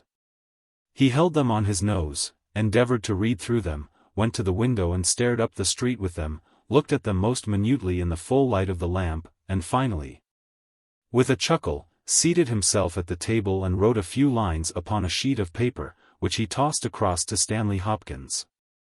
"That's the best I can do for you," said he. "It may prove to be of some use." The astonished detective read the note aloud. It ran as follows. "Wanted, a woman of good address, attired like a lady. She has a remarkably thick nose, with eyes which are set close upon either side of it. She has a puckered forehead, a peering expression, and probably rounded shoulders. There are indications that she has had recourse to an optician at least twice during the last few months. As her glasses are of remarkable strength, and as opticians are not very numerous, there should be no difficulty in tracing her." Holmes smiled at the astonishment of Hopkins, which must have been reflected upon my features. "Surely my deductions are simplicity itself," said he. "It would be difficult to name any articles which afford a finer field for inference than a pair of glasses, especially so remarkable a pair as these. That they belong to a woman I infer from their delicacy, and also, of course, from the last words of the dying man. As to her being a person of refinement and well dressed, they are, as you perceive, handsomely mounted in solid gold. And it is inconceivable that anyone who wore such glasses could be slatternly in other respects. You will find that the clips are too wide for your nose, showing that the lady's nose was very broad at the base. This sort of nose is usually a short and coarse one, but there is a sufficient number of exceptions to prevent me from being dogmatic or from insisting upon this point in my description. My own face is a narrow one, and yet I find that I cannot get my eyes into the center, nor near the center, of these glasses. Therefore, the lady's eyes are set very near to the sides of the nose. You will perceive, Watson, that the glasses are concave and of unusual strength. A lady whose vision has been so extremely contracted all her life is sure to have the physical characteristics of such vision, which are seen in the forehead, the eyelids, and the shoulders. Yes, I said, I can follow each of your arguments. I confess, however, that I am unable to understand how you arrive at the double visit to the optician. Holmes took the glasses in his hand. You will perceive, he said, that the clips are lined with tiny bands of cork to soften the pressure upon the nose. One of these is discolored and worn to some slight extent, but the other is new. Evidently one has fallen off and been replaced. I should judge that the older of them has not been there more than a few months. They exactly correspond, so I gather that the lady went back to the same establishment for the second. By George, it's marvelous, cried Hopkins, in an ecstasy of admiration. To think that I had all that evidence in my hand and never knew it. I had intended, however, to go the round of the London opticians. Of course you would. Meanwhile, have you anything more to tell us about the case? Nothing, Mr. Holmes. I think that you know as much as I do now, probably more. We have had inquiries made as to any stranger seen on the country roads or at the railway station. We have heard of none. What beats me is the utter want of all object in the crime. Not a ghost of a motive can anyone suggest. Ah! There I am not in a position to help you. But I suppose you want us to come out tomorrow? If it is not asking too much, Mr. Holmes. There's a train from Charing Cross to Chatham at 6 in the morning, and we should be at Yoxley Old Place between 8 and 9. Then we shall take it. Your case has certainly some features of great interest, and I shall be delighted to look into it. Well, it's nearly 1, and we had best get a few hours' sleep. I dare say you can manage all right on the sofa in front of the fire. I'll light my spirit lamp, and give you a cup of coffee before we start. The gale had blown itself out next day, but it was a bitter morning when we started upon our journey. We saw the cold winter sun rise over the dreary marshes of the Thames and the long, sullen reaches of the river, which I shall ever associate with our pursuit of the Andaman Islander in the earlier days of our career. After a long and weary journey, we alighted at a small station some miles from Chatham. While a horse was being put into a trap at the local inn, we snatched a hurried breakfast, and so we were all ready for business when we at last arrived at Yoxley Old Place. A constable met us at the garden gate. Well, Wilson, any news? No, sir, nothing. No reports of any stranger seen? No, sir. Down at the station they are certain that no stranger either came or went yesterday. Have you had inquiries made at inns and lodgings? Yes, sir, there is no one that we cannot account for. Well, it's only a reasonable walk to Chatham. Anyone might stay there or take a train without being observed. This is the garden path of which I spoke, Mr. Holmes. I'll pledge my word there was no mark on it yesterday. On which side were the marks on the grass? This side, sir. This narrow margin of grass between the path and the flower bed. I can't see the traces now, but they were clear to me then. Yes, yes, someone has passed along, said Holmes, stooping over the grass border. Our lady must have picked her steps carefully, must she not, since on the one side she would leave a track on the path, and on the other an even clearer one on the soft bed? Yes, sir, she must have been a cool hand. I saw an intent look pass over Holmes's face. You say that she must have come back this way? Yes, sir, there is no other. On this strip of grass? Certainly, Mr. Holmes. It was a very remarkable performance, very remarkable. Well, I think we have exhausted the path. Let us go farther. This garden door is usually kept open, I suppose? Then this visitor had nothing to do but to walk in. The idea of murder was not in her mind, or she would have provided herself with some sort of weapon, instead of having to pick this knife off the writing table. She advanced along this corridor, leaving no traces upon the coconut matting. Then she found herself in this study. How long was she there? We have no means of judging. Not more than a few minutes, sir. I forgot to tell you that Mrs. Marker, the housekeeper, had been in there tidying not very long before, about a quarter of an hour, she says. Well, that gives us a limit. Our lady enters this room, and what does she do? She goes over to the writing table. What for? Not for anything in the drawers. If there had been anything worth her taking, it would surely have been locked up. No, it was for something in that wooden bureau. Hullo! What is that scratch upon the face of it? Just hold a match, Watson. Why did you not tell me of this, Hopkins? The mark which he was examining began upon the brasswork on the right-hand side of the keyhole, and extended for about 4 inches, where it had scratched the varnish from the surface. I noticed it, Mr. Holmes, but you'll always find scratches round a keyhole. This is recent, quite recent. See how the brass shines where it is cut. An old scratch would be the same color as the surface. Look at it through my lens. There's the varnish, too, like earth on each side of a furrow. Is Mrs. Marker there? A sad-faced, elderly woman came into the room. Did you dust this bureau yesterday morning? Yes, sir. Did you notice this scratch? No, sir, I did not. I am sure you did not, for a duster would have swept away these shreds of varnish. Who has the key of this bureau? The professor keeps it on his watch chain. Is it a simple key? No, sir, it is a Chubb's key. Very good. Mrs. Marker, you can go. Now we are making a little progress. Our lady enters the room, advances to the bureau, and either opens it or tries to do so. While she is thus engaged, young Willoughby Smith enters the room.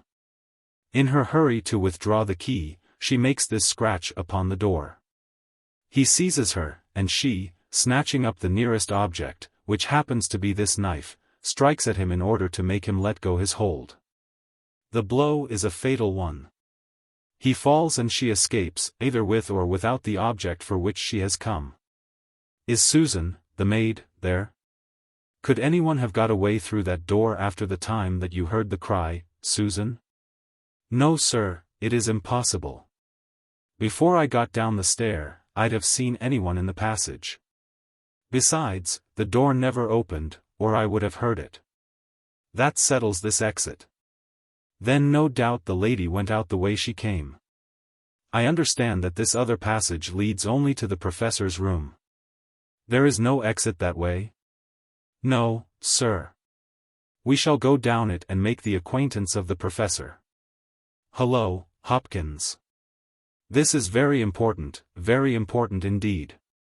The professor's corridor is also lined with coconut matting. Well, sir, what of that? Don't you see any bearing upon the case? Well, well. I don't insist upon it. No doubt I am wrong. And yet it seems to me to be suggestive. Come with me and introduce me. We passed down the passage, which was of the same length as that which led to the garden. At the end was a short flight of steps ending in a door. Our guide knocked, and then ushered us into the professor's bedroom. It was a very large chamber, lined with innumerable volumes, which had overflowed from the shelves and lay in piles in the corners, or were stacked all round at the base of the cases. The bed was in the center of the room, and in it, propped up with pillows, was the owner of the house. I have seldom seen a more remarkable-looking person. It was a gaunt, aquiline face which was turned towards us, with piercing dark eyes, which lurked in deep hollows under overhung and tufted brows. His hair and beard were white, save that the latter was curiously stained with yellow around his mouth. A cigarette glowed amid the tangle of white hair, and the air of the room was fetid with stale tobacco smoke. As he held out his hand to Holmes, I perceived that it was also stained with yellow nicotine. "A smoker, Mr. Holmes," said he, speaking in well-chosen English, with a curious little mincing accent. "Pray take a cigarette. And you, sir?" "I can recommend them, for I have them especially prepared by Ionides, of Alexandria.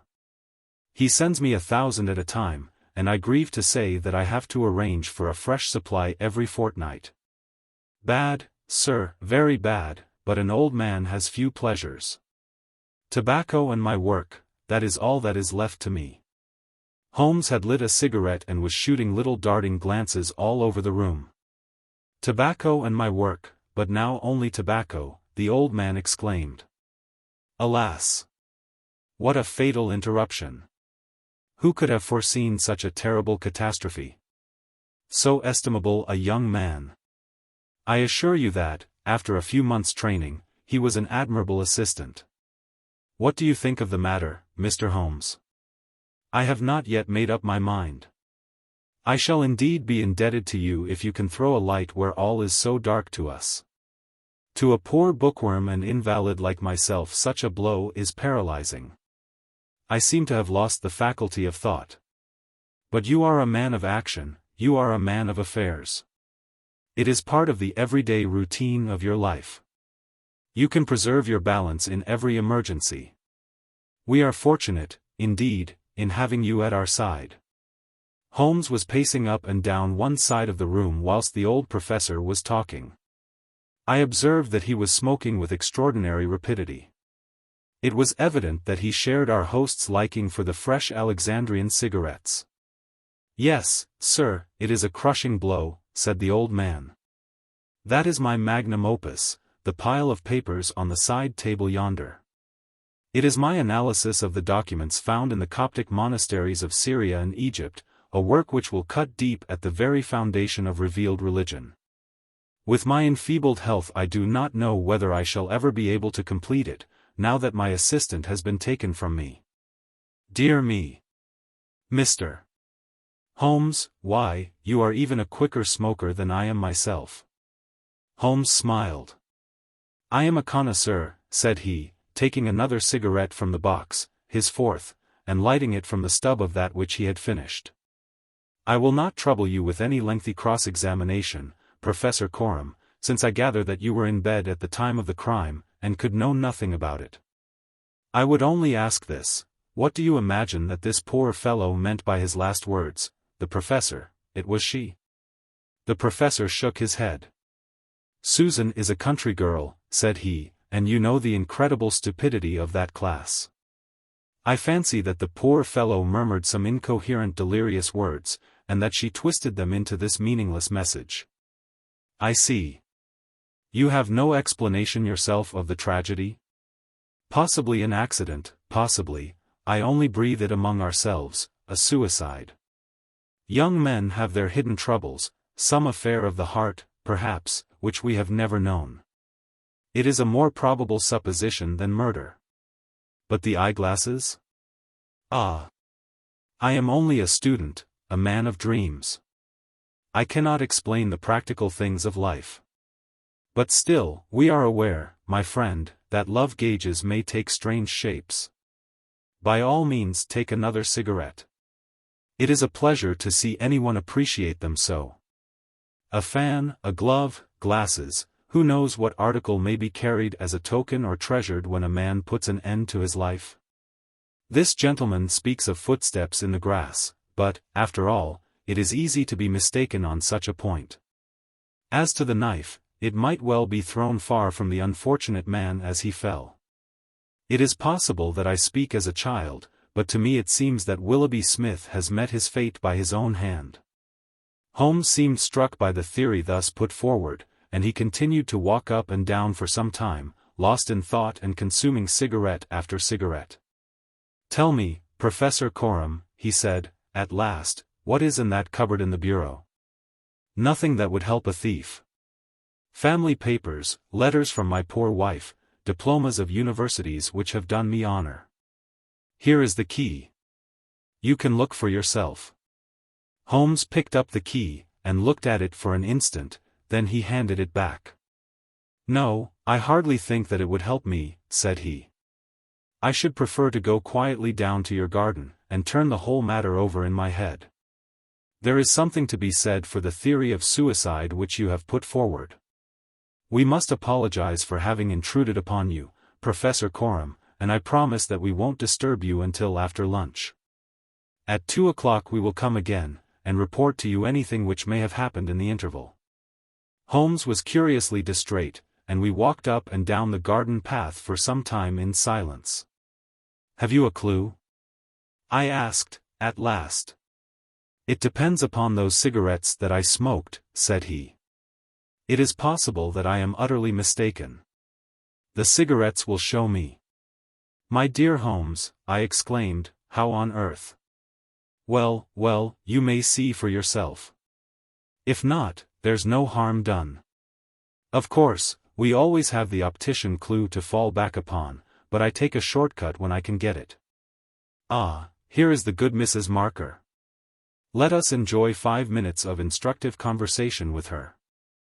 I may have remarked before that Holmes had, when he liked, a peculiarly ingratiating way with women, and that he very readily established terms of confidence with them.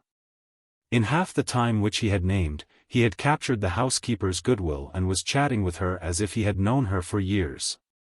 "Yes, Mr. Holmes, it is as you say, sir. He does smoke something terrible. All day and sometimes all night, sir. I've seen that room of a morning. Well, sir, you'd have thought it was a London fog. Poor young Mr. Smith, he was a smoker also, but not as bad as the professor. His health, well, I don't know that it's better nor worse for the smoking." "Ah," said Holmes, "but it kills the appetite." "Well, I don't know about that, sir. I suppose the professor eats hardly anything?" "Well, he is variable. I'll say that for him. I'll wager he took no breakfast this morning, and won't face his lunch after all the cigarettes I saw him consume." "Well, you're out there, sir, as it happens, for he ate a remarkable big breakfast this morning. I don't know when I've known him make a better one, and he's ordered a good dish of cutlets for his lunch. I'm surprised myself, for since I came into that room yesterday and saw young Mr. Smith lying there on the floor, I couldn't bear to look at food. Well, it takes all sorts to make a world, and the professor hasn't let it take his appetite away." We loitered the morning away in the garden. Stanley Hopkins had gone down to the village to look into some rumors of a strange woman who had been seen by some children on the Chatham Road the previous morning. As to my friend, all his usual energy seemed to have deserted him. I had never known him handle a case in such a half-hearted fashion. Even the news brought back by Hopkins that he had found the children, and that they had undoubtedly seen a woman exactly corresponding with Holmes's description, and wearing either spectacles or eyeglasses, failed to rouse any sign of keen interest. He was more attentive when Susan, who waited upon us at lunch, volunteered the information that she believed Mr. Smith had been out for a walk yesterday morning, and that he had only returned half an hour before the tragedy occurred. I could not myself see the bearing of this incident, but I clearly perceived that Holmes was weaving it into the general scheme which he had formed in his brain. Suddenly he sprang from his chair and glanced at his watch. 2 o'clock, gentlemen, said he. We must go up and have it out with our friend, the professor. The old man had just finished his lunch, and certainly his empty dish bore evidence to the good appetite with which his housekeeper had credited him. He was, indeed, a weird figure as he turned his white mane and his glowing eyes towards us. The eternal cigarette smouldered in his mouth. He had been dressed and was seated in an armchair by the fire. Well, Mr. Holmes, have you solved this mystery yet? He shoved the large tin of cigarettes which stood on a table beside him towards my companion. Holmes stretched out his hand at the same moment, and between them they tipped the box over the edge. For a minute or two we were all on our knees retrieving stray cigarettes from impossible places. When we rose again, I observed Holmes's eyes were shining and his cheeks tinged with color. Only at a crisis have I seen those battle signals flying. Yes, said he, I have solved it. Stanley Hopkins and I stared in amazement. Something like a sneer quivered over the gaunt features of the old professor. Indeed. In the garden? No, here. Here. When? This instant. You are surely joking, Mr. Sherlock Holmes. You compel me to tell you that this is too serious a matter to be treated in such a fashion. I have forged and tested every link of my chain, Professor Coram, and I am sure that it is sound. What your motives are, or what exact part you play in this strange business, I am not yet able to say. In a few minutes I shall probably hear it from your own lips. Meanwhile I will reconstruct what is past for your benefit, so that you may know the information which I still require. A lady yesterday entered your study. She came with the intention of possessing herself of certain documents which were in your bureau. She had a key of her own. I have had an opportunity of examining yours, and I do not find that slight discoloration which the scratch made upon the varnish would have produced. You were not an accessory, therefore, and she came, so far as I can read the evidence, without your knowledge to rob you. The professor blew a cloud from his lips. This is most interesting and instructive, said he. Have you no more to add? Surely, having traced this lady so far, you can also say what has become of her. I will endeavor to do so. In the first place she was seized by your secretary, and stabbed him in order to escape.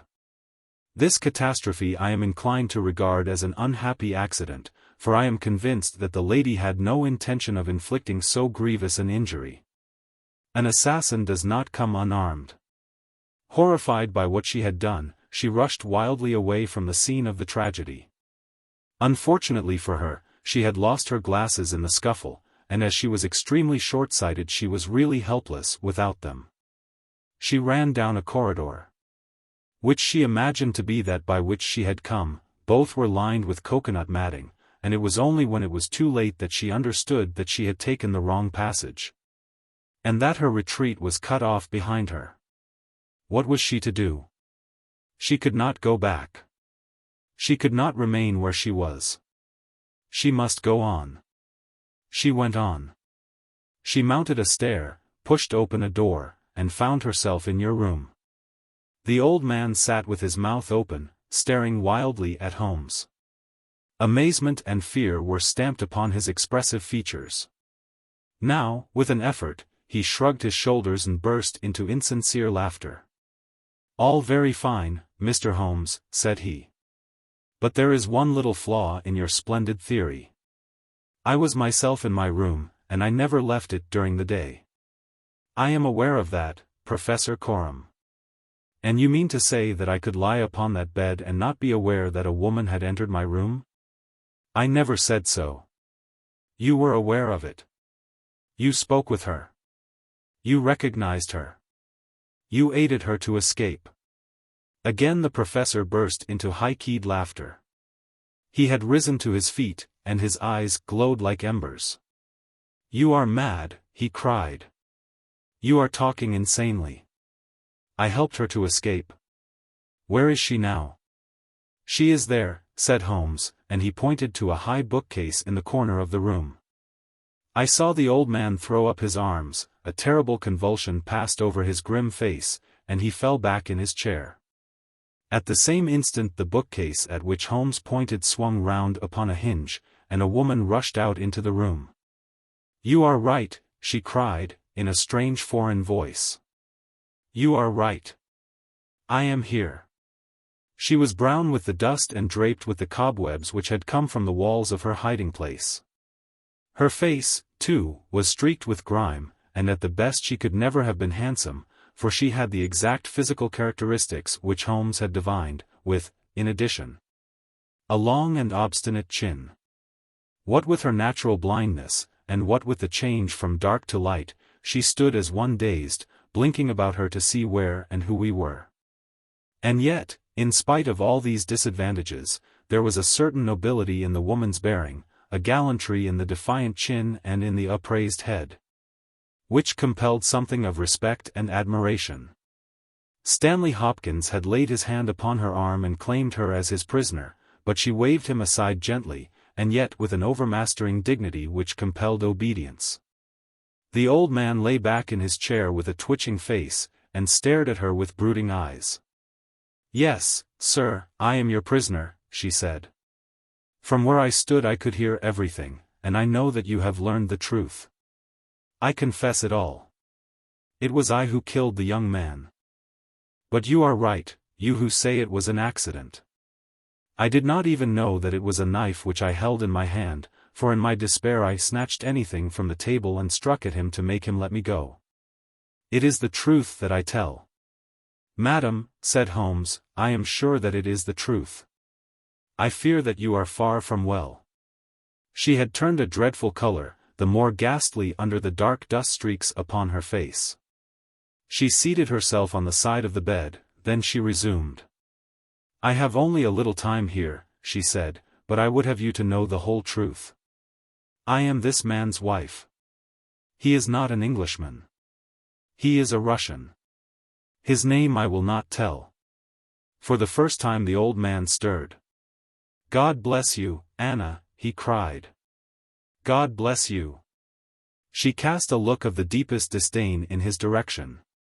Why should you cling so hard to that wretched life of yours, Sergius, said she. It has done harm to many and good to none, not even to yourself. However, it is not for me to cause the frail thread to be snapped before God's time. I have enough already upon my soul since I crossed the threshold of this cursed house. But I must speak or I shall be too late. I have said, gentlemen, that I am this man's wife. He was 50 and I a foolish girl of 20 when we married. It was in a city of Russia, a university, I will not name the place. God bless you, Anna, murmured the old man again. We were reformers, revolutionists, nihilists, you understand. He and I and many more. Then there came a time of trouble, a police officer was killed, many were arrested, evidence was wanted, and in order to save his own life and to earn a great reward, my husband betrayed his own wife and his companions.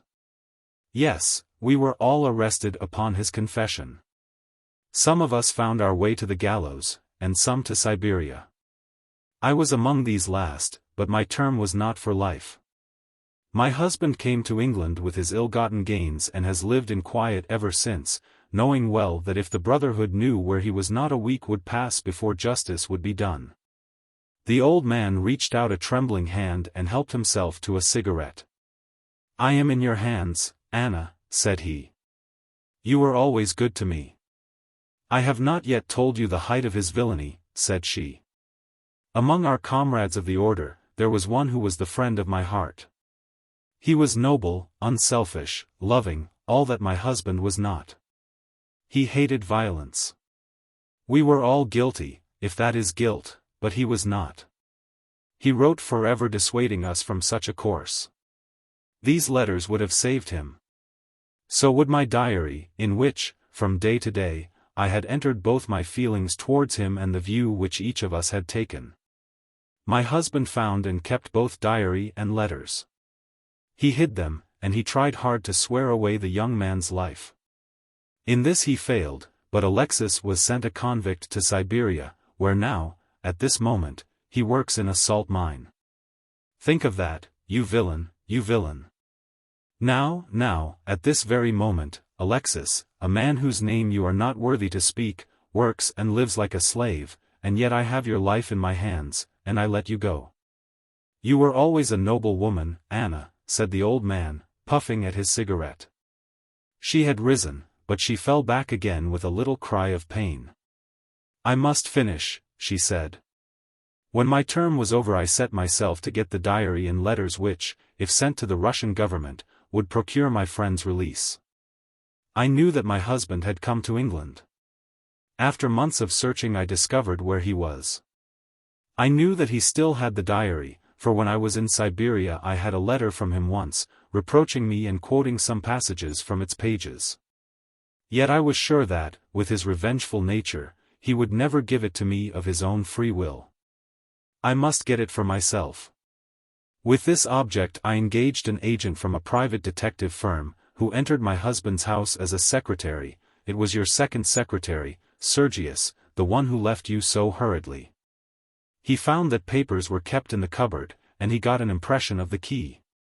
He would not go farther. He furnished me with a plan of the house, and he told me that in the forenoon the study was always empty, as the secretary was employed up here. So at last I took my courage in both hands, and I came down to get the papers for myself.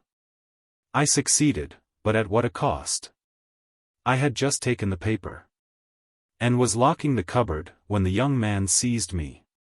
I had seen him already that morning. He had met me on the road, and I had asked him to tell me where Professor Coram lived, not knowing that he was in his employ. Exactly, said Holmes. The secretary came back, and told his employer of the woman he had met. Then, in his last breath, he tried to send a message that it was she, the she whom he had just discussed with him. You must let me speak, said the woman, in an imperative voice, and her face contracted as if in pain. When he had fallen I rushed from the room, chose the wrong door, and found myself in my husband's room. He spoke of giving me up. I showed him that if he did so, his life was in my hands. If he gave me to the law, I could give him to the brotherhood. It was not that I wished to live for my own sake, but it was that I desired to accomplish my purpose. He knew that I would do what I said, that his own fate was involved in mine. For that reason, and for no other, he shielded me. He thrust me into that dark hiding place, a relic of old days, known only to himself. He took his meals in his own room, and so was able to give me part of his food. It was agreed that when the police left the house I should slip away by night and come back no more. But in some way you have read our plans. She tore from the bosom of her dress a small packet. These are my last words, said she, here is the packet which will save Alexis. I confide it to your honor and to your love of justice. Take it. You will deliver it at the Russian embassy. Now, I have done my duty, Anne. Stop her, cried Holmes. He had bounded across the room and had wrenched a small phial from her hand. Too late, she said, sinking back on the bed. Too late. I took the poison before I left my hiding place. My head swims. I am going. I charge you, sir, to remember the packet. A simple case, and yet, in some ways, an instructive one, Holmes remarked, as we traveled back to town. It hinged from the outset upon the Pince-Nez. But for the fortunate chance of the dying man having seized these, I am not sure that we could ever have reached our solution.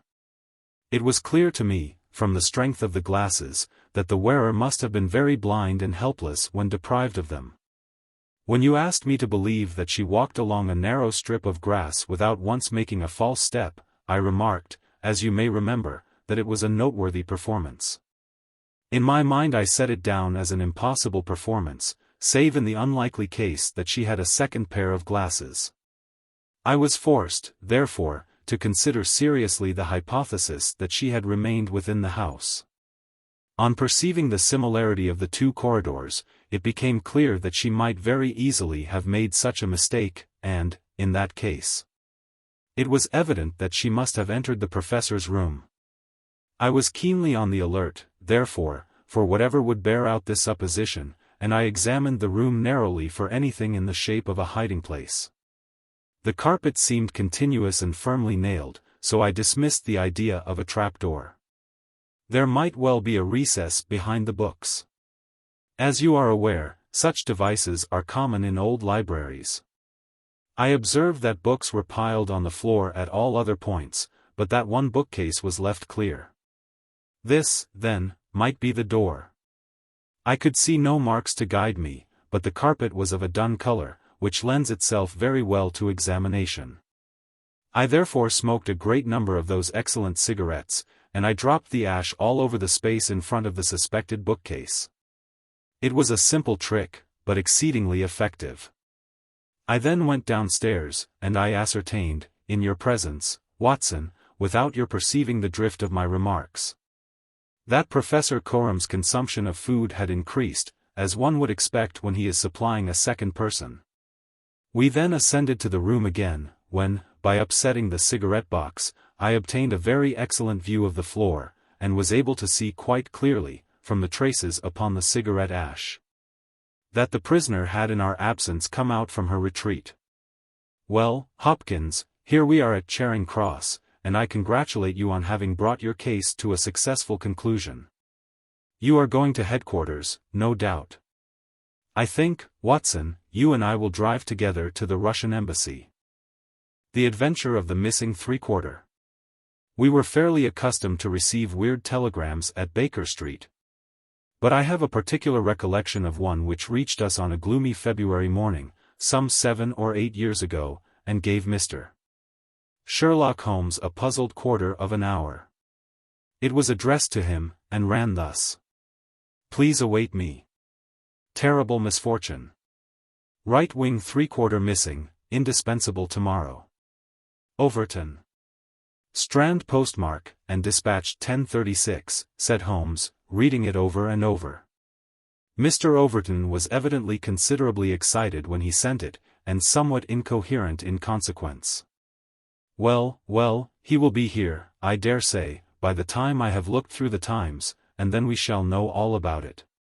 Even the most insignificant problem would be welcome in these stagnant days. Things had indeed been very slow with us, and I had learned to dread such periods of inaction. For I knew by experience that my companion's brain was so abnormally active that it was dangerous to leave it without material upon which to work.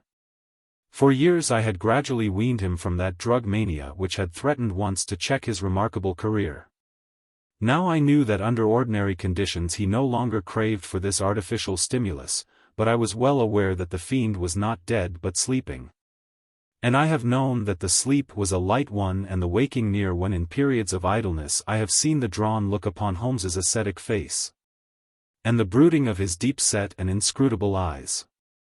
Therefore I blessed this Mr. Overton, whoever he might be, since he had come with his enigmatic message to break that dangerous calm which brought more peril to my friend than all the storms of his tempestuous life. As we had expected, the telegram was soon followed by its sender, and the card of Mr. Cyril Overton, Trinity College, Cambridge, announced the arrival of an enormous young man, 16 stone of solid bone and muscle, who spanned the doorway with his broad shoulders, and looked from one of us to the other with a comely face which was haggard with anxiety. "Mr. Sherlock Holmes?" My companion bowed. "I've been down to Scotland Yard, Mr. Holmes. I saw Inspector Stanley Hopkins. He advised me to come to you. He said the case, so far as he could see, was more in your line than in that of the regular police. Pray sit down and tell me what is the matter." "It's awful, Mr. Holmes, simply awful. I wonder my hair isn't grey. Godfrey Staunton, you've heard of him, of course? He's simply the hinge that the whole team turns on. I'd rather spare 2 from the pack, and have Godfrey for my three-quarter line. Whether it's passing, or tackling, or dribbling, there's no one to touch him, and then, he's got the head, and can hold us all together. What am I to do? That's what I ask you, Mr. Holmes. There's Morehouse, first reserve, but he is trained as a half, and he always edges right in onto the scrum instead of keeping out on the touchline. He's a fine place kick, it's true, but then he has no judgment, and he can't sprint for nuts. Why, Morton or Johnson, the Oxford Flyers, could romp round him. Stevenson is fast enough, but he couldn't drop from the 25 line, and a three-quarter who can't either punt or drop isn't worth a place for pace alone. No, Mr. Holmes, we are done unless you can help me to find Godfrey Staunton. My friend had listened with amused surprise to this long speech, which was poured forth with extraordinary vigor and earnestness. Every point being driven home by the slapping of a brawny hand upon the speaker's knee. When our visitor was silent, Holmes stretched out his hand and took down letter S of his commonplace book. For once he dug in vain into that mine of varied information. There is Arthur H. Staunton, the rising young forger, said he, and there was Henry Staunton, whom I helped to hang, but Godfrey Staunton is a new name to me. It was our visitor's turn to look surprised. Why, Mr. Holmes, I thought you knew things, said he. I suppose, then, if you have never heard of Godfrey Staunton, you don't know Cyril Overton either? Holmes shook his head good-humoredly. Great Scott, cried the athlete. Why, I was first reserve for England against Wales, and I've skippered the varsity all this year. But that's nothing. I didn't think there was a soul in England who didn't know Godfrey Staunton, the crack three-quarter, Cambridge, Blackheath, and 5 internationals. Good Lord! Mr. Holmes, where have you lived? Holmes laughed at the young giant's naive astonishment. You live in a different world to me, Mr. Overton, a sweeter and healthier one. My ramifications stretch out into many sections of society, but never, I am happy to say, into amateur sport, which is the best and soundest thing in England. However, your unexpected visit this morning shows me that even in that world of fresh air and fair play, there may be work for me to do. So now, my good sir, I beg you to sit down and to tell me, slowly and quietly, exactly what it is that has occurred, and how you desire that I should help you. Young Overton's face assumed the bothered look of the man who is more accustomed to using his muscles than his wits, but by degrees.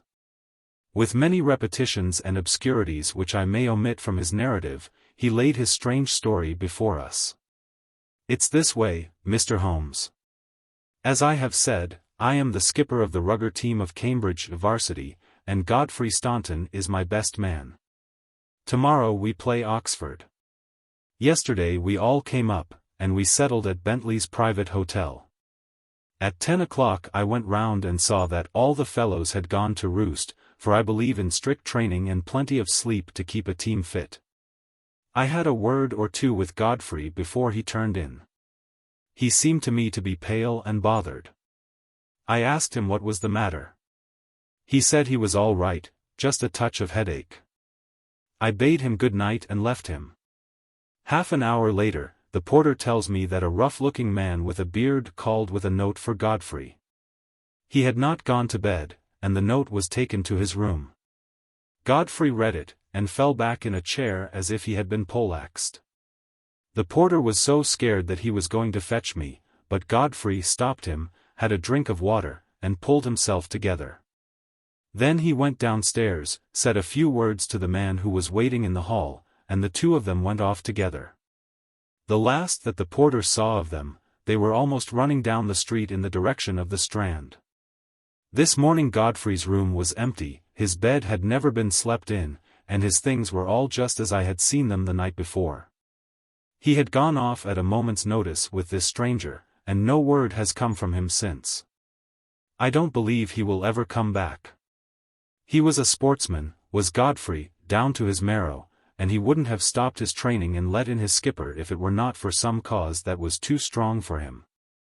No, I feel as if he were gone for good, and we should never see him again. Sherlock Holmes listened with the deepest attention to this singular narrative.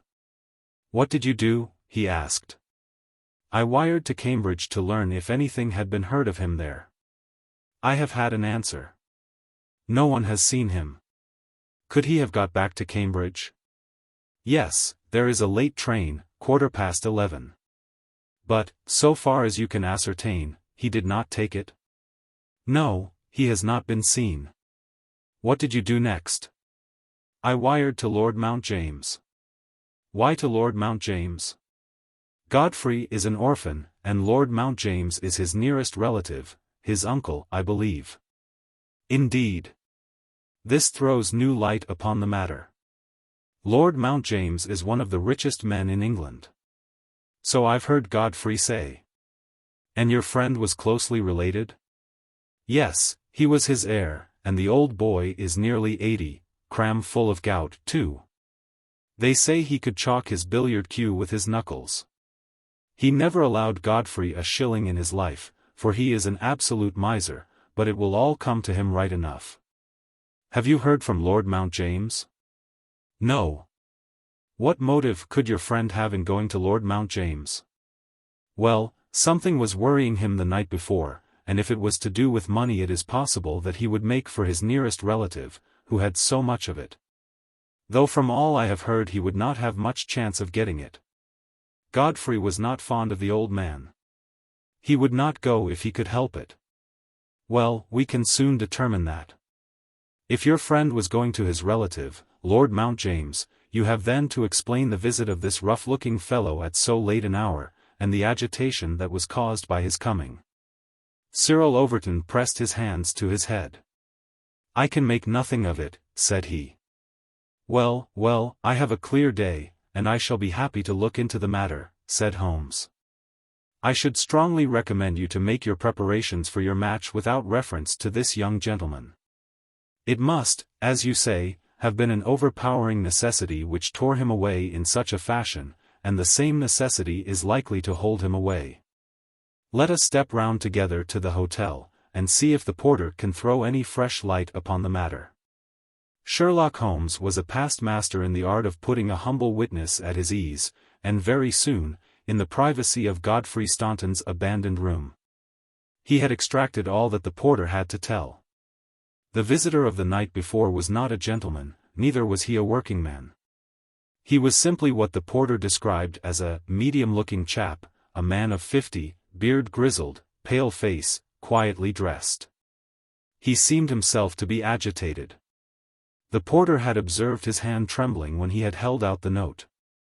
Godfrey Staunton had crammed the note into his pocket. Staunton had not shaken hands with the man in the hall. They had exchanged a few sentences, of which the porter had only distinguished the one word "time." Then they had hurried off in the manner described. It was just 10:30 by the hall clock. "Let me see," said Holmes, seating himself on Staunton's bed. "You are the day porter, are you not?" "Yes, sir, I go off duty at 11. "The night porter saw nothing, I suppose?" "No, sir, one theatre party came in late. No one else." "Were you on duty all day yesterday?" "Yes, sir." "Did you take any messages to Mr. Staunton?" "Yes, sir, one telegram." "Ah. That's interesting. What o'clock was this?" "About 6. "Where was Mr. Staunton when he received it?" "Here in his room." "Were you present when he opened it?" "Yes, sir, I waited to see if there was an answer." "Well, was there?" "Yes, sir, he wrote an answer." "Did you take it?" "No, he took it himself." "But he wrote it in your presence?" "Yes, sir. I was standing by the door, and he with his back turned at that table. When he had written it, he said, 'All right, porter, I will take this myself.'" "What did he write it with?" "A pen, sir."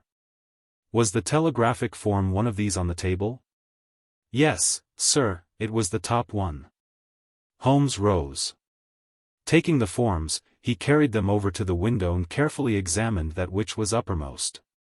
"It is a pity he did not write in pencil," said he, throwing them down again with a shrug of disappointment. As you have no doubt frequently observed, Watson, the impression usually goes through, a fact which has dissolved many a happy marriage. However, I can find no trace here. I rejoice, however, to perceive that he wrote with a broad-pointed quill pen, and I can hardly doubt that we will find some impression upon this blotting pad. Ah, yes, surely this is the very thing. He tore off a strip of the blotting paper and turned towards us the following hieroglyphic. The strip of blotting paper. Cyril Overton was much excited. "Hold it to the glass," he cried. "That is unnecessary," said Holmes. "The paper is thin, and the reverse will give the message. Here it is." He turned it over, and we read. The reverse of the blotting paper. So that is the tail end of the telegram which Godfrey Staunton dispatched within a few hours of his disappearance.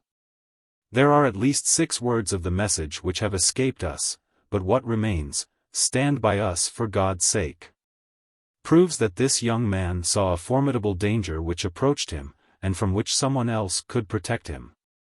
Us, mark you. Another person was involved. Who should it be but the pale-faced, bearded man, who seemed himself in so nervous a state? What, then, is the connection between Godfrey Staunton and the bearded man? And what is the third source from which each of them sought for help against pressing danger? Our inquiry has already narrowed down to that. We have only to find to whom that telegram is addressed, I suggested. Exactly, my dear Watson. Your reflection, though profound, had already crossed my mind. But I dare say it may have come to your notice that, if you walk into a post office and demand to see the counterfoil of another man's message, there may be some disinclination on the part of the officials to oblige you. There is so much red tape in these matters. However, I have no doubt that with a little delicacy and finesse the end may be attained. Meanwhile, I should like in your presence, Mr. Overton, to go through these papers which have been left upon the table. There were a number of letters, bills, and notebooks, which Holmes turned over and examined with quick, nervous fingers and darting, penetrating eyes. "Nothing here," he said, at last. "By the way, I suppose your friend was a healthy young fellow, nothing amiss with him? Sound as a bell. Have you ever known him ill?" "Not a day. He has been laid up with a hack, and once he slipped his kneecap, but that was nothing. Perhaps he was not so strong as you suppose. I should think he may have had some secret trouble. With your assent, I will put 1 or 2 of these papers in my pocket, in case they should bear upon our future inquiry." One moment," cried a querulous voice, and we looked up to find a queer little old man, jerking and twitching in the doorway. He was dressed in rusty black, with a very broad-brimmed top hat and a loose white necktie, the whole effect being that of a very rustic parson or of an undertaker's mute. Yet, in spite of his shabby and even absurd appearance, his voice had a sharp crackle, and his manner a quick intensity which commanded attention. "Who are you, sir, and by what right do you touch this gentleman's papers?" he asked. "I am a private detective, and I am endeavoring to explain his disappearance." "Oh, you are you? And who instructed you, eh?" "This gentleman, Mr. Staunton's friend, was referred to me by Scotland Yard." "Who are you, sir?" "I am Cyril Overton." "Then it is you who sent me a telegram." "My name is Lord Mount James. I came round as quickly as the Bayswater bus would bring me." "So you have instructed a detective?" "Yes, sir." "And are you prepared to meet the cost?" "I have no doubt, sir, that my friend Godfrey, when we find him, will be prepared to do that." "But if he is never found, eh?" "Answer me that." "In that case, no doubt his family." "Nothing of the sort, sir," screamed the little man. "Don't look to me for a penny, not a penny. You understand that, Mr. Detective. I am all the family that this young man has got, and I tell you that I am not responsible. If he has any expectations it is due to the fact that I have never wasted money, and I do not propose to begin to do so now. As to those papers with which you are making so free, I may tell you that in case there should be anything of any value among them, you will be held strictly to account for what you do with them." "Very good, sir," said Sherlock Holmes. "May I ask, in the meanwhile, whether you have yourself any theory to account for this young man's disappearance?" "No, sir, I have not. He is big enough and old enough to look after himself, and if he is so foolish as to lose himself, I entirely refuse to accept the responsibility of hunting for him." "I quite understand your position," said Holmes, with a mischievous twinkle in his eyes. "Perhaps you don't quite understand mine. Godfrey Staunton appears to have been a poor man. If he has been kidnapped, it could not have been for anything which he himself possesses. The fame of your wealth has gone abroad, Lord Mount James, and it is entirely possible that a gang of thieves have secured your nephew in order to gain from him some information as to your house, your habits, and your treasure." The face of our unpleasant little visitor turned as white as his neckcloth. "Heavens, sir, what an idea! I never thought of such villainy. What inhuman rogues there are in the world! But Godfrey is a fine lad, a staunch lad. Nothing would induce him to give his old uncle away. I'll have the plate moved over to the bank this evening. In the meantime spare no pains, Mr. Detective. I beg you to leave no stone unturned to bring him safely back. As to money, well, so far as a fiver or even a tenner goes you can always look to me." Even in his chastened frame of mind, the noble miser could give us no information which could help us, for he knew little of the private life of his nephew. Our only clue lay in the truncated telegram, and with a copy of this in his hand Holmes set forth to find a second link for his chain. We had shaken off Lord Mount James, and Overton had gone to consult with the other members of his team over the misfortune which had befallen them. There was a telegraph office at a short distance from the hotel. We halted outside it. "It's worth trying, Watson," said Holmes. "Of course, with a warrant we could demand to see the counterfoils, but we have not reached that stage yet. I don't suppose they remember faces in so busy a place. Let us venture it." "I am sorry to trouble you," said he, in his blandest manner, to the young woman behind the grating. "There is some small mistake about a telegram I sent yesterday. I have had no answer, and I very much fear that I must have omitted to put my name at the end. Could you tell me if this was so?" The young woman turned over a sheaf of counterfoils. "What o'clock was it?" she asked. "A little after 6. Whom was it to?" Holmes put his finger to his lips and glanced at me. The last words in it were, "For God's sake," he whispered, confidentially, "I am very anxious at getting no answer." The young woman separated one of the forms. "This is it." "There is no name," said she, smoothing it out upon the counter. "Then that, of course, accounts for my getting no answer," said Holmes. "Dear me, how very stupid of me, to be sure. Good morning, miss, and many thanks for having relieved my mind." He chuckled and rubbed his hands when we found ourselves in the street once more. "Well?" I asked. "We progress, my dear Watson, we progress. I had 7 different schemes for getting a glimpse of that telegram, but I could hardly hope to succeed the very first time." "And what have you gained?" "A starting point for our investigation." He hailed a cab. "King's Cross Station," said he. "We have a journey, then?" "Yes, I think we must run down to Cambridge together. All the indications seem to me to point in that direction." "Tell me," I asked, as we rattled up Gray's Inn Road, "have you any suspicion yet as to the cause of the disappearance? I don't think that among all our cases I have known one where the motives are more obscure. Surely you don't really imagine that he may be kidnapped in order to give information against his wealthy uncle? I confess, my dear Watson, that does not appeal to me as a very probable explanation.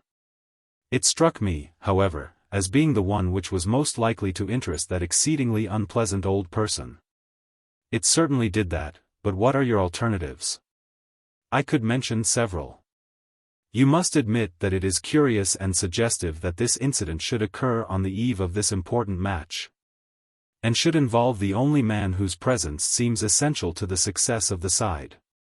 It may, of course, be a coincidence, but it is interesting. Amateur sport is free from betting, but a good deal of outside betting goes on among the public. And it is possible that it might be worth someone's while to get at a player as the ruffians of the turf get at a racehorse. There is one explanation. A second very obvious one is that this young man really is the heir of a great property, however modest his means may at present be. And it is not impossible that a plot to hold him for ransom might be concocted. These theories take no account of the telegram. Quite true, Watson. The telegram still remains the only solid thing with which we have to deal, and we must not permit our attention to wander away from it. It is to gain light upon the purpose of this telegram that we are now upon our way to Cambridge. The path of our investigation is at present obscure, but I shall be very much surprised if before evening we have not cleared it up, or made a considerable advance along it. It was already dark when we reached the old university city. Holmes took a cab at the station and ordered the man to drive to the house of Dr. Leslie Armstrong. A few minutes later, we had stopped at a large mansion in the busiest thoroughfare. We were shown in, and after a long wait were at last admitted into the consulting room, where we found the doctor seated behind his table. It argues the degree in which I had lost touch with my profession that the name of Leslie Armstrong was unknown to me. Now I am aware that he is not only one of the heads of the medical school of the university, but a thinker of European reputation in more than one branch of science. Yet even without knowing his brilliant record one could not fail to be impressed by a mere glance at the man, the square, massive face, the brooding eyes under the thatched brows, and the granite molding of the inflexible jaw. A man of deep character, a man with an alert mind, grim, ascetic, self-contained, formidable, so I read Dr. Leslie Armstrong. He held my friend's card in his hand, and he looked up with no very pleased expression upon his dark features. "I have heard your name, Mr. Sherlock Holmes, and I am aware of your profession, one of which I by no means approve. In that, doctor, you will find yourself in agreement with every criminal in the country," said my friend, quietly.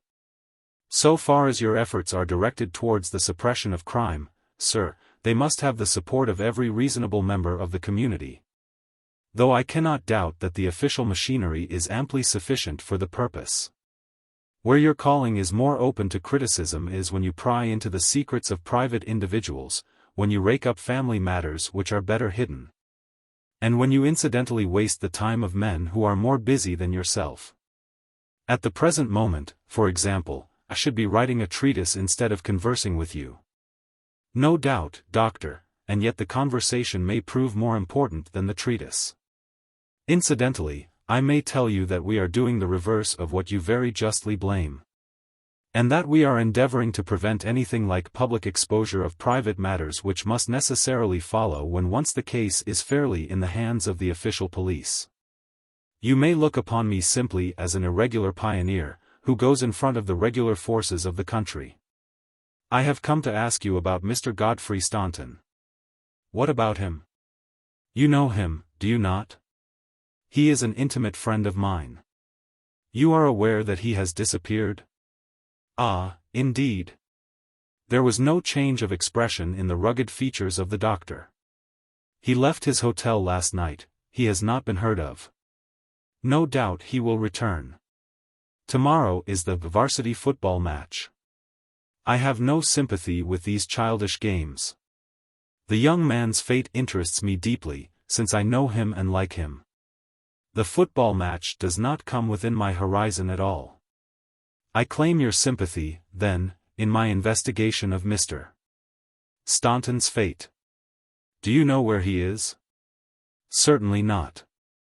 "You have not seen him since yesterday?" "No, I have not." "Was Mr. Staunton a healthy man?" "Absolutely." "Did you ever know him ill?" "Never." Holmes popped a sheet of paper before the doctor's eyes. "Then perhaps you will explain this receipted bill for 13 guineas, paid by Mr. Godfrey Staunton last month to Dr. Leslie Armstrong, of Cambridge. I picked it out from among the papers upon his desk. The doctor flushed with anger. I do not feel that there is any reason why I should render an explanation to you, Mr. Holmes. Holmes replaced the bill in his notebook. If you prefer a public explanation, it must come sooner or later, said he. I have already told you that I can hush up that which others will be bound to publish, and you would really be wiser to take me into your complete confidence. I know nothing about it. Did you hear from Mr. Staunton in London? Certainly not. Dear me, the post office again. Holmes sighed, wearily. A most urgent telegram was dispatched to you from London by Godfrey Staunton at 6:15 yesterday evening, a telegram which is undoubtedly associated with his disappearance, and yet you have not had it. It is most culpable. I shall certainly go down to the office here and register a complaint. Dr. Leslie Armstrong sprang up from behind his desk, and his dark face was crimson with fury. I'll trouble you to walk out of my house, sir, said he. You can tell your employer, Lord Mount James, that I do not wish to have anything to do either with him or with his agents. No, sir, not another word. He rang the bell furiously. John, show these gentlemen out. A pompous butler ushered us severely to the door, and we found ourselves in the street. Holmes burst out laughing. Dr. Leslie Armstrong is certainly a man of energy and character, said he. I have not seen a man who, if he turns his talents that way, was more calculated to fill the gap left by the illustrious Moriarty. And now, my poor Watson, here we are, stranded and friendless in this inhospitable town, which we cannot leave without abandoning our case. This little inn just opposite Armstrong's house is singularly adapted to our needs. If you would engage a front room and purchase the necessaries for the night, I may have time to make a few inquiries. These few inquiries proved, however, to be a more lengthy proceeding than Holmes had imagined, for he did not return to the inn until nearly 9 o'clock. He was pale and dejected, stained with dust, and exhausted with hunger and fatigue. A cold supper was ready upon the table. And when his needs were satisfied and his pipe alight, he was ready to take that half-comic and wholly philosophic view which was natural to him when his affairs were going awry. The sound of carriage wheels caused him to rise and glance out of the window. A brougham and pair of greys, under the glare of a gas lamp, stood before the doctor's door. It's been out 3 hours, said Holmes, started at 6:30, and here it is back again. That gives a radius of 10 or 12 miles, and he does it once, or sometimes twice, a day. No unusual thing for a doctor in practice. But Armstrong is not really a doctor in practice. He is a lecturer and a consultant, but he does not care for general practice, which distracts him from his literary work. Why, then, does he make these long journeys, which must be exceedingly irksome to him, and who is it that he visits? His coachman.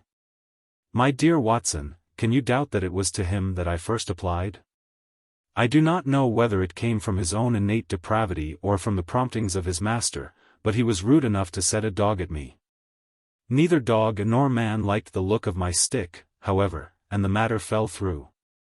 Relations were strained after that, and further inquiries out of the question. All that I have learned I got from a friendly native in the yard of our own inn. It was he who told me of the doctor's habits and of his daily journey. At that instant, to give point to his words, the carriage came round to the door. Could you not follow it? Excellent, Watson. You are scintillating this evening. The idea did cross my mind. There is, as you may have observed, a bicycle shop next to our inn. Into this I rushed, engaged a bicycle, and was able to get started before the carriage was quite out of sight. I rapidly overtook it, and then, keeping at a discreet distance of 100 yards or so, I followed its lights until we were clear of the town. We had got well out on the country road, when a somewhat mortifying incident occurred. The carriage stopped, the doctor alighted, walked swiftly back to where I had also halted, and told me in an excellent sardonic fashion that he feared the road was narrow, and that he hoped his carriage did not impede the passage of my bicycle. Nothing could have been more admirable than his way of putting it. I at once rode past the carriage, and, keeping to the main road, I went on for a few miles, and then halted in a convenient place to see if the carriage passed. There was no sign of it, however, and so it became evident that it had turned down one of several side roads which I had observed. I rode back, but again saw nothing of the carriage, and now, as you perceive, it has returned after me. Of course, I had at the outset no particular reason to connect these journeys with the disappearance of Godfrey Staunton, and was only inclined to investigate them on the general grounds that everything which concerns Dr. Armstrong is at present of interest to us, but, now that I find he keeps so keen a lookout upon anyone who may follow him on these excursions, the affair appears more important. And I shall not be satisfied until I have made the matter clear. We can follow him tomorrow. Can we? It is not so easy as you seem to think. You are not familiar with Cambridgeshire scenery, are you? It does not lend itself to concealment. All this country that I passed over tonight is as flat and clean as the palm of your hand, and the man we are following is no fool, as he very clearly showed tonight. I have wired to Overton to let us know any fresh London developments at this address, and in the meantime we can only concentrate our attention upon Dr. Armstrong, whose name the obliging young lady at the office allowed me to read upon the counterfoil of Staunton's urgent message. He knows where the young man is, to that I'll swear, and if he knows, then it must be our own fault if we cannot manage to know also. At present it must be admitted that the odd trick is in his possession, and, as you are aware, Watson, it is not my habit to leave the game in that condition. And yet the next day brought us no nearer to the solution of the mystery. A note was handed in after breakfast, which Holmes passed across to me with a smile. Sir, it ran.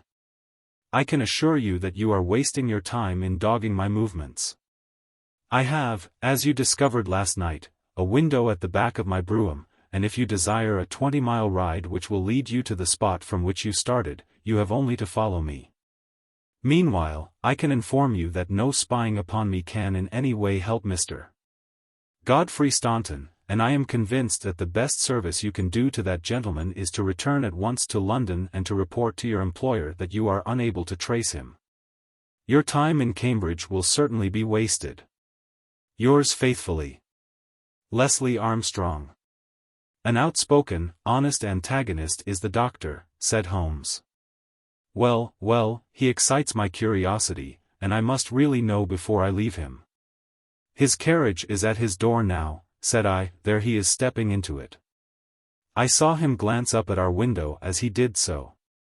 Suppose I try my luck upon the bicycle? No, no, my dear Watson. With all respect for your natural acumen, I do not think that you are quite a match for the worthy doctor. I think that possibly I can attain our end by some independent explorations of my own. I am afraid that I must leave you to your own devices, as the appearance of two inquiring strangers upon a sleepy countryside might excite more gossip than I care for. No doubt you will find some sights to amuse you in this venerable city, and I hope to bring back a more favorable report to you before evening. Once more, however, my friend was destined to be disappointed. He came back at night weary and unsuccessful. I have had a blank day, Watson. Having got the doctor's general direction, I spent the day in visiting all the villages upon that side of Cambridge, and comparing notes with publicans and other local news agencies. I have covered some ground.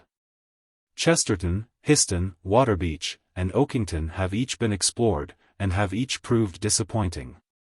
The daily appearance of a brougham and pair could hardly have been overlooked in such sleepy hollows. The doctor has scored once more. Is there a telegram for me? Yes, I opened it. Here it is. Ask for Pompey from Jeremy Dixon, Trinity College. I don't understand it. Oh, it is clear enough. It is from our friend Overton, and is in answer to a question from me. I'll just send round a note to Mr. Jeremy Dixon, and then I have no doubt that our luck will turn. By the way, is there any news of the match? Yes, the local evening paper has an excellent account in its last edition. Oxford won by a goal and 2 tries. The last sentences of the description say, "The defeat of the Light Blues may be entirely attributed to the unfortunate absence of the crack international, Godfrey Staunton, whose want was felt at every instant of the game. The lack of combination in the three-quarter line and their weakness both in attack and defense more than neutralized the efforts of a heavy and hard-working pack." "Then our friend Overton's forebodings have been justified," said Holmes. "Personally I am in agreement with Dr. Armstrong, and football does not come within my horizon. Early to bed tonight, Watson, for I foresee that tomorrow may be an eventful day." I was horrified by my first glimpse of Holmes next morning, for he sat by the fire holding his tiny hypodermic syringe. I associated that instrument with the single weakness of his nature, and I feared the worst when I saw it glittering in his hand. He laughed at my expression of dismay and laid it upon the table. "No, no, my dear fellow, there is no cause for alarm. It is not upon this occasion the instrument of evil, but it will rather prove to be the key which will unlock our mystery. On this syringe I base all my hopes. I have just returned from a small scouting expedition, and everything is favorable. Eat a good breakfast, Watson, for I propose to get upon Dr. Armstrong's trail today, and once on it I will not stop for rest or food until I run him to his burrow." "In that case," said I, "we had best carry our breakfast with us, for he is making an early start. His carriage is at the door." "Never mind. Let him go. He will be clever if he can drive where I cannot follow him. When you have finished, come downstairs with me, and I will introduce you to a detective who is a very eminent specialist in the work that lies before us." When we descended I followed Holmes into the stable yard, where he opened the door of a loose box and let out a squat, lop-eared, white and tan dog, something between a beagle and a foxhound. "Let me introduce you to Pompey," said he. Pompey is the pride of the local draghounds, no very great flyer, as his build will show, but a staunch hound on a scent.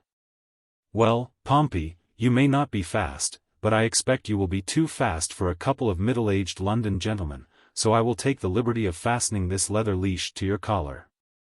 Now, boy, come along, and show what you can do."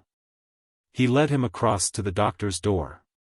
The dog sniffed round for an instant, and then with a shrill whine of excitement started off down the street, tugging at his leash in his efforts to go faster.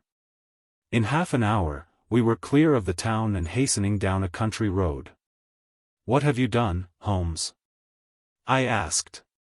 "A threadbare and venerable device, but useful upon occasion. I walked into the doctor's yard this morning, and shot my syringe full of aniseed over the hind wheel. A draghound will follow aniseed from here to John O'Groats, and our friend, Armstrong, would have to drive through the Cam before he would shake Pompey off his trail. Oh, the cunning rascal! This is how he gave me the slip the other night." The dog had suddenly turned out of the main road into a grass-grown lane. Half a mile farther this opened into another broad road, and the trail turned hard to the right in the direction of the town, which we had just quitted. The road took a sweep to the south of the town, and continued in the opposite direction to that in which we started. "This detour has been entirely for our benefit, then," said Holmes. "No wonder that my inquiries among those villagers led to nothing.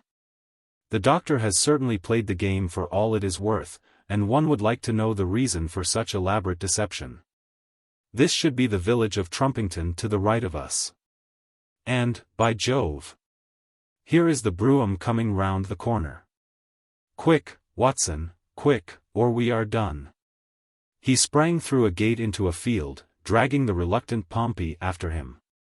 We had hardly got under the shelter of the hedge when the carriage rattled past. I caught a glimpse of Dr. Armstrong within, his shoulders bowed, his head sunk on his hands, the very image of distress. I could tell by my companion's graver face that he also had seen. "I fear there is some dark ending to our quest," said he. It cannot be long before we know it. Come, Pompey. Ah, it is the cottage in the field. There could be no doubt that we had reached the end of our journey. Pompey ran about and whined eagerly outside the gate, where the marks of the brougham's wheels were still to be seen. A footpath led across to the lonely cottage. Holmes tied the dog to the hedge, and we hastened onward. My friend knocked at the little rustic door, and knocked again without response.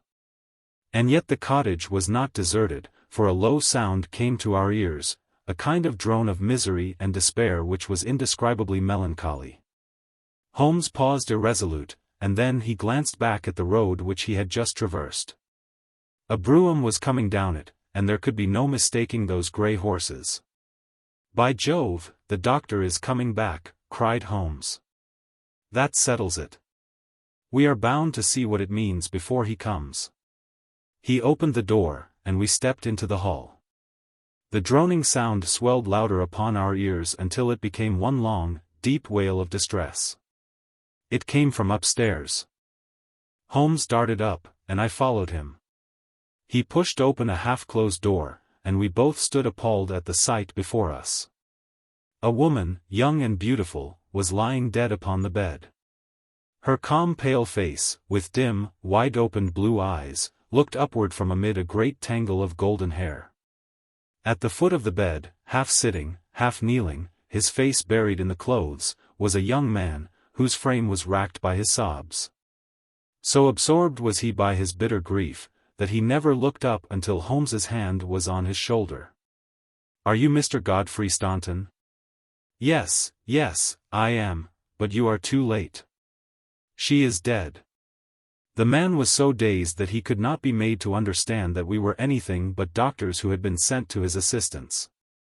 Holmes was endeavoring to utter a few words of consolation and to explain the alarm which had been caused to his friends by his sudden disappearance when there was a step upon the stairs. And there was the heavy, stern, questioning face of Dr. Armstrong at the door. "So, gentlemen," said he, "you have attained your end and have certainly chosen a particularly delicate moment for your intrusion. I would not brawl in the presence of death, but I can assure you that if I were a younger man your monstrous conduct would not pass with impunity." "Excuse me, Dr. Armstrong, I think we are a little at cross purposes," said my friend, with dignity. "If you could step downstairs with us, we may each be able to give some light to the other upon this miserable affair." A minute later, the grim doctor and ourselves were in the sitting-room below. "Well, sir," said he. "I wish you to understand, in the first place, that I am not employed by Lord Mount James, and that my sympathies in this matter are entirely against that nobleman. When a man is lost it is my duty to ascertain his fate, but having done so the matter ends so far as I am concerned. And so long as there is nothing criminal I am much more anxious to hush up private scandals than to give them publicity. If, as I imagine, there is no breach of the law in this matter, you can absolutely depend upon my discretion and my cooperation in keeping the facts out of the papers." Dr.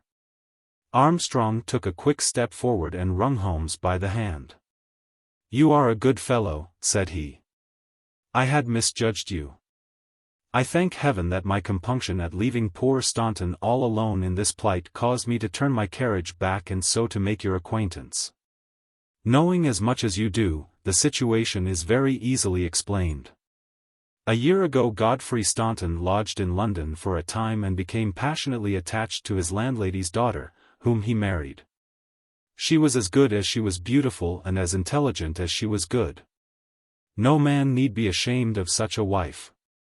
But Godfrey was the heir to this crabbed old nobleman, and it was quite certain that the news of his marriage would have been the end of his inheritance. I knew the lad well, and I loved him for his many excellent qualities. I did all I could to help him to keep things straight. We did our very best to keep the thing from everyone, for, when once such a whisper gets about, it is not long before everyone has heard it. Thanks to this lonely cottage and his own discretion, Godfrey has up to now succeeded. Their secret was known to no one save to me and to one excellent servant, who has at present gone for assistance to Trumpington. But at last there came a terrible blow in the shape of dangerous illness to his wife. It was consumption of the most virulent kind. The poor boy was half crazed with grief, and yet he had to go to London to play this match, for he could not get out of it without explanations which would expose his secret. I tried to cheer him up by wire, and he sent me one in reply, imploring me to do all I could. This was the telegram which you appear in some inexplicable way to have seen. I did not tell him how urgent the danger was, for I knew that he could do no good here, but I sent the truth to the girl's father, and he very injudiciously communicated it to Godfrey. The result was that he came straight away in a state bordering on frenzy, and has remained in the same state, kneeling at the end of her bed, until this morning death put an end to her sufferings. That is all, Mr. Holmes, and I am sure that I can rely upon your discretion and that of your friend. Holmes grasped the doctor's hand.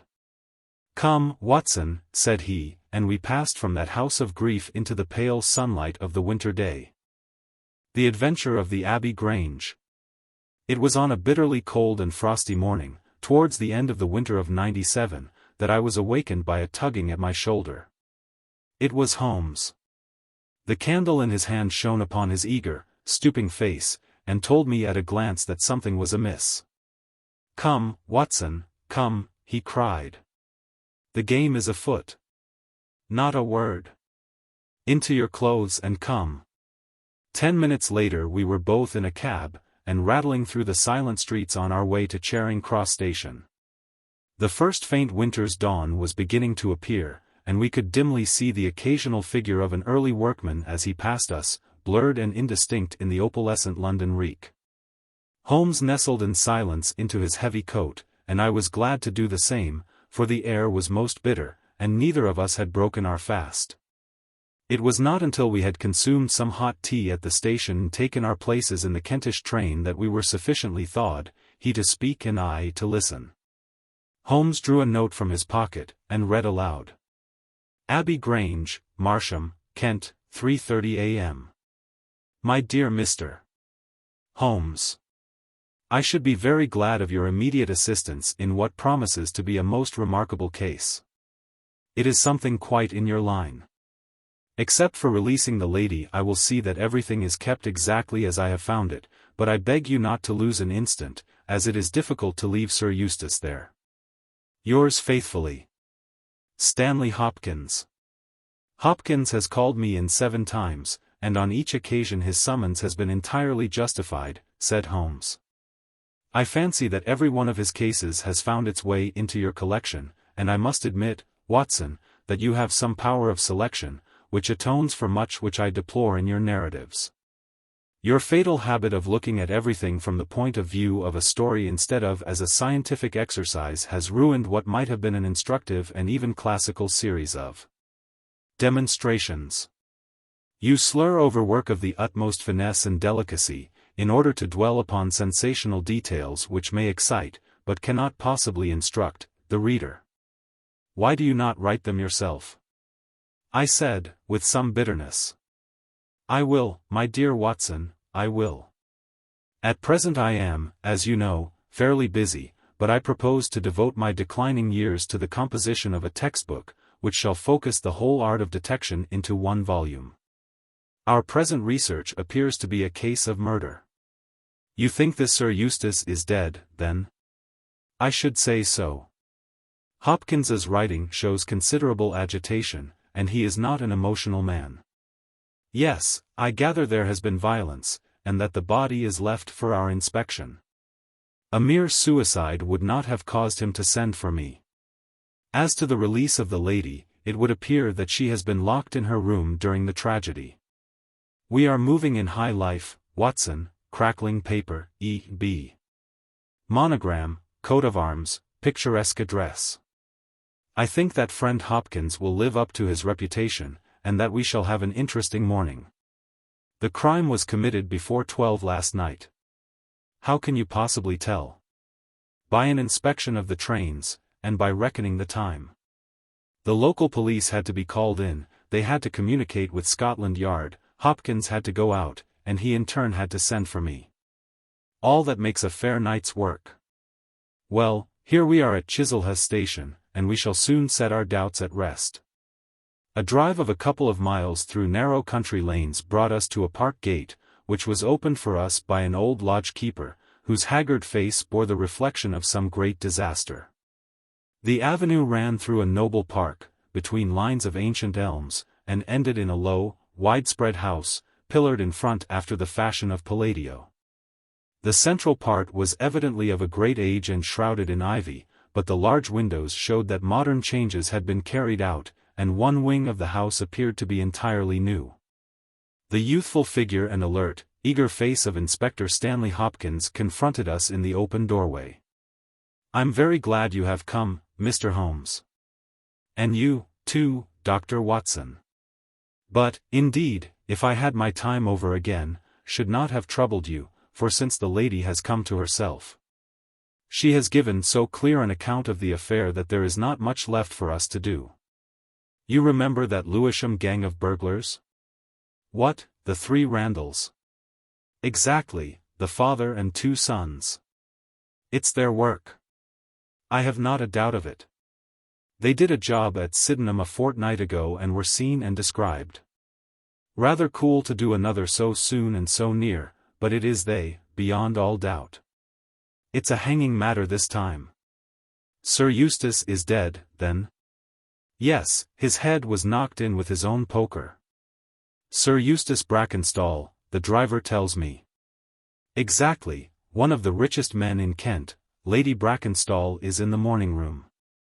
Poor lady, she has had a most dreadful experience. She seemed half dead when I saw her first. I think you had best see her and hear her account of the facts. Then we will examine the dining room together." Lady Brackenstall was no ordinary person. Seldom have I seen so graceful a figure, so womanly a presence, and so beautiful a face. She was a blonde, golden-haired, blue-eyed, and would no doubt have had the perfect complexion which goes with such coloring, had not her recent experience left her drawn and haggard. Her sufferings were physical as well as mental, for over one eye rose a hideous, plum-colored swelling, which her maid, a tall, austere woman, was bathing assiduously with vinegar and water. The lady lay back exhausted upon a couch, but her quick, observant gaze, as we entered the room, and the alert expression of her beautiful features, showed that neither her wits nor her courage had been shaken by her terrible experience. She was enveloped in a loose dressing gown of blue and silver, but a black sequin-covered dinner dress lay upon the couch beside her.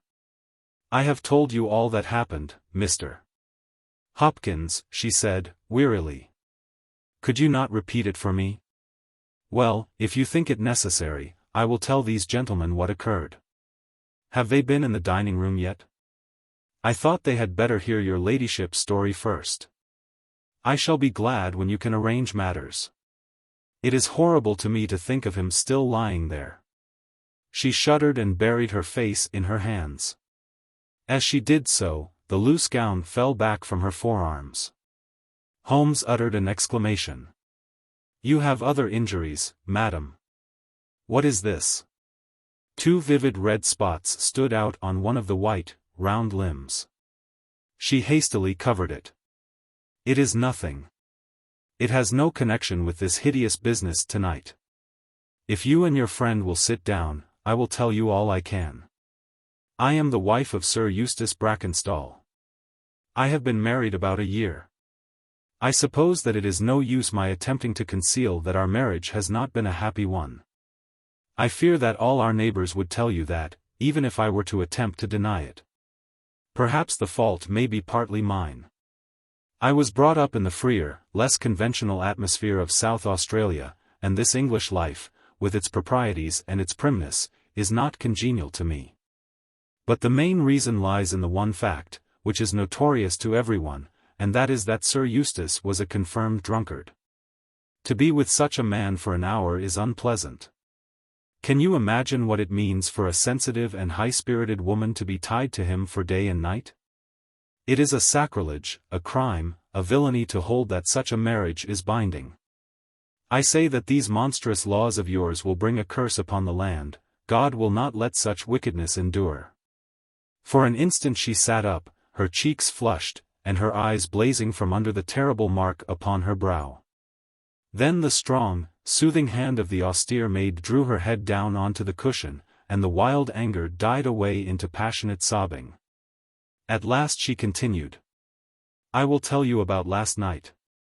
You are aware, perhaps, that in this house all the servants sleep in the modern wing. This central block is made up of the dwelling rooms, with the kitchen behind and our bedroom above. My maid, Teresa, sleeps above my room.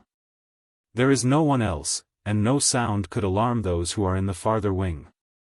This must have been well known to the robbers, or they would not have acted as they did. Sir Eustace retired about 10:30. The servants had already gone to their quarters. Only my maid was up, and she had remained in her room at the top of the house until I needed her services. I sat until after 11 in this room, absorbed in a book. Then I walked round to see that all was right before I went upstairs. It was my custom to do this myself, for, as I have explained, Sir Eustace was not always to be trusted. I went into the kitchen, the butler's pantry, the gun-room, the billiard-room, the drawing-room, and finally the dining-room. As I approached the window, which is covered with thick curtains, I suddenly felt the wind blow upon my face and realized that it was open. I flung the curtain aside and found myself face to face with a broad-shouldered elderly man, who had just stepped into the room. The window is a long French one, which really forms a door leading to the lawn. I held my bedroom candle lit in my hand, and, by its light, behind the first man I saw two others, who were in the act of entering. I stepped back, but the fellow was on me in an instant. He caught me first by the wrist and then by the throat. I opened my mouth to scream, but he struck me a savage blow with his fist over the eye, and felled me to the ground.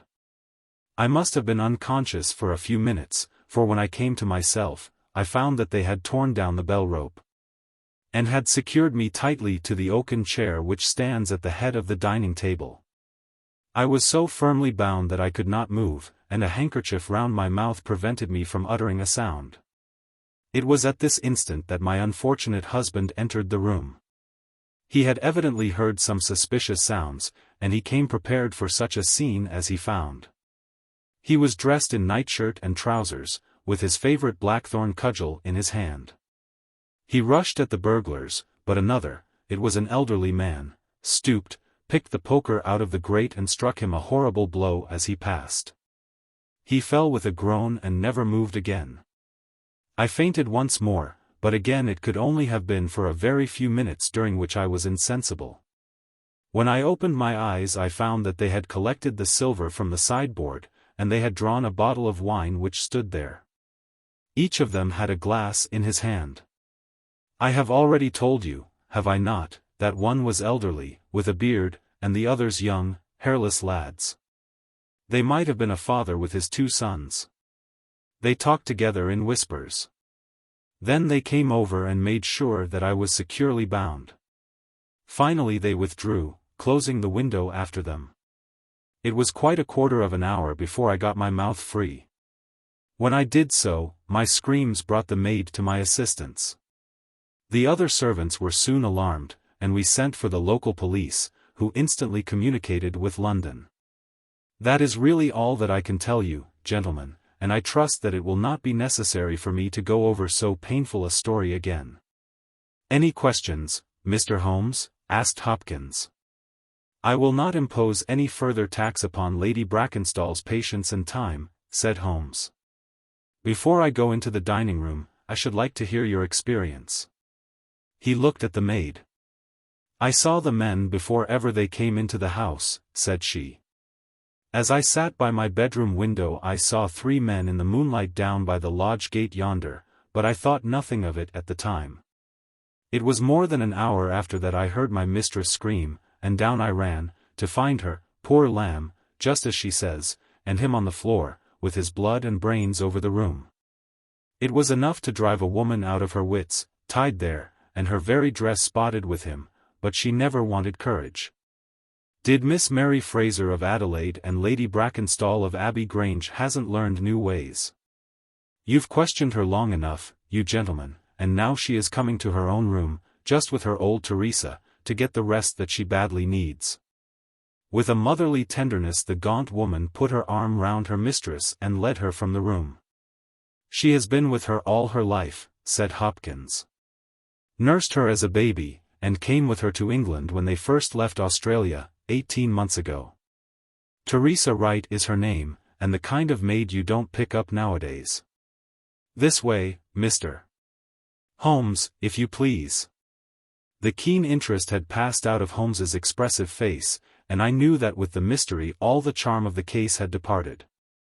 There still remained an arrest to be effected, but what were these commonplace rogues that he should soil his hands with them?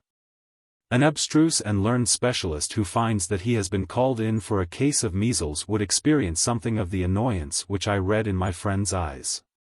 Yet the scene in the dining room of the Abbey Grange was sufficiently strange to arrest his attention and to recall his waning interest.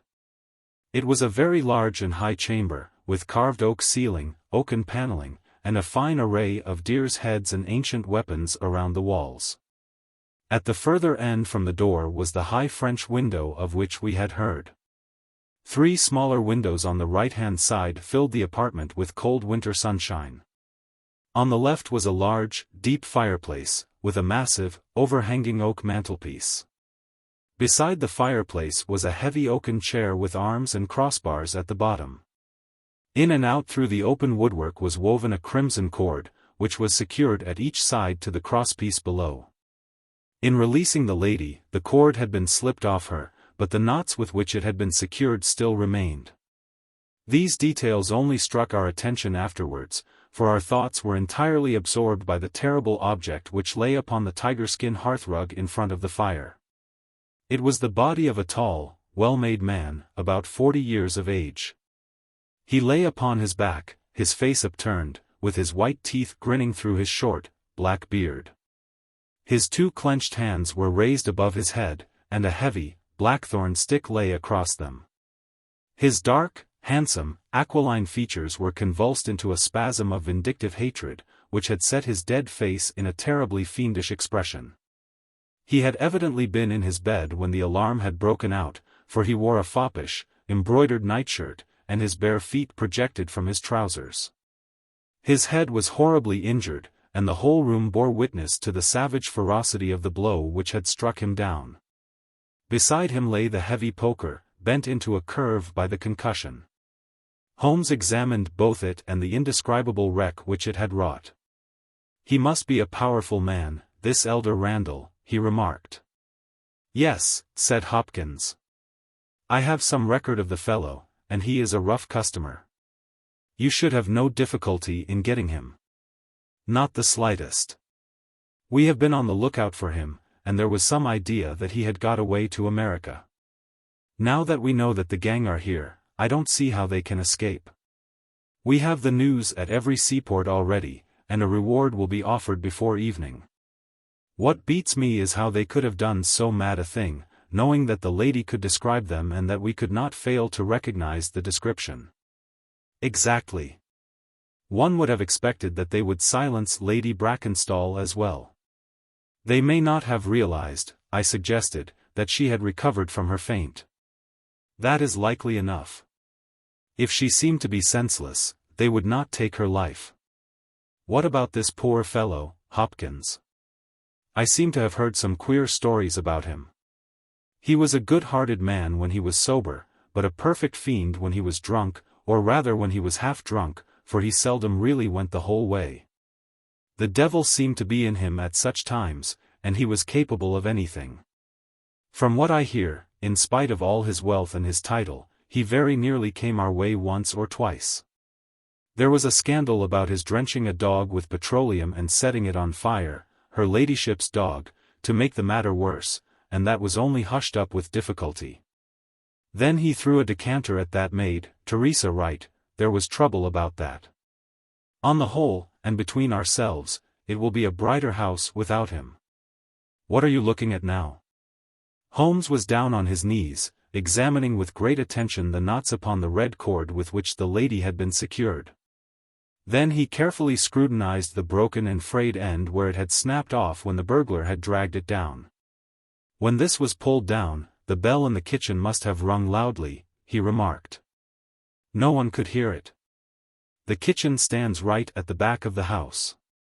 How did the burglar know no one would hear it? How dared he pull at a bell rope in that reckless fashion? Exactly, Mr. Holmes, exactly. You put the very question which I have asked myself again and again. There can be no doubt that this fellow must have known the house and its habits. He must have perfectly understood that the servants would all be in bed at that comparatively early hour, and that no one could possibly hear a bell ring in the kitchen. Therefore, he must have been in close league with one of the servants. Surely that is evident. But there are 8 servants, and all of good character. Other things being equal, said Holmes, one would suspect the one at whose head the master threw a decanter. And yet that would involve treachery towards the mistress to whom this woman seems devoted. Well, the point is a minor one, and when you have Randall you will probably find no difficulty in securing his accomplice. The lady's story certainly seems to be corroborated, if it needed corroboration, by every detail which we see before us. He walked to the French window and threw it open. There are no signs here, but the ground is iron-hard, and one would not expect them. I see that these candles in the mantelpiece have been lighted. Yes, it was by their light and that of the lady's bedroom candle, that the burglars saw their way about. And what did they take? Well, they did not take much, only half a dozen articles of plate off the sideboard. Lady Brackenstall thinks that they were themselves so disturbed by the death of Sir Eustace that they did not ransack the house, as they would otherwise have done. No doubt that is true, and yet they drank some wine, I understand. To steady their nerves. Exactly. These 3 glasses upon the sideboard have been untouched, I suppose? Yes, and the bottle stands as they left it. Let us look at it. Hullo. What is this? The 3 glasses were grouped together, all of them tinged with wine, and one of them containing some dregs of beeswing. The bottle stood near them, 2/3 full, and beside it lay a long, deeply stained cork.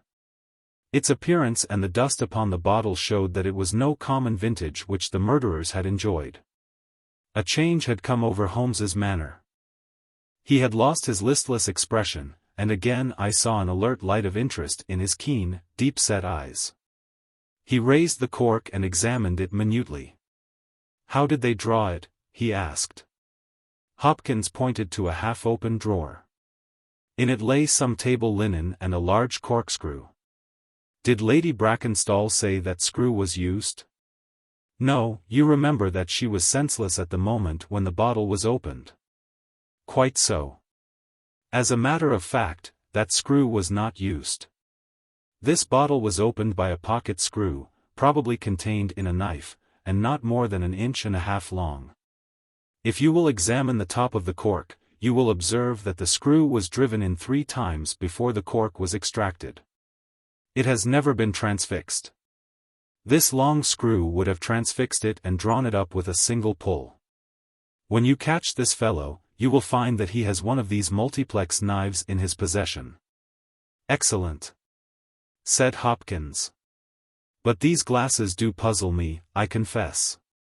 Lady Brackenstall actually saw the 3 men drinking, did she not? Yes, she was clear about that. Then there is an end of it. What more is to be said? And yet, you must admit, that the 3 glasses are very remarkable, Hopkins. What? You see nothing remarkable?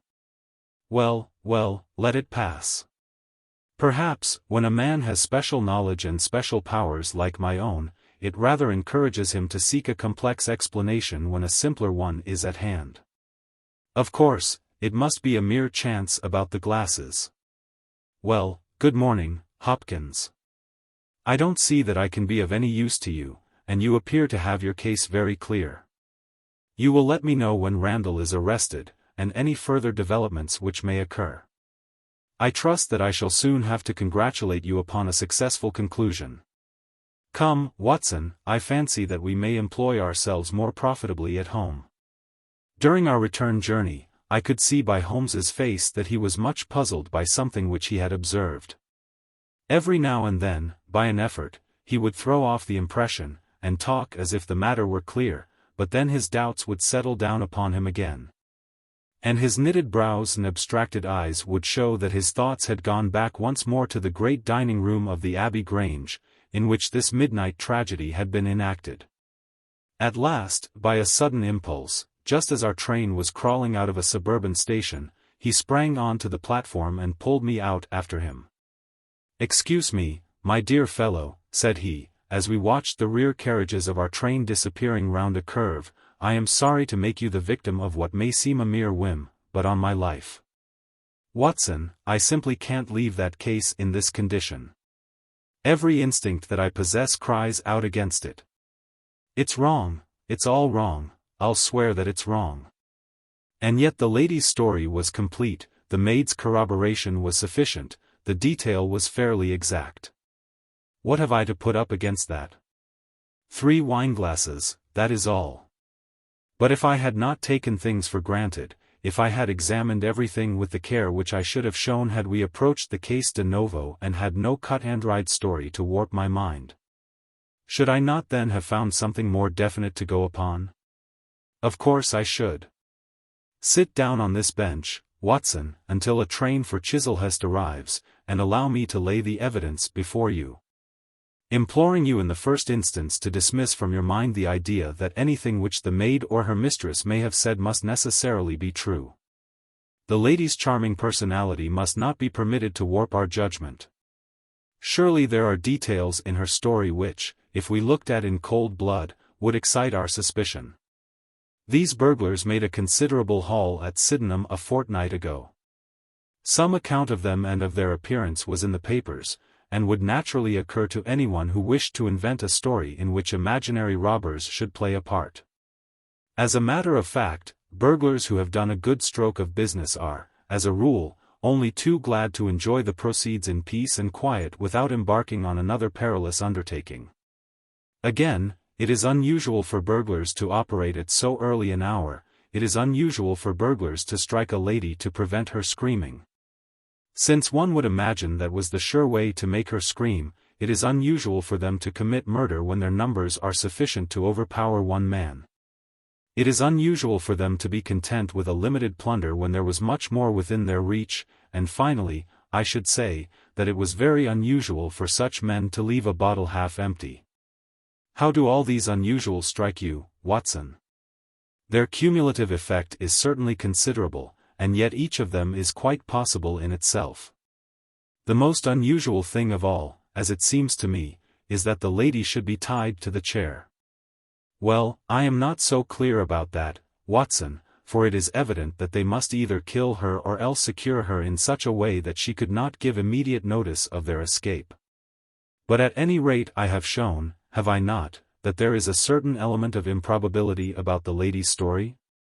And now, on the top of this, comes the incident of the wineglasses. What about the wineglasses? Can you see them in your mind's eye? I see them clearly. We are told that 3 men drank from them. Does that strike you as likely? Why not? There was wine in each glass. Exactly, but there was beeswing only in one glass. You must have noticed that fact. What does that suggest to your mind? The last glass filled would be most likely to contain beeswing. Not at all. The bottle was full of it, and it is inconceivable that the first 2 glasses were clear and the third heavily charged with it. There are 2 possible explanations, and only 2. One is that after the second glass was filled the bottle was violently agitated, and so the third glass received the beeswing. That does not appear probable. No, no, I am sure that I am right. What, then, do you suppose? That only 2 glasses were used, and that the dregs of both were poured into a third glass, so as to give the false impression that 3 people had been here. In that way all the beeswing would be in the last glass, would it not? Yes, I am convinced that this is so. But if I have hit upon the true explanation of this one small phenomenon, then in an instant the case rises from the commonplace to the exceedingly remarkable. For it can only mean that Lady Brackenstall and her maid have deliberately lied to us, that not one word of their story is to be believed. That they have some very strong reason for covering the real criminal, and that we must construct our case for ourselves without any help from them.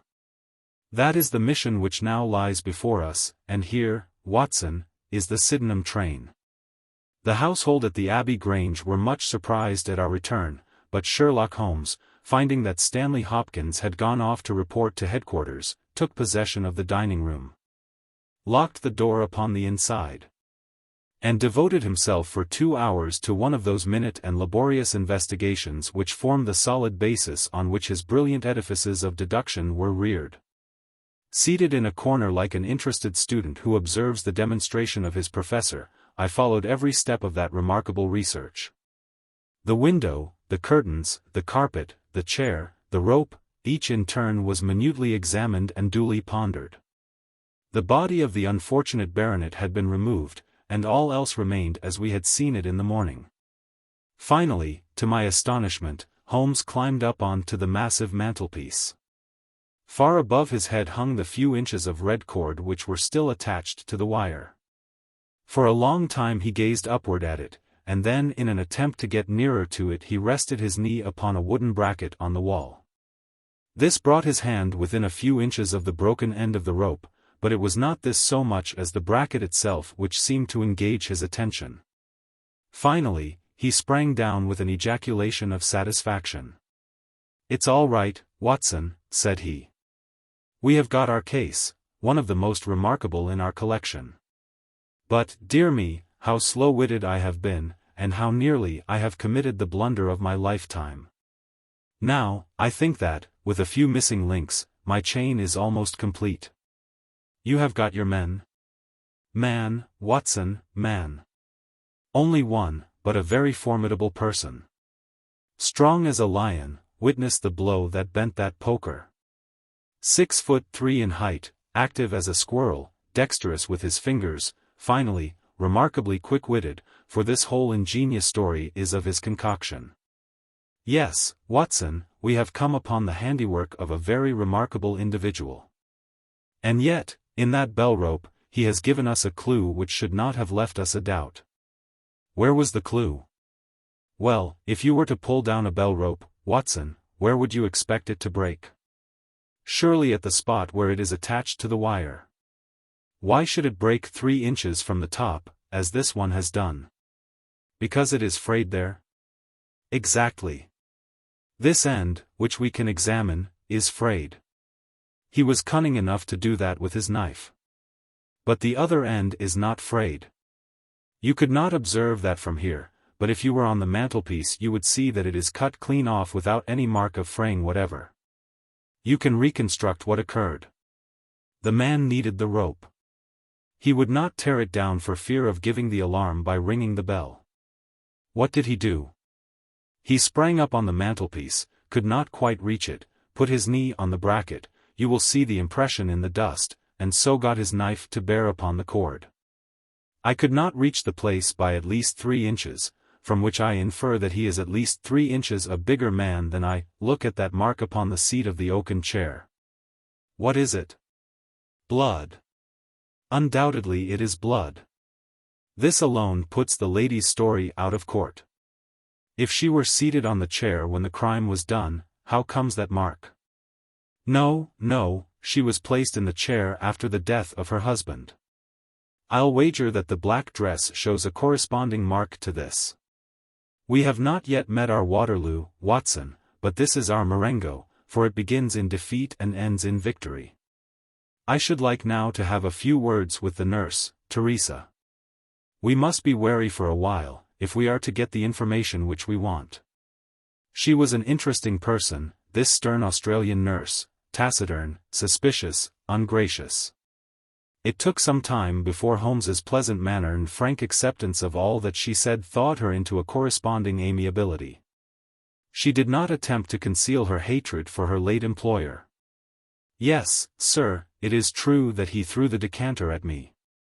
I heard him call my mistress a name, and I told him that he would not dare to speak so if her brother had been there. Then it was that he threw it at me. He might have thrown a dozen if he had but left my bonny bird alone. He was forever ill-treating her, and she too proud to complain. She will not even tell me all that he has done to her. She never told me of those marks on her arm that you saw this morning, but I know very well that they come from a stab with a hatpin. The sly devil, God forgive me that I should speak of him so, now that he is dead. But a devil he was, if ever one walked the earth. He was all honey when first we met him, only 18 months ago, and we both feel as if it were 18 years. She had only just arrived in London. Yes, it was her first voyage, she had never been from home before. He won her with his title and his money and his false London ways. If she made a mistake she has paid for it, if ever a woman did. What month did we meet him? Well, I tell you it was just after we arrived. We arrived in June, and it was July. They were married in January of last year. Yes, she is down in the morning room again, and I have no doubt she will see you, but you must not ask too much of her, for she has gone through all that flesh and blood will stand. Lady Brackenstall was reclining on the same couch, but looked brighter than before.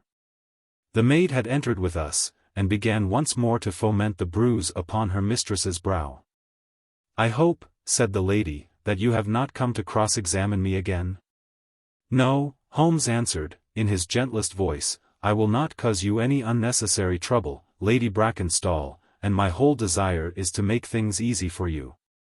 For I am convinced that you are a much-tried woman. If you will treat me as a friend and trust me, you may find that I will justify your trust. What do you want me to do?" "To tell me the truth." "Mr. Holmes."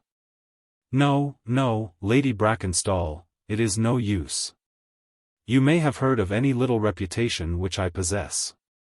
I will stake it all on the fact that your story is an absolute fabrication." Mistress and maid were both staring at Holmes with pale faces and frightened eyes. "You are an impudent fellow," cried Teresa. "Do you mean to say that my mistress has told a lie?" Holmes rose from his chair. "Have you nothing to tell me?" "I have told you everything. Think once more, Lady Brackenstall. Would it not be better to be frank?" For an instant there was hesitation in her beautiful face. Then some new strong thought caused it to set like a mask. "I have told you all I know." Holmes took his hat and shrugged his shoulders. "I am sorry," he said, and without another word we left the room and the house. There was a pond in the park, and to this my friend led the way. It was frozen over, but a single hole was left for the convenience of a solitary swan. Holmes gazed at it, and then passed on to the lodge gate. There he scribbled a short note for Stanley Hopkins, and left it with the lodge keeper. "It may be a hit, or it may be a miss, but we are bound to do something for friend Hopkins, just to justify this second visit," said he. "I will not quite take him into my confidence yet. I think our next scene of operations must be the shipping office of the Adelaide-Southampton line, which stands at the end of Pall Mall, if I remember right. There is a second line of steamers which connect South Australia with England, but we will draw the larger cover first." Holmes's card sent in to the manager ensured instant attention, and he was not long in acquiring all the information he needed. In June of '95, only one of their line had reached a home port. It was the Rock of Gibraltar, their largest and best boat. A reference to the passenger list showed that Miss Fraser, of Adelaide, with her maid had made the voyage in her. The boat was now somewhere south of the Suez Canal on her way to Australia. Her officers were the same as in '95, with one exception. The first officer, Mr. Jack Crocker, had been made a captain and was to take charge of their new ship, the Base Rock, sailing in 2 days' time from Southampton. He lived at Sydenham, but he was likely to be in that morning for instructions, if we cared to wait for him. No, Mr.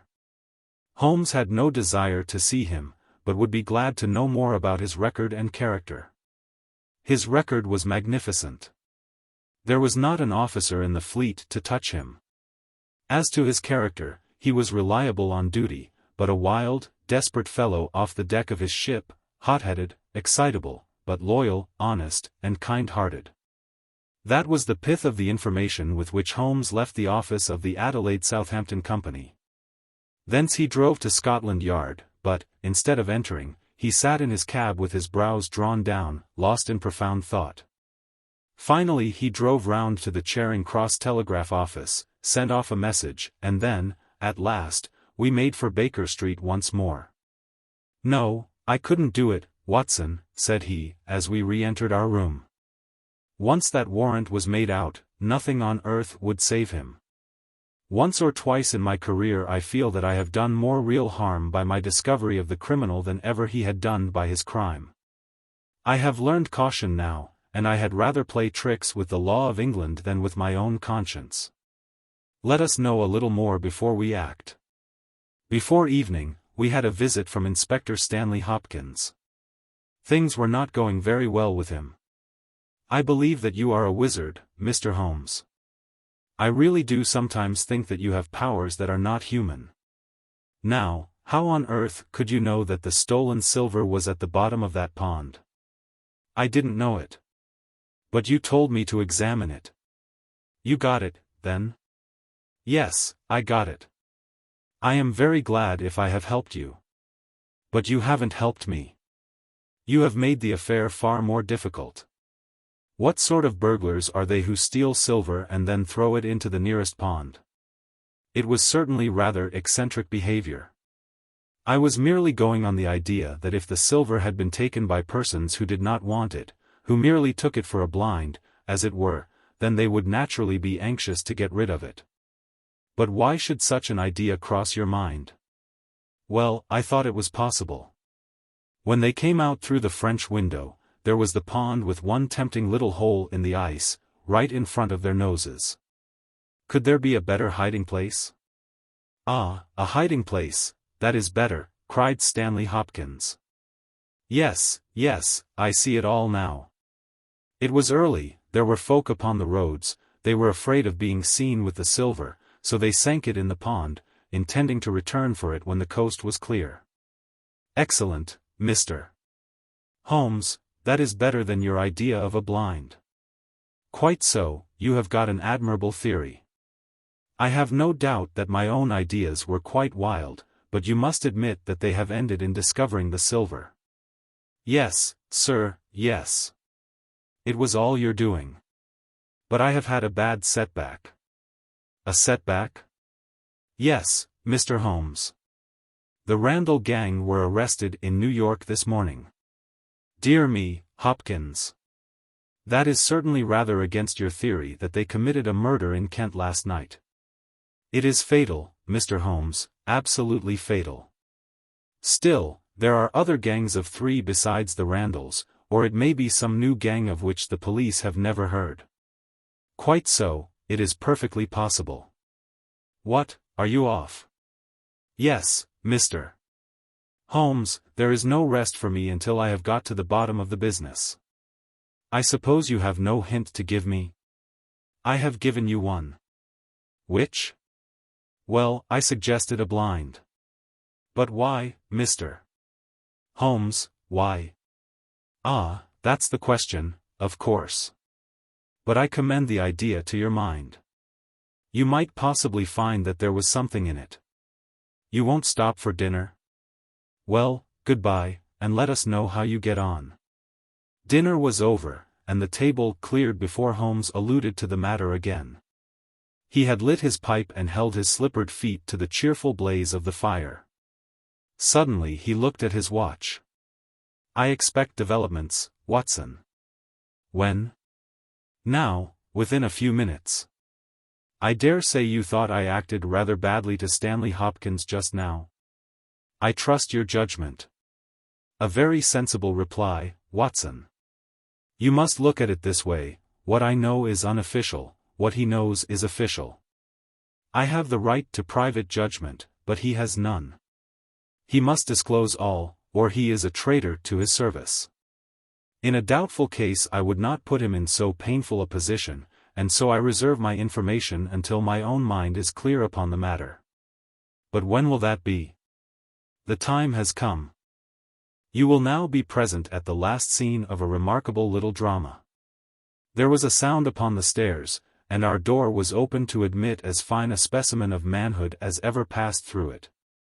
He was a very tall young man, golden moustached, blue-eyed, with a skin which had been burned by tropical suns, and a springy step, which showed that the huge frame was as active as it was strong. He closed the door behind him, and then he stood with clenched hands and heaving breast, choking down some overmastering emotion. "Sit down, Captain Crocker. You got my telegram?" Our visitor sank into an armchair and looked from one to the other of us with questioning eyes.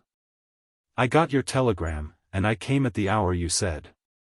I heard that you had been down to the office. There was no getting away from you. Let's hear the worst. What are you going to do with me? Arrest me? Speak out, man. You can't sit there and play with me like a cat with a mouse." "Give him a cigar," said Holmes. "Bite on that, Captain Crocker, and don't let your nerves run away with you. I should not sit here smoking with you if I thought that you were a common criminal, you may be sure of that. Be frank with me and we may do some good. Play tricks with me, and I'll crush you. What do you wish me to do? To give me a true account of all that happened at the Abbey Grange last night, a true account, mind you, with nothing added and nothing taken off. I know so much already that if you go 1 inch off the straight, I'll blow this police whistle from my window and the affair goes out of my hands forever." The sailor thought for a little. Then he struck his leg with his great sunburned hand. "I'll chance it," he cried. "I believe you are a man of your word, and a white man, and I'll tell you the whole story. But one thing I will say first. So far as I am concerned, I regret nothing and I fear nothing, and I would do it all again and be proud of the job. Damn the beast, if he had as many lives as a cat, he would owe them all to me. But it's the lady, Mary Fraser, for never will I call her by that accursed name. When I think of getting her into trouble, I who would give my life just to bring one smile to her dear face, it's that turns my soul into water. And yet, what less could I do? I'll tell you my story, gentlemen, and then I'll ask you, as man to man, what less could I do? I must go back a bit. You seem to know everything, so I expect that you know that I met her when she was a passenger and I was first officer of the Rock of Gibraltar. From the first day I met her, she was the only woman to me. Every day of that voyage I loved her more, and many a time since have I kneeled down in the darkness of the night watch and kissed the deck of that ship because I knew her dear feet had trod it. She was never engaged to me. She treated me as fairly as ever a woman treated a man. I have no complaint to make. It was all love on my side, and all good comradeship and friendship on hers. When we parted she was a free woman, but I could never again be a free man. Next time I came back from sea, I heard of her marriage. Well, why shouldn't she marry whom she liked? Title and money, who could carry them better than she? She was born for all that is beautiful and dainty. I didn't grieve over her marriage. I was not such a selfish hound as that. I just rejoiced that good luck had come her way, and that she had not thrown herself away on a penniless sailor. That's how I loved Mary Fraser. Well, I never thought to see her again, but last voyage I was promoted, and the new boat was not yet launched, so I had to wait for a couple of months with my people at Sydenham. One day out in a country lane I met Teresa Wright, her old maid. She told me all about her, about him, about everything. I tell you, gentlemen, it nearly drove me mad. This drunken hound, that he should dare to raise his hand to her, whose boots he was not worthy to lick. I met Teresa again. Then I met Mary herself, and met her again. Then she would meet me no more. But the other day I had a notice that I was to start on my voyage within a week, and I determined that I would see her once before I left. Teresa was always my friend, for she loved Mary and hated this villain almost as much as I did. From her I learned the ways of the house. Mary used to sit up reading in her own little room downstairs. I crept round there last night and scratched at the window. At first she would not open to me, but in her heart I know that now she loves me, and she could not leave me in the frosty night. She whispered to me to come round to the big front window, and I found it open before me, so as to let me into the dining room. Again I heard from her own lips things that made my blood boil, and again I cursed this brute who mishandled the woman I loved. Well, gentlemen, I was standing with her just inside the window, in all innocence, as God is my judge, when he rushed like a madman into the room. Called her the vilest name that a man could use to a woman, and welted her across the face with the stick he had in his hand. I had sprung for the poker, and it was a fair fight between us. See here, on my arm, where his first blow fell. Then it was my turn, and I went through him as if he had been a rotten pumpkin. Do you think I was sorry? Not I. It was his life or mine, but far more than that, it was his life or hers, for how could I leave her in the power of this madman? That was how I killed him. Was I wrong? Well, then, what would either of you gentlemen have done, if you had been in my position? She had screamed when he struck her, and that brought old Teresa down from the room above. There was a bottle of wine on the sideboard, and I opened it and poured a little between Mary's lips, for she was half dead with shock. Then I took a drop myself. Teresa was as cool as ice, and it was her plot as much as mine. We must make it appear that burglars had done the thing. Teresa kept on repeating our story to her mistress, while I swarmed up and cut the rope of the bell. Then I lashed her in her chair, and frayed out the end of the rope to make it look natural, else they would wonder how in the world a burglar could have got up there to cut it. Then I gathered up a few plates and pots of silver, to carry out the idea of the robbery, and there I left them, with orders to give the alarm when I had a quarter of an hour's start. I dropped the silver into the pond, and made off for Sydenham, feeling that for once in my life I had done a real good night's work. And that's the truth and the whole truth, Mr. Holmes, if it costs me my neck. Holmes smoked for some time in silence. Then he crossed the room, and shook our visitor by the hand. That's what I think, said he. I know that every word is true, for you have hardly said a word which I did not know. No one but an acrobat or a sailor could have got up to that bell rope from the bracket, and no one but a sailor could have made the knots with which the cord was fastened to the chair. Only once had this lady been brought into contact with sailors, and that was on her voyage, and it was someone of her own class of life, since she was trying hard to shield him, and so showing that she loved him. You see how easy it was for me to lay my hands upon you when once I had started upon the right trail. I thought the police never could have seen through our dodge. And the police haven't, nor will they, to the best of my belief. Now, look here, Captain Crocker, this is a very serious matter, though I am willing to admit that you acted under the most extreme provocation to which any man could be subjected. I am not sure that in defense of your own life your action will not be pronounced legitimate. However, that is for a British jury to decide. Meanwhile I have so much sympathy for you that, if you choose to disappear in the next 24 hours, I will promise you that no one will hinder you. And then it will all come out? Certainly it will come out. The sailor flushed with anger. What sort of proposal is that to make a man? I know enough of law to understand that Mary would be held as accomplice. Do you think I would leave her alone to face the music while I slunk away? No, sir, let them do their worst upon me, but for heaven's sake, Mr. Holmes, find some way of keeping my poor Mary out of the courts. Holmes for a second time held out his hand to the sailor. I was only testing you, and you ring true every time. Well, it is a great responsibility that I take upon myself, but I have given Hopkins an excellent hint, and if he can't avail himself of it I can do no more. See here, Captain Crocker, we'll do this in due form of law. You are the prisoner. Watson, you are a British jury, and I never met a man who was more eminently fitted to represent one. I am the judge. Now, gentlemen of the jury, you have heard the evidence. Do you find the prisoner guilty or not guilty?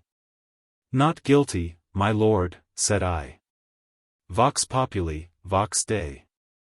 You are acquitted, Captain Crocker. So long as the law does not find some other victim, you are safe from me. Come back to this lady in a year, and may her future and yours justify us in the judgment which we have pronounced this night. The Adventure of the Second Stain. I had intended The Adventure of the Abbey Grange to be the last of those exploits of my friend, Mr. Sherlock Holmes, which I should ever communicate to the public. This resolution of mine was not due to any lack of material, since I have notes of many hundreds of cases to which I have never alluded. Nor was it caused by any waning interest on the part of my readers in the singular personality and unique methods of this remarkable man. The real reason lay in the reluctance which Mr. Holmes has shown to the continued publication of his experiences. So long as he was in actual professional practice, the records of his successes were of some practical value to him. But since he has definitely retired from London and bade again himself to study in bee farming on the Sussex Downs, notoriety has become hateful to him. And he has peremptorily requested that his wishes in this matter should be strictly observed. It was only upon my representing to him that I had given a promise that The Adventure of the Second Stain should be published when the times were ripe. And pointing out to him that it is only appropriate that this long series of episodes should culminate in the most important international case which he has ever been called upon to handle. That I at last succeeded in obtaining his consent that a carefully guarded account of the incident should at last be laid before the public. If in telling the story I seem to be somewhat vague in certain details, the public will readily understand that there is an excellent reason for my reticence. It was, then, in a year, and even in a decade, that shall be nameless, that upon one Tuesday morning in autumn we found two visitors of European fame within the walls of our humble room in Baker Street. The one, austere, high-nosed, eagle-eyed, and dominant, was none other than the illustrious Lord Bellinger, twice Premier of Britain. The other, dark, clear-cut, and elegant, hardly yet of middle age, and endowed with every beauty of body and of mind, was the Right Honourable Trelawney Hope, Secretary for European Affairs, and the most rising statesman in the country.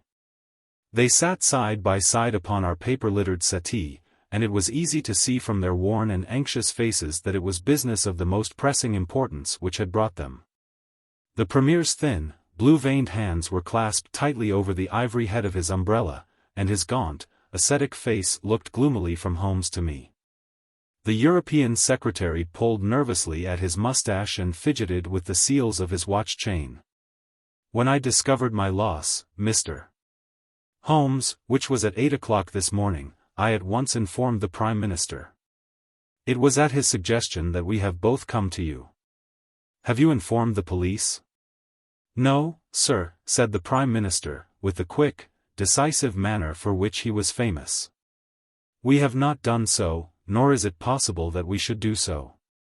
To inform the police must, in the long run, mean to inform the public. This is what we particularly desire to avoid. And why, sir?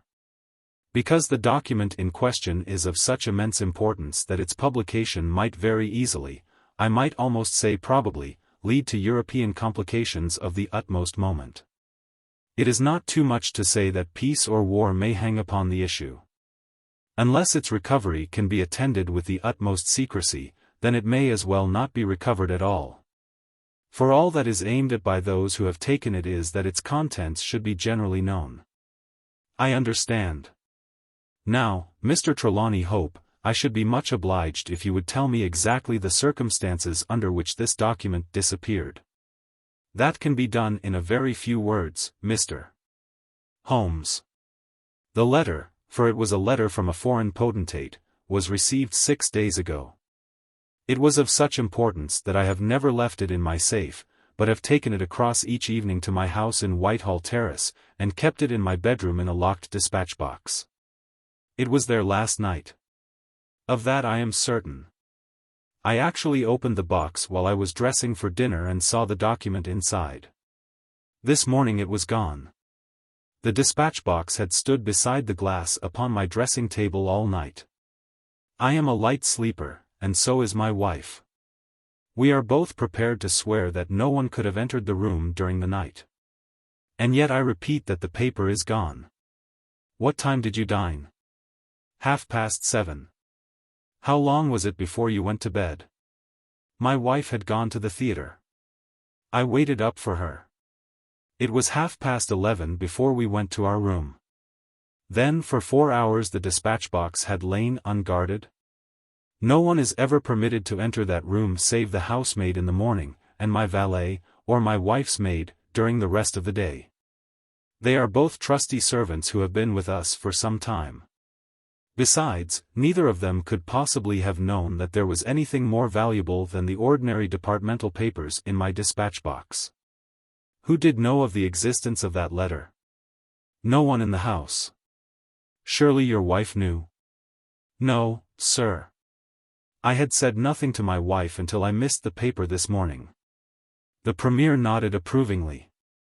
I have long known, sir, how high is your sense of public duty, said he. I am convinced that in the case of a secret of this importance it would rise superior to the most intimate domestic ties. The European secretary bowed. You do me no more than justice, sir. Until this morning I have never breathed one word to my wife upon this matter. Could she have guessed? No, Mr. Holmes, she could not have guessed, nor could anyone have guessed. Have you lost any documents before? No, sir. Who is there in England who did know of the existence of this letter? Each member of the cabinet was informed of it yesterday, but the pledge of secrecy which attends every cabinet meeting was increased by the solemn warning which was given by the Prime Minister. Good heavens, to think that within a few hours I should myself have lost it. His handsome face was distorted with a spasm of despair, and his hands tore at his hair. For a moment we caught a glimpse of the natural man, impulsive, ardent, keenly sensitive. The next the aristocratic mask was replaced, and the gentle voice had returned. Besides the members of the cabinet there are 2, or possibly 3, departmental officials who know of the letter. No one else in England, Mr. Holmes, I assure you. But abroad? I believe that no one abroad has seen it save the man who wrote it. I am well convinced that his ministers, that the usual official channels have not been employed. Holmes considered for some little time. Now, sir, I must ask you more particularly what this document is, and why its disappearance should have such momentous consequences. The 2 statesmen exchanged a quick glance and the Premier's shaggy eyebrows gathered in a frown. Mr. Holmes, the envelope is a long, thin one of pale blue color. There is a seal of red wax stamped with a crouching lion. It is addressed in large, bold handwriting to. I fear, sir, said Holmes, that, interesting and indeed essential as these details are, my inquiries must go more to the root of things. What was the letter? That is a state secret of the utmost importance, and I fear that I cannot tell you, nor do I see that it is necessary. If by the aid of the powers which you are said to possess you can find such an envelope as I describe with its enclosure, you will have deserved well of your country, and earned any reward which it lies in our power to bestow. Sherlock Holmes rose with a smile. You are 2 of the most busy men in the country, said he, and in my own small way I have also a good many calls upon me. I regret exceedingly that I cannot help you in this matter, and any continuation of this interview would be a waste of time. The Premier sprang to his feet with that quick, fierce gleam of his deep-set eyes before which a cabinet has cowered. I am not accustomed, sir, he began, but mastered his anger and resumed his seat. For a minute or more we all sat in silence. Then the old statesman shrugged his shoulders. We must accept your terms, Mr. Holmes. No doubt you are right, and it is unreasonable for us to expect you to act unless we give you our entire confidence. I agree with you, said the younger statesman. Then I will tell you, relying entirely upon your honor and that of your colleague, Dr. Watson. I may appeal to your patriotism also, for I could not imagine a greater misfortune for the country than that this affair should come out. You may safely trust us. The letter, then, is from a certain foreign potentate who has been ruffled by some recent colonial developments of this country. It has been written hurriedly and upon his own responsibility entirely. Inquiries have shown that his ministers know nothing of the matter. At the same time it is couched in so unfortunate a manner, and certain phrases in it are of so provocative a character, that its publication would undoubtedly lead to a most dangerous state of feeling in this country. There would be such a ferment, sir, that I do not hesitate to say that within a week of the publication of that letter this country would be involved in a great war. Holmes wrote a name upon a slip of paper and handed it to the Premier. Exactly. It was he. And it is this letter which may well mean the expenditure of 1,000 millions and the lives of 100,000 men, which has become lost in this unaccountable fashion. Have you informed the sender? Yes, sir, a cipher telegram has been dispatched. Perhaps he desires the publication of the letter. No, sir, we have strong reason to believe that he already understands that he has acted in an indiscreet and hot-headed manner. It would be a greater blow to him and to his country than to us if this letter were to come out. If this is so, whose interest is it that the letter should come out? Why should anyone desire to steal it or to publish it? There, Mr. Holmes, you take me into regions of high international politics. But if you consider the European situation you will have no difficulty in perceiving the motive. The whole of Europe is an armed camp. There is a double league which makes a fair balance of military power. Great Britain holds the scales. If Britain were driven into war with one confederacy, it would assure the supremacy of the other confederacy, whether they joined in the war or not. Do you follow? Very clearly.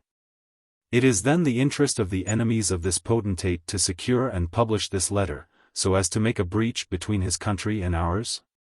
Yes, sir. And to whom would this document be sent if it fell into the hands of an enemy? To any of the great chancelleries of Europe. It is probably speeding on its way thither at the present instant as fast as steam can take it. Mr. Trelawney Hope dropped his head on his chest and groaned aloud. The Premier placed his hand kindly upon his shoulder. It is your misfortune, my dear fellow. No one can blame you. There is no precaution which you have neglected. Now, Mr. Holmes, you are in full possession of the facts. What course do you recommend? Holmes shook his head mournfully. You think, sir, that unless this document is recovered there will be war? I think it is very probable. Then, sir, prepare for war. That is a hard saying, Mr. Holmes. Consider the facts, sir. It is inconceivable that it was taken after 11:30 at night, since I understand that Mr. Hope and his wife were both in the room from that hour until the loss was found out. It was taken, then, yesterday evening between 7:30 and 11:30, probably near the earlier hour. Since whoever took it evidently knew that it was there and would naturally secure it as early as possible.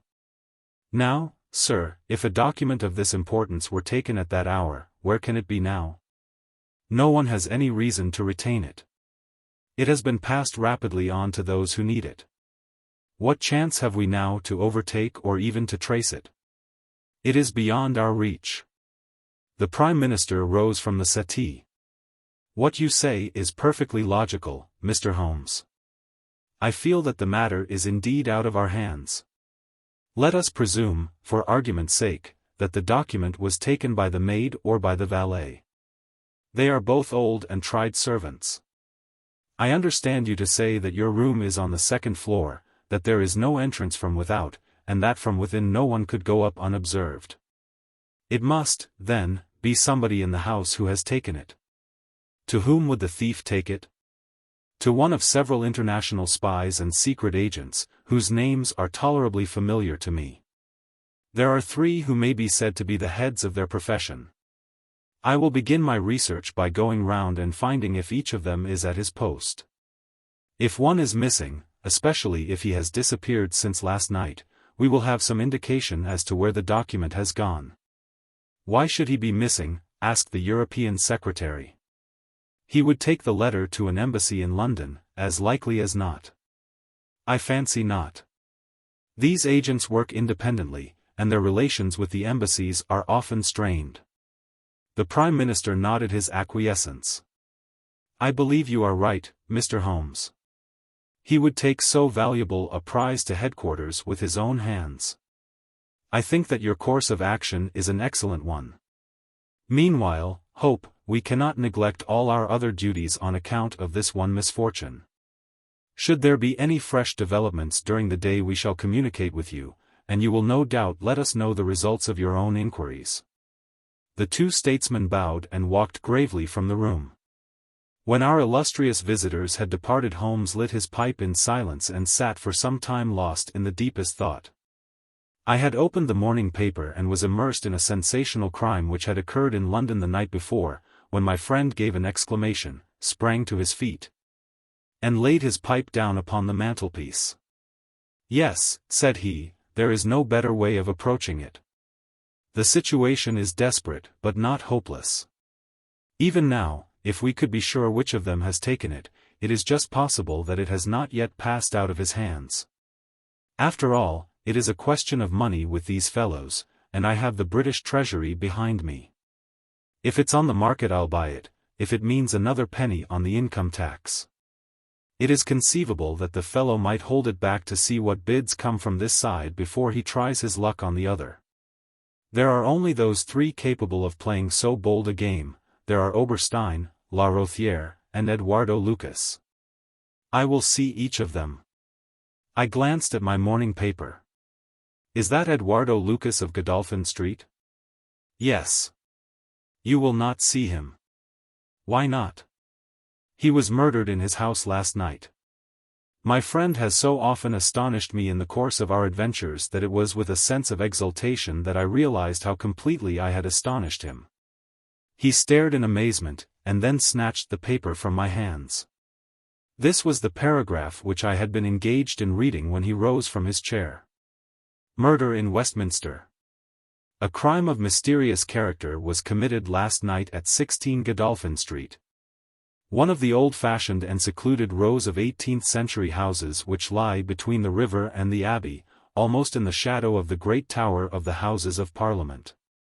This small but select mansion has been inhabited for some years by Mr.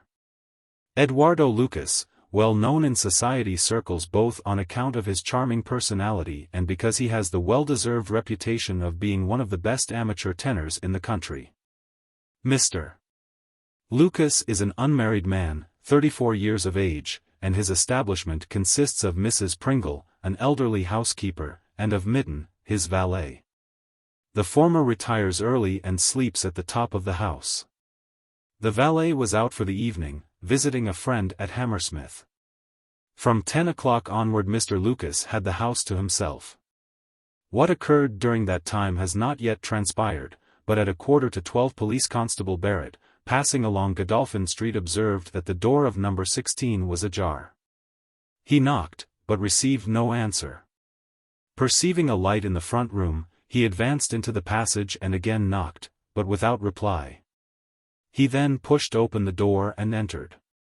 The room was in a state of wild disorder, the furniture being all swept to one side, and one chair lying on its back in the center.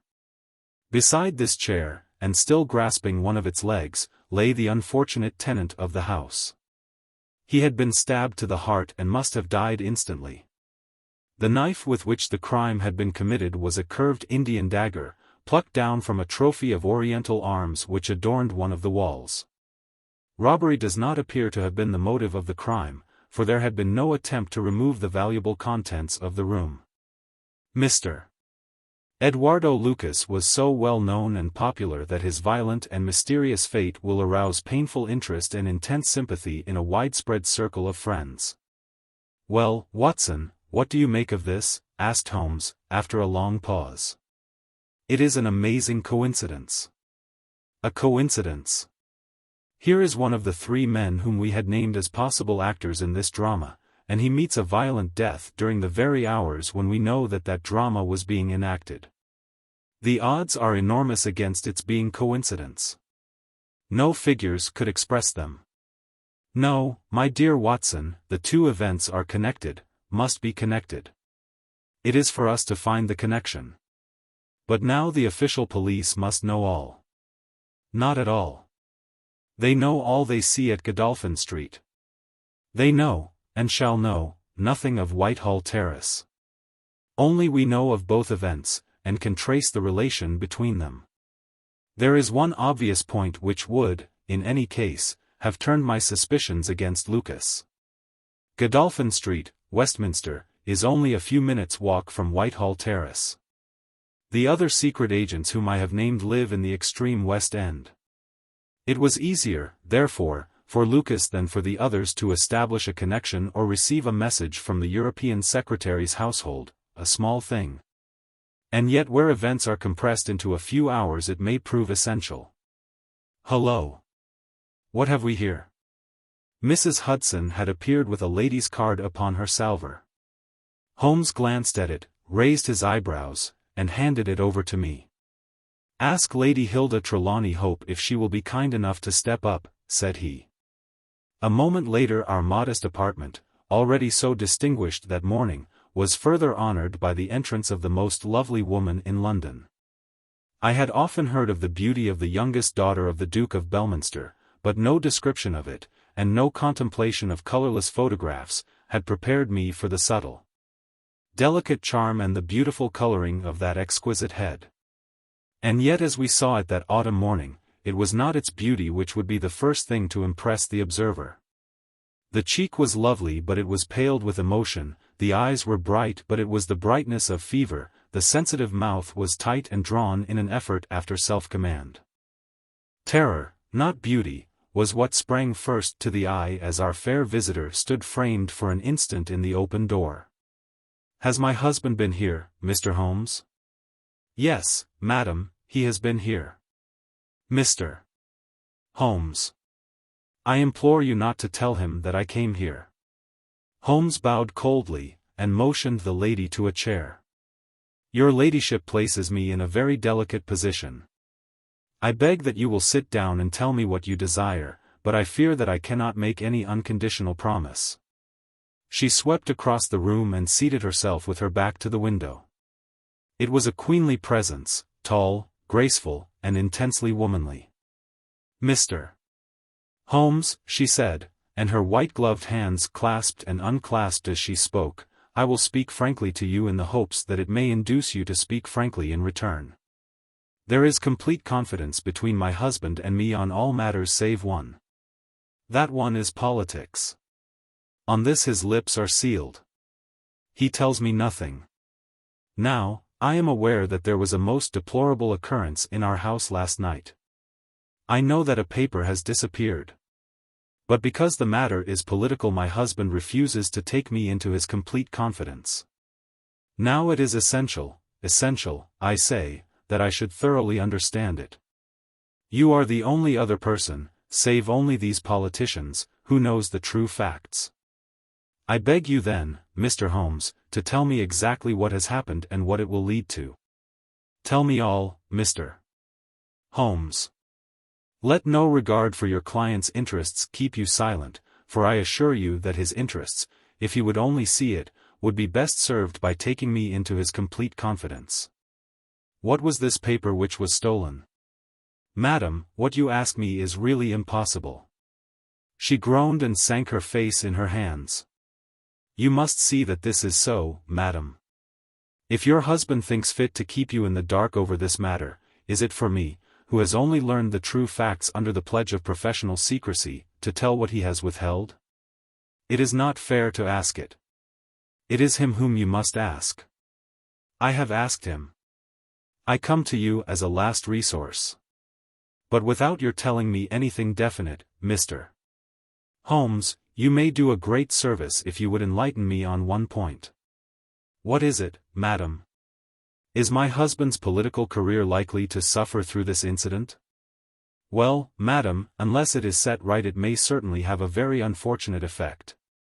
Ah! She drew in her breath sharply as one whose doubts are resolved. One more question, Mr. Holmes. From an expression which my husband dropped in the first shock of this disaster I understood that terrible public consequences might arise from the loss of this document. If he said so, I certainly cannot deny it. Of what nature are they? Nay, madam, there again you ask me more than I can possibly answer. Then I will take up no more of your time. I cannot blame you, Mr. Holmes, for having refused to speak more freely, and you on your side will not, I am sure, think the worse of me because I desire, even against his will, to share my husband's anxieties.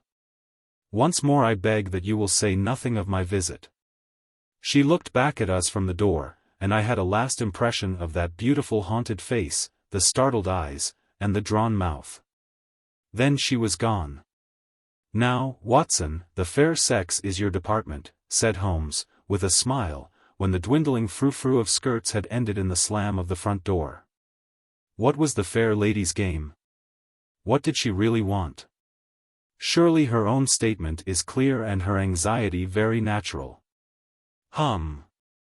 Think of her appearance, Watson, her manner, her suppressed excitement, her restlessness, her tenacity in asking questions.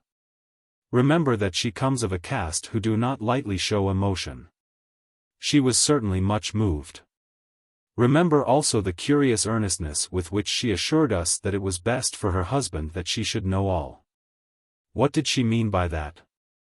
And you must have observed, Watson, how she maneuvered to have the light at her back. She did not wish us to read her expression. Yes, she chose the one chair in the room. And yet the motives of women are so inscrutable. You remember the woman at Margate whom I suspected for the same reason. No powder on her nose, that proved to be the correct solution. How can you build on such a quicksand? Their most trivial action may mean volumes, or their most extraordinary conduct may depend upon a hairpin or a curling tongs. Good morning, Watson. You are off? Yes, I will while away the morning at Godolphin Street with our friends of the regular establishment. With Eduardo Lucas lies the solution of our problem, though I must admit that I have not an inkling as to what form it may take. It is a capital mistake to theorize in advance of the facts. Do you stay on guard, my good Watson, and receive any fresh visitors. I'll join you at lunch if I am able. All that day and the next Holmes was in a mood which his friends would call taciturn, and others morose. He ran out and ran in, smoked incessantly, played snatches on his violin, sank into reveries, devoured sandwiches at irregular hours, and hardly answered the casual questions which I put to him. It was evident to me that things were not going well with him or his quest. He would say nothing of the case, and it was from the papers that I learned the particulars of the inquest, and the arrest with the subsequent release of John Mitten, the valet of the deceased. The coroner's jury brought in the obvious willful murder, but the parties remained as unknown as ever. No motive was suggested. The room was full of articles of value, but none had been taken. The dead man's papers had not been tampered with. They were carefully examined, and showed that he was a keen student of international politics, an indefatigable gossip, a remarkable linguist, and an untiring letter writer. He had been on intimate terms with the leading politicians of several countries. But nothing sensational was discovered among the documents which filled his drawers. As to his relations with women, they appeared to have been promiscuous but superficial. He had many acquaintances among them, but few friends, and no one whom he loved. His habits were regular, his conduct inoffensive. His death was an absolute mystery and likely to remain so. As to the arrest of John Mitten, the valet, it was a counsel of despair as an alternative to absolute inaction. But no case could be sustained against him. He had visited friends in Hammersmith that night. The alibi was complete. It is true that he started home at an hour which should have brought him to Westminster before the time when the crime was discovered. But his own explanation that he had walked part of the way seemed probable enough in view of the fineness of the night. He had actually arrived at 12 o'clock, and appeared to be overwhelmed by the unexpected tragedy. He had always been on good terms with his master. Several of the dead man's possessions, notably a small case of razors, had been found in the valet's boxes, but he explained that they had been presents from the deceased. And the housekeeper was able to corroborate the story. Midden had been in Lucas's employment for 3 years. It was noticeable that Lucas did not take Midden on the continent with him. Sometimes he visited Paris for 3 months on end, but Midden was left in charge of the Godolphin Street house. As to the housekeeper, she had heard nothing on the night of the crime. If her master had a visitor, he had himself admitted him.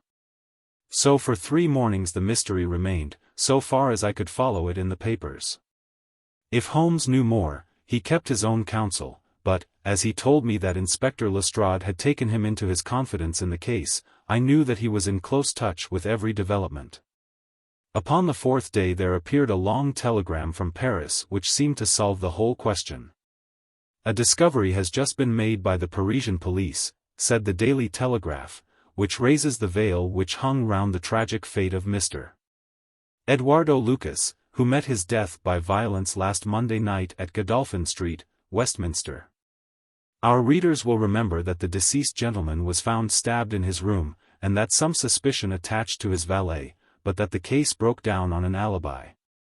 Yesterday a lady, who has been known as Madame Henri Fourney, occupying a small villa in the Rue Austerlitz, was reported to the authorities by her servants as being insane. An examination showed she had indeed developed mania of a dangerous and permanent form. On inquiry, the police have discovered that Madame Henri Fourney only returned from a journey to London on Tuesday last, and there is evidence to connect her with the crime at Westminster. A comparison of photographs has proved conclusively that Henri Fourney and Eduardo Lucas were really one and the same person, and that the deceased had for some reason lived a double life in London and Paris. Madame Fourney, who is of Creole origin, is of an extremely excitable nature, and has suffered in the past from attacks of jealousy which have amounted to frenzy. It is conjectured that it was in one of these that she committed the terrible crime which has caused such a sensation in London. Her movements upon the Monday night have not yet been traced. But it is undoubted that a woman answering to her description attracted much attention at Charing Cross Station on Tuesday morning by the wildness of her appearance and the violence of her gestures. It is probable, therefore, that the crime was either committed when insane, or that its immediate effect was to drive the unhappy woman out of her mind. At present she is unable to give any coherent account of the past, and the doctors hold out no hopes of the re-establishment of her reason. There is evidence that a woman, who might have been Madame Fourney, was seen for some hours upon Monday night watching the house in Godolphin Street. What do you think of that, Holmes? I had read the account aloud to him, while he finished his breakfast. "My dear Watson," said he, as he rose from the table and paced up and down the room, "you are most long-suffering, but if I have told you nothing in the last 3 days, it is because there is nothing to tell. Even now this report from Paris does not help us much. Surely it is final as regards the man's death. The man's death is a mere incident, a trivial episode, in comparison with our real task, which is to trace this document and save a European catastrophe. Only one important thing has happened in the last 3 days, and that is that nothing has happened. I get reports almost hourly from the government, and it is certain that nowhere in Europe is there any sign of trouble. Now, if this letter were loose, no, it can't be loose, but if it isn't loose, where can it be? Who has it? Why is it held back? That's the question that beats in my brain like a hammer.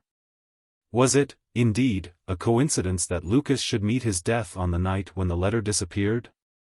Did the letter ever reach him? If so, why is it not among his papers? Did this mad wife of his carry it off with her? If so, is it in her house in Paris?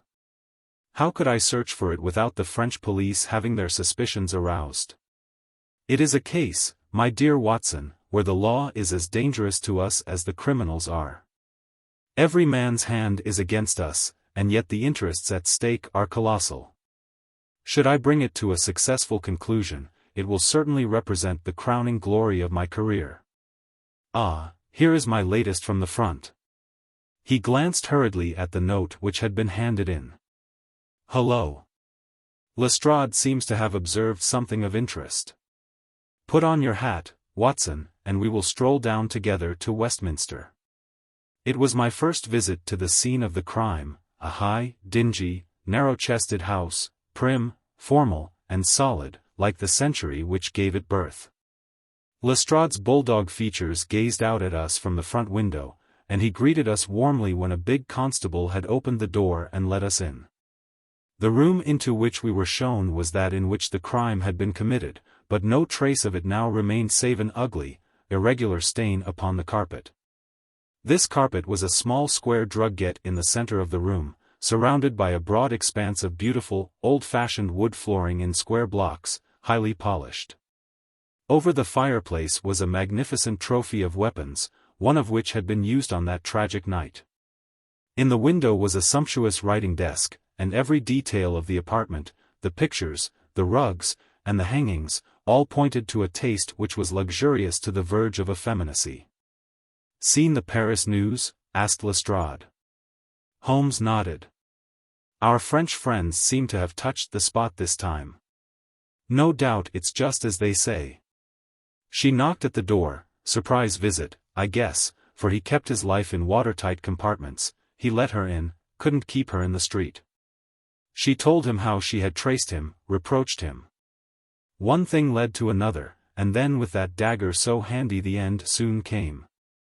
It wasn't all done in an instant, though, for these chairs were all swept over yonder, and he had one in his hand as if he had tried to hold her off with it.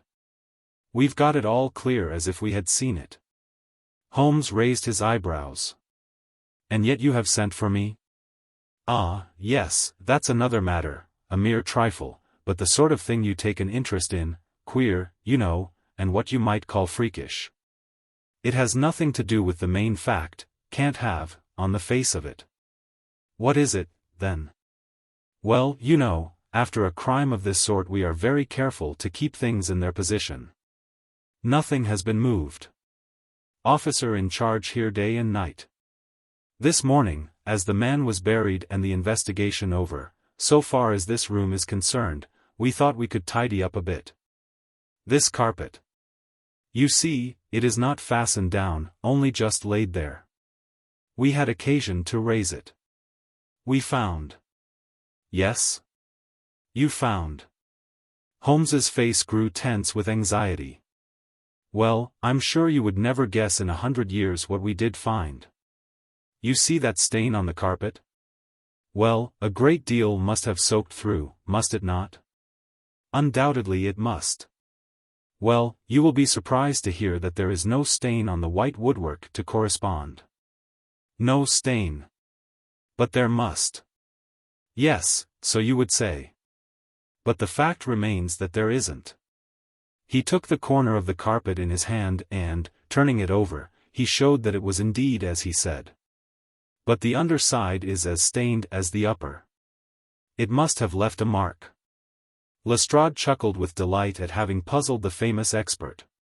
"Now, I'll show you the explanation. There is a second stain, but it does not correspond with the other. See for yourself." As he spoke he turned over another portion of the carpet, and there, sure enough, was a great crimson spill upon the square white facing of the old-fashioned floor. "What do you make of that, Mr. Holmes?" "Why, it is simple enough. The two stains did correspond, but the carpet has been turned round. As it was square and unfastened it was easily done. The official police don't need you, Mr. Holmes, to tell them that the carpet must have been turned round. That's clear enough, for the stains lie above each other, if you lay it over this way. But what I want to know is, who shifted the carpet, and why?" I could see from Holmes's rigid face that he was vibrating with inward excitement. "Look here, Lestrade," said he, "has that constable in the passage been in charge of the place all the time?" "Yes, he has." "Well, take my advice. Examine him carefully. Don't do it before us. We'll wait here. You take him into the back room. You'll be more likely to get a confession out of him alone." Ask him how he dared to admit people and leave them alone in this room. Don't ask him if he has done it. Take it for granted. Tell him you know someone has been here. Press him. Tell him that a full confession is his only chance of forgiveness. Do exactly what I tell you. By George, if he knows I'll have it out of him, cried Lestrade. He darted into the hall, and a few moments later his bullying voice sounded from the back room. Now, Watson, now, cried Holmes with frenzied eagerness. All the demoniacal force of the man masked behind that listless manner burst out in a paroxysm of energy. He tore the drugget from the floor, and in an instant was down on his hands and knees clawing at each of the squares of wood beneath it. One turned sideways as he dug his nails into the edge of it. It hinged back like the lid of a box. A small black cavity opened beneath it. Holmes plunged his eager hand into it and drew it out with a bitter snarl of anger and disappointment. It was empty. Quick, Watson, quick. Get it back again. The wooden lid was replaced, and the drugget had only just been drawn straight when Lestrade's voice was heard in the passage. He found Holmes leaning languidly against the mantelpiece, resigned and patient, endeavoring to conceal his irrepressible yawns. Sorry to keep you waiting, Mr. Holmes, I can see that you are bored to death with the whole affair.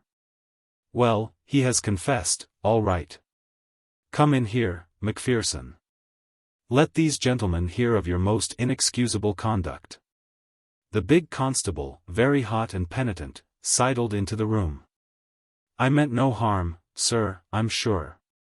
The young woman came to the door last evening, mistook the house, she did. And then we got talking. It's lonesome, when you're on duty here all day. Well, what happened then? She wanted to see where the crime was done, had read about it in the papers, she said. She was a very respectable, well-spoken young woman, sir, and I saw no harm in letting her have a peep. When she saw that mark on the carpet, down she dropped on the floor, and lay as if she were dead. I ran to the back and got some water, but I could not bring her to. Then I went round the corner to the ivy plant for some brandy, and by the time I had brought it back the young woman had recovered and was off, ashamed of herself, I dare say, and dared not face me. How about moving that drugget? Well, sir, it was a bit rumpled, certainly, when I came back. You see, she fell on it and it lies on a polished floor with nothing to keep it in place. I straightened it out afterwards. It's a lesson to you that you can't deceive me, Constable Macpherson, said Lestrade, with dignity. No doubt you thought that your breach of duty could never be discovered, and yet a mere glance at that drugget was enough to convince me that someone had been admitted to the room. It's lucky for you, my man, that nothing is missing, or you would find yourself in Queer Street. I'm sorry to have called you down over such a petty business, Mr. Holmes, but I thought the point of the second stain not corresponding with the first would interest you. Certainly, it was most interesting. Has this woman only been here once, Constable? Yes, sir, only once.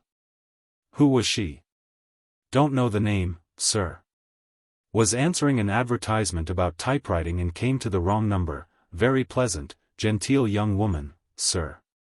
Tall? Handsome?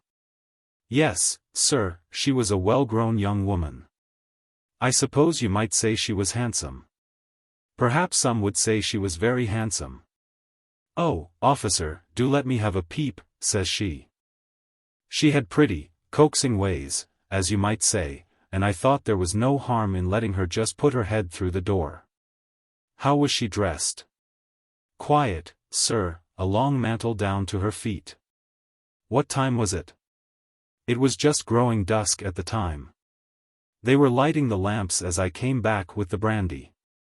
Very good, said Holmes. Come, Watson, I think that we have more important work elsewhere. As we left the house Lestrade remained in the front room, while the repentant constable opened the door to let us out. Holmes turned on the step and held up something in his hand. The constable stared intently. Good Lord, sir, he cried, with amazement on his face. Holmes put his finger on his lips, replaced his hand in his breast pocket, and burst out laughing as we turned down the street. "Excellent," said he. "Come, friend Watson, the curtain rings up for the last act. You will be relieved to hear that there will be no war, that the Right Honourable Trelawney Hope will suffer no setback in his brilliant career. That the indiscreet sovereign will receive no punishment for his indiscretion, that the Prime Minister will have no European complication to deal with. And that with a little tact and management upon our part nobody will be a penny the worse for what might have been a very ugly incident." My mind filled with admiration for this extraordinary man. "You have solved it," I cried. "Hardly that, Watson. There are some points which are as dark as ever. But we have so much that it will be our own fault if we cannot get the rest. We will go straight to Whitehall Terrace and bring the matter to a head." When we arrived at the residence of the European Secretary, it was for Lady Hilda Trelawney Hope that Sherlock Holmes inquired. We were shown into the morning room. "Mr. Holmes," said the lady, and her face was pink with her indignation. "This is surely most unfair and ungenerous upon your part. I desired, as I have explained, to keep my visit to you a secret, lest my husband should think that I was intruding into his affairs. And yet you compromise me by coming here and so showing that there are business relations between us. Unfortunately, madam, I had no possible alternative. I have been commissioned to recover this immensely important paper. I must therefore ask you, madam, to be kind enough to place it in my hands." The lady sprang to her feet, with the color all dashed in an instant from her beautiful face. Her eyes glazed, she tottered, I thought that she would faint. Then with a grand effort she rallied from the shock, and a supreme astonishment and indignation chased every other expression from her features. You insult me, Mr. Holmes. Come, madam, it is useless. Give up the letter." She darted to the bell. "The butler shall show you out. Do not ring, Lady Hilda. If you do, then all my earnest efforts to avoid a scandal will be frustrated. Give up the letter and all will be set right. If you will work with me I can arrange everything. If you work against me I must expose you." She stood grandly defiant, a queenly figure, her eyes fixed upon his as if she would read his very soul. Her hand was on the bell, but she had forborne to ring it. "You are trying to frighten me. It is not a very manly thing, Mr. Holmes, to come here and browbeat a woman. You say that you know something. What is it that you know? Pray sit down, madam. You will hurt yourself there if you fall. I will not speak until you sit down. Thank you. I give you 5 minutes, Mr. Holmes." "1 is enough, Lady Hilda. I know of your visit to Eduardo Lucas, of your giving him this document, of your ingenious return to the room last night. And of the manner in which you took the letter from the hiding-place under the carpet." She stared at him with an ashen face and gulped twice before she could speak. "You are mad, Mr. Holmes, you are mad," she cried, at last. He drew a small piece of cardboard from his pocket. It was the face of a woman cut out of a portrait. "I have carried this because I thought it might be useful," said he. "The policeman has recognized it."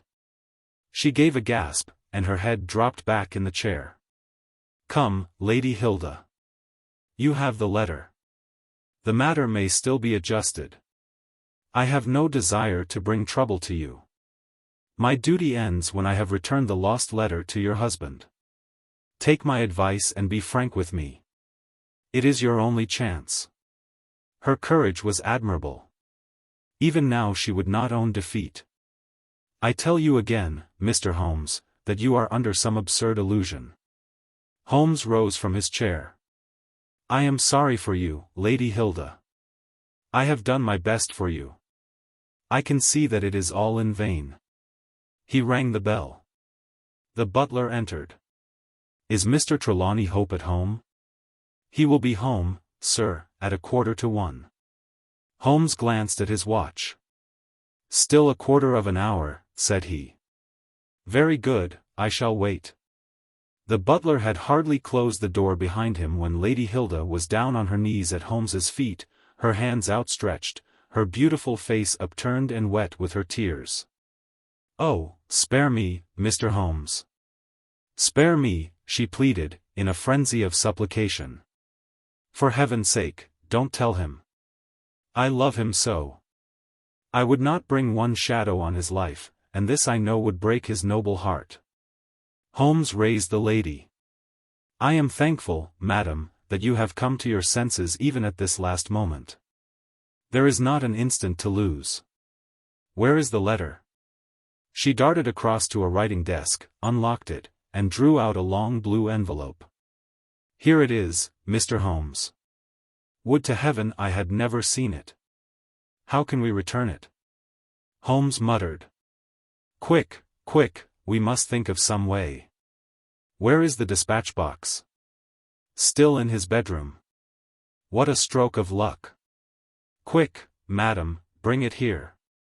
A moment later she had appeared with a red flat box in her hand. "How did you open it before? You have a duplicate key?" "Yes, of course you have." "Open it."